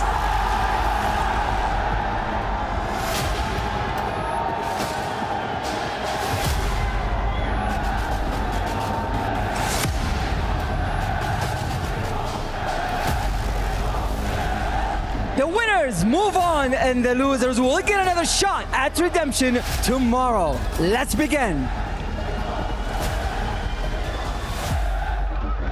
Suffice to say, folks, Team Falcons have arrived at the hometown crowd. Couldn't be any happier. We had some questions about the match coming into their first Group A match, but those doubts were quickly silenced. These guys are here to play. Chio getting the fake tears ready, of course, to express his appreciation to the support from home. No, they looked sick earlier today when we saw them, Team Falcons. But hey, the Weibo Gaming squad, no joke. I mean, these two teams, they've had some history, and we always know, like, this is China's best. They are going to show up and play well. They gave us, hands down, the exception of the final, I guess, but outside of that, hands down, the most banger match that we had at the Champions Clash in Hangzhou. It was electrifying because neither of these teams really gave an inch. We know just how fast a team like at the time, once again, liked to play. Falcons played up to that pace. They really can handle, both ends of the spectrum when it comes to Overwatch. So a great show was given in general. It went all the way to 5 maps, and Falcons were the ones that edged them out. So it's time to write a new chapter in this more than budding, blooming rivalry between Weibo Gaming and Team Falcons. This time, well, it's a slot in the elimination bracket on the line. The crowd could not be any more behind Falcons, right? I mean, you can hear when Zoe and Fancy were on stage. I mean, you could barely hear them. I mean, they were just so jacked up, ready for this match. As I think that crowd, it's almost like a little bit of like a return in the favor, right? Like the Hangzhou crowd was going crazy for Weibo. Now they're on home turf of the Falcons here for this one. Merit versus Shy is gonna be a duel. I mean, Shy always makes some plays. It feels like Merit is like more consistent, but then Shy has like 4 or 5 minutes where he just dominates the game. It's just become server admin for a hot second. And we'd be remiss not to mention Leave versus Proper is another matchup to highlight this game. By the way, You basically have cherry-picked the best players from, either of these two regions, South Korea and China respectively, and you pitted them against each other. Weibo Gaming, no mercy. Okay, well, we know that's probably something more of the nature of a protect, or just throwing that one out there. That's reminiscent of, how a couple teams have said they've scrimmed, just ban whatever and see what comes out. Falcons, though, take the Sojourn away. The fear for Shy has not abated. Interesting. So now, I guess for Merit, you're looking at playing like Freya I guess for Shy on the other side, Freya as well. Could also end up seeing some Cassidy on Oasis, right? We've seen a decent amount of Cassidy on this map. These are also two teams who may opt to just play Winston Overwatch and just bring in Winston and just go at it. We know Gushui is a little bit more focused in terms of his hero pool, a bit more of a stronger idea of what he wants to play. Someone, a very deep, a wide hero pool, but if he sees an opportunity to take the Winston mirror, I think he's going to do it. He won an Overwatch League champion on that hero. He will be happy to run it back. And what a way to test yourself then against a player like Gushui. Yeah, this one could devolve into Overwatch Classic, so to speak, right? I know the good old Winston dive. We'll have to see, though, once this one gets underway. Oasis, a little bit of an interesting pick. The games that we've had today have all been, at least on speed, all been Lijiang. Yep. So, teams wanting to play some ball and maybe some more brawl styles. Oasis gives a little bit more opportunity to play for that dive. And it might well play into the hands of this Weibo team. So today on the B stream earlier, Gushui showing us some of those hazard mechanics. Obviously, a hero that definitely wants to close the gap, has maybe even a greater degree of kill pressure than the Winston, unless it's, of course, Gushui playing the Winston. In that case, it's a completely different story. So we'll likely see him pedal that out at some point through this series. That's true. But again, this is for that top spot. This is our Group A decider match, our first to three and you don't game of the day. You don't want to end up like Twisted Minds just ended up, right? You got the crowd behind you. You end up losing to Sign in their case. And Rocket with the young pop-off. Yeah, and now all of the pressure going into tomorrow, right? They're not going to be able to sleep tonight. XQC to the Falcons. Get it going. Get it going. Why not? Bring it back. Oh, yeah, I'm sure someone will be more than happy to step aside for the Juicer Warlord himself. I remember we were hanging out with him a few weeks ago covering the game. He was playing. He still got it. Don't worry. Felix, he's still good. Now, of course, this team would sell pretty good with Felix in the lineup. Oh, yeah. Oh, I mean, I absolutely think they do pretty well. You'd have to give him the bag, though. Tough to get Felix out of his mansion at the moment. Now, remember, Weibo, if you've been checking out the B stream, of course, shout out to the boys over there, managed to take the game against Virtus Pro, but it was not without losing a map. So, Virtus Pro in Hangzhou, well, the chips fell a bit of a weird time for that team. They weren't ready to play the dive style. They had Ice Gnome on Sim today. Right. So still in a weird era. Yeah, VP picked up Ice Gnome to actually give them a dive tank option. Now, though, that's not really, it's not really in vogue to go for the Winston play, so they've made use of him. And clearly that was something that, this Weibo Gaming team struggled a bit with. So I don't really want to see a map drop to VP if you're now going to go up against Falcons. Let's see if Weibo have been able to make use of that as a warm-up here as deep breaths are being taken across both sides of the stage. Someone already hitting the Sioux there in front of the crowd. Bit of fan service there for the Falcons mob. The Ultras out there have been making noise all day long, and I'm quite sure, Matt, this best of 5, or best of first to 3 rather, will be no exception. It doesn't feel like, though, that Falcons are just going to end up playing like the Sim, right?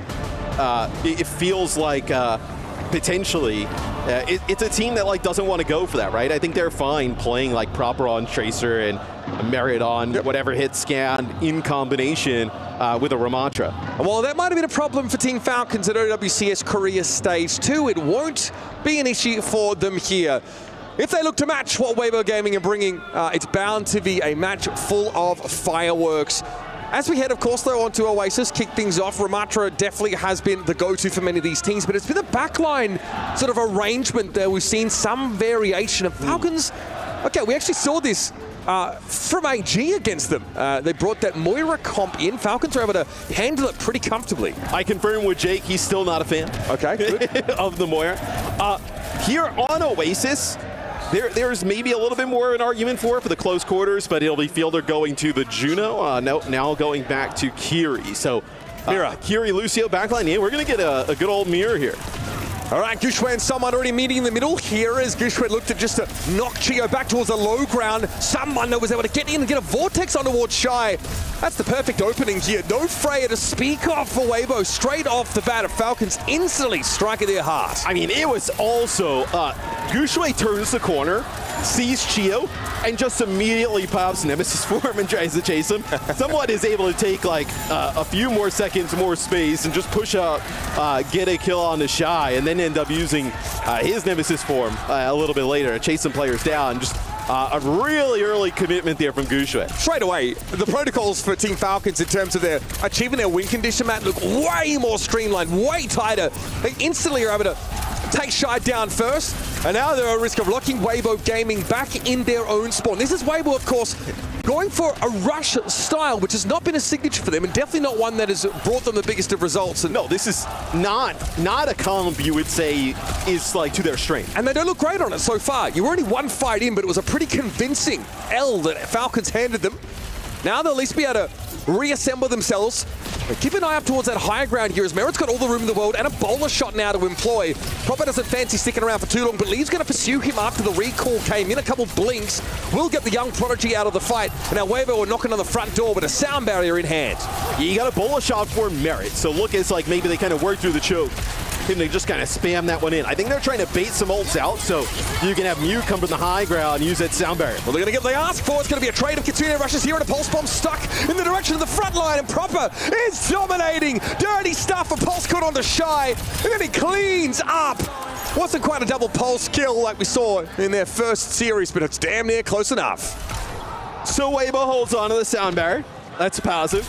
Everything else is a negative, though. I mean, they use that Kitsune rush, the double pulse there from Proper, and I mean, someone has this Annihilation to work with. I mean, you're still in a fantastic spot for Falcons to just sweep through this first round. Tick-tock, Weibo Gaming, 85% and counting now for Team Falcons. Shy still feeling pressure already, and only Susu employed to try and keep him alive. At least is able to pick Merritt off with the help of Leave. Now he'll take an off angle. Someone has collapsed, so Weibo, no real reason to throw any more ultimates into the bag. They'll at least get on the board, but it has been a tough run so far this round. So maybe there's an opportunity, though, for them to come back, right? You're going to end up with a faster Kitsune rush here, as Monk is going to be able to go towards that pretty quick. Bloody hell, someone is, well, he's making sure there's no mistaking his calls right now. He's hanging back for the time being. Merido's been caught out. There was a bit of a disconnect there for Falcons. For whatever reason, someone wasn't really leading for the front. Yeah, so this is another fight win here for Weibo, and they're also going to be able to hold on to some of these ultimates. You're going to build up towards that Kitsune rush. You can turn this 30% into 90, like extremely quick here for Weibo Gaming. They are not out of it. That's right, it's not a get-rich-quick scheme. It's just good Overwatch if Weibo can hold it down. You already talked about how many ultimates they're working with. However, for Falcons, a burst kill from a Proper pulse bomb could unravel that entire game plan. And he's hunting. Has to recall away from the boulder connected onto him. Now it's going to be a Kitsune rush from Monk down on the point. Merritt, though, found a Kiriko. And this is what we were talking about. Shy, not a chance to deploy that bowler. He is taken down, and Proper just throws away the pulse because, frankly, he doesn't need it. Gushui on the low ground with zero support to speak of, and ultimates be damn. Falcons clap Weibo Gaming, and they'll have the round. That's crazy. I mean, Annihilation and Kitsune rush, pulse bomb as well, and you end up losing the fight. I mean, that is egregious. It's not good. You gotta go out of your way for that to happen. As the Annihilation from someone, though, is quite big, using it inside of the Kitsune rush of the opponents. And then also, I mean, Proper on Tracer, just always next level. This is early on. You actually see Gushui when he pops. I mean, he used this so early, there's no way he's going to be able to get back with anything. Someone didn't even have to run into the back line. No. Looks like it was like damage from Proper, and the Vortex picked up the kill. That was a weird split that we saw where someone was kind of left behind, but here, Proper's just gone so much for free. Monk like goes in for a hard Kitsune rush, but it doesn't really have a lot of protective zoning clearly from Gushui's. He just dies. So look, I mean, if we're being honest, great round from Falcons. This team doesn't really make mistakes. Weibo need to force them, and they made too many unforced errors of their own. We're going to see the mirror yet again. So we've already seen Falcons, how good they've been in this mirror so far against Weibo. Look at the space they've just taken already. Gushui ends up finding Chio this time, being a little bit aggressive. So this one, it looks like potentially working out in favor of Weibo. Yeah, Chio appeared to be a little too far forward there. As there was a Vortex that caught onto someone, and it looked like he was trying to wade through molasses. So That created a staggering to Team Falcons setup there that just, the Lucio overextended. But Falcons got exactly what they wanted, right? They took up that high ground, pushed them back into the stairway. Like, that's a horrible spot to be in if you're Weibo Gaming. Sure. So, but if you trade that for 249 health points of your Lucio, probably not worth it. Yeah, I mean, I would say that's a fair, fair assessment. Merit here, of course, looking to control that mega area, but Promise already dipping more than just his toes into the bubbling soup here. Someone again in the vortex, but will be able to make his way to the point. This time, Gooshway just gets battered in that front line. Now we're in stall protocols for Weibo Gaming. Leave trying to keep himself safe here from some of that front line pressure. Builder, though, will go to work and try and keep Merit in the game. It was almost a one clip there from Lee. Pretty disgusting stuff, and unfortunately, he doesn't quite have the support. Now the cat will begin. Sound Barrier comes out for Weibo Gaming. They really want to stake their claim to the point and commit to this fight. Somehow, someone stays alive. It's going to be a bowler shot, though, onto Chiyo that connects with him, and there's not enough healing for Falcons. They never quite built up that Sound Barrier. Hilda will fall with Kitsune Rush in hand. No, and I mean, awesome plays from Weibo. Even after they lose Gooshway, able to stall the point, playing from Mew's Sound Barrier, he gets it. Leave does a tremendous job staying alive, even without recall there. Gets the benefits of the Sound Barrier, drops to the low ground. They have the Kitsune Rush as well. They win the fight. From the top rope. It's always terrifying to see that, but hey, it lands. It's in a perfect 10 from the judges. Leave and Shy both are brought down as a result.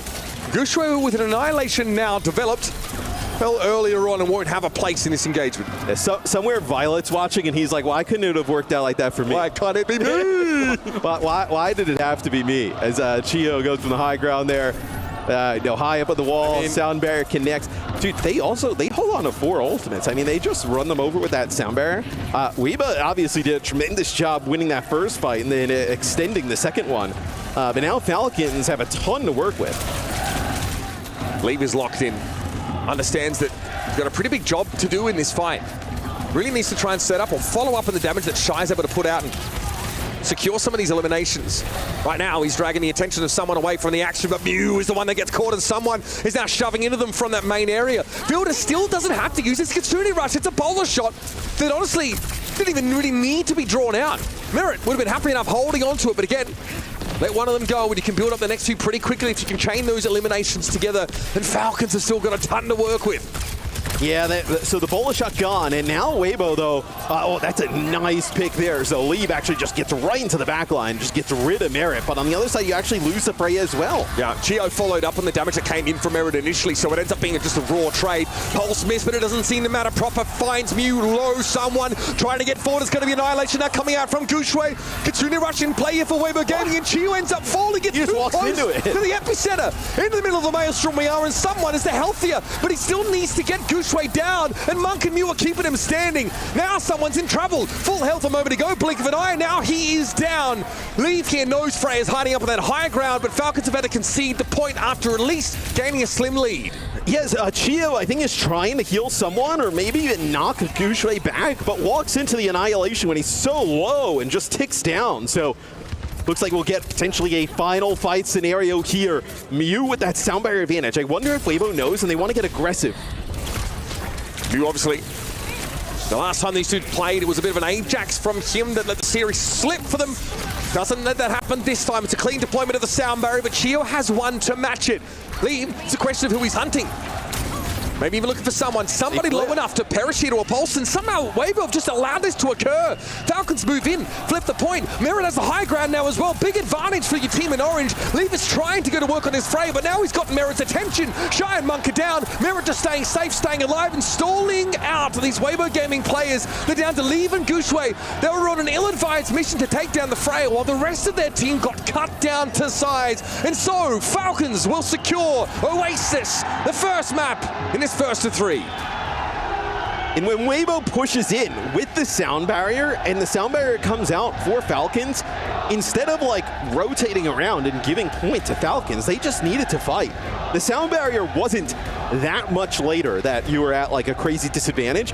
You're at a worse position. If you don't fight it, give them points and high ground and then 99. I mean, that's a way worse situation, and you see how it played out. The fans of this Weibo Gaming team, obviously seeing them opt into the rush composition is probably a new sensation, because over the years, over the eras of Overwatch that this team under many different names has existed, they've always played their own style. They've always forced that dive look. Very rarely have they sort of gone away from it. And sure, they've got someone like Lige who can give them some flexibility in that tank roll as well. But Zichio going down early, there just feels like it was an overextension. It wasn't the best start for Falcons there on that second map. Or at least second round of this first map. But still, we are going to see a Weibo Gaming map pick coming up. They might look to try and craft a battlefield a little more to their advantage. We kind of know that Falcons will meet them where they're at, no matter where they go. So you feel like they'll ban Ramatra at some point, right? That feels like something that Weibo would decide to do. Or functionally ban him with a map that's quite hostile for him, right? Yeah. You seem unconvinced that there is one. I mean, we got Gibraltar in the pool. Yeah, okay.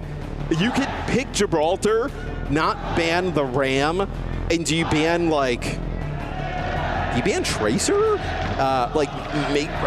Leave can play I mean, I don't even know what you would play at that point. I mean, Tracer's so dominant. I mean, depending on the tank, you'd open things up for Sojourn. You could also, I guess, play Echo in some parts of this map. You could go airborne. Which, Leave is really good at, Echo. He can play Pharah. If you went Gibraltar, you could put him on, Genji if you felt like that was something that was, viable. I thought we'd see it. Again, the comp doesn't really lend itself, of course, to the Genji, that rush style, but with the changes to the DPS passive, right, you feel as Genji, you're justified in your commitment and trying to dive them now. It's a little bit easy to work them down with that sort of heal reduction, but we have not really seen any Genji to speak of. Venture has been more prolific so far through this tournament, but maps like Gibraltar may really not lend themselves to their sort of game style.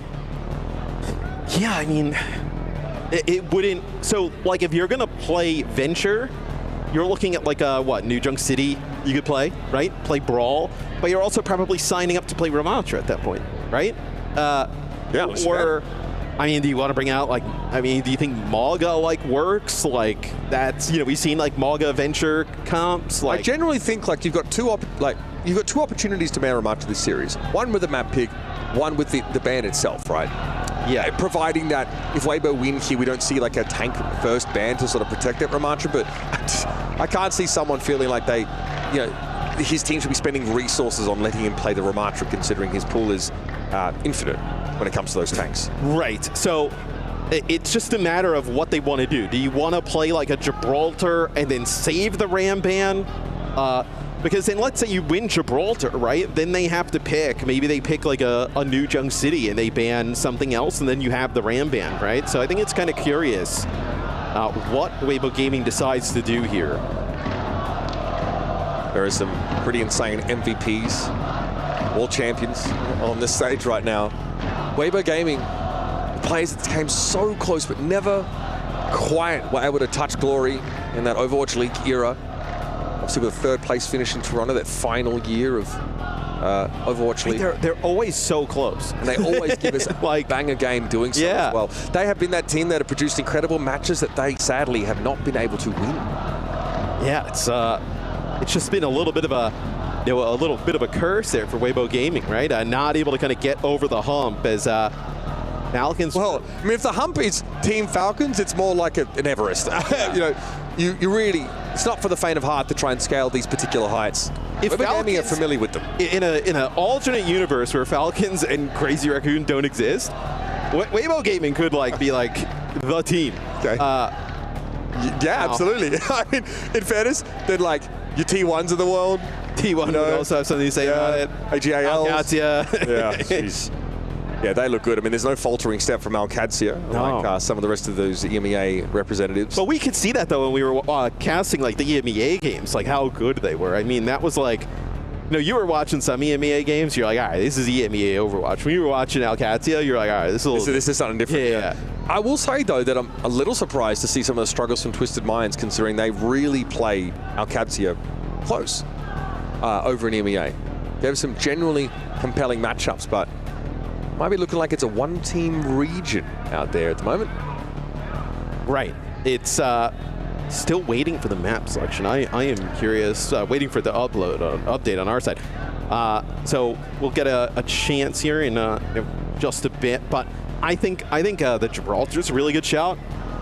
I think Gibraltar playing that. Do you play So I also think, do you want to pick Gibraltar as well? because like you wouldn't have an opportunity to pick it? Like maybe they actually take you to there is that risk or something. Yeah, right? if your best map is one that you risk giving up by not picking it here, then I think you've got to sort of go for it. Yeah, I mean, there's still a lot to be decided here. Now, if we get the map that I am seeing hovered right now, there's so much history in this map. So I'm seeing Esperanza hovered at the moment, folks. I don't have a confirmation whether we're going there, but that's the map 5 map from these guys' series at Hangzhou. This is the map where it was like 119 meters to like 93, and basically Weibo are about to win, and then we have the nastiest of Ajaxes there. Mew goes for a sound barrier, and basically things go haywire. Things go haywire, and they end up losing that map, and it's like Falcons just kind of come back from behind a position where we really didn't think they'd be winning that map. So it's kind of legendary. This is also the map where, someone and Merit, I suppose, kind of win, or someone wins the Overwatch League. So we were discussing this. Weibo actually does decide to use the Ram ban here. So they go Esperanza, they use the Ram ban. It feels like a must win, right? Because if you don't win here, I guess you go to Gibraltar, the Ram slips through, but then you're looking at do you end up having to play in Atlas or New Junk City, something like that, like on Flashpoint, which is like pretty nasty to play like Brawl into. So it is a Falcons ban of the Kiri, so that does impact the ability to play like some of the dive compositions that maybe Weibo would like to play. But I still think this is probably a better scenario for Weibo with the Ram gone and the Kiri gone, as opposed to letting the Ram slip through. Now, there's a good chance we see hazards pitted against each other on this map. Someone who obviously has the mobility and that mantle capacity to play from some of those high grades a bit comfortably. D.Va's definitely an option. Well, it feels like we haven't seen as much D.Va because like the BAP Lucio backline has been extremely good. Remember in EMEA we used to see teams just play like Brig a ton to stop the D.Va. It seems like I know Lucio BAP also pretty decent against it. It looks like Falcons will end up playing the D.Va. Weibo, okay, so they're going to play different comps. An Orisa-based setup. So they're also bringing in Venture, so a very different look. Yeah. Shy versus Merit, Sojourn versus Cassidy, of course. It's Weibo versus Falcons in the second map. Esperanza is the battleground. And Shy ostensibly has a significant range advantage over Merit. The Falcons, of course, have got a highly mobile composition outside of that with a Symmetra in the mix, so they do want to play this classic sim comp, and they can really just appear in the midst of Weibo Gaming's formation at a moment's notice. Keep an eye out for Proper in these TPs. But Weibo also has like some sneaky burst potential, right? Like Shy with a railgun shot and then leave, coming in with the drill, just taking a player out like out of nowhere. We'll see how that kind of plays out. As right now they just have Leave on Venture, just contesting the bot. Falcons are probably hoping for, Weibo to try and take the initiative here. They've set up a lot of these sim turrets, and they eventually decide to come forward. You see that TP, they're really very quickly going to be able to engage. They used Immortality Field already for Weibo, and you didn't even see anybody get near them really. Yeah, I'm not sure what the call was there, because straight away Merit's able to get close enough, I think, to leave to catch onto him with a hindrance grenade, with a flashbang, and now Falcons have this high ground. But obviously he's going to move now through that bridge underneath, and this is a very good spot to have a D.Va Cassidy composition set up. You can see that Weibo want to challenge this, but they might have to wrap around with the Sojourn. Maybe it was a little bit of a panic. They thought they were going to lose Leave because he had already used the burrow, and he got hit with the flashbang. But still, not a great use of that Immortality Field early on. Sound barriers from both sides here. Merit getting a speed boost there inside the Deadeye, but it's going to be interrupted by a Javelin that comes in from Gushue. Amplification Matrix in from Monk, but Merit's going to be able to pick him up because Fielder's set up one of his own. He might be isolated by Gushue now for a moment. Can he kite this? He has, of course, a regenerative burst available, and it pops it at just the right time. Fielder. Matrix is sick. Tough to kill, and you're right. Someone gets in his way with a Cone of Silence, and Gushue can't finish the kill. Worse than that, he's staggered out. Yeah, someone's going to get a remake. You're probably going to get checkpoints off of this as well. This is a Weibo Gaming map pick, and mind you, they use that Ramatra ban, which we think is going to be really impactful in this series. And even with that ban and map selection, they're getting the bot just speed ran into their base. Yeah, Falcons reminding us that they do like to play this sim comp on occasion. They definitely have to play a caliber to make it work. TPing behind and then back towards the rest of their formation. Falcons nimble on their feet, but Weibo Gaming might just hit a little bit harder up front, and they have forced Falcons to disengage to the high ground. Well, with the sim wall, they don't want to push into the high ground, right? So they're going to back up, give up some space here. Defense Matrix there getting a lot of value. Here's a Terror Surge out of nowhere. Gushue using it somewhat defensively, and he snarls Proper and Chio up amidst it. Gushue Hao happy to push forward because Lee's gone to work and has taken Merit down with a tectonic shock, but seeing Mew fall gives Gushue pause for thought. He turns around and realizes someone has just torn shreds through his backline. We'll try and get the bot back to parity here, and someone is very low, admittedly. He's up on the high ground here behind Gushue, so he's on the high ground behind him, but you see, I mean, someone's HP bar extremely low, now able to get that regen. But those kills from someone taking out the backline, that stops any progress that Weibo would have had there. I mean, those 2 kills are massive. Weibo set up somewhat defensively here, just hoping to try and match the movements of Falcons along this high ground, but eventually, well, Falcons have to drop down. They're going to have to try and get this bot around the corner, which is advantaging Weibo Gaming for the time being. Burrow here for the Venture, Merit with the TP. It's always hard to keep track of Cassidy being in virtually 2 places at once. No kill off the Deadeye, but some damage. Someone, though, gets snarled up by Weibo, maybe tempted into the net. They're trying to set in that small room on the right. Getting rid of the Diva is a good sign, and they still commit a sound barrier here. What is the plan supposed to be? Monk's going to be blown up now. Air Matrix for Shy to play through, but it's getting a little bit dicey, a little bit up close and personal. Chio in his face. Only a second kill in this fight. Unreal! The late Air Matrix fielded to the rescue, and Merit will capitalize on the damage boost. Gushue and Leave flattened.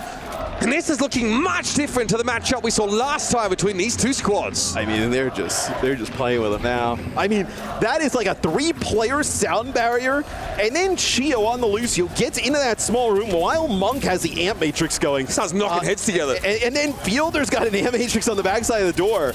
They also don't even have someone alive for all of that, and now you lose Shy. This is going from bad to worse. Speed here from you. Timing's going to be good. Someone with a self-destruct, but a chance to remech. It's Merit under pressure on the left side, but Leaves walked into an Immortality Field scenario. Here's the Sim Wall comes up, but Merit can't get to the right side of it, and the Terror Surge from Gushue is able to net the elimination.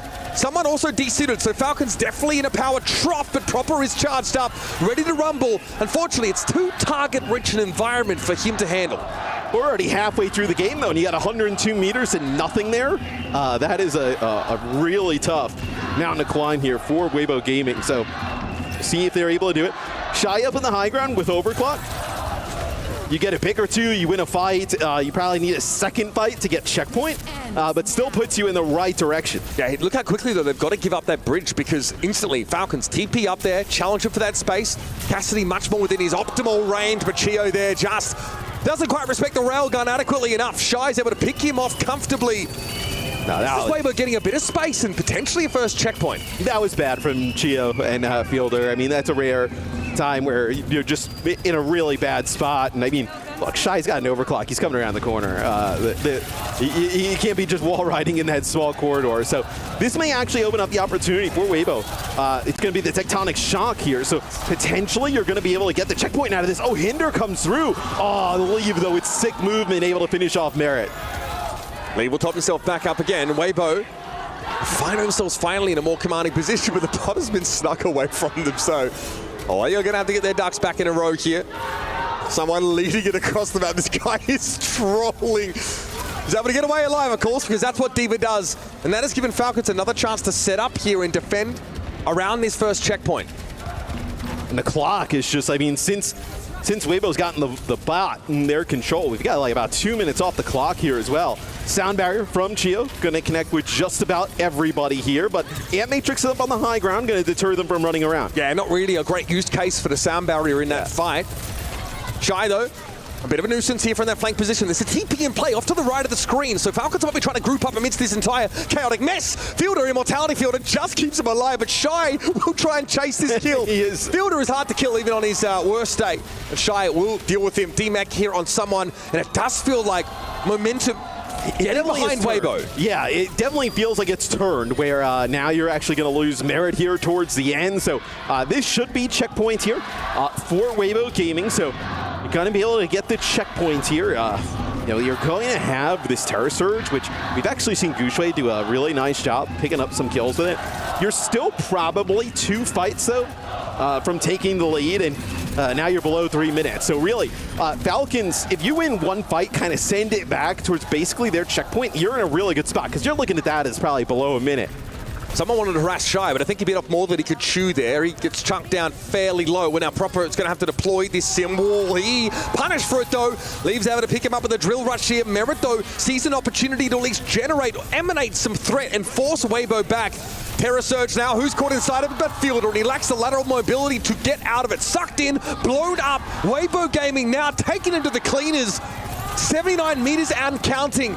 And it's not out of the realm of possibility that we see an even total here. The second half of this map has been so ugly from Falcons. I mean, just so like disoriented, like they're not on the same page. You have people just kind of running out, dying in different areas of the map. And they're ahead, man. They're going to be ahead after this. That is wild.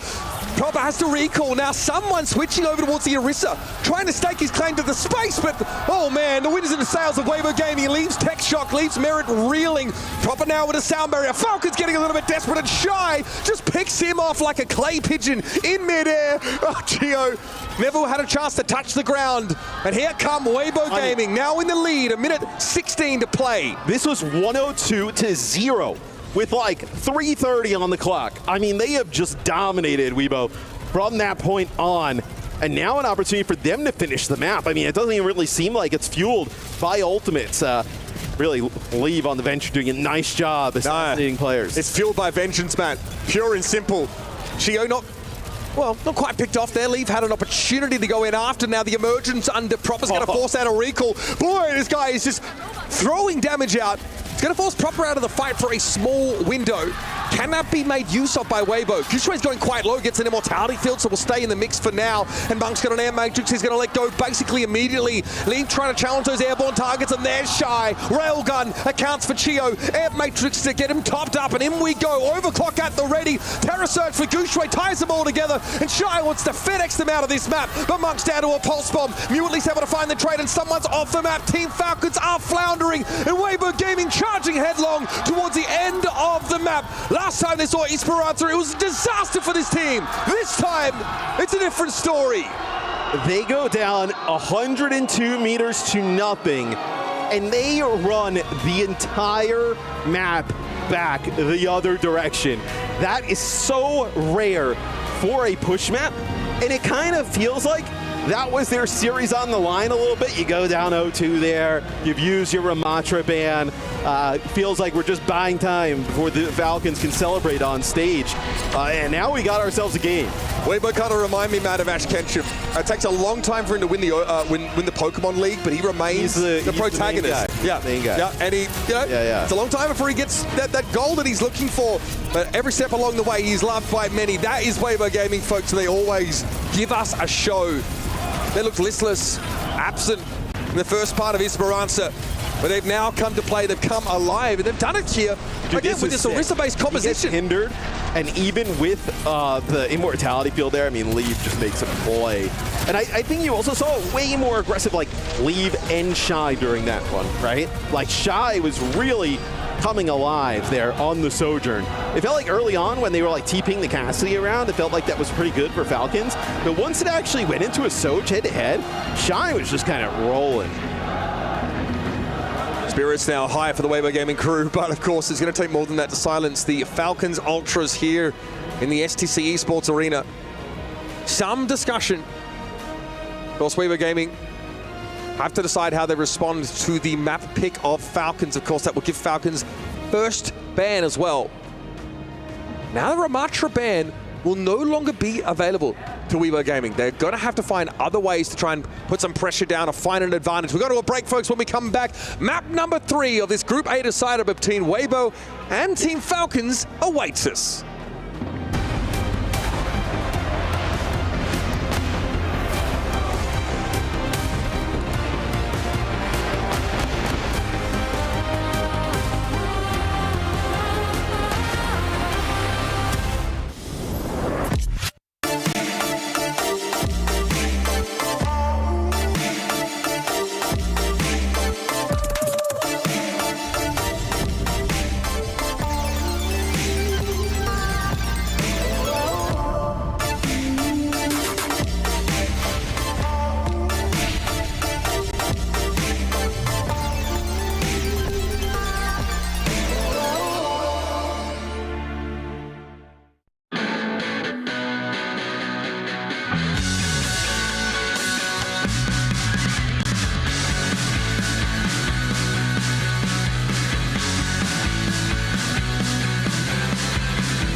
Taking over control, can you feel it?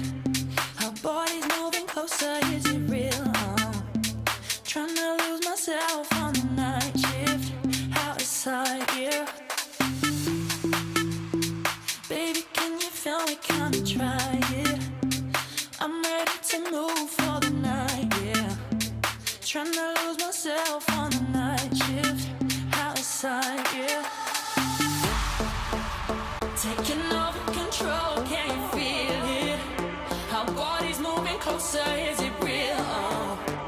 Trying to lose myself on the night shift, outside, yeah. Alright, baby, can you feel me? Come and try it. I'm ready to move for the night, yeah. Trying to lose myself on the night shift, outside, yeah.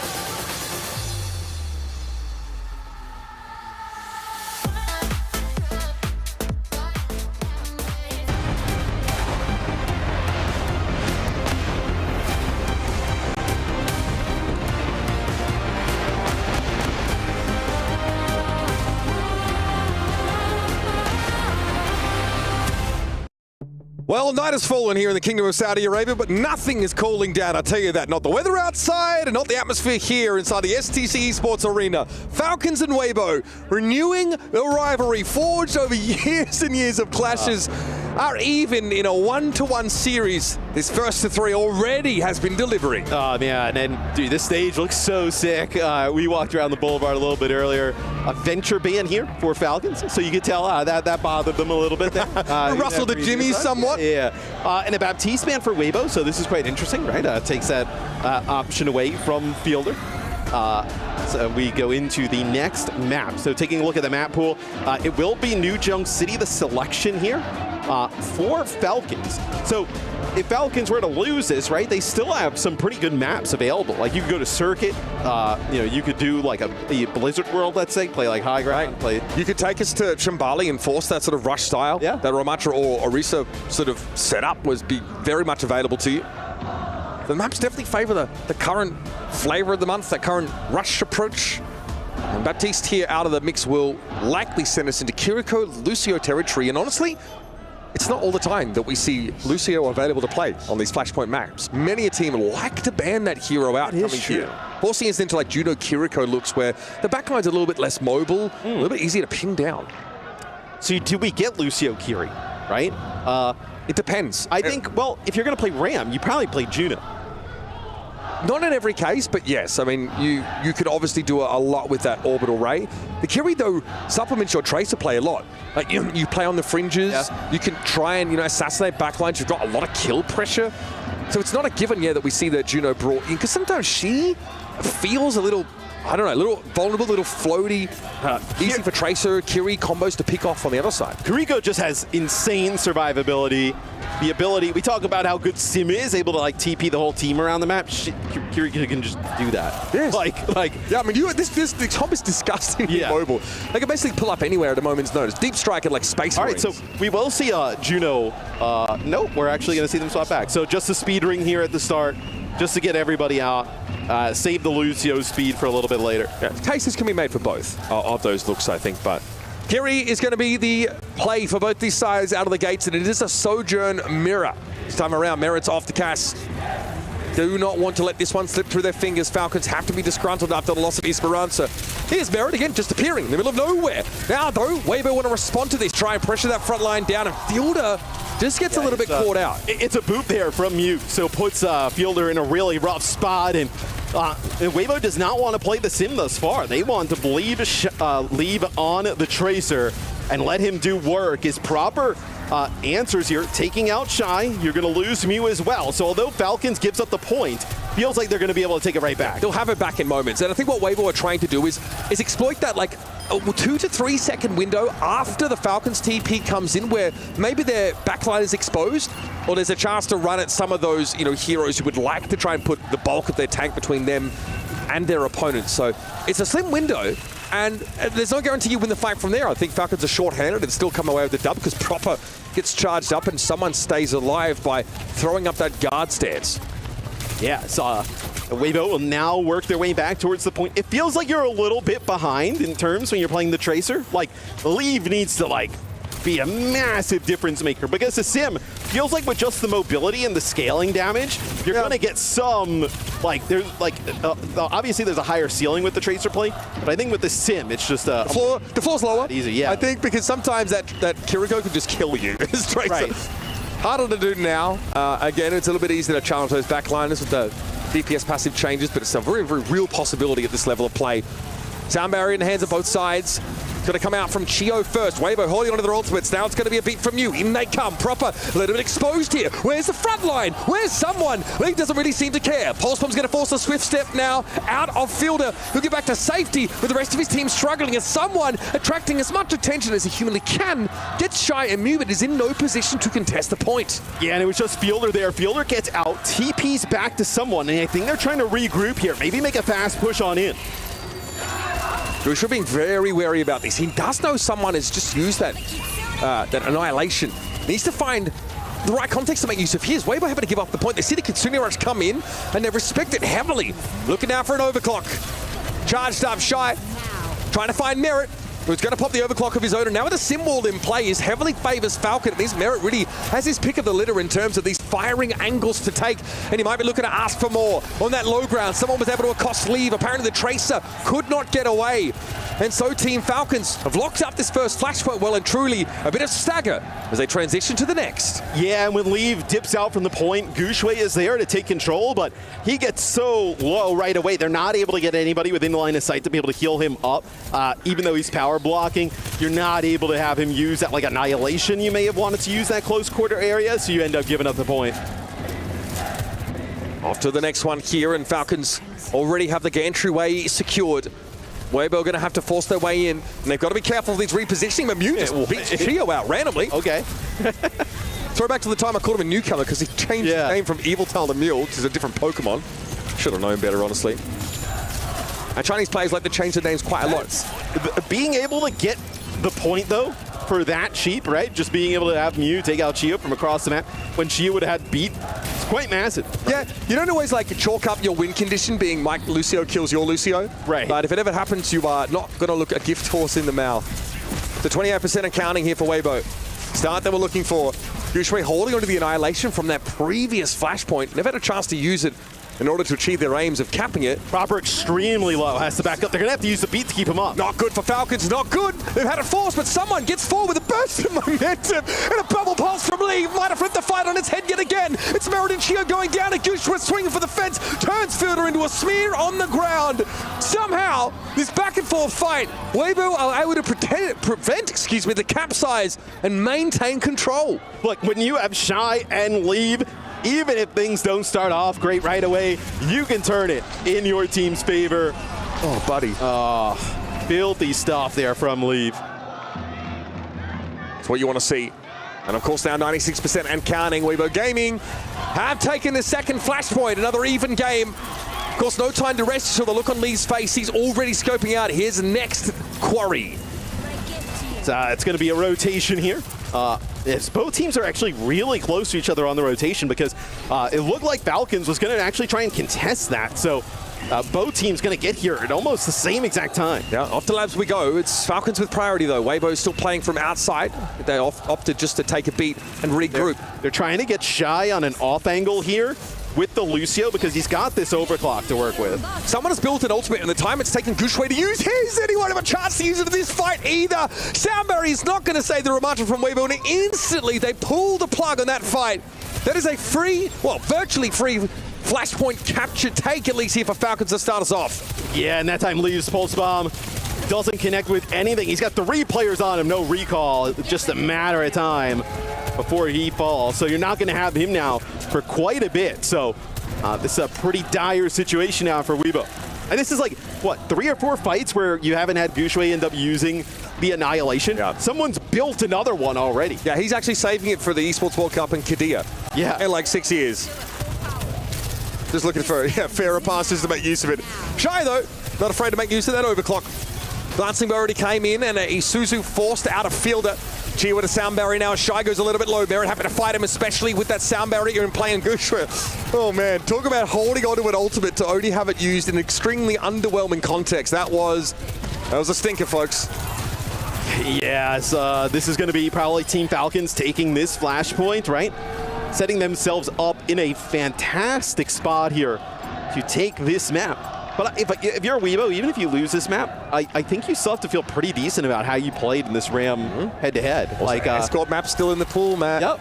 Yeah. So, still got Gibraltar potentially as a fallback here. So Falcons on their way to the next point. You're probably going to see Weibo try and use this Kitsune rush, and the answer will be someone with the Annihilation, forcing them to fight inside of that. Yep.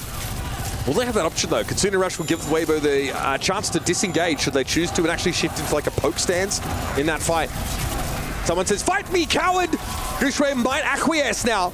Punches being thrown in the front line, but someone's always maintaining an awareness of who's standing back behind the enemy Ramantra. Leave goes down, but Merud was actually felled by a vortex from Gushue, and so the Annihilation is used and times out because Gushue's able to play behind his own shield. Now again, vortex in the back line. Notices Chia looking like a tasty snack, but he can't quite get there. Someone a little bit low. Fielder now has a Kitsune Rush in play, and Gushue is going to batten the hatches, throw the shield up, and wait for the next round of cooldowns to come in. He's done it again. History repeats itself. And it might be on a decider flashpoint as well. That, folks, is a bona fide USDA Prime Ajax. But that's what I was talking about, though, earlier. Like, Monk ends up using the Kitsune Rush, and sure, it looks like someone's Annihilation doesn't get much of anything because Gushue just backs up, but they get absolutely zero value from their Kitsune Rush for Weibo. And then also, they get zero value from the sound barrier. Because it never came out. They never actually got one. Yeah, it never actually happened. Really just a figment of your imagination. Schrodinger's sound barrier there from you. So if you're adding it up, they didn't really get any value from their support ult. That's not conducive to success in the great game of Overwatch, folks. Falcons have got to be cheering about this one. Very pleased now as their sound barrier catches on to everybody equally. Shy and Mew just thrown in the trash compactor, turned into faintly pink-colored pretzels. And Weibo Gaming are dashed aside. They'll have a slim window, if that, to try and keep this map alive. They stagger Gushue, so we'll see how the spawns work out here for Weibo as it's going to be really tough. I mean, he's going to pop up here with like 88 on the clock, and then, Not good. Not good at all. I mean, what, Lee will get a touch? Yes. No, he won't. Oh, God. The duality of Weibo Gaming rears its head. That one got silly quick. It's like the most unsightly Kraken from the depths. Yep, that's a Team Falcons map win through and through. Shakier start for them, sure, but man, they executed perfectly. And it is one of the more maladroit landings I've ever seen from Weibo Gaming. A difficult map for them to really get their hands on the reins. In fact, they were hanging from the stirrups. Never quite got into the saddle as Falcons basically dragged them over the coals. Just a brutal last two flashpoints from Weibo. It feels like Chris Pocket got there and was like, hey, give me some content for the studio real quick. And they're like, we got you. Give me some puck fist montage, you know what I mean? Yeah, they're like, we got you, fam. It's, man, that's a tough one for Weibo. Especially, it felt like if you win this one, you had so much momentum with Esperanza, and now it's all gone. Let's hear what the studio thinks about that flash. God help us all. What a ridiculous finish to games 2 and 3. Welcome into halftime, everybody, as we are now into first of 3 mode. You got to win 3 games. Falcons, Weibo, always a fun showdown. But Jake, did you see this series being so tight? Honestly, I think Weibo are playing about as well as you can expect them to play. They're trying to take this battle in the Rush mirror, and while I think that's a bit inadvisable, maybe it makes sense in this meta with Rush being so strong, with Falcons having deep options. This wasn't what I expected. I don't think it was what Falcons expected either, but still that surprise hasn't been enough to overwhelm a team as experienced as Falcons. We were asking for a game 4, Avril. Is there a chance we get there? I mean, I said this one's going to go 3-2 to Falcons. That Esperanza surprised me, though, because there was a huge 100-meter-plus lead for Falcons. And then the comeback happens. You got to believe the mechanics of the team play of Weibo are good enough to compete with Falcons, but you're starting to see some crack show as well. That last New York City, as Matt said on the cast, got a little sloppy towards the end. We saw the Mew Ajax. We had a C9 on that final point as well, in a situation where actually a pretty winnable fight. 3 big ultimates coming online for the side of Weibo Gaming, and they just didn't touch. Let's take a look back at some of the best moments. It all started with a sue from someone getting the Falcons fans fired up. And then in this opening round, I felt like Proper just took over on the Tracer, Jake. Yeah, he absolutely came up huge here. This set the tone, I would say, for the series. Yes. But overall, I mean, I think this has been maybe more necessary than Falcons would have liked, right? Like, Proper are needing to put up big performances like this, and for Weibo to make a comeback here on Esperanza, they both of those show that these teams are more closely matched than some might expect. I mean, Weibo has always been that team that has kind of had Falcons' number. However, right now, someone in Merit, they're holding the line. We got to, of course, mention what we saw from Shy as well, Avril. The man on Sojourn was a highlight for me in Map 2. And I think that's the hero that he needs to play, right? Because we saw what happened when Sojourn was banned Map 1. Instant Map 1 respect ban. This kill right here on the Chio is actually where I think the comeback on Esperanza happened. Right. Because you see how much meterage Falcons have. Well, after that kill on the Chio, it seems like momentum starts to shift in the favor of Weibo Gaming. So when they're playing the correct heroes, when they're playing the best heroes, leave, by the way, on this map on Venture, absolutely in the clutch as well. What I want to see moving forward, though, probably Goose Ray playing a bit more hazard. Go towards the dive. They haven't really shown that yet. They've really wanted to play into this brawl mirror, and they managed to squeeze that through onto Esperanza, but New Junk City just wasn't it. It all comes down to picks and bans sometimes, so the Ramatra ban has been used. So, if you're Weibo, you're coming in this next one, what can you do to slow down your opponent again? I mean, the bans are one thing. I think now that with Escort still available, I mean, you could take us to Gibraltar and maybe make this, maybe even a Winston mirror. I mean, honestly, I think there's Hazard is strong, but Gibraltar maybe is still a Winston map. Hard you want to see the monkeys out? I think I agree with Jay. You want to go to Gibraltar, and the reason why is then you lock out Shambali and Circuit. These are not two good maps for Weibo Gaming. Okay. If they can go to Gibraltar, there's a dive-heavy map that suits their style. Obviously protect the Winston, maybe ban the Diva away because someone sometimes does like to play that. Put it into a someone versus Gusho Winston matchup or Hazard matchup. That's probably the best look for Weibo. Who is the most crucial player for Weibo right now, if you could identify one of the 5 on stage? I think for this next map, I'm going to say it's Gushue. I think the tank performance is going to be critical. Now, I'm surprised neither team has picked Escort so far. If it was me coaching there, I'd have picked Escort on my first map loss because I think there's a really big variance between the 3 Escort maps. You can really control and force very different styles on those maps. But now that we're going to come towards Hybrid and Escort, this is where it's going to be really about deciding the style you want to play. And hopefully that, for Weibo, hopefully that gives them a chance to really set the tone on their pace rather than trying to match Falcons in the brawl, which at 2-1, I mean, it's not like they're getting destroyed in that mirror.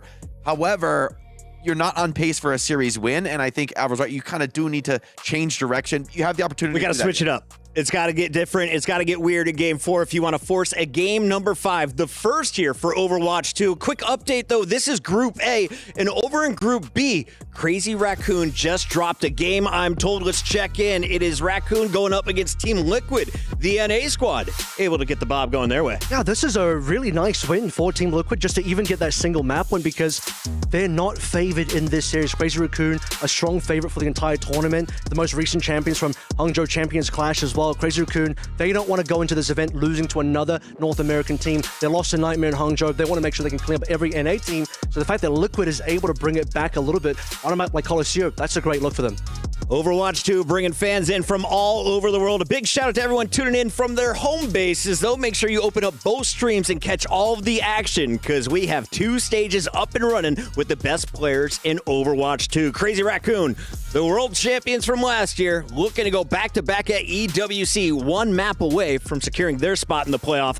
But over here on the main stage, there's a lot of Weibo Gaming fans hoping this series goes the distance, Jake. Yeah, I think there's a lot of folks, still believing in Weibo Gaming. And I think, despite them being maybe down in this series, maybe struggling in the meta, I'll never count them out against the Falcons. It feels like they hit that 5th gear when it comes into a Falcons matchup. They really play up to that competition. And, for Falcons, there's a lot of history there. Maybe some unfortunate losses, things not going their way when it looked like Falcons were the heavy favorites. Weave is about to have a career game. I feel it. We're going to a Game 5. I'm going to will it to happen. Will we get a Doomfist? Probably not on this map. I mean, Gushue's really good at Doom, but probably not on this map. Weibo need to protect their tank picks. They need to bring this to Winston Hazard. That's what I think. Protect your tank is the final word from our analysts. We hope you are enjoying the show. This is the first of 2 qualifying matches, and it continues right now. Thank you very much, Mr. Chris Puckett, or Mr. EWC as he's dubbed himself. We are headed, of course, to our 4th map of this first of 3 series. Team Falcons managed to take away New Junk City. Weibo Gaming, though, have a spicy little meatball of a map pick coming in just a second. I'll spoil it. They've opted to go for Eichenwalde. Yeah, I mean, look, this is a really good, like, dive-style map. You could also play, like, a Risa here if you wanted, like, on either side, and Weibo will get rid of Sim, so that was what Proper was playing to good effect on New Junk City. And then now, on the Falcon side of things, they get rid of the Lucio. No Lucio on Eichenwalde. Huh. I mean, we don't see that every day, that is for sure. Curious to see how these teams opt to go around this, and we might, you kind of teased it, right? Said there's a case to be made for playing Juno in this Ramatra-based composition. Well, you can bring it in here.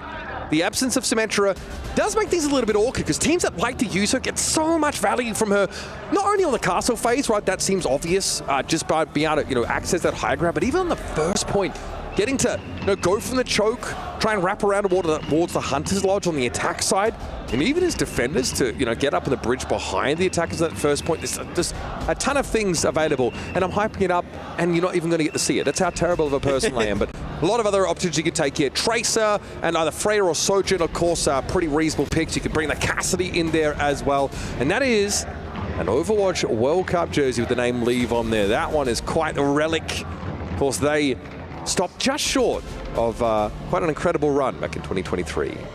Yes, an opportunity, though, here to send us to a Game 5. I mean, these two teams love to battle it out. I would love to see a Game 5 between these two here at the Esports World Cup. I need maximum Overwatch from these two teams. I think every time I see... With this crowd as well? Yeah. Sign me up. I see Weibo and Falcons matched up. I extend my hand to the heavens, and I ask for 5 maps. I'm a simple man.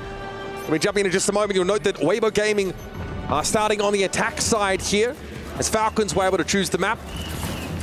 They'll start on D. Ramatra, look here. The Brig makes an appearance. Typically, you would see like BAP Brig, potentially, right? But they still want to end up running the Kiri. The Kiri really good. Like you mentioned a little bit earlier, comboing with the Tracer on some of those flanks.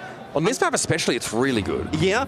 There's also, like, if Weibo wanted to play, like, D.Va, this is a pretty nasty comp for D.Va to play into, with, like, Falcons running the Ram and the Brig, so... Yeah, no, I wouldn't. Would not be about that. It looks like they're going to run the... Oh, no, they're going to go back to the Ram. I think you can make an argument either way. I thought they played good enough on the Ram, on New Junk City, to run it and mirror it. So we do have a Juno Kiri look now. Definitely owing to the ban of the Lucio. Shy and Leave. Okay, so no Farah here. Leave switches over the Tracer. So the Tracer Sojourn. Merit sort of opts to pick into the Cassidy. When you do that as a defender, you do give your opponent the opportunity to take up something like the Sojourn, to just outrange you and look to have a fundamental advantage against you at many ranges. That was scary for Gushue. My goodness, he almost got bowled over. However, able to get back to the rest of his team and give a lot of ult charge to his supports. A lot of players weak, though, on Weibo, so they're going to have to back out. This Proper will win the one-on-one against Lead. So the Cassidy, it's like, okay, you're disadvantaged in terms of range, but you saw it when Gushue turned the corner, and you have, like, Cassidy, Brig, Ram there. I mean, the Ramatra is gone in seconds. I mean, the health bar just disappears. Not the start Weibo we're looking for. Falcons already building ahead of steam, and it starts with Proper straight up killing Leave in the 1v1, best we can tell. It's obviously an unbelievable matchup, something we will want to track over the course of this map and the rest of this series. Close to a Pulse Bomb too is Proper. Weibo opting now into a Brig look of their own.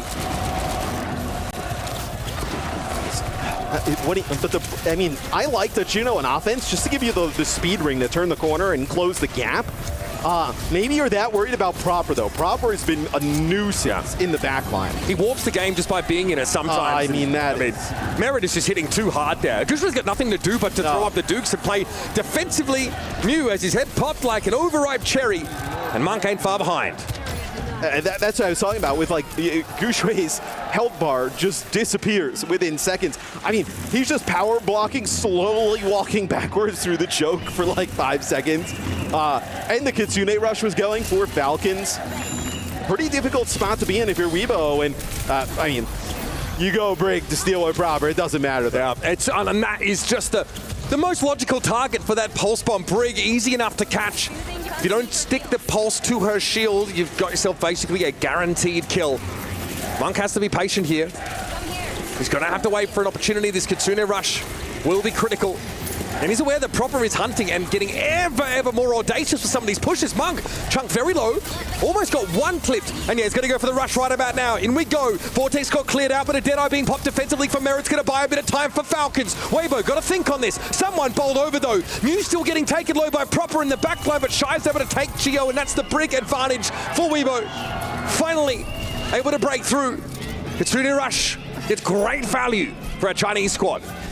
And I mean, if you don't win that fight, the series is probably over. I mean, Weibo may have one more shot after that, but it would not have been a good attempt as, you see, if they can continue to make Proper second guess being that deep into the backline. Do they take the Falcons Ultras chairs away, or do they just never sit down? that is commitment. Nah, they never sit down.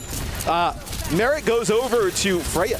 So having access to the high ground constantly, right? Being able to get even a higher vantage point. Pretty awesome here for him.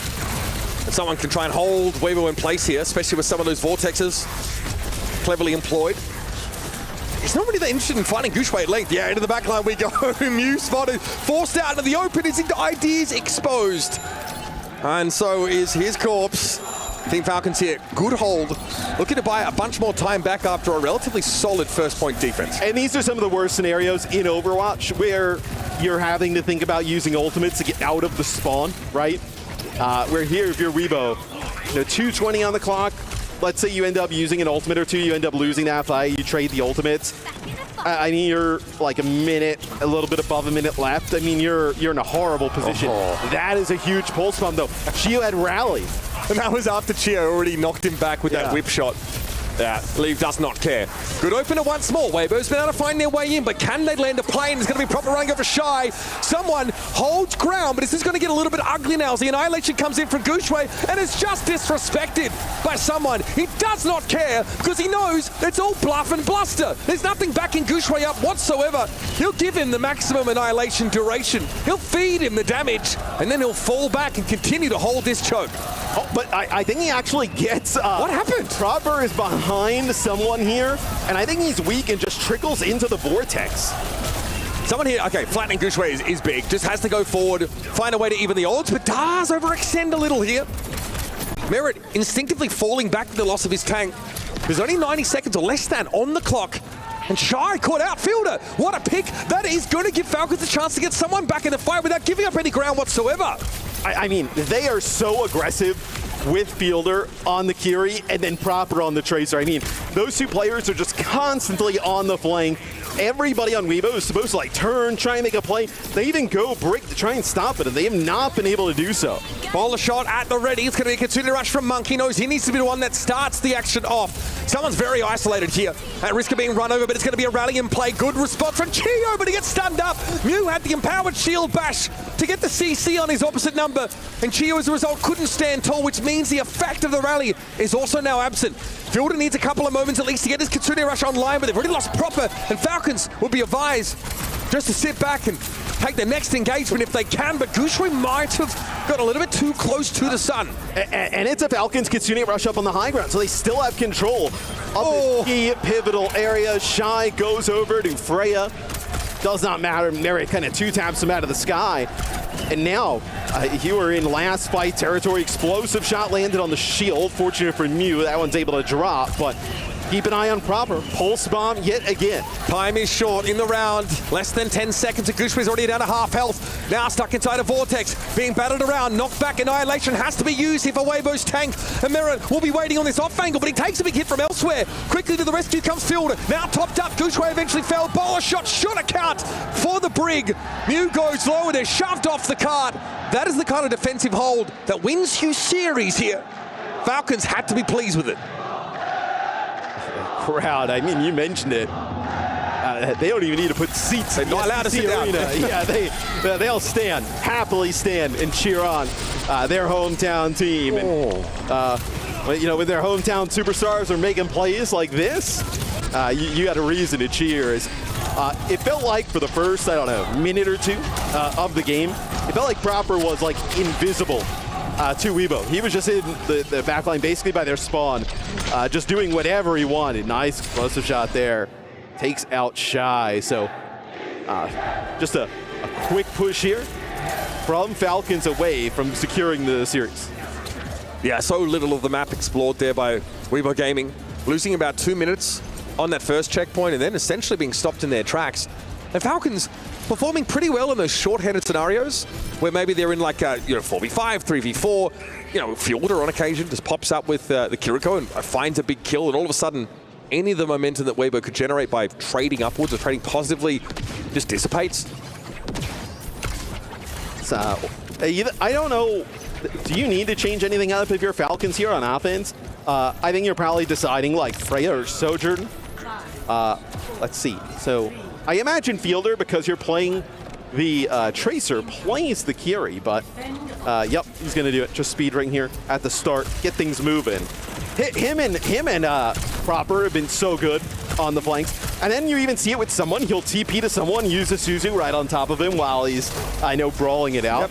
Huge also, difference. Take the perk that allows you to swift step again within a short window after using it the first time, so you can actually return to your Tracer after going and Suzuing or healing up your Ramatra. It's pretty diabolical stuff. Shy's under pressure. Always going to be in a situation like this, but it's someone who actually falls first. And Team Falcons not quite lined up adequately here. Weibo Gaming looking pretty good on defense. They just ran it down there, Falcons, right? I mean, they just ran straight down mid, so to speak. And then we see just they run into the buzzsaw of Weibo. So they're just trying to get an idea where they're going to be playing from, how they're going to be able to play this, where now you have Shy on the Cassidy, right? So we saw Shy play a lot of the Sojourn and Freya there in the first round. Now, just like Merritt, going to be playing that Cassidy on first point. Someone just lazily throws a Vortex over towards the right there. It's going to give Shy the hot foot, force him to get moving. You see that pressure coming in from Merritt from that bridge is going to keep the Cassidy out of the line of sight, and that's a stick! Come on. Nicely Nice done. Yuzu. Yeah, had to come out there from Monk, otherwise that's pretty much the map there for Weibo, or at least this point. And in that window, Lee was able to end his way in Merritt's direction, bring down the Freya. Here's a Deadeye now. Shy just use it for an instant reload as he's under extreme duress on that point. But a Kitsune rush here from Falcons might make it even worse. It's Shy eventually getting taken down. Weibo couldn't keep him standing. The rally still came out regardless. A little bit belated in order to keep the Cassidy standing, but it's going to help them deal with someone. Frontline collapses from Falcons, and Weibo Gaming yet again able to stand tall. Dude, they are so, I mean, that is a 6 Suzu there from Monk. If they lose Shy there, it feels like they lose the point. With this much time on the clock, feels like they lose the map, right? I mean, that is a huge play there from Monk, keeping the minute. Rally and Kitsune, though, used by Weibo, so a support ult advantage here for Falcons. Can they leverage it adequately, though? Dive in here from Lee. He was looking for a pulse option, surely. Gooch was stunned up briefly by a rallied Shield Bash, but he's going to pop the Annihilation now for that extra durability and staying power. Someone's got one of his own, though, in the eye of two storms. It's Merritt that perishes to a pulse bomb. Got Probus been able to trade it back. Both Tracers working overtime now across this fight. And Lee now has eyes for the Kiriko, but took a big hit and had to recall. That puts him now back in a more defensive footing. And someone opts to back up as well. Falcons get what they want so far. They're on the point. They've almost got one tick, but now the second wave and the defenders come back in from Weibo. Theoretically, Falcons should have the spawn advantage. They should be able to get their players in position quickly, or more quick. But they're off the point for the time being, and they're still looking for an opening. They never even got a tick. Well, and you lost Proper. So Proper goes in, tries to get some kills off the spawn, and Monk having a great half here on defense. Takes him out, and that stalls everything. Less than 1 minute remaining. Weibo trying to take us to a 5th and final map in this series. Falcons have something to say, I'm sure. Vortex thrown in, but it's going to be a roll away from it now. Suzu going to be drawn out of Monk, and now Kitsune rush to the high ground, desperately trying to keep Shy healed up, and look at how hard and fast that Peacekeeper hits. But Proper apparently hits a little harder. Shy's down, Chio's also been picked off though, and again, someone is too early a casualty for Falcons here, and I don't think they can stand up with the lack of that frontline architecture. Falcons are down the last chance here to take the first point. And honestly, they've done a better job of not allowing Proper in to kill everybody. That's really been the difference maker here as Leave has turned up. Same with Shy, and I think Monk has saved Weibo in this second half on defense. Oh yeah, we're getting a game as we were promised, as we hoped for, as we kind of expected. Someone close to an annihilation, but Gushue already has his, and it's Leave once again accosting these Falcons backliners. Big stick, that's a huge one. Somehow Merit's kept alive, but not for long as Leave has to follow up with the damage, and Shy now will operate from the top of the hunting lodge, and he definitely has the center. Falcons in his nostrils, pushed up for Gushue, flatten someone, and Team Falcons will crumble. Weibo Gaming once again are gonna make this more than just a side note. We're headed to a decider map. This series, there was no other way we were going than a Game 5. And you think back to Esperanza, Falcons up 102-0. Weibo able to come back, bounce back, and win that map. Obviously not able to carry on that momentum to New Jung City, but just that massive comeback gives them this opportunity here for a 5th and final map. There are more protagonists in this game than any cinematic universe could hope to contain, and they are colliding, and the sparks are flying. What a game from Weibo here. Thought they were kind of cooked, struggling on that attack side. It looked like, frankly, all the cards were being held by Falcons. But Weibo had the ace in the sleeve. Gooseway looked fantastic. Someone always the first tank casualty in these front lines. Weibo do a very good job of keeping Gushue fighting fit under extreme levels of pressure. And yeah, this is just a decider game. It's not an elimination match. But you can't imagine the elation that the Chinese scene experienced once again, realizing they'd be represented on the world stage. The game back in their home country, Weibo back on the stage. I'm sure they're happy. I'm sure the Chinese fans are happy. They want to see them win one of these, though. Let's not just keep going to the Game 5. Let's get one. I think that's what you got to be hopeful for here if you're a Weibo Gaming fan. So, Sparkle talking to the rest of Falcons here. Would you ban Tracer? Because the Sim ban is gone from the other side. And Leave is basically only, like, what? We've seen him play Tracer pretty much the entire time? Yep. Not a meta for Genji. Huh? Not a meta for Genji. No? And you would think Proper would just play Sim, potentially. I mean, Bro is just going to play Venture if you ban the Tracer. That's true. I mean, honestly, it might be better for Weibo if he does play the Venture. So you may want to just leave it. You could ban Venture, right? Sure. And then just plays the Tracer. Yeah, I mean. Yeah, I mean, I guess you're looking at banning a hero that is more of a backup for Leave, depending on the map, right? There's some scenarios. We saw Esperanza, right? The Venture was, I mean, Leave just and we have Escort, right? Yep, that's right. However, it's a Falcons map pick, and there are a number of maps in the Escort pool that Circuit, right, and also Shambali Monastery. I'd be a little surprised if they took us to Gibraltar, but both Circuit and Shambali obviously lend themselves pretty heavily towards like the Ramatra or Orisa-based compositions. My gut would tell me it's a Circuit, but Gibraltar would feel a little bit out of left field, because that is one that you feel like Weibo would want. Like if you gave Weibo the selection of Escort, they probably would pick Gibraltar. But I mean, it's not like Falcons can't play that type of style. I mean, it's fan service because we're willing the Winston into existence. Yeah. The thing is that someone might actually be a better Winston player than Gushue. I'm putting it out there. I mean, listen, if there's anybody you want to put in that same conversation, it's probably that guy. Yeah, I know, it's crazy. It's a little 10:17 p.m. hot take there. Yeah. Yeah. I mean, I'm just glad I don't have a Weibo account, because I know the backlash should be extreme, but I'm doing it. I'm putting it. Listen, a few lattes down an 11-hour day. One of them is a world champion. That's all I'm saying. Yeah, we go through a lot of the players in Overwatch history. There's a lot of world champions. But in that conversation, I wouldn't have them in the same category. In that conversation, only one of them is. Right. Yeah, just like stats. You can find any stat you want. I would love to hear that like our desk's thoughts on this as well. Is it so spicy to say that someone is the best Winston player in the world? Is that really so out of pocket? I don't think it's out of. Look, you can make the argument. I think there's probably some other people who would like to have the discussion. I want you to say, Gushue is a better Winston than someone. Say it right now. I mean, I'm not going to say. You won't. You won't. Yeah, exactly. So you don't even have a position in this argument. Bro. I'm reinforcing. Oh, dude, you are the obnoxious guy who always plays devil's advocate. I'm reinforcing at the moment. Oh my gosh, that's crazy. Considering you are the harshest critic of Johnny's when it comes to his flip-flopping or refusal to commit. I do not think Gushui is the best Winston in the world, but So who is then? You want me to pick off the top of my head? Yeah, yes, I do. Yeah, come on. How long is the list? Really? I want you to do that. I was like, maybe it is someone. Might be someone. Oh, that's crazy. Someone's like, I said that. It might be. But I'm glad. I have dragged you kicking and screaming into a position where you actually have to think. And I know it hurts, but it's for your own good. It takes a while to get the wheels turning, you know?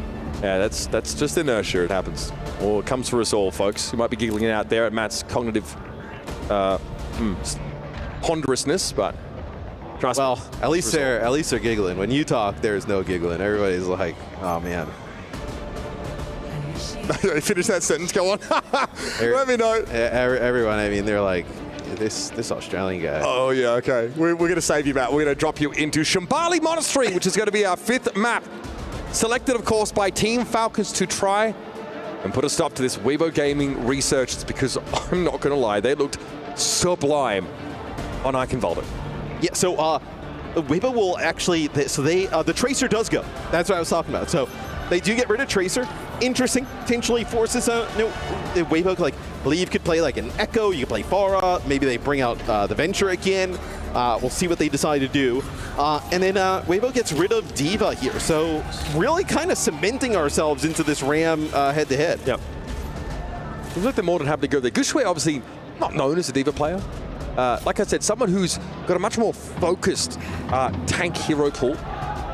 Someone's kind of guy will do it all. I think he's more than happy to play the Ramattra here as well. Both teams gearing up for a Rush mirror matchup. Lucio can't be banned, of course, comes on in. And we'll get that flip for you guys up on the top of the screen. This is Weibo on offense first. Right. So it'll be Weibo Gaming on offense first. As they come out of the spawn there, Mew just firing a volley. Yeah, sometimes it's like, you know, see the Zen number, they're looking for, you know, a team to be playing up close. It's been a while since we've seen the close holds here on defense.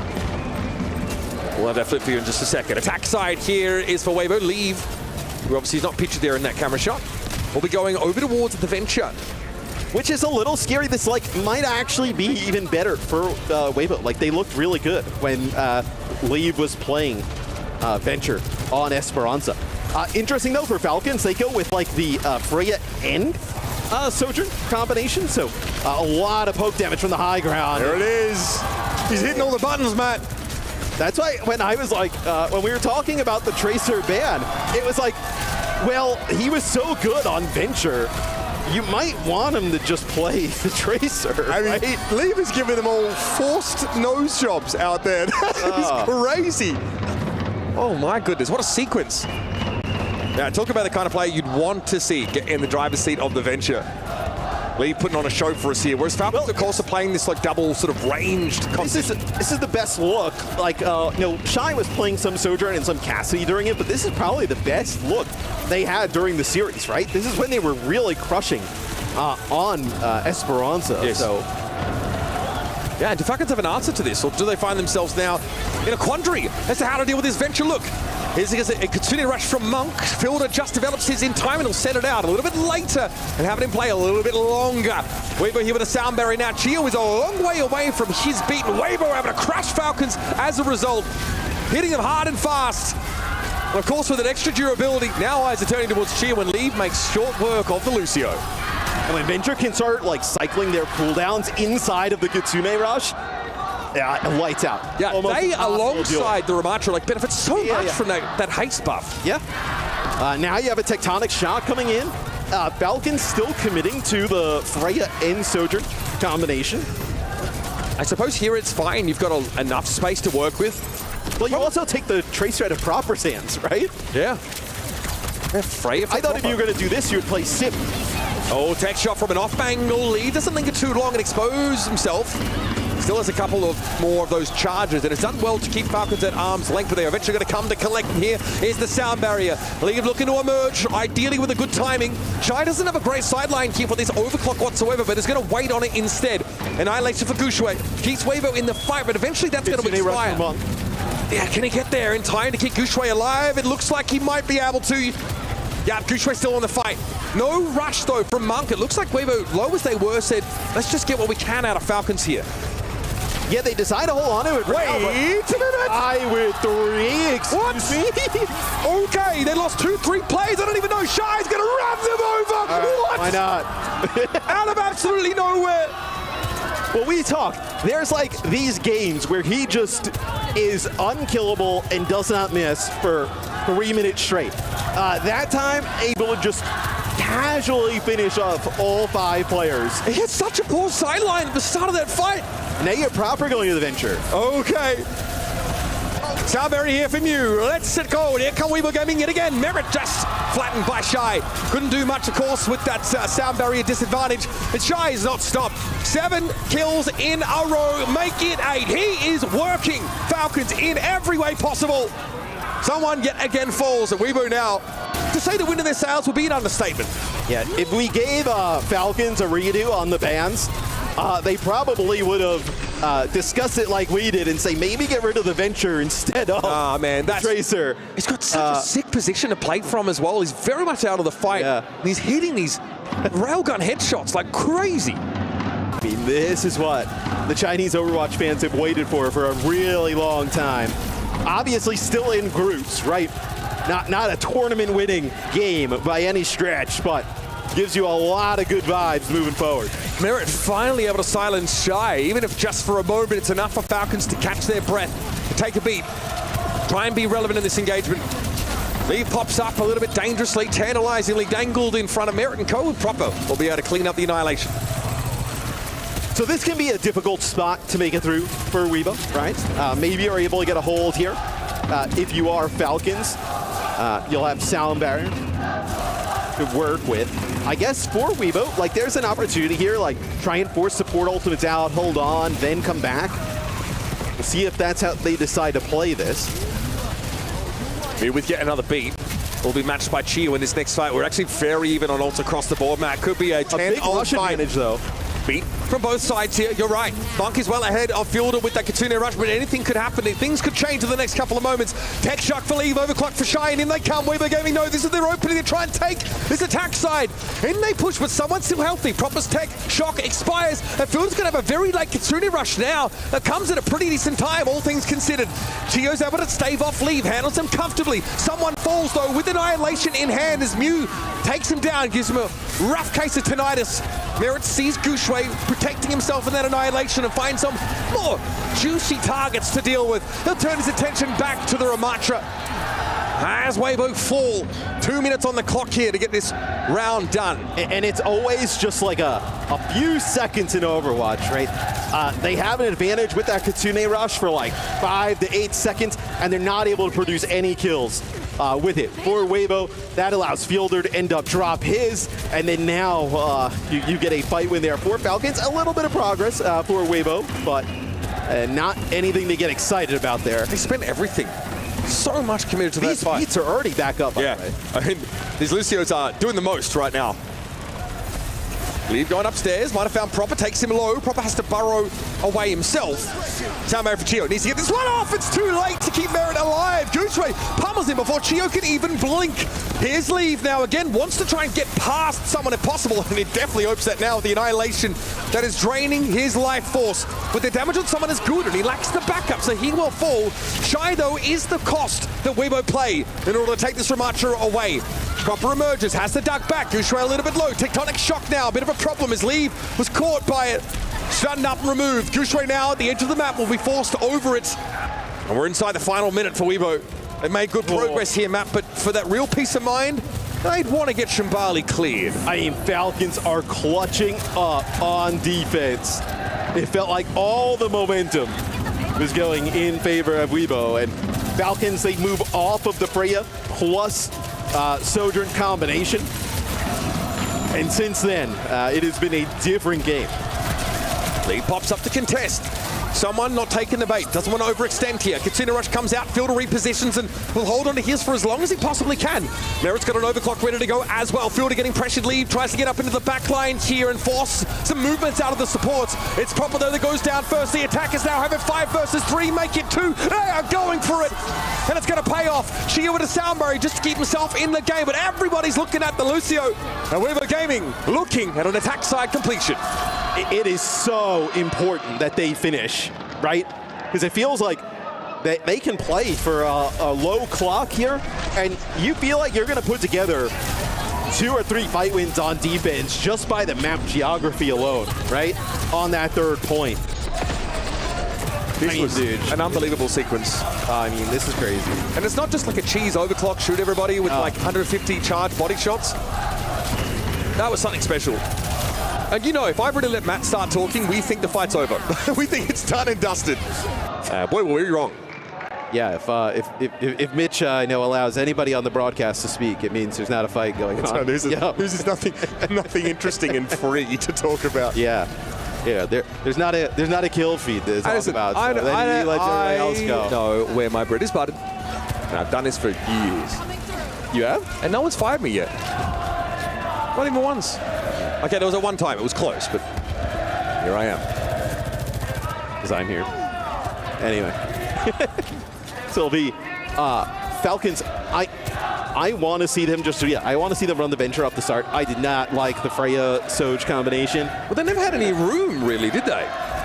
I mean, even with the room, I don't know if I would have fallen in love with it. Where this feels like, because Proper was playing so good on Tracer, obviously you ban the Tracer, so you don't have that. But still putting enough pressure onto like Weibo, I think that's where Weibo was kind of crumbling at times. Losing some of that, I think, was really impactful. So I don't see a Venture head-to-head here on Shambali to close it out. Yeah, Proper not messing about. He's just going to pick this one up off the bat. Seeing 2 mechanical geniuses play Venture kind of makes you want to pick it up yourself, even though if you know you wouldn't come close. Merritt, obviously, at some point, might consider the wrapping around, but there's enough Weaver players on the low ground to keep Falcons interested in the action around the cart right now. With this disengagement, though, that might change. Proper, Lee does such a good job with that drill rush, knocking Proper out of the way. At least going to secure a trade at best. Potential fight win here. Shino goes down. Mew's able to accost Merritt. With that pick off, Weibo should be able to stabilize here. Yeah, you get Fielder late as well, right? So Fielder will have a little bit of a longer spawn. You're going to have players coming back here for Weibo as well. So you probably have to give up a little bit of space. Yeah, back up on that slope. The Falcons fighting pretty doggedly for any of that distance, but spawn advantage keeps the cart moving. Gives them just that little edge. Enough to advance their game plan, get the game state rolling. Okay, Vortex plane thrown down defensively here by Weibo Gaming. Proper's got an off angle. Someone's going to do something about this at some point. But Leem's already been removed. Gushway's sort of bleeding out here, trying to back away. Proper basically ignores that railgun that came his way and is still going to place himself right in the purview of Weibo. Oh, that is a nice vortex burrow from Gushway. As Proper is trying to come up out of the ground with the burrow, he actually kind of like places it right at the spot where he's going to come up, doesn't get a launch in the slow, and they finish off Proper. New sound, a sound barrier. Falcons, though, kind of having to regroup with 4 ultimates to play with. Could be a bit of drawn-out affair. I think these tech shocks are going to be important. Winning another fight here for Weibo, or even extending it down to like below a minute would be huge. You're right. New gets a sound barrier off, all but Shy able to benefit from it. Shy's just playing back, was probably out of line of sight around this corner. Still, safe angle, but not the best line of sight to pressure anybody but the enemy tank. And Gushway's feeling the heat, make no mistake. It's Leave, though, that suffers and is falling first. Now, though, getting a little bit dicey for Weibo Gaming. Gushway with the Annihilation in play. Shy is able to find Fielder at least, but Weibo now have to give up their tank and Lucio player. Falcons have the first checkpoint. Yes, they try and go on a little bit of a wrap. I think if Shy gets like one pick on that flank, it's maybe a little bit of a different fight, but feels like once he falls, it's like, all right, how do we just stall this for as long as possible? The Annihilation from Gushway, they're doing everything they can to keep him up on the point. Then eventually he falls, so Falcons pretty fast. Point A take. This is where Weibo made a ton of time up, right? This is where like Leave came in with the tectonic shock, and then Shy was able to get all 5, and they speed ran through this part of the map. Lee dives in but doubles back. Thinks twice about that full engagement as clearly Weibo aren't ready for that. Worker flank from his high ground spot, but Mary is able to pick Mew off as he tries to pursue him. Oh, that's dirty stuff. Okay, Lucio gone. Yeah, you got a Kitsune rush to lean on here, and Weibo might be forced to let it go and, yeah, look for a short-handed fight win, but it's ugly. Mark stuck in the corner there, and he was low health proper, and Merritt combined to finish him off. Oh, God, it's a full-on hemorrhaging here for Weibo Gaming. Not really able to slow Falcons down on the second checkpoint. They have got to find a foothold, and fast. This is tough. I mean, 426. Thankfully for Weibo, they completed the map, right? So you're gonna run it back again either way. This is the opportunity, though, where they can put together 2-3 holds, right? This corner, very difficult to battle around, even with ultimates. Yeah, but you're gonna have beat and rush though. Yeah, and that's gonna be used straight away. Mew has to reciprocate here, but Shy's already gone down, but he can't afford to give up more progress. What? They're not been given any choice. Made the right call here, I think, to die on the cart. Goose serves himself up as a... So you're going to give up now here, though. This is like the part of the map you would love to play defense, right? Look at where Falcons is going to position. They're going to like kind of lock you in spawn. Bro, this time bank is practically bulging. 3 minutes and 40. Yeah, okay, sound barrier advantage for Weibo Gaming, but there's more for Falcons to play with, and they again are setting the pace, setting the tempo, and setting the stage for a map completion. Shy and low, but still able to win out against Meredith and Lange, but will be traded out. Someone's able to get towards him. Proper taking his time, rotating those cooldowns diligently. Now's the annihilation. Heralds the arrival of Team Falcons as they are breathing down the neck of Weibo Gaming. Tech shot comes out. Lee trying to hold his own here, but he's running out of support. He's able to deal a field release, but who's up next? Shy may not even be able to touch. Knocked away by the drill rush, still able to touch. Barely alive, but that card sails home, and that is a monumental time bank lead for Team Falcons. Yeah, we were talking like Falcons was done, out of it. And Weibo, they probably felt like they had this one in the bag.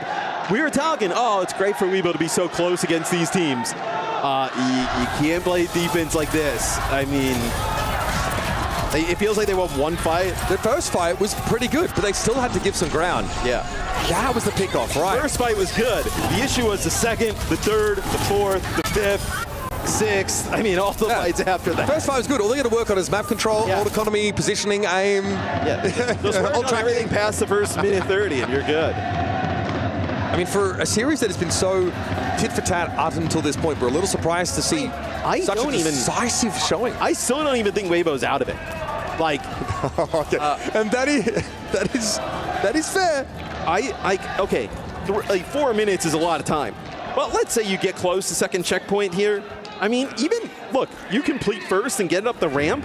There's still some good spots to play defense from here if you're Weibo. So, if Weibo managed to win the map and hence series from here, it would definitely be one of the biggest comebacks we've seen on this map in one of the most important matches on this map. And think about it as well.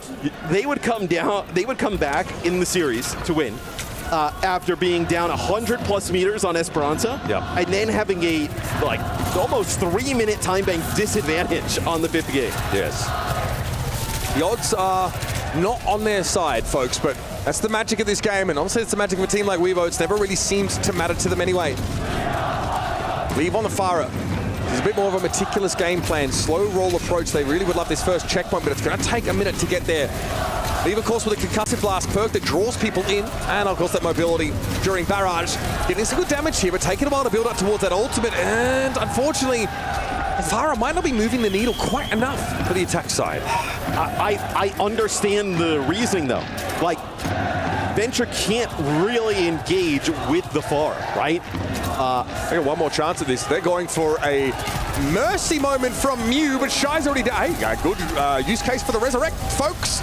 Got to be crucial to bring that in, and yes, Shy is back in the game, and then Mew is out of the game. A revolving door for Weibo Gaming. They can't seem to find their feet. Falcons sweep them off them, and that is a decisive defensive effort. Sparkle's already fist pumping. Yeah, so that's not one of the good defensive areas I was talking about for the payload. Okay, yep. I like the Farah pick. I actually do. Because there's no way for the Venture to engage with the Farah. And the idea is like you chunk a few players down, and then your Sojourn and your Ramatra can come up with some kills. it's just a nice Vortex captures lead. They're inside the room. They kind of panic a little bit and able to get nothing after that. Man, Falcons, a huge clutch up for them. Absolutely. I mean, Weibo gave them some openings, I suppose. Man, I feel so bad for Weibo, though. I mean, they get so close in these games, man. Yeah, I mean... And the way they lose them is brutal. Isn't the kind of the Vegeta of the Overwatch world, you know? Always such a fixer, so loved. That's a good... Never truly get in the spotlight, though. A good analogy. Yeah. Yeah. You're a big DBZ fan?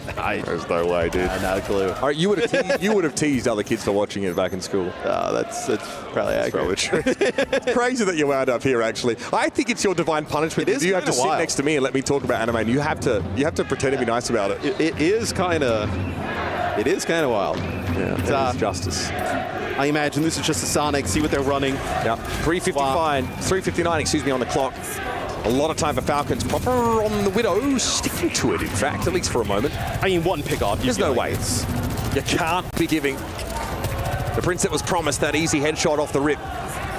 There is the golden box of victory, folks. It is that close. You're going to make an argument for Falcons to play the far here, right? Just poke them down with where you have to move the car. Yes, they want to stick to something a little bit more tried and true in this current meta. Proper spotted out by Lee, but he can't afford to pay attention. He's touched the card. Touched. Hands on the card. In the box, please. Weibo don't have any choice. They can't fully commit to this high ground, and so Falcons kind of get up by default. That's a huge disadvantage for the defending side, who normally can sit up there and contest the car for a long time, but that's just not where things are standing right now. Mew, the first domino to fall. Will there be others? Yes, it's Shy, picked up by Chio. Merit commanding this high ground now, and there's not a darn thing Gushue can do about it. Eyes to the heavens, begging for reprieve as the damage keeps coming on in. Leave, though, relieves some of the pressure. Someone does fall, but with Monka out of the picture now, there might not be enough healing throughput to keep everyone at Weibo standing tall. Merit's gotten rid of Gushue. That's the front liner down. Proper trying to stave Leave off. He knows this is his last-ditch attempt to try and keep the game going, but it is not to be. And the latest chapter in his epic rivalry is staying green and white. The Falcons take flight. The top team out of Group A. And these two teams always deliver an epic match. It's a guaranteed banger. Every single time. I mean, you see how hyped the fans are, and you gotta feel for the players on Weibo Gaming. I mean, they are so good, and you see the level they can play at with teams like Falcons. It's just those last moments to get over the hump. They're not able to produce. But they're not out of it yet, Matt. Opportunities abound to get out of this Group A and into our elimination phase. And you better believe Coach Young Xiaolong and the rest of Weibo Gaming are going to put their heads together and decide how they will advance past Virtus Pro and AGAL. Two teams, of course, highly respected in their own right, but you always know there's magic in the air. And a steal from the boy. Talk about a showman. Loves to work the crowd, someone, and they love him back. Yeah, I mean, a great moment for him, right? Getting back here, hearing all the fans get behind him and the rest of the Falcons team. They'd probably like to see it a little bit easier than that, right? But they have to know going into these games against Weibo that they are going to be slugfest. Nothing good comes easy, Matt. That's the truth of it. And at least for now, that Falcons key looks to be well and truly intact. They'd love, of course, to take glory on a stage like this one yet again. And they were underrated, kind of doubted by many coming into this tournament after a weakest showing in OWC's career at this stage. But when it counts, they turn up. They show the world just how dominant they can be. And of course, getting out of Group A into the elimination phase is a big deal. They will be respected. Let's head down to the stage to interview Someone's Live with Zoe. Thank you so much, guys. One more time, let's hear it for Team Falcons. And someone joining me here for a quick chat after this intense series. Let's talk about it. There's so many familiar foes on the other side of the stage. What did your preparation look like going up against this team? 일단 서먼 선수 승리 축하드리고요. 일단 첫 번째 질문은 이 팀과 워낙에 좀 많이 맞붙어 보셨잖아요. 그만큼 정말 서로를 잘 알고 계셨을 텐데 이번 오면서 정말 이렇게까지 좀 치열한 그 각축전이 될 거라고 예상하셨는지 궁금합니다. 오케이. 솔직히 저는 좀 쉽게 이길 줄 알았는데 웨이보도 확실히 잘하는 팀이긴 하더라고요. 그래도 저희가 팔콘이란 팀이어서 이겼던 것 같습니다. Yeah, I expected it would be an easy win, but that being said, I mean, they put up a really good fight. So the reason I won this game, it was because it was Falcons. It was Falcons. I think the reason. Teamwork makes the dream work, and that was on showcase and on display on this very stage. Let's talk about the general prep for this event. Given that we have so many different regions, each having a little bit of a different meta, what was the preparation like, and is there any meta you might prefer playing heading into the playoffs? 이제 워낙에 이제 다양한 지역에서 또 각자 다른 메타를 또 들고 오기 때문에 이번 대회에서 좀 준비를 하시기가 생각보다 좀 까다로우셨을 텐데 좀 이번 대회에서 좀 어떤 것들을 좀 준비해 오셨는지 궁금합니다. 일단은 지금이 조금 더 팀 플레이적인 메타긴 하지만 그래도 제 장점이 좀 많은 탱커를 이용하면서 좀 상대팀 좀 혼란스럽게 할 수 있어가지고 저는 그렇게 어려웠던 것 같지 않습니다. Yeah, even though this is a team play meta, definitely. But that being said, I'm really big on a lot of tank heroes. So that makes me a lot more useful to the team and to counter a lot of plays from the different regions. Right, quite frankly, your team looks meta-proof. We know how much versatility you all have on your individual roles. Now, moving forward, you are in the top 8. You are getting that ticket to the playoffs, and that means that you have one extra day where you can prep, where you can get ready. What are you going to focus on as a team tomorrow? 이제 8강을 직행하셨기 때문에 이제 하루 더 여유가 있게 됐어요. 그래서 하루 정도 이제 충전을 하시면서 좀 더 8강을 여유롭게 준비할 수 있게 됐는데 그동안 좀 어떤 것들을 좀 준비를 하실지 궁금합니다. 일단 오늘 대부분 조금 아쉽게 진 부분이 있어서 그런 부분 보완하고 근데 저희 팀이 그렇게 고칠 게 많이 없는 팀이어서 지금대로 잘 하면 될 것 같습니다. Yeah, we'll definitely fix our mistake on this match, but that being said, we don't have that much of a mistake these days, so we'll just make sure that we show our plays that we have been. Right on. Thank you guys so much. Best of luck in all your matches coming up. We are now heading over back to the studio, and let's hear what they have to say about this match. Puckett and Soy on the same show again? What is this, 2018? Welcome into the Esports World Cup, where we just witnessed the Falcons finishing a Game 5. Jake, what a showing by Weibo Gaming. Game 4, they're able to take Eichenwald, going the distance in a Game 5. It was just a faster Falcon squad.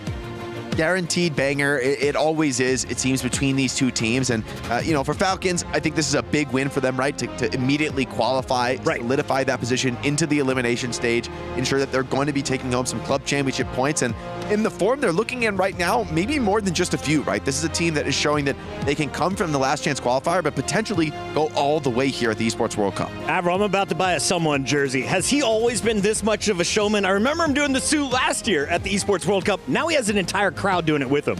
I mean, he made it all the way to finals doing that last at EWC, and it's looking like Falcons have the capability to do that once again.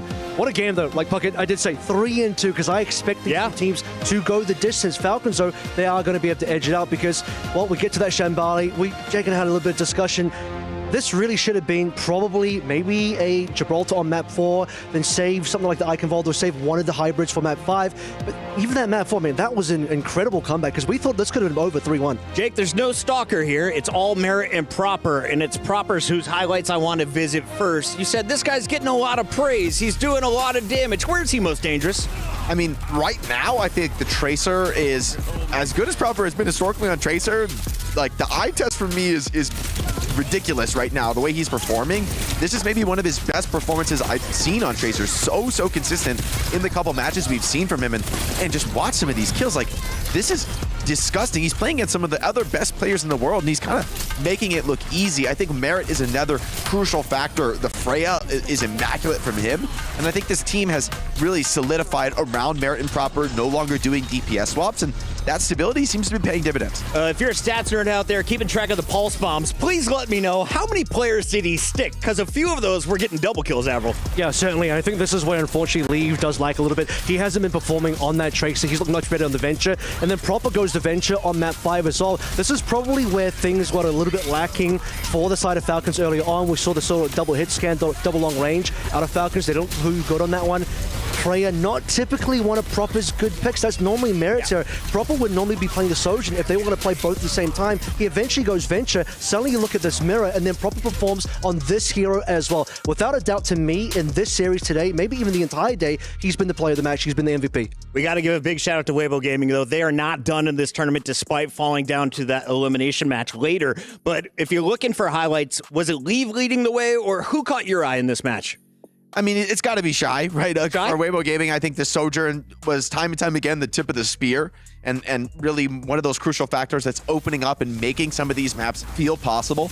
However, I can't help but feel that, honestly, it was a little bit of a gimme here at the start of Shimbaldi. I was really worried that when Falcons rolled out on double hit scan, I mean, that was a terrible pick, in my opinion. They got absolutely stomped for 2 straight points. Proper finally switches to the Venture, and then, things completely turn around. Do you think that was like a little bit of Proper ego trying to see if he could make it work with double hit scan, or do you think that was maybe just a comp choice from the coach? I think they were, in the beginning, maybe trying to preempt a Pharah and kind of block pick it with the Freya start, but they just stuck on it way too long, deep into that second point in the tunnels where double hit scan is, I would say, just indefensible as a strategy where it's such close range in that second point. Shy with the 5K may have one of the best highlights on the day on Sojourn. Unfortunately, it's not enough. The Venture comes out on the Falcon side, and they take a game number 5. Now we can see it'll be Weibo versus AG or Virtus Pro. They'll play the winner of that game tomorrow. And that's scary. Whoever wins between AG and Virtus Pro, this Weibo Gaming right now is just incredibly good. I know VP did get that one map win on Circuit Royale, but again, the asterisk there is that you did have a sub-in. Liga came in for Goose Rape, or you have Goose Rape in the entire way through for this particular series. Really impressed by the fact that he held his own on Ramatra as long as he did. This guy is mostly known for Winston, and in this tournament, I would have expected a lot more Hazard. He didn't really play that. Stuck to the Ramatra, and in various cases, they were potentially even better than Falcons. Again, Eichenwalder was just a big surprise, the way they were able to full hold. Weibo have done a lot of work to be able to play Brawl this good up against a team like Falcons. Jake, I was jumping around to all the chats. I was on YouTube, I was over in the Bravo, I was on Twitch, and I saw someone say, it looks like Falcons are playing with their food. Do you feel they were truly tested, or did they play around throughout this matchup? No, I think they were truly tested. I mean, I think they got caught flat-footed at times, and like it felt like, oh, maybe they should have won Eichenwalder and they get full held. I think from watching that first series from Weibo Gaming earlier in the day against VP, I think Weibo full on hiding strats in that first game. They were never playing Ramatra. They were sort of playing exactly what everyone expected. Oh, we're going to play a bunch of dive. This is what we rely on. We'll always bring Liga in if we're going to play Orisa or Ram. And then, they come against Falcons and they're immediately taking the Ram mirror. I almost guarantee you they prepped the Ram mirror 100% and they were trying to mislead Falcons in that opener. So I'm really, as much as VP won a map in the first time, I think if that's a rematch or for AG, man, this Weibo Gaming team, I'm pretty confident they're going to be qualifying, maybe behind Falcons, but still they're going to get another shot. Falcons from Group A are officially through to the bracket, but they're not the only ones. Over in Group B, we saw another Game 5 Avro, and that is not what we were expecting. At halftime, we tuned in. It was Crazy Raccoon up 2-0. All of a sudden, Liquid ties the score. And that's the thing. You're looking at Crazy Raccoon versus Liquid, you're thinking, okay, well, unfortunately, Liquid, they're not a Korean team. Crazy Raccoon, they're like basically the best team in the world. 2-0, probably going to be a 3-0 at this point. And then Liquid, they suddenly win a Colosseo. They have a really big lead on their map. And then you're looking at more maps. You're like, wait a minute, now there's a full hold in Midtown. What's going on? Right. You go to Atlas. Things are mostly Crazy Raccoon favorite, but Liquid at least get that one round and make it competitive. This Crazy Raccoon composition, though, is kind of crazy because it actually started with a Symmetra as well. It was Symmetra and Winston at the same time. Winston not particularly strong in this current meta, but in the hands of Jimbin, might actually still be really good. But paired with a Symmetra, it's like, how do they even make that work? It certainly seems to have caught Team Liquid off guard. Group A is now with Falcons moving forward. In Group B, Crazy Raccoon have taken the top spot. Any surprises so far in your bracket, Jake? I mean, this is what we expected, that CR would probably be dominant over Liquid, but honestly, I think Liquid is going to be feeling good about going to a Game 5. That sets us up very well to be an easy second qualifier in this group, and to be honest, not many teams in this tournament are going to take one map off Crazy Raccoon, much less two. And so I think this does bode well long term. Yeah, CR win. They proved themselves to be the stronger team, but the margin was maybe small enough, and for Liquid fans, probably a positive sign. Go check out all those highlights over on the Bravo stream because we are headed to a break. When we come back, it's the final fight of the night in the STC Arena, the Group D decider, coming up next.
Welcome to House of Hype, where what you see isn't really what it seems.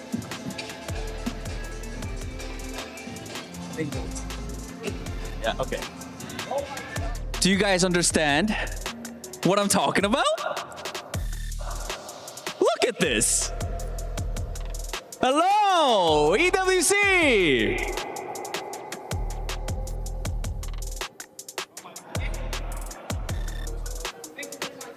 So come on over to the House of Hype.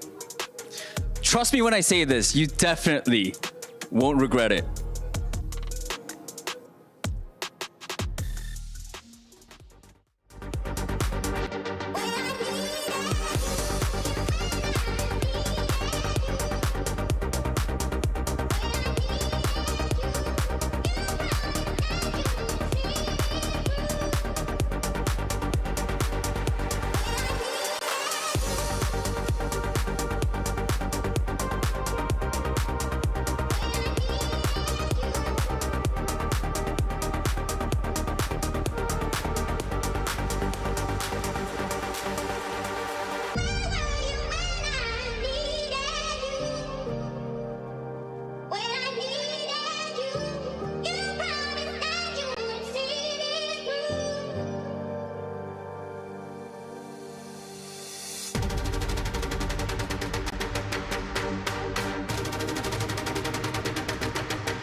Hello, one and all, and welcome back to the Overwatch Mid-Season Championship at Esports World Cup 2025. I'm your host, Chris Puckett, alongside Johnny, a.k.a. Reinforced. We got Jake on the couch, ready to rip some tires. And Jake, we haven't seen any Junkrat tonight. I haven't seen any Doomfist. Will I get it in the final fight? Disappointing, Puckett. That's all I have to say. Come on, Junkrat. Counter sim, right?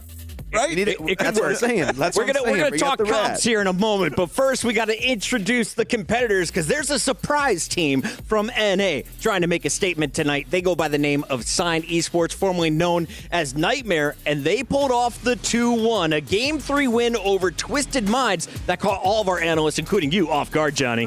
Just keep underestimating them, Puckett. I really do, but you gotta give them massive credit for overcoming Twisted Minds, of course, and bunch of credit goes to Chronic and Rocket being able to do it on the global stage now. And they came out with a plan. It was a really good strategy revolving around Rocket's play on the Venture, of course, which is turning into one of the more pivotal heroes here in this tournament. If you have a really good Venture, you can take care of these Symmetra teams. Now, T1, it's a bit of a bigger challenge. One of the top dogs out of Korea that doesn't necessarily revolve around playing the Symmetra in the first place. So now you kind of have to move away from this style and try to compete with T1 in more standard composition. It was Chronic and Rocket, of course, the DPS duo that we were watching for most of this fight, but I loved what we saw from the Alari. Will we get more explosive Suns coming out, Jake, in this series? I mean, Luke Mino has really impressed me on the Alari. I think that's another sort of a threat. It's more of a niche pick, one that might only come out on certain maps, certain situations, but you better believe on Circuit Royale and other similar map types, it's something that could be a problem.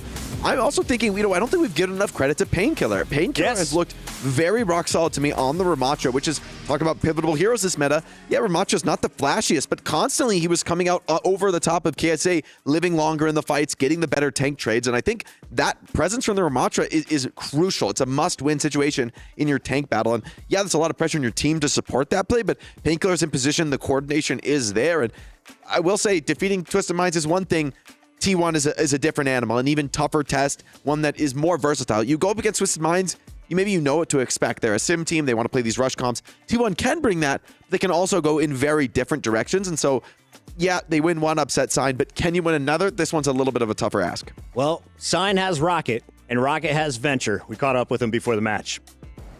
Hey everybody, I'm here joined by Rocket from Sign Esports. Now, before we talk about your upcoming match, I quickly want to chat a little bit about your match against Twisted Minds. I mean, I feel like a lot of people are very surprised of the results. I've been told that it was an upset. Rocket, do you personally believe that was an upset or not? I mean, all things considered, I'd consider it an upset, right? Like, they've been scrimming the top teams. Rumor has it on the street, you know, they're beating all the top teams. You know, we're barely getting, all we're getting is Chinese and Japanese scrims, right? These guys are scrimming all the best Koreans, the best Europeans. So we don't have a lot of, like, you know, practice versus the best teams. And we kind of just, we know the rumor is that they're really good. But, you know, we had a good game plan and we had a good day. So, yeah. I mean, and that's how you guys got the win, right? Yeah. And talking about game plan, then what is your game plan against your upcoming match against T1? Well, I have to say, I mean, a lot of teams, especially, you know, this is our first tournament. I think every player on our team come into the tourney with a lot of fear, right? I know a lot of us grew up watching the guys we're playing against. And, you know, it's very daunting to go into, but I speak for the whole team when I say we feel no fear, absolutely no fear. With any player, any team, we're going to come out, we're going to play our best, and it's just another day at work, honestly. Yeah. I mean, I love that answer. Rocket, thank you so much for your time, and best of luck in your next match. Thank you. Thank you. Oh. I like that guy already. No fear from Rocket coming in, but they're playing against a tough squad. They go by the name of T1, and this is a notorious squad in the esports scene. What should we expect on the other side of the stage? Yeah, I mean, Avril was really high on T1, and I'm not sure that high on T1. Like, yes, they're definitely a top team coming into the tournament. Not sure if they're quite top 3. Donghak is the guy to look out for here. I mean, Avril said it himself. He thinks he's one of the best tank players in the entire world, and that a sentiment I echo. Rookie of the year in 2023. Haven't seen quite as much of him lately, you know, competing on the global stage. But now with this T1 squad, the Wrecking Ball is, you know, really potent. His signature hero, the Doomfist, we saw a little bit of Pocket. I'm not quite sure see it in this match, but Donghak can provide on so many different heroes with, you know, slightly more dive tendencies in his back pocket if need be, and I think that is going to be really scary for Sign. If they try and ban his Wrecking Ball, what does Donghak bring out after? I mean, this is a guy who can play anything, right? It could be the Winston, the Ramatra, the Hazard. I'm not worried at all about Donghak's flexibility. He has every tank on lockdown. That's what it takes to be the best. I do want to highlight also for T1, though, their support line. I think that's something that people underrate the importance of, especially in this meta. But I think Skewed and Vigilante is a duo that I would take up against just about anybody, right? Like, this is a really mechanically talented backline that can make a lot of aggressive plays and get into the action. And both of them have had a lot of success historically on other teams. They bring that veterancy really to complement your you know, upstart rookies in Proud and Zest. It looks like a very solid squad to me. T1 is ready to play in front of the crowd. Here's what they had to say. What's good, everybody? I'm here joined by Proud from T1 right before he goes onto the stage for his match. Proud, I heard that this is your very first international LAN event. So how does that make you feel? 자, 일단 제가 듣기로는 프라우드 선수가 이번 EWC가 첫 번째 국제 어떻게 보면 오프라인 경기라고 들었는데 소감 한 말씀 부탁드릴게요. 제 첫 국제 대회를 EWC라는 좋은 대회에서 하게 돼서 영광이고요. 이번 대회로서 증명해가지고 좋은 성적내서 돌아가는 게 중요할 것 같습니다. Yeah. I'm definitely happy and very grateful that EWC is my very first offline LAN event. And not only that, I feel like my focus right now is to try my best and bring good results for the fans as well. Talking about doing good performances, I feel like we have to talk about your next match, which is against Sign Esports. How do you think that's going to be played out? 자, 방금 어떻게 보면 좋은 성적을 낸다고 그랬는데 일단 다음 경기부터 집중을 해야겠죠. Sign Esports와의 경기가 있습니다. 좀 어떻게 흘러갈 것 같으신가요? 저만 잘하면 쉽게 3대0으로 이길 것 같고 제스트도 좀 잘해줘야 될 것 같습니다. 누구한테요? 제스트 선수도 좀 잘해줘야 될 것 같습니다. 제스트 선수도요? Alright. I feel like if I do my best, if I do really well, I think it's going to be an easy 3-0. And another thing to note, I feel like Zest should try his best as well. Alright. Thank you so much for your time and good luck in your next match. 자, 다음 경기 파이팅 하시도록 하겠습니다. 감사합니다. 감사합니다. 감사합니다. It blows my mind. My first LAN event was 2003. It's the first LAN event for a lot of these guys about to take the stage. Is that going to affect their gameplay? I'm not worried about T1. I think they've got the right mix of veterancy and, you know, upcoming really, really strong players like Proud. And so I think this is going to be, I'm going to say 3-1. Actually, you know what? 3-0. Now that I think about this, pound for pound, I think probably they're better on every role. I take T1 3-0. Johnny, 10 seconds. I'm doubting them. I'm sorry, I'm doubting Sign. I'm going with T1, 3-0 in this opinion. We already had 2 Game 5s. I don't think we need any more. Sorry. T1, the favorites. Avril has sold us in the green room. Everyone is drinking the red Kool-Aid. It's time to find out if they can walk away with the clean sweep for the final match of the night in the STC Arena.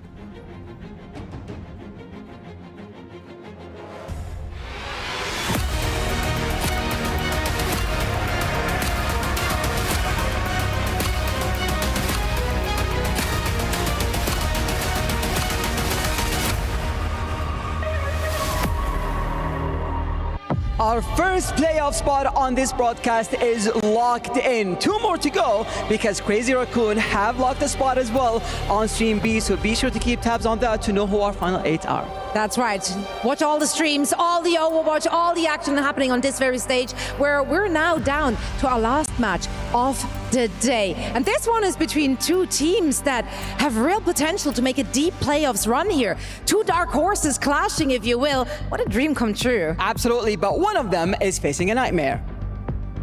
So let's welcome the next team on stage. After 3 long years, we finally get to call them on this stage. Please welcome T1.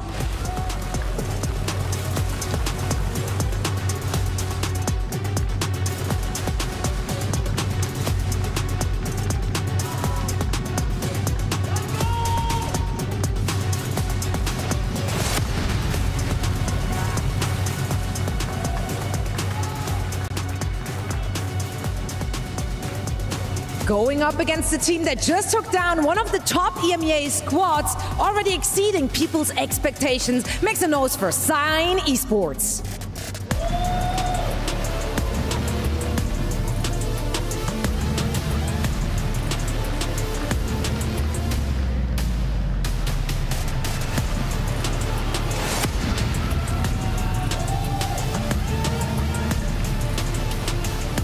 A storied return against a surging underdog. This is how we close out day 1.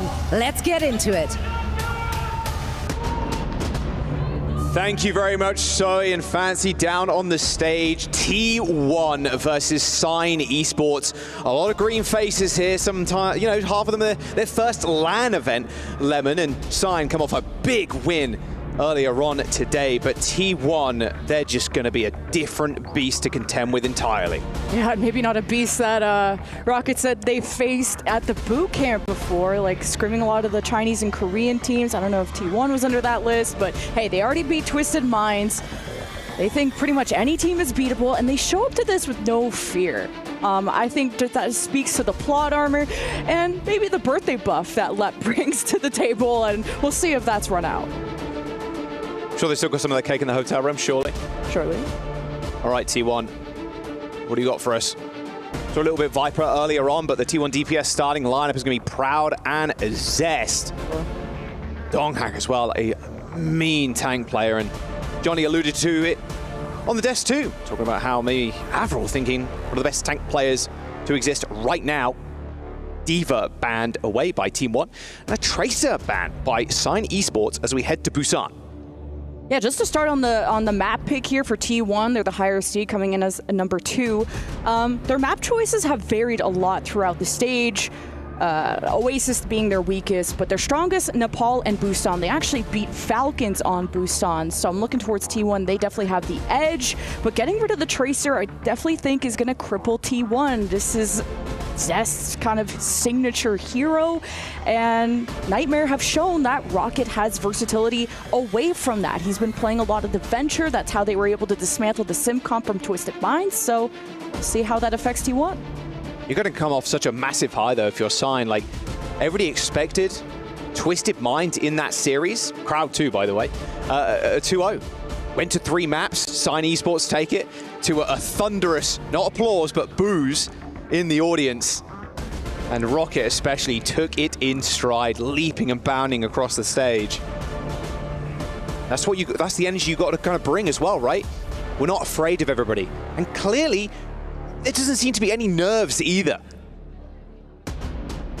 And this is going to be the battle of 2 very flexible tanks. I mean, Donghak has been touted as one of the most hyper-flexible tanks, like rivaling someone from Doomfist, Ball, like the dive ones, to everything when it comes to Brawl. And I think Painkiller can show a lot of that. I don't know as much about the dive. I think Painkiller would really like to force the Ram Mirror as he did against Twisted Minds. And I definitely think you can pull that off on Busan. So this will be a good stable map for Sign Esports.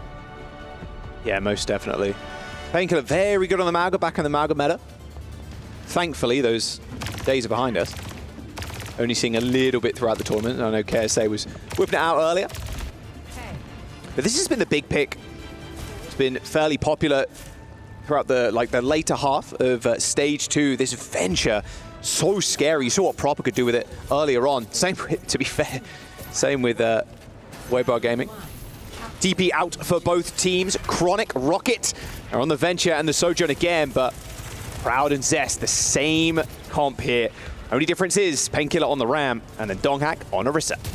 These javelins can be really scary too, especially if you land a hero against the wall, get a good stun going, and then you're immune to that CC when you pop the gold. So Donghak's going to try and be a stable anchor in the Ventures collide. All right, okay. DPS traded though, but just being alive has to wait for those CDs to come back before he can make a name for himself in the fight again. Looks like he's going to get to the high ground. They've left Painkiller completely alone. Eventually the support will come in, but is it quick enough? Looks like the Nemesis form was enough to sustain Painkiller through that small fight.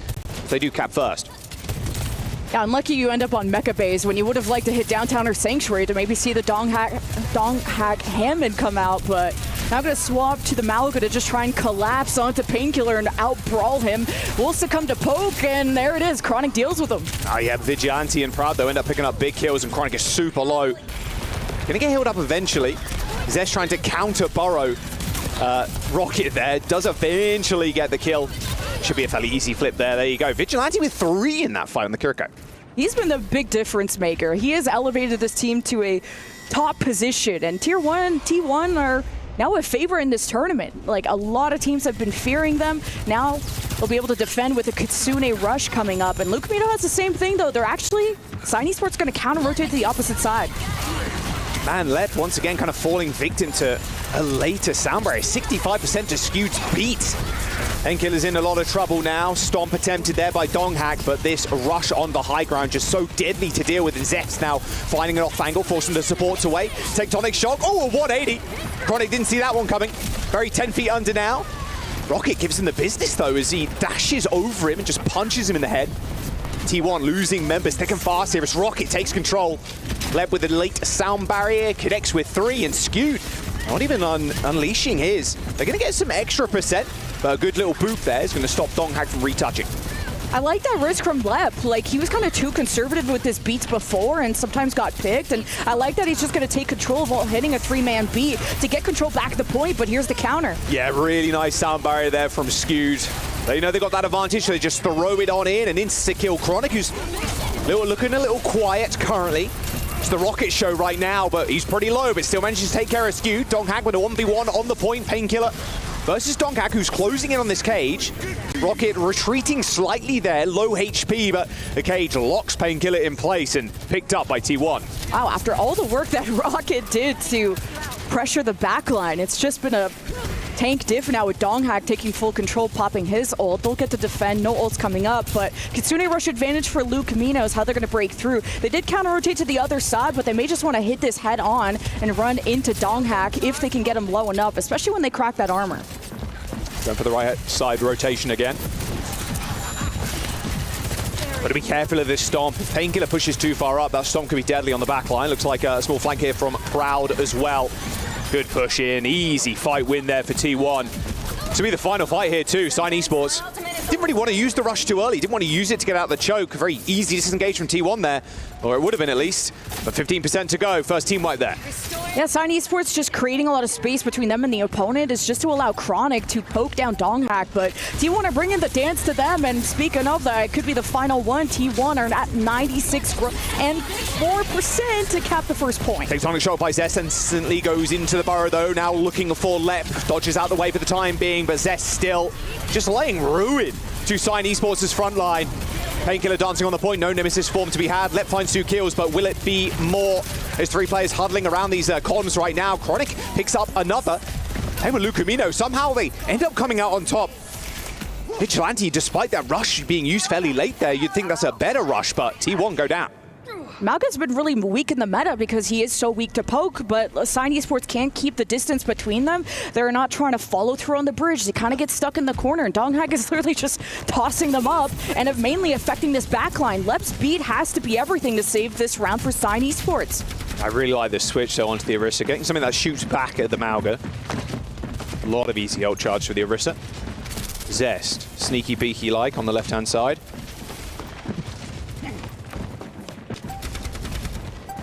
All right, still trying to find a moment to beat, especially when T1 are about to come in. Great javelin on the Dong Hack. It's the go sign. Let's go beat. They're just going to go for it. Straight into the backline there. First person they want to go for is Skewed, who's very close to that sound barrier. A touch has been acquired here from T1, but it is Zest on the front lines. And unfortunately, no support means one dead Venture. Proud with a shot onto Chronic there. This overclock from T1 might be good enough. This sound barrier is sustaining through the initial brunt of damage coming out from Signed. But oh! No touch there at the end. Sign picking up a big round. Nice use of the overclock at the very end. That looked very doable for T1. Beat was really important, and also managing to sustain when there was a double CC that hit Lucamino and Lep and still somehow kept each other up, all thanks to the barrier, of course. And just to be able to defend in that moment, to stop any touches. And Sign Esports, they'd be stealing away victories from the brink of defeat. They have life back in their lungs. And this was pretty important for them to win Mecha Base, because I would say Brawl would be the strongest look out of Sign Esports. Now you go to parts of Busan that, are good for Brawl, but even better for Hammond. Okay, speaking of which, Dong Hack back on the ball. Character he's very well known for at this point.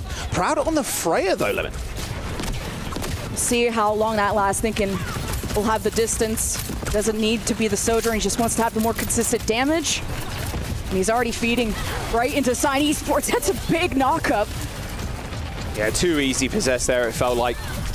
Very tricky this map to play against the Venture. You can burrow on these corners, and then you can just kind of airstrike to safety if you need to, or you can just go full inwards, full into the back line. And Zest ends up picking up a nice first kill, and that'll be a point for T1. And it was Sign that banned the Tracer. They wanted this Venture mirror, at least to try and make T1 uncomfortable away from their signature heroes. And to be able to defend and now have your Hammond set this up, he's got to coordinate this with Rocket, and it's been good so far for T1.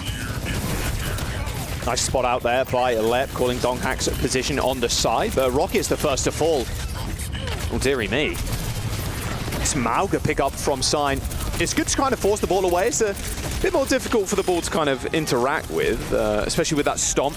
You wait for the ball to swing in, go for a big stomp on the back line, but actually getting positioning here is going to be rather tough. And you're not really used to playing against dive so much if you're Sign Esports. It's more of like the Chinese special to be running a lot of Hammond and a lot of Winston. So Lucamino and Lep were just getting tossed up by a Hammond. Sign Esports are nowhere to be found, and they really got to feel for this Hammond, but you don't want to pay too much attention to the Hammond because he'll just escape. He has so much health, so Sign Esports got to find a way to counter dive. Got mines too, didn't quite land this time. Whoa, Chronic! I think he slid over a mine there. Booped up, Zest hit him. Easy peasy. Should be a fairly trivial fight now for the rest of T1. Dong Hack looking good on the ball so far, and they're not exactly used to this style of play at all, Lemon, I completely agree. Most teams in NA Brawl, Rush, they want to play it. They're not used to the perma dive. There's a couple of teams that like to play ball in NA, but the most success people have had is with the Ram, with the Orisa. I just think the Orisa would be a better look for Painkiller. It's definitely something you spend a lot more time on. You could try and javelin the ball and avoid the CC with gold, but... Ooh, Lep. It doesn't hit Lucamino, though, sadly. Nice little boop up into the skies there. But it doesn't matter. Wow, this is just pure domination from T1. This is not even close this round. Oh, it's an overclock from Chronic. Maybe that's what they need. No, a couple of body shots into the ball doesn't do anything as Vigilante secures the kill, and that is a 100-0 round. The cage looked cool at the end, got the ball, but yeah, T1, absolute domination. And you have downtown left, which is still going to be good for dive for T1, and you just saw how Sign don't really have an answer for it. And I don't think Mauga would be the correct one, because what are you supposed to go after? And then you're creating so much distance as you're going in as the Mauga from your supports, and Lucamino has to decide whether you TP in and counter dive, trade kills, or try to back up your Lucio, and there's just not a lot of, the backline's just in trouble for Lucamino and Lep. They're getting hit by this Hammond, and you just haven't been able to counter dive the other side to at least try and trade out, but Dong Hack is just out-tempoing them. 4, 3, 2, 1. Right, Proud on the Freya. GB forward, Zest back on Venture. All right, a Hazard, very different look here from Painkiller. A bit more aggro now. Just got to go before Donghak can find a good position. Yeah, this will be good for Painkiller to try and start these counter dives we've been talking about, but Donghak's already ahead of the game, and I like that Sign Esports are staying in these small rooms that are less friendly to the Hammond, but Luke Mito's already TP'd once, and Lep can't help him. Yep. TP, Suzu came in, go time for Donghak. Little burrow, but it doesn't mean anything. Boop. Straight off the map, maybe not. Rocket still goes down, and yeah, T1 capping. Yeah, Sign are kind of feeling the painful end of their own demise of just the ban. The Tracer would be great to try and chase down this Hammond. Once it gets low, the most mobile character would go to try and get that finishing kill, but now Donghak defending, he'll be able to drop down whenever he wants. I still slam on the Lucio. As the ball too hits the shields, just kind of shrugs off the damage, but that is what you want to do. As soon as that ball goes in, you've got to find that trade, and yeah, Painkiller finds Zest, but Donghak just lasers down Chronic, just no help. Yeah, this Venture was good against the Symmetra, the less mobile comp, but now the mines are on the point, Sign are trying to flip, and T1 are not going to let this happen. This is looking like another 100-0. Sign haven't really come up with a different solution, but Vigilante is still fragging. Like, it's not just the DPS, not just the tank, this is an all-around effort from T1. Jake was, a little bit hesitant on the 3-1 insta-switch to 3-0. I don't blame him at all. Good initial round, of course, by Sign, but yeah, this is just a differential. Kitsune Rush, I just think Sign need to coordinate on who is going to be the target. And I think Proud, if you can reach him, but Proud can play so far back because your Hammond is making so much space for you. But it's about Sign identifying the window where Donghak is going to be away, but there hasn't been enough damage into Donghak to force him out of the fight even for a moment. Yeah, Painkiller's always trying to find an angle on this mega health pack. It's got the ult coming up soon, but they've been struggling. They're getting picked on the rotation as well. Oh, Zest throws in the Tectonic Shock. Soundbarrier from Sign. Skewed a little bit too far away from their own, though, but Lev still ends up going down, despite Lev using that beat. Downpour connects with absolutely nobody, and that'll be it. Another 100-0, back-to-back. T1 with a win on Busan. That last fight had something. If I really, really had to cope, Luke Mito and Lep were, Skewed and Vigilante were at 1 HP. Didn't have Barrier yet, didn't have Kitsune Rush. And Nightmare had that advantage. They popped those support ults early. They got those supports low. That was the only, I think the only time we even saw Sign Esports actually threaten the backline of T1. That was their only chance to win a single fight in the last 2 rounds. They finally got away from Donghak, and I don't know how Skewed and Vigilante slipped away, but this is a deadly backline. Just T1 firing on all cylinders on their signature comp. Yeah, a very scary backline. Skewed, an exceptional Brig player too. I mean, both him and Vigilante. Really a big name for themselves back in the Overwatch League. We'll see where Sign want to take us. This is T1, like this is their game through and through, it feels like. A win here, of course, does put them into the playoffs. First to 3 here, not first to 2 either, worth keeping in mind. Just anything that's unfriendly to the ball. You clearly Sign are getting wrecked by this. They chose Circuit Royale, they chose Atlas in their previous matchup against Twisted Minds. Winning Atlas, very close call against Circuit Royale, going almost to the end. These would be solid to try and get away from the Donghak Hammond, but that's just one of the heroes that he can play. Okay, my favorite thing right now is the time on the phone to count down the bans. Shades of Rascal last year banning the Soldier on one of the maps, like, because he ran out of time and it was just a random ban. It's the rules, but it also would stress me out more to just know that there's time left. Or that there's just a clock ticking down, so. I mean, that man right there behind T1 is not going to panic.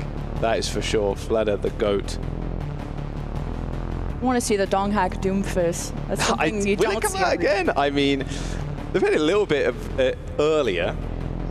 I'd love it, honestly. I don't think Doomfist is that good, to be honest, but a lot of people would agree with you, including all the teams as well. All the teams, but for fun. Just this Hammond Venture Dive is super uncommon, but it's a special strat that T1 have popped out on quite a few maps, and Nightmare, they invited this. They banned the Tracer. Now this will be available, so I hope Rocket is warmed up and would want to try that mirror against Zest. Of course, Viper is waiting in the wings if he would want to be subbed in. We saw him on one of the maps against Gatos Guapos.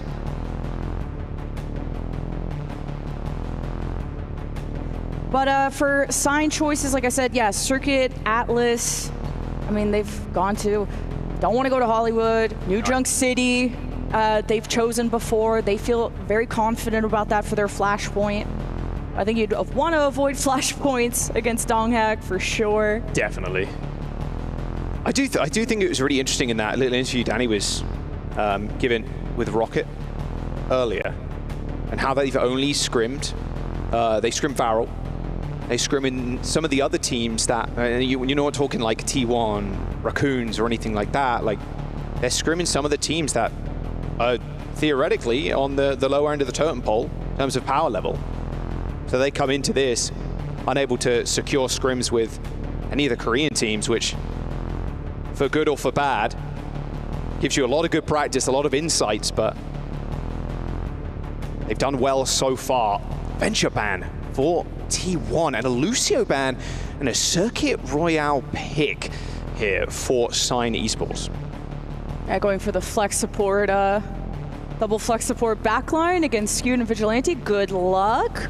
And to ban the Venture after beating Sign Esports in the mirror is also kind of funny. But Circuit Royale, not as friendly to the ball, but Donghak could literally play anything and beat anyone at anything. So it's kind of one of the most flexible tanks that we have in the league. Avril's very high on him, of course, kind of rivaling someone on just all the number of tanks that he can play. But Painkiller's flexibility and just all around the team, you haven't been able to ban against them. Like we saw how Sign Esports weren't affected by the Freya bans against Twisted Minds. They can play anything as well, just less experience than the players maybe on T1.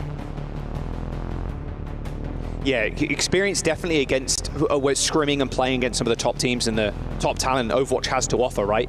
I mean, comparatively, we even touched on at the start of this series, some of their first lands as well. So Proud was saying in his little interview against with Danny, like, hey, first big land for me. Little audio thing here for Proud, just... Yeah, it looks like he's getting it sorted, all good. But yeah, Circuit Royale, double flex in the backline. That is scary stuff. How are Lucamino and Lep really going to be able to deal with this? Inside said that they had scrimmed Chinese teams in their boot camp at Gen G, so I expected them to have an answer, but also Hammond is a dive character like Winston, but very, very different on how you approach it. Like, Hammond is just so wiggly, gets in, gets out a lot quicker. A lot more mobile than Winston. Kind of, you can stay around. You have that window to punish Winston a little bit easier. But Hammond, if you don't have that Tracer to chase him down, it's a little bit tough. And Rocket's focus was not on that Hammond. You don't want to waste your time on a Hammond if you're not going to kill him. Because especially he'll just feed support ult charge, which you know how good Skewed and Vigilante were. So let's see if Circuit will put Donghak in an awkward position. Maybe Painkiller will get the Orisa or Ram mirror he's hoping for. And what does Rocket do? He did the Venture last time on this map, but that was against a Simcomp. Does he go back to the Tracer? Does he do the Genji? Yeah, Genji has been out for a little while. That would be a wild pick, but hey, if you want to fall back to comfort, fall back to something that you're a little bit more familiar with, potentially. Genji definitely not the strongest right now, but yeah, I do agree. Maybe we will see him eventually. Yeah, they won against GK playing the Genji and the Ana, so it's like super old school, but it works at some points, especially on that point A, being able to climb to that bridge, try to dash it to the backline, and just get quick executions before the supports can heal up the damage. But it is so risky, right? Because if you don't get the dash resets on the Genji, you're just a huge liability, and with how strong the healing is in this game, how good Kiriko is with the Suzus, like, it's a more high-risk hero to play right now, and I like Rocket's Tracer a lot more, so I just, now that that ban's off the table, let's just focus on that. All right, vibes seem to be still kind of high there. I saw a little smile from Lep. All right, we're just getting the final ready check for the players, and we're jumping into map number 2. This is a first to 3, so it won't end here if T1 take the dub. And the winner of this series, they lock themselves into the playoffs. Sign Esports with a nice upset. Big confidence builder for the team on the stage, who some of them taking their first step onto an international stage like this. But now they have to deal with the juggernauts in the backline. This vigilante skewed duo is scary. Wouldn't mind seeing Lucamino on the Illari again. Looks pretty good. Oh, that was fun, yeah. Even just like the Juno Illari or Juno Bab, now that Lucio's banned, you kind of have another option of speed, especially the Orbital Ray. There's really nice long lanes on Circuit Royale. We're going to get a lot of value there, which of course you can counter position and be perpendicular in that case, but it's a Sign Esports where they started to come back in the series against Twisted Minds on their map pick, so. You could do the honorable thing and just play Ryan, but that's not happening. All right, what you got for us on the defense? Yep, Lucamino on the Hirako. Okay, no quick switch back on into spawn, but Rocket is playing the Mei for not T1. We'll get those graphics switched over. Sign on the left, and then, of course, T1 on the right. Oh no, Lucamino, to lie, is going to go on to the Illari. It's a lot of heavy poke. Those icicles plus the Illari just left clicks. This is nice. It helps Painkiller out a ton as well in the tank matchup this May. This was super scary for Sign Esports when they went up against Twisted Minds, because it was about these Sojourns popping the heads of the support. So Lucamino and Lep, see if there'll be a ranged DPS now for T1 as they'll just roll out with the Widow Shot, maybe try to crack the armor of the Ramatra, but Zest gonna stick to the Sim. Yeah, I really like this. You can out-rotate this May.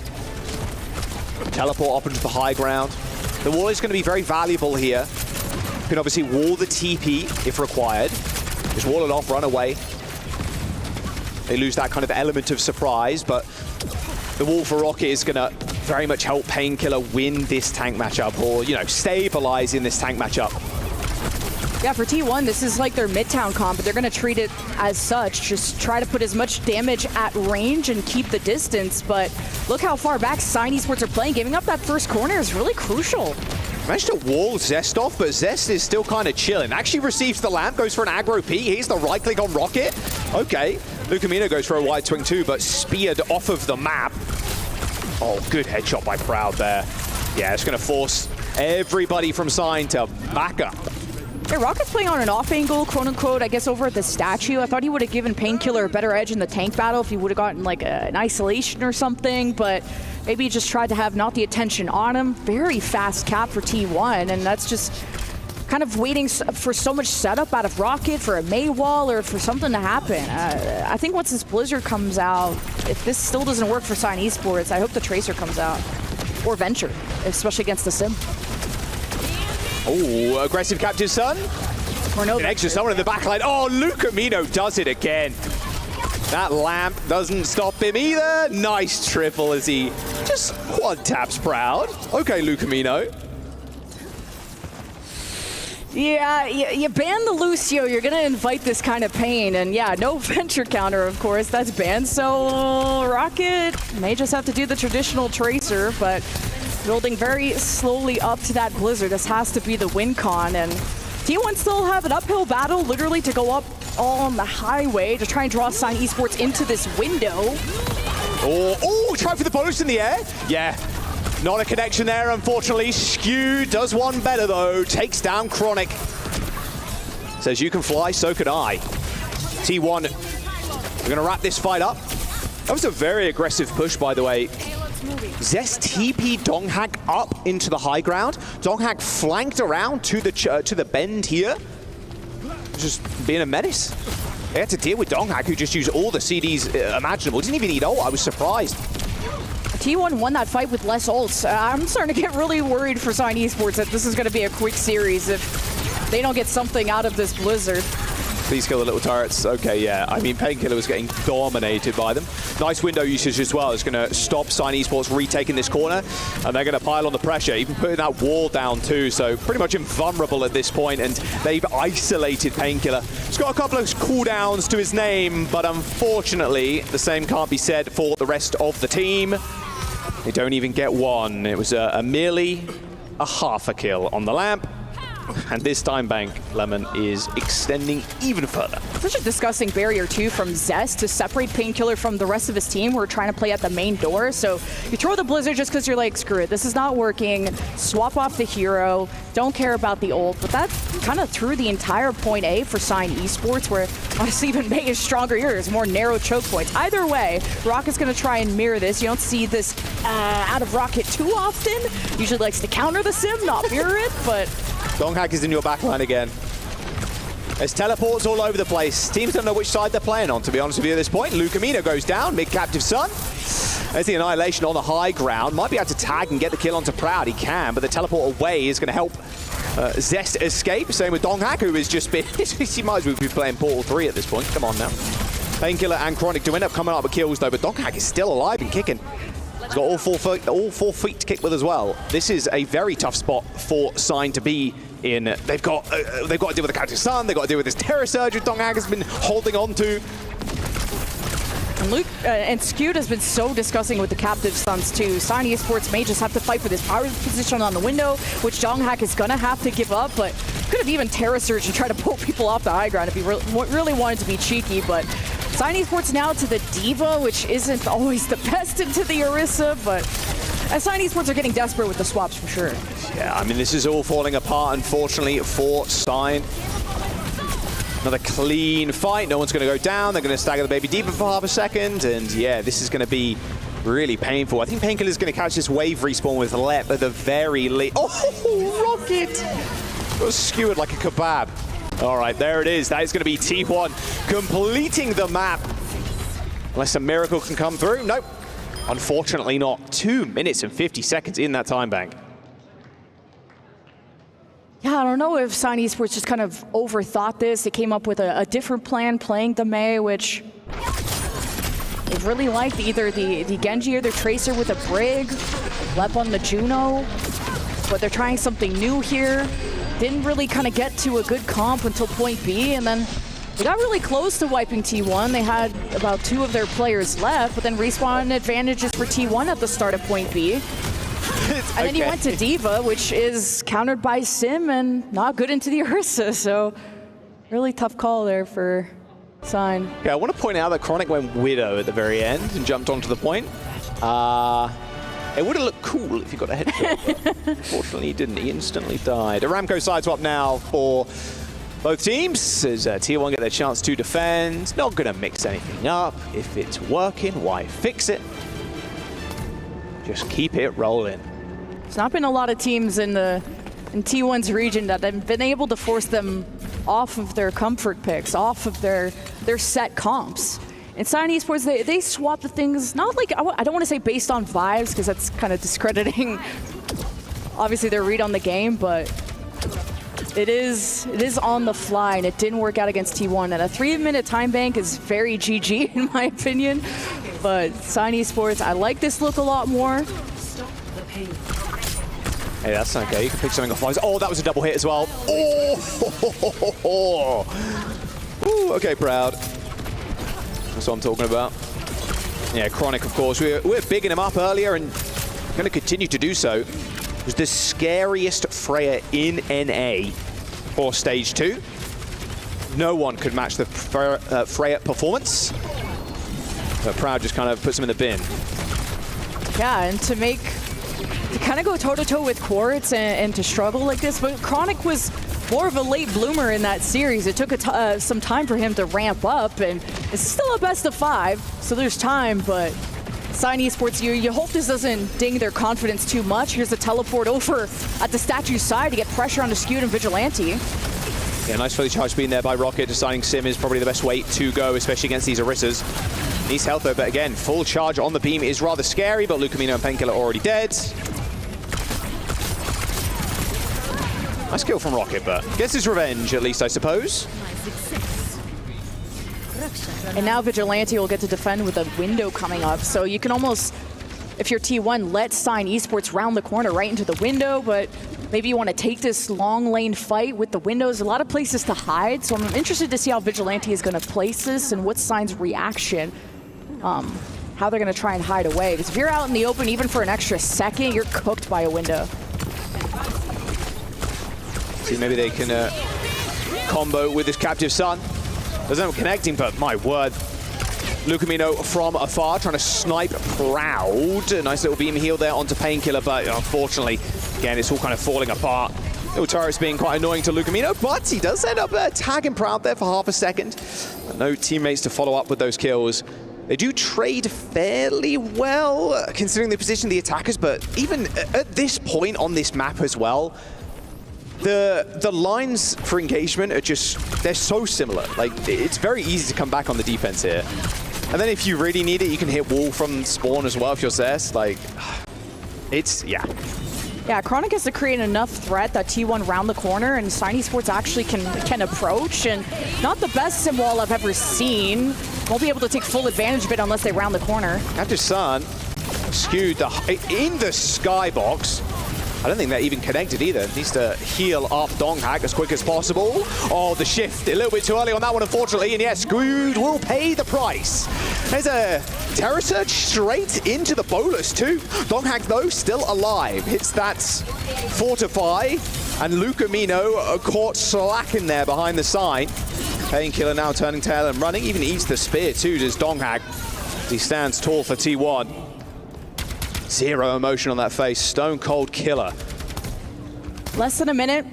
And Sign Esports, I mean, their inexperience on the comp is showing. They're not able to go on as many fun little flanks with the sim TPs. Chronic is just tunneled on his duel against Proud. And T1 haven't been really made to sweat too much. And how can they? There's also the extra damage from Vigilante and Skewed. And the Orbital Ray fight didn't help Sign Esports. They're out of ults. Kitsune Rush is going to be their best chance in the last fight. Okay, there we go. He fired 2 take aim shots on the little turret and it didn't die. A little annoying. Window on the high ground. Very defensive there from Vigilante. Here comes the rush, but Chronic's already dead. I mean, this fight might be all over already. Although saying that, Donghead does end up falling. There is a bolus though, connects with the front line. A lot of them TPing away from that, but they've got to keep themselves alive. A nice off angle coming through from Vigilante, dealt with by Painkiller. They're still making it hurt. They're still finding these like small picks. STC overtime coming in. His left ends up falling. It's messy, scrappy. And there's the Doomfish you wanted, Lemon. Yay. We can't see it, at least for a little bit. I mean, Donghack probably stays alive here too. Like, there's the Mega just around the corner. Like, he's chilling. Okay, freak out. Should get it. No, spear spun away. Unlucky. Donghack definitely thought he could touch that. Okay, there's the cap for Sign. Hey, T1 letting their foot off the gas a little bit, but hey, this is Sign Esports that can ride a lot of momentum. You need a good sim barrier here if you're Rocket, one that's going to allow Sign Esports to defend and maybe break up Donghack away from the rest of his supports that can't TP in like a Kiriko and will be playing more distanced away. Oh, straight to the back line. Instantly takes a take aim bolt. There's a crazy amount of shields going on right now. Donghack was just getting owned by the mini turrets, but couldn't deal with them because of the giant sim wall. Should switch over again. No shot, he stays doomed. So 2 different sim walls there. T1 are the ones that decide to break the fight in half, while Sign Esports kind of owned one lane using a more vertical or parallel wall, I should say, out of Rockets. So they're able to stay together, and Donghack stays on the Doom. There's a lot of close walls to try and get that CC, and Proud is on the flank. What's going on back there? Okay, Chronic has to be able to check Proud right now, who is 1 HP to be fair, so they found him. Skewed, pops ult, almost sun-jaxes that. He managed to get it off eventually. And here comes Proud, finds 1 kill, dies to a mini turret. Deserved, if you ask me, for going on that crazy flank, but Zest on the Tracer, my word. Taking down the backline, and now Painkiller's on an island without a boat. Has to get out of there. Yeah, there's actually no shot. They stay around in this fight. Donghack being a little menace too. Looks like a quick TP away for Painkiller. Yeah, some routes for the Tracer to take, both on the bottom staircase to the rooms around back. So finally, I got the Tracer swap I wanted. Window on the high ground is nice. I love that. I really like that. Really aggressive window. You gotta be in these Doom comps. You can't let them go first. You've got to be really proactive, and Vigilante does just that. 30 seconds to go with team kill and a spawn cap for T1. Zest is there too with Pulse. As Donghack set it up, the slam dunk to end it. Oh, Rocket's so dead. Oh, still, Zest stole the health back as well. Oh, come on. Meteor Strike for Donghag in the spawn. Empowered punch to Painkiller, who has to touch. Zest still with the pulse bomb. And they don't really need to deal with Painkiller right now, but Donghag will pay him a little visit. Skewed, actually, and Zest do end up going down. Overtime is ticking. Someone still needs to touch for Sign, but Donghag's all good. Same with Proud. I mean, that's going to be it. Lemon, T1 taking a lead in the series. A 2-0 thus far. One map away now from securing them a place in the playoffs. Got a little silly at the end of point A there. I felt like they could have even been held earlier on, but Sign Esports, I think, need to show a lot more depth in the sim comps, how they're going to be able to take angles around them, TP behind. The Orisa mirror is something that, yes, Sign Esports like to do, but even Ram mirror is something they prefer a lot more. But the double flex backline was the ultimate issue here for them, Jack. Well, Sign Esports need to come back in a big way. A 2-0 and a fairly easy map here coming through for T1. We'll see where Sign want to take us. They're underdog story from North America. Don't go anywhere. We'll be right back.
Last chance here for Sign Esports in this series at least, as T1 looking to lock their spot in the playoffs early. They just want a 3-0, go home, rest, start, and wait for those playoffs matches in a couple of days. Now Sign, their choice again as to where we go. Same for the bands. They also get to choose first. Yeah, that last map, 11, not really inspiring coming out from Sign. Yeah, important to get that first seed, especially to try and avoid Crazy Raccoon. It's you want the easier side of the bracket, whatever it takes. So T1 very happy to be meeting Sign instead of Twisted Minds, but Sign, pulled off the upset. You thought they could ride that high, that momentum right into this match because everyone's been underestimating them, but they've been getting cooked by either the Hammond comps, even in the straight Orisa mirror. But I think T1 have just had stronger bans throughout this. They first banned the D.Va on the first map, to which D.Va being a tank that can chase down that Hammond, because you know that Sign don't play the Hammond. And then, of course, the Venture comes out ban-wise from T1 to enable their Symmetra composition, which isn't the bread and butter of Sign Esports. At least they have been boot camping, they've been trying it out, but now that Venture can't be banned, Tracer can't be banned, well, maybe we can just see the normal compositions out of Sign Esports. But T1 been stronger all around, everyone expected it. I kind of had some cope out for Sign, just because they've been showing up. Yeah. I think they showed up in their last series, but it is towards midnight here, so it's a long day for these players. Nah, they're chilling. All right, we've got a couple of minutes before we load in onto the next map. Of course, Group A and Group B, we've had Team Falcons and Crazy Raccoon move on 2-0. So this will be, if T1 do end up winning here, it'll be 3 for 3 Korean teams going through to the playoffs. Of course, the rest of the groups will be decided tomorrow, of course. Last match, this one today. And we knew that T1 were going to be a strong team coming into this tournament.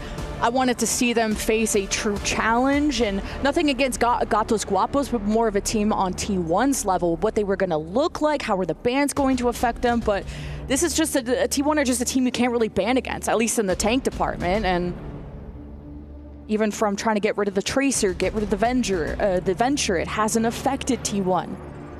So now next map will be Sign's Choice, where Circuit was something they kind of had to reinvent the wheel on. There's New Junk City, there's Atlas. Yeah, they won that against Twisted Minds. That was a big upset, but it's a really good map for them, actually. Looks like we are going to a flashpoint, though. Just getting word in now. New Junk City, so no Atlas here. Even though, like you said, they did end up winning earlier on today. Okay, I mean, what do you make of this? Because it's already come down to who's banning what. Seen a lot of Venture play coming through from a lot of the DPS currently. I feel like Zest has the upper hand in that regard. Another good Tracer map, though, as well. Yeah, Rocket should definitely come out on that. Please, I'm begging. Go out kicking and screaming on your best hero, please. And Painkiller should usually rock around the Ram. They usually like the Brig BAP on this, and the BAP has been banned by T1, so they've definitely done their homework. While as on the side of T1, they like the Hazard on this map, or at least they've played this previously against Zeta Division in that semifinal, where Zest brought out the Genji, and it was the Freya Juno Brig. Okay, so it will be a Sim ban from Sign, and then a BAP ban. T1. It's going to prompt the Vigilante locking in the Juno or the Kiriko. And then Rocket, you're getting your wish. Rocket on Tracer, the hero he's definitely most known for. A pleasure. This is the game type for Tracer. And this has to be make or break for Rocket to try and force a comeback in the series, but T1 have been dominant on all fronts, on the mirror, on the dive, anything you throw at them, and Zest is on the Venture. Surprised you didn't want to try and mirror the Tracer, but could be an option later on. Yeah, we'll see how Zest does up against Rocket here. Yeah, Vigilante, no Juno, all Kiriko. We'll see how Painkiller does against Donghack's Orisa. It's been a tough matchup for him so far. Donghack's definitely had the better of him. Eating the spear there too with the spear spin. Ooh. Sprout snipes Chronic from across the way as Painkiller tries to make his move, and Unfortunately, out of position completely now as Donghak just runs him down. Regular Orisa gameplay. Very normal Orisa gameplay. Yeah, Proud's had such an incredible series so far and just won the, was it the Freya Mirror in the Circuit Royale? A lot of the first picks went his way. The Chronic has to show up or shut up, and although he's known to be really good on Freya, he has shown versatility towards all three of the main hit scans being played right now. As Zest is kind of identifying Lep and Lu Camino, very killable, very vulnerable, and could try to start those dives to make Sign Esports uncomfortable. Yeah, for a little bit tougher on this map, plus you get to shoot the Orisa and get a lot of right-click charge, the railgun charge. Rocket chasing away, actually forces Zest to burrow. Point is free to cap right now for Rocket if he wants to pressure, but he's decided actually the backline is where his focus shall lie. But same could be said for Proud, to be fair. And that post bomb looking rather sad as Proud picks up 4K as Vigilante picks up the 5th. Nice little team kill. Yeah, T1 are just dominating right now. And we've talked about how Sign Esports, this is a lot of them their first LAN. Of course, some of them have collegiate LAN experience, but this is also Proud's first international LAN, and you heard it in the interview. And for him to kind of keep up this high-level performance through both matches, I'm excited for this team. Small touch from Rocket. Terror Surge from Donghak is going to be a thorn in the side, or a rather hefty spear. Lu Camino falls first as Donghak staring Painkiller dead in the face. Yeah, no chance here, unfortunately. Donghak's not even died yet either, as 100-0 to start off this potential final map for T1. Vigilante just secretly gets away with 2 or 3 Ks in these fights. Not the first time, won't be the last time. And why is Painkiller the only counter to Proud? Like, that's gonna be a problem. Whenever Proud dies, it's the Painkiller. And he's the killer, all right, but it's T1 that are up first on the point, and they're gonna have beat advantage over Lep. Can try and round this corner as quick as possible. Wait, Donghak's just going to stand in their way, yeah. Forces Suzu really early, and now you cannot touch the point at all. There's an overclock to deal with. But Painkiller's 1 HP, yeah. Ends up using the Terror Surge there for some extra sustain, but just run over. Oh, does he get away? Yeah, he does. Rocket gets out of there, but there's the cap for T1. Didn't even have to use the B2. He got kind of a really cheap fight win. And wow, Zest pins Rocket against the wall like that? Yeah. Oh, put a thumbtack in him. We'll post a note. But yeah, getting to defend this point with the Sojourn is always sick. Chronic will have his ultimate, but getting good vision, it's gonna be tough unless T1 just kind of roam around outside. You could always try and punish an overeager team, but T1 are not gonna give you anything. Oh wait, Chronic finds an angle. Signs of life, Sound Barrier comes in. Chronic booped up, boop left, boop right, dead. To Skew's right click. That's doing a lot of damage to the front line, but a perfectly timed Suzu from Lu Camino keeps him alive. Oh, a good spear. Wow, that was frame perfect by the looks of it there by Painkiller, stopping that burrow. Rocket saving the fight? Yeah, Rocket with a few kills at the very end. Triple kill for the Tracer. There you go, there's the momentum. That's the Rocket we know and love. But Painkiller can't be your only carry. Chronic is showing up, only got the 1 kill, all thanks to the beat from Skewed that made that Sojourn ult not as deadly. It's a good answer from Skewed. Wouldn't mind like a tempo engage with the beat, but T1 are not worried at all about Sign Esports, but may want to pop those beats earlier if you are. I think fairly far forward here. They're giving a lot of space. Yeah, they eventually know that T1 are just moving through the small choke on the left. Both rushes now on the point. Orisa's ignoring each other and running towards the backline. Rocket forced to recall pretty early. That is a large Terror Surge, a girthy one in fact. That's going to be point being flipped too. Oh dear, a complete team kill for T1. Didn't lose a single member. And you pop Kitsune Rush if you're Sign, which would have been a big win condition, and I don't even know if you're going to get the touch with T1 extending out like this. And you know how an Orisa can just bully you around, so can the Venture. So we'll see if Sign can touch. Up to Rocket. Yeah, Rocket's got a pulse too. Never count this guy out. STC overtime now is, there's the flip. Okay, they let it go for free, and T1 haven't got kills either, by the way. Normally you expect to get a couple there if you give the point up. Rocket with the pulse bomb, connects it with Donghak, almost accidentally pulses himself, but he's good. This might be actually a point on the board for Sign here, okay. Big signs of life, Rocket coming alive, although shut down there, but it's all good. He's done enough damage to T1. to force them to go for a late last-minute touch. Sound barrier from Skewed hits 2. Proud, though, snipes Lep in the sky. 10% away from that beat as well. Could have been something that they required for this fight win, but T1 aren't out of this just yet. Painkiller picks up the kill onto Proud, but Donghak is back in the mix. Pretty cohesive push out of Sign Esports. They're nice and grouped up, and now that there's no ults for T1, Chronica just died, though, and that's not good. A tragedy. Absolute tragedy for Sign Esports.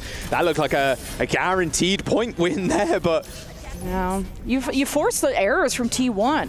You got them off the point. Rocket capped in front of T1, but they couldn't react because Vigilante was 1 HP, so they're trying to stabilize and take a real fight and not kind of rush.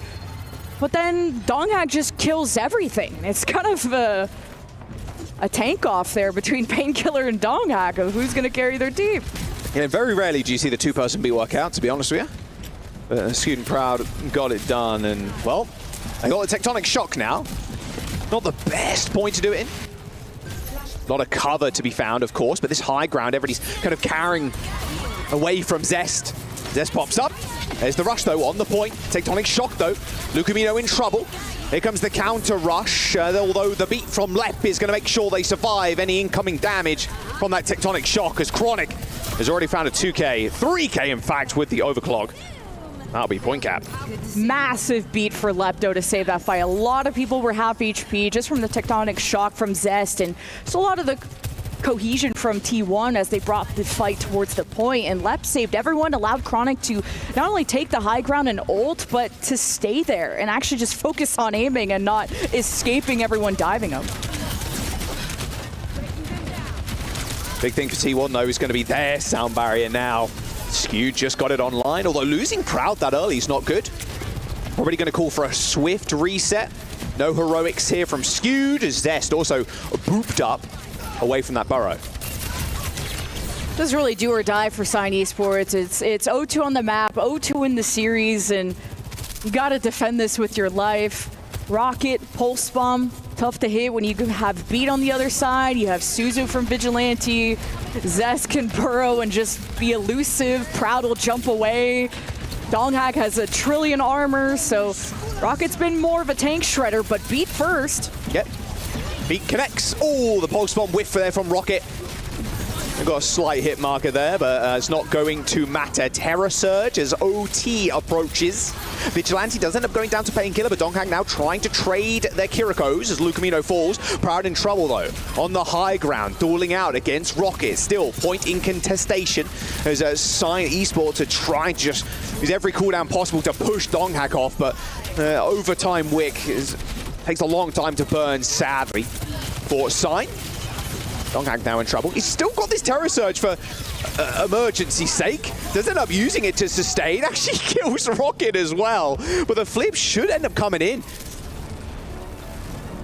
All right, one last touch. Here comes Proud and the rest. No tank for T1. Gonna be about the DPS and friends. Try and keep this alive, and Sign Esports are going to watch this cap away. They got to step up. It's got to be Rocket. Chronic is so scared right now. And here comes the Doomfist. Oh, but you're against the sound barrier, so good luck. Have fun. Gets a nice little two-man punch there onto Lep and Chronic, but Donghak's going to be able to keep this point alive, but without Zest, the damage is cut in half. And there it is. Okay, point on the board for Sign, keeping themselves alive in the series. And Proud has been having the power position on this. Just Rocket and Painkiller have had good focus together. Proud has found windows where when they're not looking at him, he'll frag out, and Chronic is starting to be more even against Proud, but Sign Esports still have to make the comeback of a lifetime off the Kitsune rush, off Chronic and Rocket. A lot of Rocket's focus has been into Donghak, which now on the Tracer, you're more important than ever to chase this Doomfist down, especially when he's out of cooldowns. Sign Esports get a nice little D20 roll here, and they actually get the point right behind them instead of across the map. Well, there's the Tectonic Shock in the backline. Chronic punched into the wall, so couldn't even use the mobility if he even had any left. Terror Surge, but fortunately, even with the kill onto Zest here, it's too little too late. This point is going the way of T1 as Skewed picks up the kill on the Orisa. Just the Venture Doom Dive is so nasty. The displacement is crazy. Just how they're coordinating, just punch, dive, everything. And this is the perfect map to do so. Lots of walls that are close range, a lot of narrow pathways and ways that Sign Esports are going to be caught off guard. That was a Kitsune Rush fight that Sign Esports lost, even with the Chronic ult added on top. So this is going to be really scary because Vigilante's about to come up to his. You actually lose control of your character for a good 5 seconds. Lucio, boop. Venture, boop. Doom, punch. Like, good luck. Proud, though. Oh my God. Wow. Delivered that one almost on a silver platter. That looked a sick kill there by Proud. Final fight now for Sign Esports. Yeah, don't hack Doomfist. Wouldn't bring it out in any other series. Like, look, if you're close to it, you might as well stick on it. And with how Zest and Scooter being so aggressive on the Lucio Venture, hey, might as well. Making Chronic's life a living hell, unfortunately. Trying to retake at this point of the map against Doom Venture is so cooked. It would have taken a left sound barrier or just them finding different angles. Lep is hunted down as soon as he steps into the fight. Oh my God. Yeah, SEC overtime now here, and Zest has already found 2, and that will be it. Not much fanfare there for Sign. A quick GG in the chat as T1 come out in the first seed in groups, lock their place in the playoffs. Just another, felt like water off their back in all honesty, Lemon. I mean, Sign Esports talked about they don't feel fear, but definitely had to when you had a Doomfist, a Venture fighting against you. T1 showed so much depth, so much versatility in their comps, from the Hammond dive to just the Orisa mirror on circuit to the Doom to anything. You can't ban against T1 because they've shown the Sim, they've shown the Tracer. You can't ban the DPS or the tanks. Even when you try to affect the supports, they'll just double flex support against you. You try to go again away from maps that have dive to get Donghack off the Hammond. There's just no chance. And this is why a lot of people have T1 as their favorites in this tournament, because the ban system is no sweat off their shoulders. Yeah, a lot to talk about here for Sign. Still with a chance, of course. There's one more place in the playoffs for this group. Of course, all will be decided tomorrow. Now T1 can sit back, relax, and enjoy the next day of games before they head into Saturdays.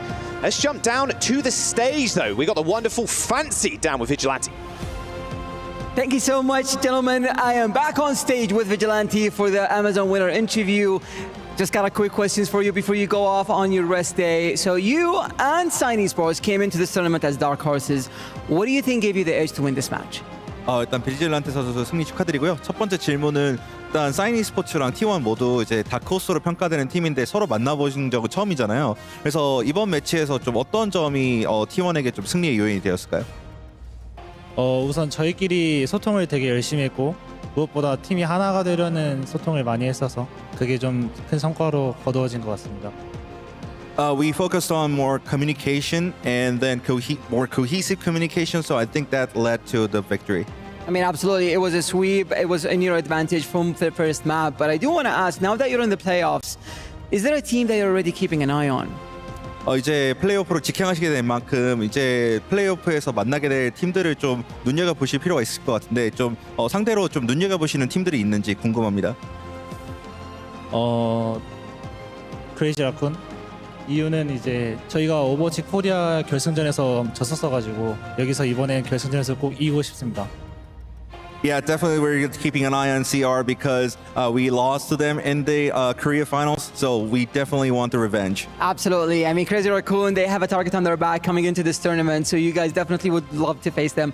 I'll let you go for your rest day, and I hope you get to enjoy it because coming after, you're going to have a very long day ahead of you in the quarterfinals. So let's send it back to the studio to talk more about this match. Thank you very much, Fancy, as we take a look back at the Doomfist appearance. Donghack has officially become my favorite tank, but T1 getting us in bed right before midnight. A 3-0. You saw this one coming, Jake. Yeah, look, I mean, T1, they played maybe beyond my expectations even, like making the Doomfist look solid. Like, come on, I don't think this is a key part of the meta. I don't think it's that relevant, but Sign Esports are not a write-off team. They beat Twisted Minds. And so to be able to, I mean, a couple times there, make the Doomfist work. like, Sign are playing what I would think is the counter, like an Orisa Tracer comp, really, really hard to play Doom into that. And yet T1 just forced their will on the match. I mean, this is sort of shades of Crazy Raccoon playing Wrecking Ball Pharah into like insane counter matchups. This is a team that's flexing their strength in a matchup that they know they have locked down. That's the confidence you need to maybe go deep into this tournament. Johnny, with Doomfist jokes aside, what impressed you on T1 tonight? Well, I think they just adapted really nicely to the bans, because we saw in the first map, of course, Dongak didn't play the Doomfist, but he played the Wrecking Ball, and it really made things very difficult for Sign Esports, and Dongak was just in control on the 2 rounds we saw on Busan, of course. And then in the second map, going over to Circuit Royale, I think that T1 did a really good job bringing out the symmetric composition when the right time was there. And again, Sign Esports, they just really struggled on the first 2 maps because they didn't have the answers they needed for T1. And in some of these scenarios, like Jake said, like Sign Esports, they have a good composition with the Orisa comp. It's just a massive skill gap where T1 played excellent in this series. T1 moves into our bracket. They will join Crazy Raccoon. Who else do you expect to be making it out on day number 1, Jake? Because we've had a fantastic day of action. Bravo's not done yet. Yeah, I think it's Alcadzia? Yeah, I mean, Alcadzia, I would think would be a pretty strong qualifying team. We'll have to see. I think it's not over yet. I think it was, up 2-0 when I last checked on the B stream. I mean, Alcadzia, maybe the best Western team here. I think that's not that crazy to say, and it might actually be by a pretty significant margin. Junkbuck has really coached that team up to an incredible level in a spot where they may be in a position here to have one of the best historical performances of any Western team against, Korean squads, maybe ever in international play. Because, to be honest, they're the team that brought Sim into the meta. They're the team that played this first, and then really the whole rest of the world has followed suit. It's rare when a team's adaptation and innovation ends up being so dominant, so decisive that everyone else feels they have to copy. Here's some of the action over on Bravo. Alcadzia going up against GK Esports, one of NA's best, and Alcadzia taking care of business. It looks like this one could keep going on, and we want to remind you all, we have 2 streams up. So if you didn't get enough Overwatch 2 right now, Johnny, you can find it over on the Bravo stream. That's on overtime, on hybrid. Like, they got a minute each now to close down that map. That could go either way. Maybe we see a map 4 in that series, so go check it out. All right, well, we don't know what's going to happen at the end of Group C, but we know our other groups are done for now. Group A is in the books, and we're excited to see what is going to happen, though, with the elimination matches, because if you lost today, you get 1 more life tomorrow. If you won today, though, how important is it to have a day off to be able to scout the rest of the competition, Jake? I think it's definitely a benefit. The teams that won twice today have asserted their dominance. Every group had at least 2 strong teams in it, right? So if you win twice, especially if you're a team like T1 with a really solid second win, that's the type of thing that's going to set the tone for the tournament and show that, okay, you're one of the really serious threats that other teams have to keep track of. And now there's no more data to be given of those top teams, right? They just get to sit back and watch and gather, be prepared for their next opponents, because they can start to scout out, okay, who are we going to face off against? Who do we need to watch? And you have no choice if you're a team that lost. Look, that's the situation you're in. You're just fighting for your lives. You can't even think about your playoff matchups, preparing for next. You need to survive each match one at a time because you're all on the bubble now. T1 is through. Alcadzia is 1 map away. Crazy Raccoon was taken to a Game 5 by Liquid, but they earned their spot. And of course, in Group A, it was the Falcons coming out on top of our group of death. Who earns our Sony MVP award, though, Johnny? Well, it's gotta be Proper. No shocker here, really. I mean, a standout performance by Proper. And I think going into this tournament, I think, we questioned Falcons. Are they going to be as strong as they've been? Proper, Stalker, Merit. It's been a flexible damage lineup the past few months. But I think Proper stood out more than usual, really, on some of these heroes, like the Tracer, for example. The pulse bombs were incredible today. Incredible pulse bombs, like just dominated. So I think it's got to be Proper here, Jake. I mean, the Sony MVP for me was easy. Like, as much as we talk about Proper being one of the best DPS in class, I agree. This is an overperformance even for Proper. I mean, for me, it's not even the pulse bombs. It's just like the one clips. He is so fearsome on Tracer today, showing the flexibility, of course, that we know he has to also look great on the Venture, and the Sim as well. But honestly, man, the Tracer, those one clips, like, that is demon mode stuff from Proper. That is not the type of heat you want to be going up against. I think Falcons are tournament favorites for me right now. Proper was the man to watch, but tomorrow it's all of the teams remaining in that elimination match fighting for their lives. If there is an underdog from today's Aramco Power Rankings that you think we should keep eyes on, who do you think are some of the contenders going into a day 2, Johnny? Oh, who's an underdog? Twisted Minds maybe bouncing back after a rough day one? I was going to say, I think Twisted Minds, they had a surprisingly poor performance against Sign Esports, and I don't think that's going to repeat. It's likely we see those teams matching up against each other again. So I would keep an eye out for Twisted Minds. We had a ton of fans out there in the streets, really, like cheering on for Twisted Minds. I don't think those fans will be too disappointed because I think they'll bounce back. Jake, what matchup or what team are you most excited to watch on day 2? For me, I got to get eyes on Vega, RuPaul, the guys that went all the way to a grand final. They're playing for Liquid, and after going to a Game 5 against Crazy Raccoon, you got to think they're a threat here in this tournament. I think they're in a great spot. I'm not worried about them qualifying out of the group. I think they are the second best team in that group. The question for me is, can you beat CR at full strength? Yes, you force Game 5, but you're playing a lot against Max. CR tend to put Max in some of these series where, since Junbin generally gets most of the playtime, they put Max in series where they think, okay, like, this is pretty solid. We're going to close this one out easy. And it slips away from them. They go to map 5. Junbin comes out, kind of get clapped in map 5. So, for Liquid, I still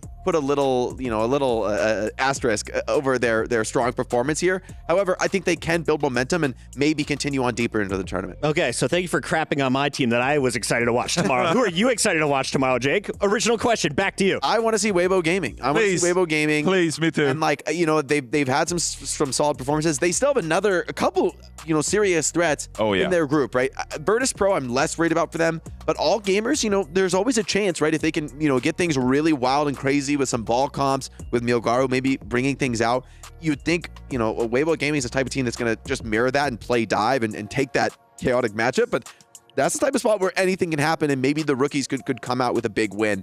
But I am excited to see Weibo Gaming play because they have two interesting opponents, at least in Group A. I got to say, I am so pumped. We have 3 more days of Overwatch 2 at the Esports World Cup. On behalf of everyone who got here 12 hours ago to get started on this show, thank you for tuning in. We're just getting started. Lock in for day 2. It's coming your way before you know it. And if you didn't get the drops from day number 1, I got some good news in my ear right now. We're going to rerun this thing. We're going to start it over from the very beginning of the show. Lock in. Get your drops. We'll see you tomorrow.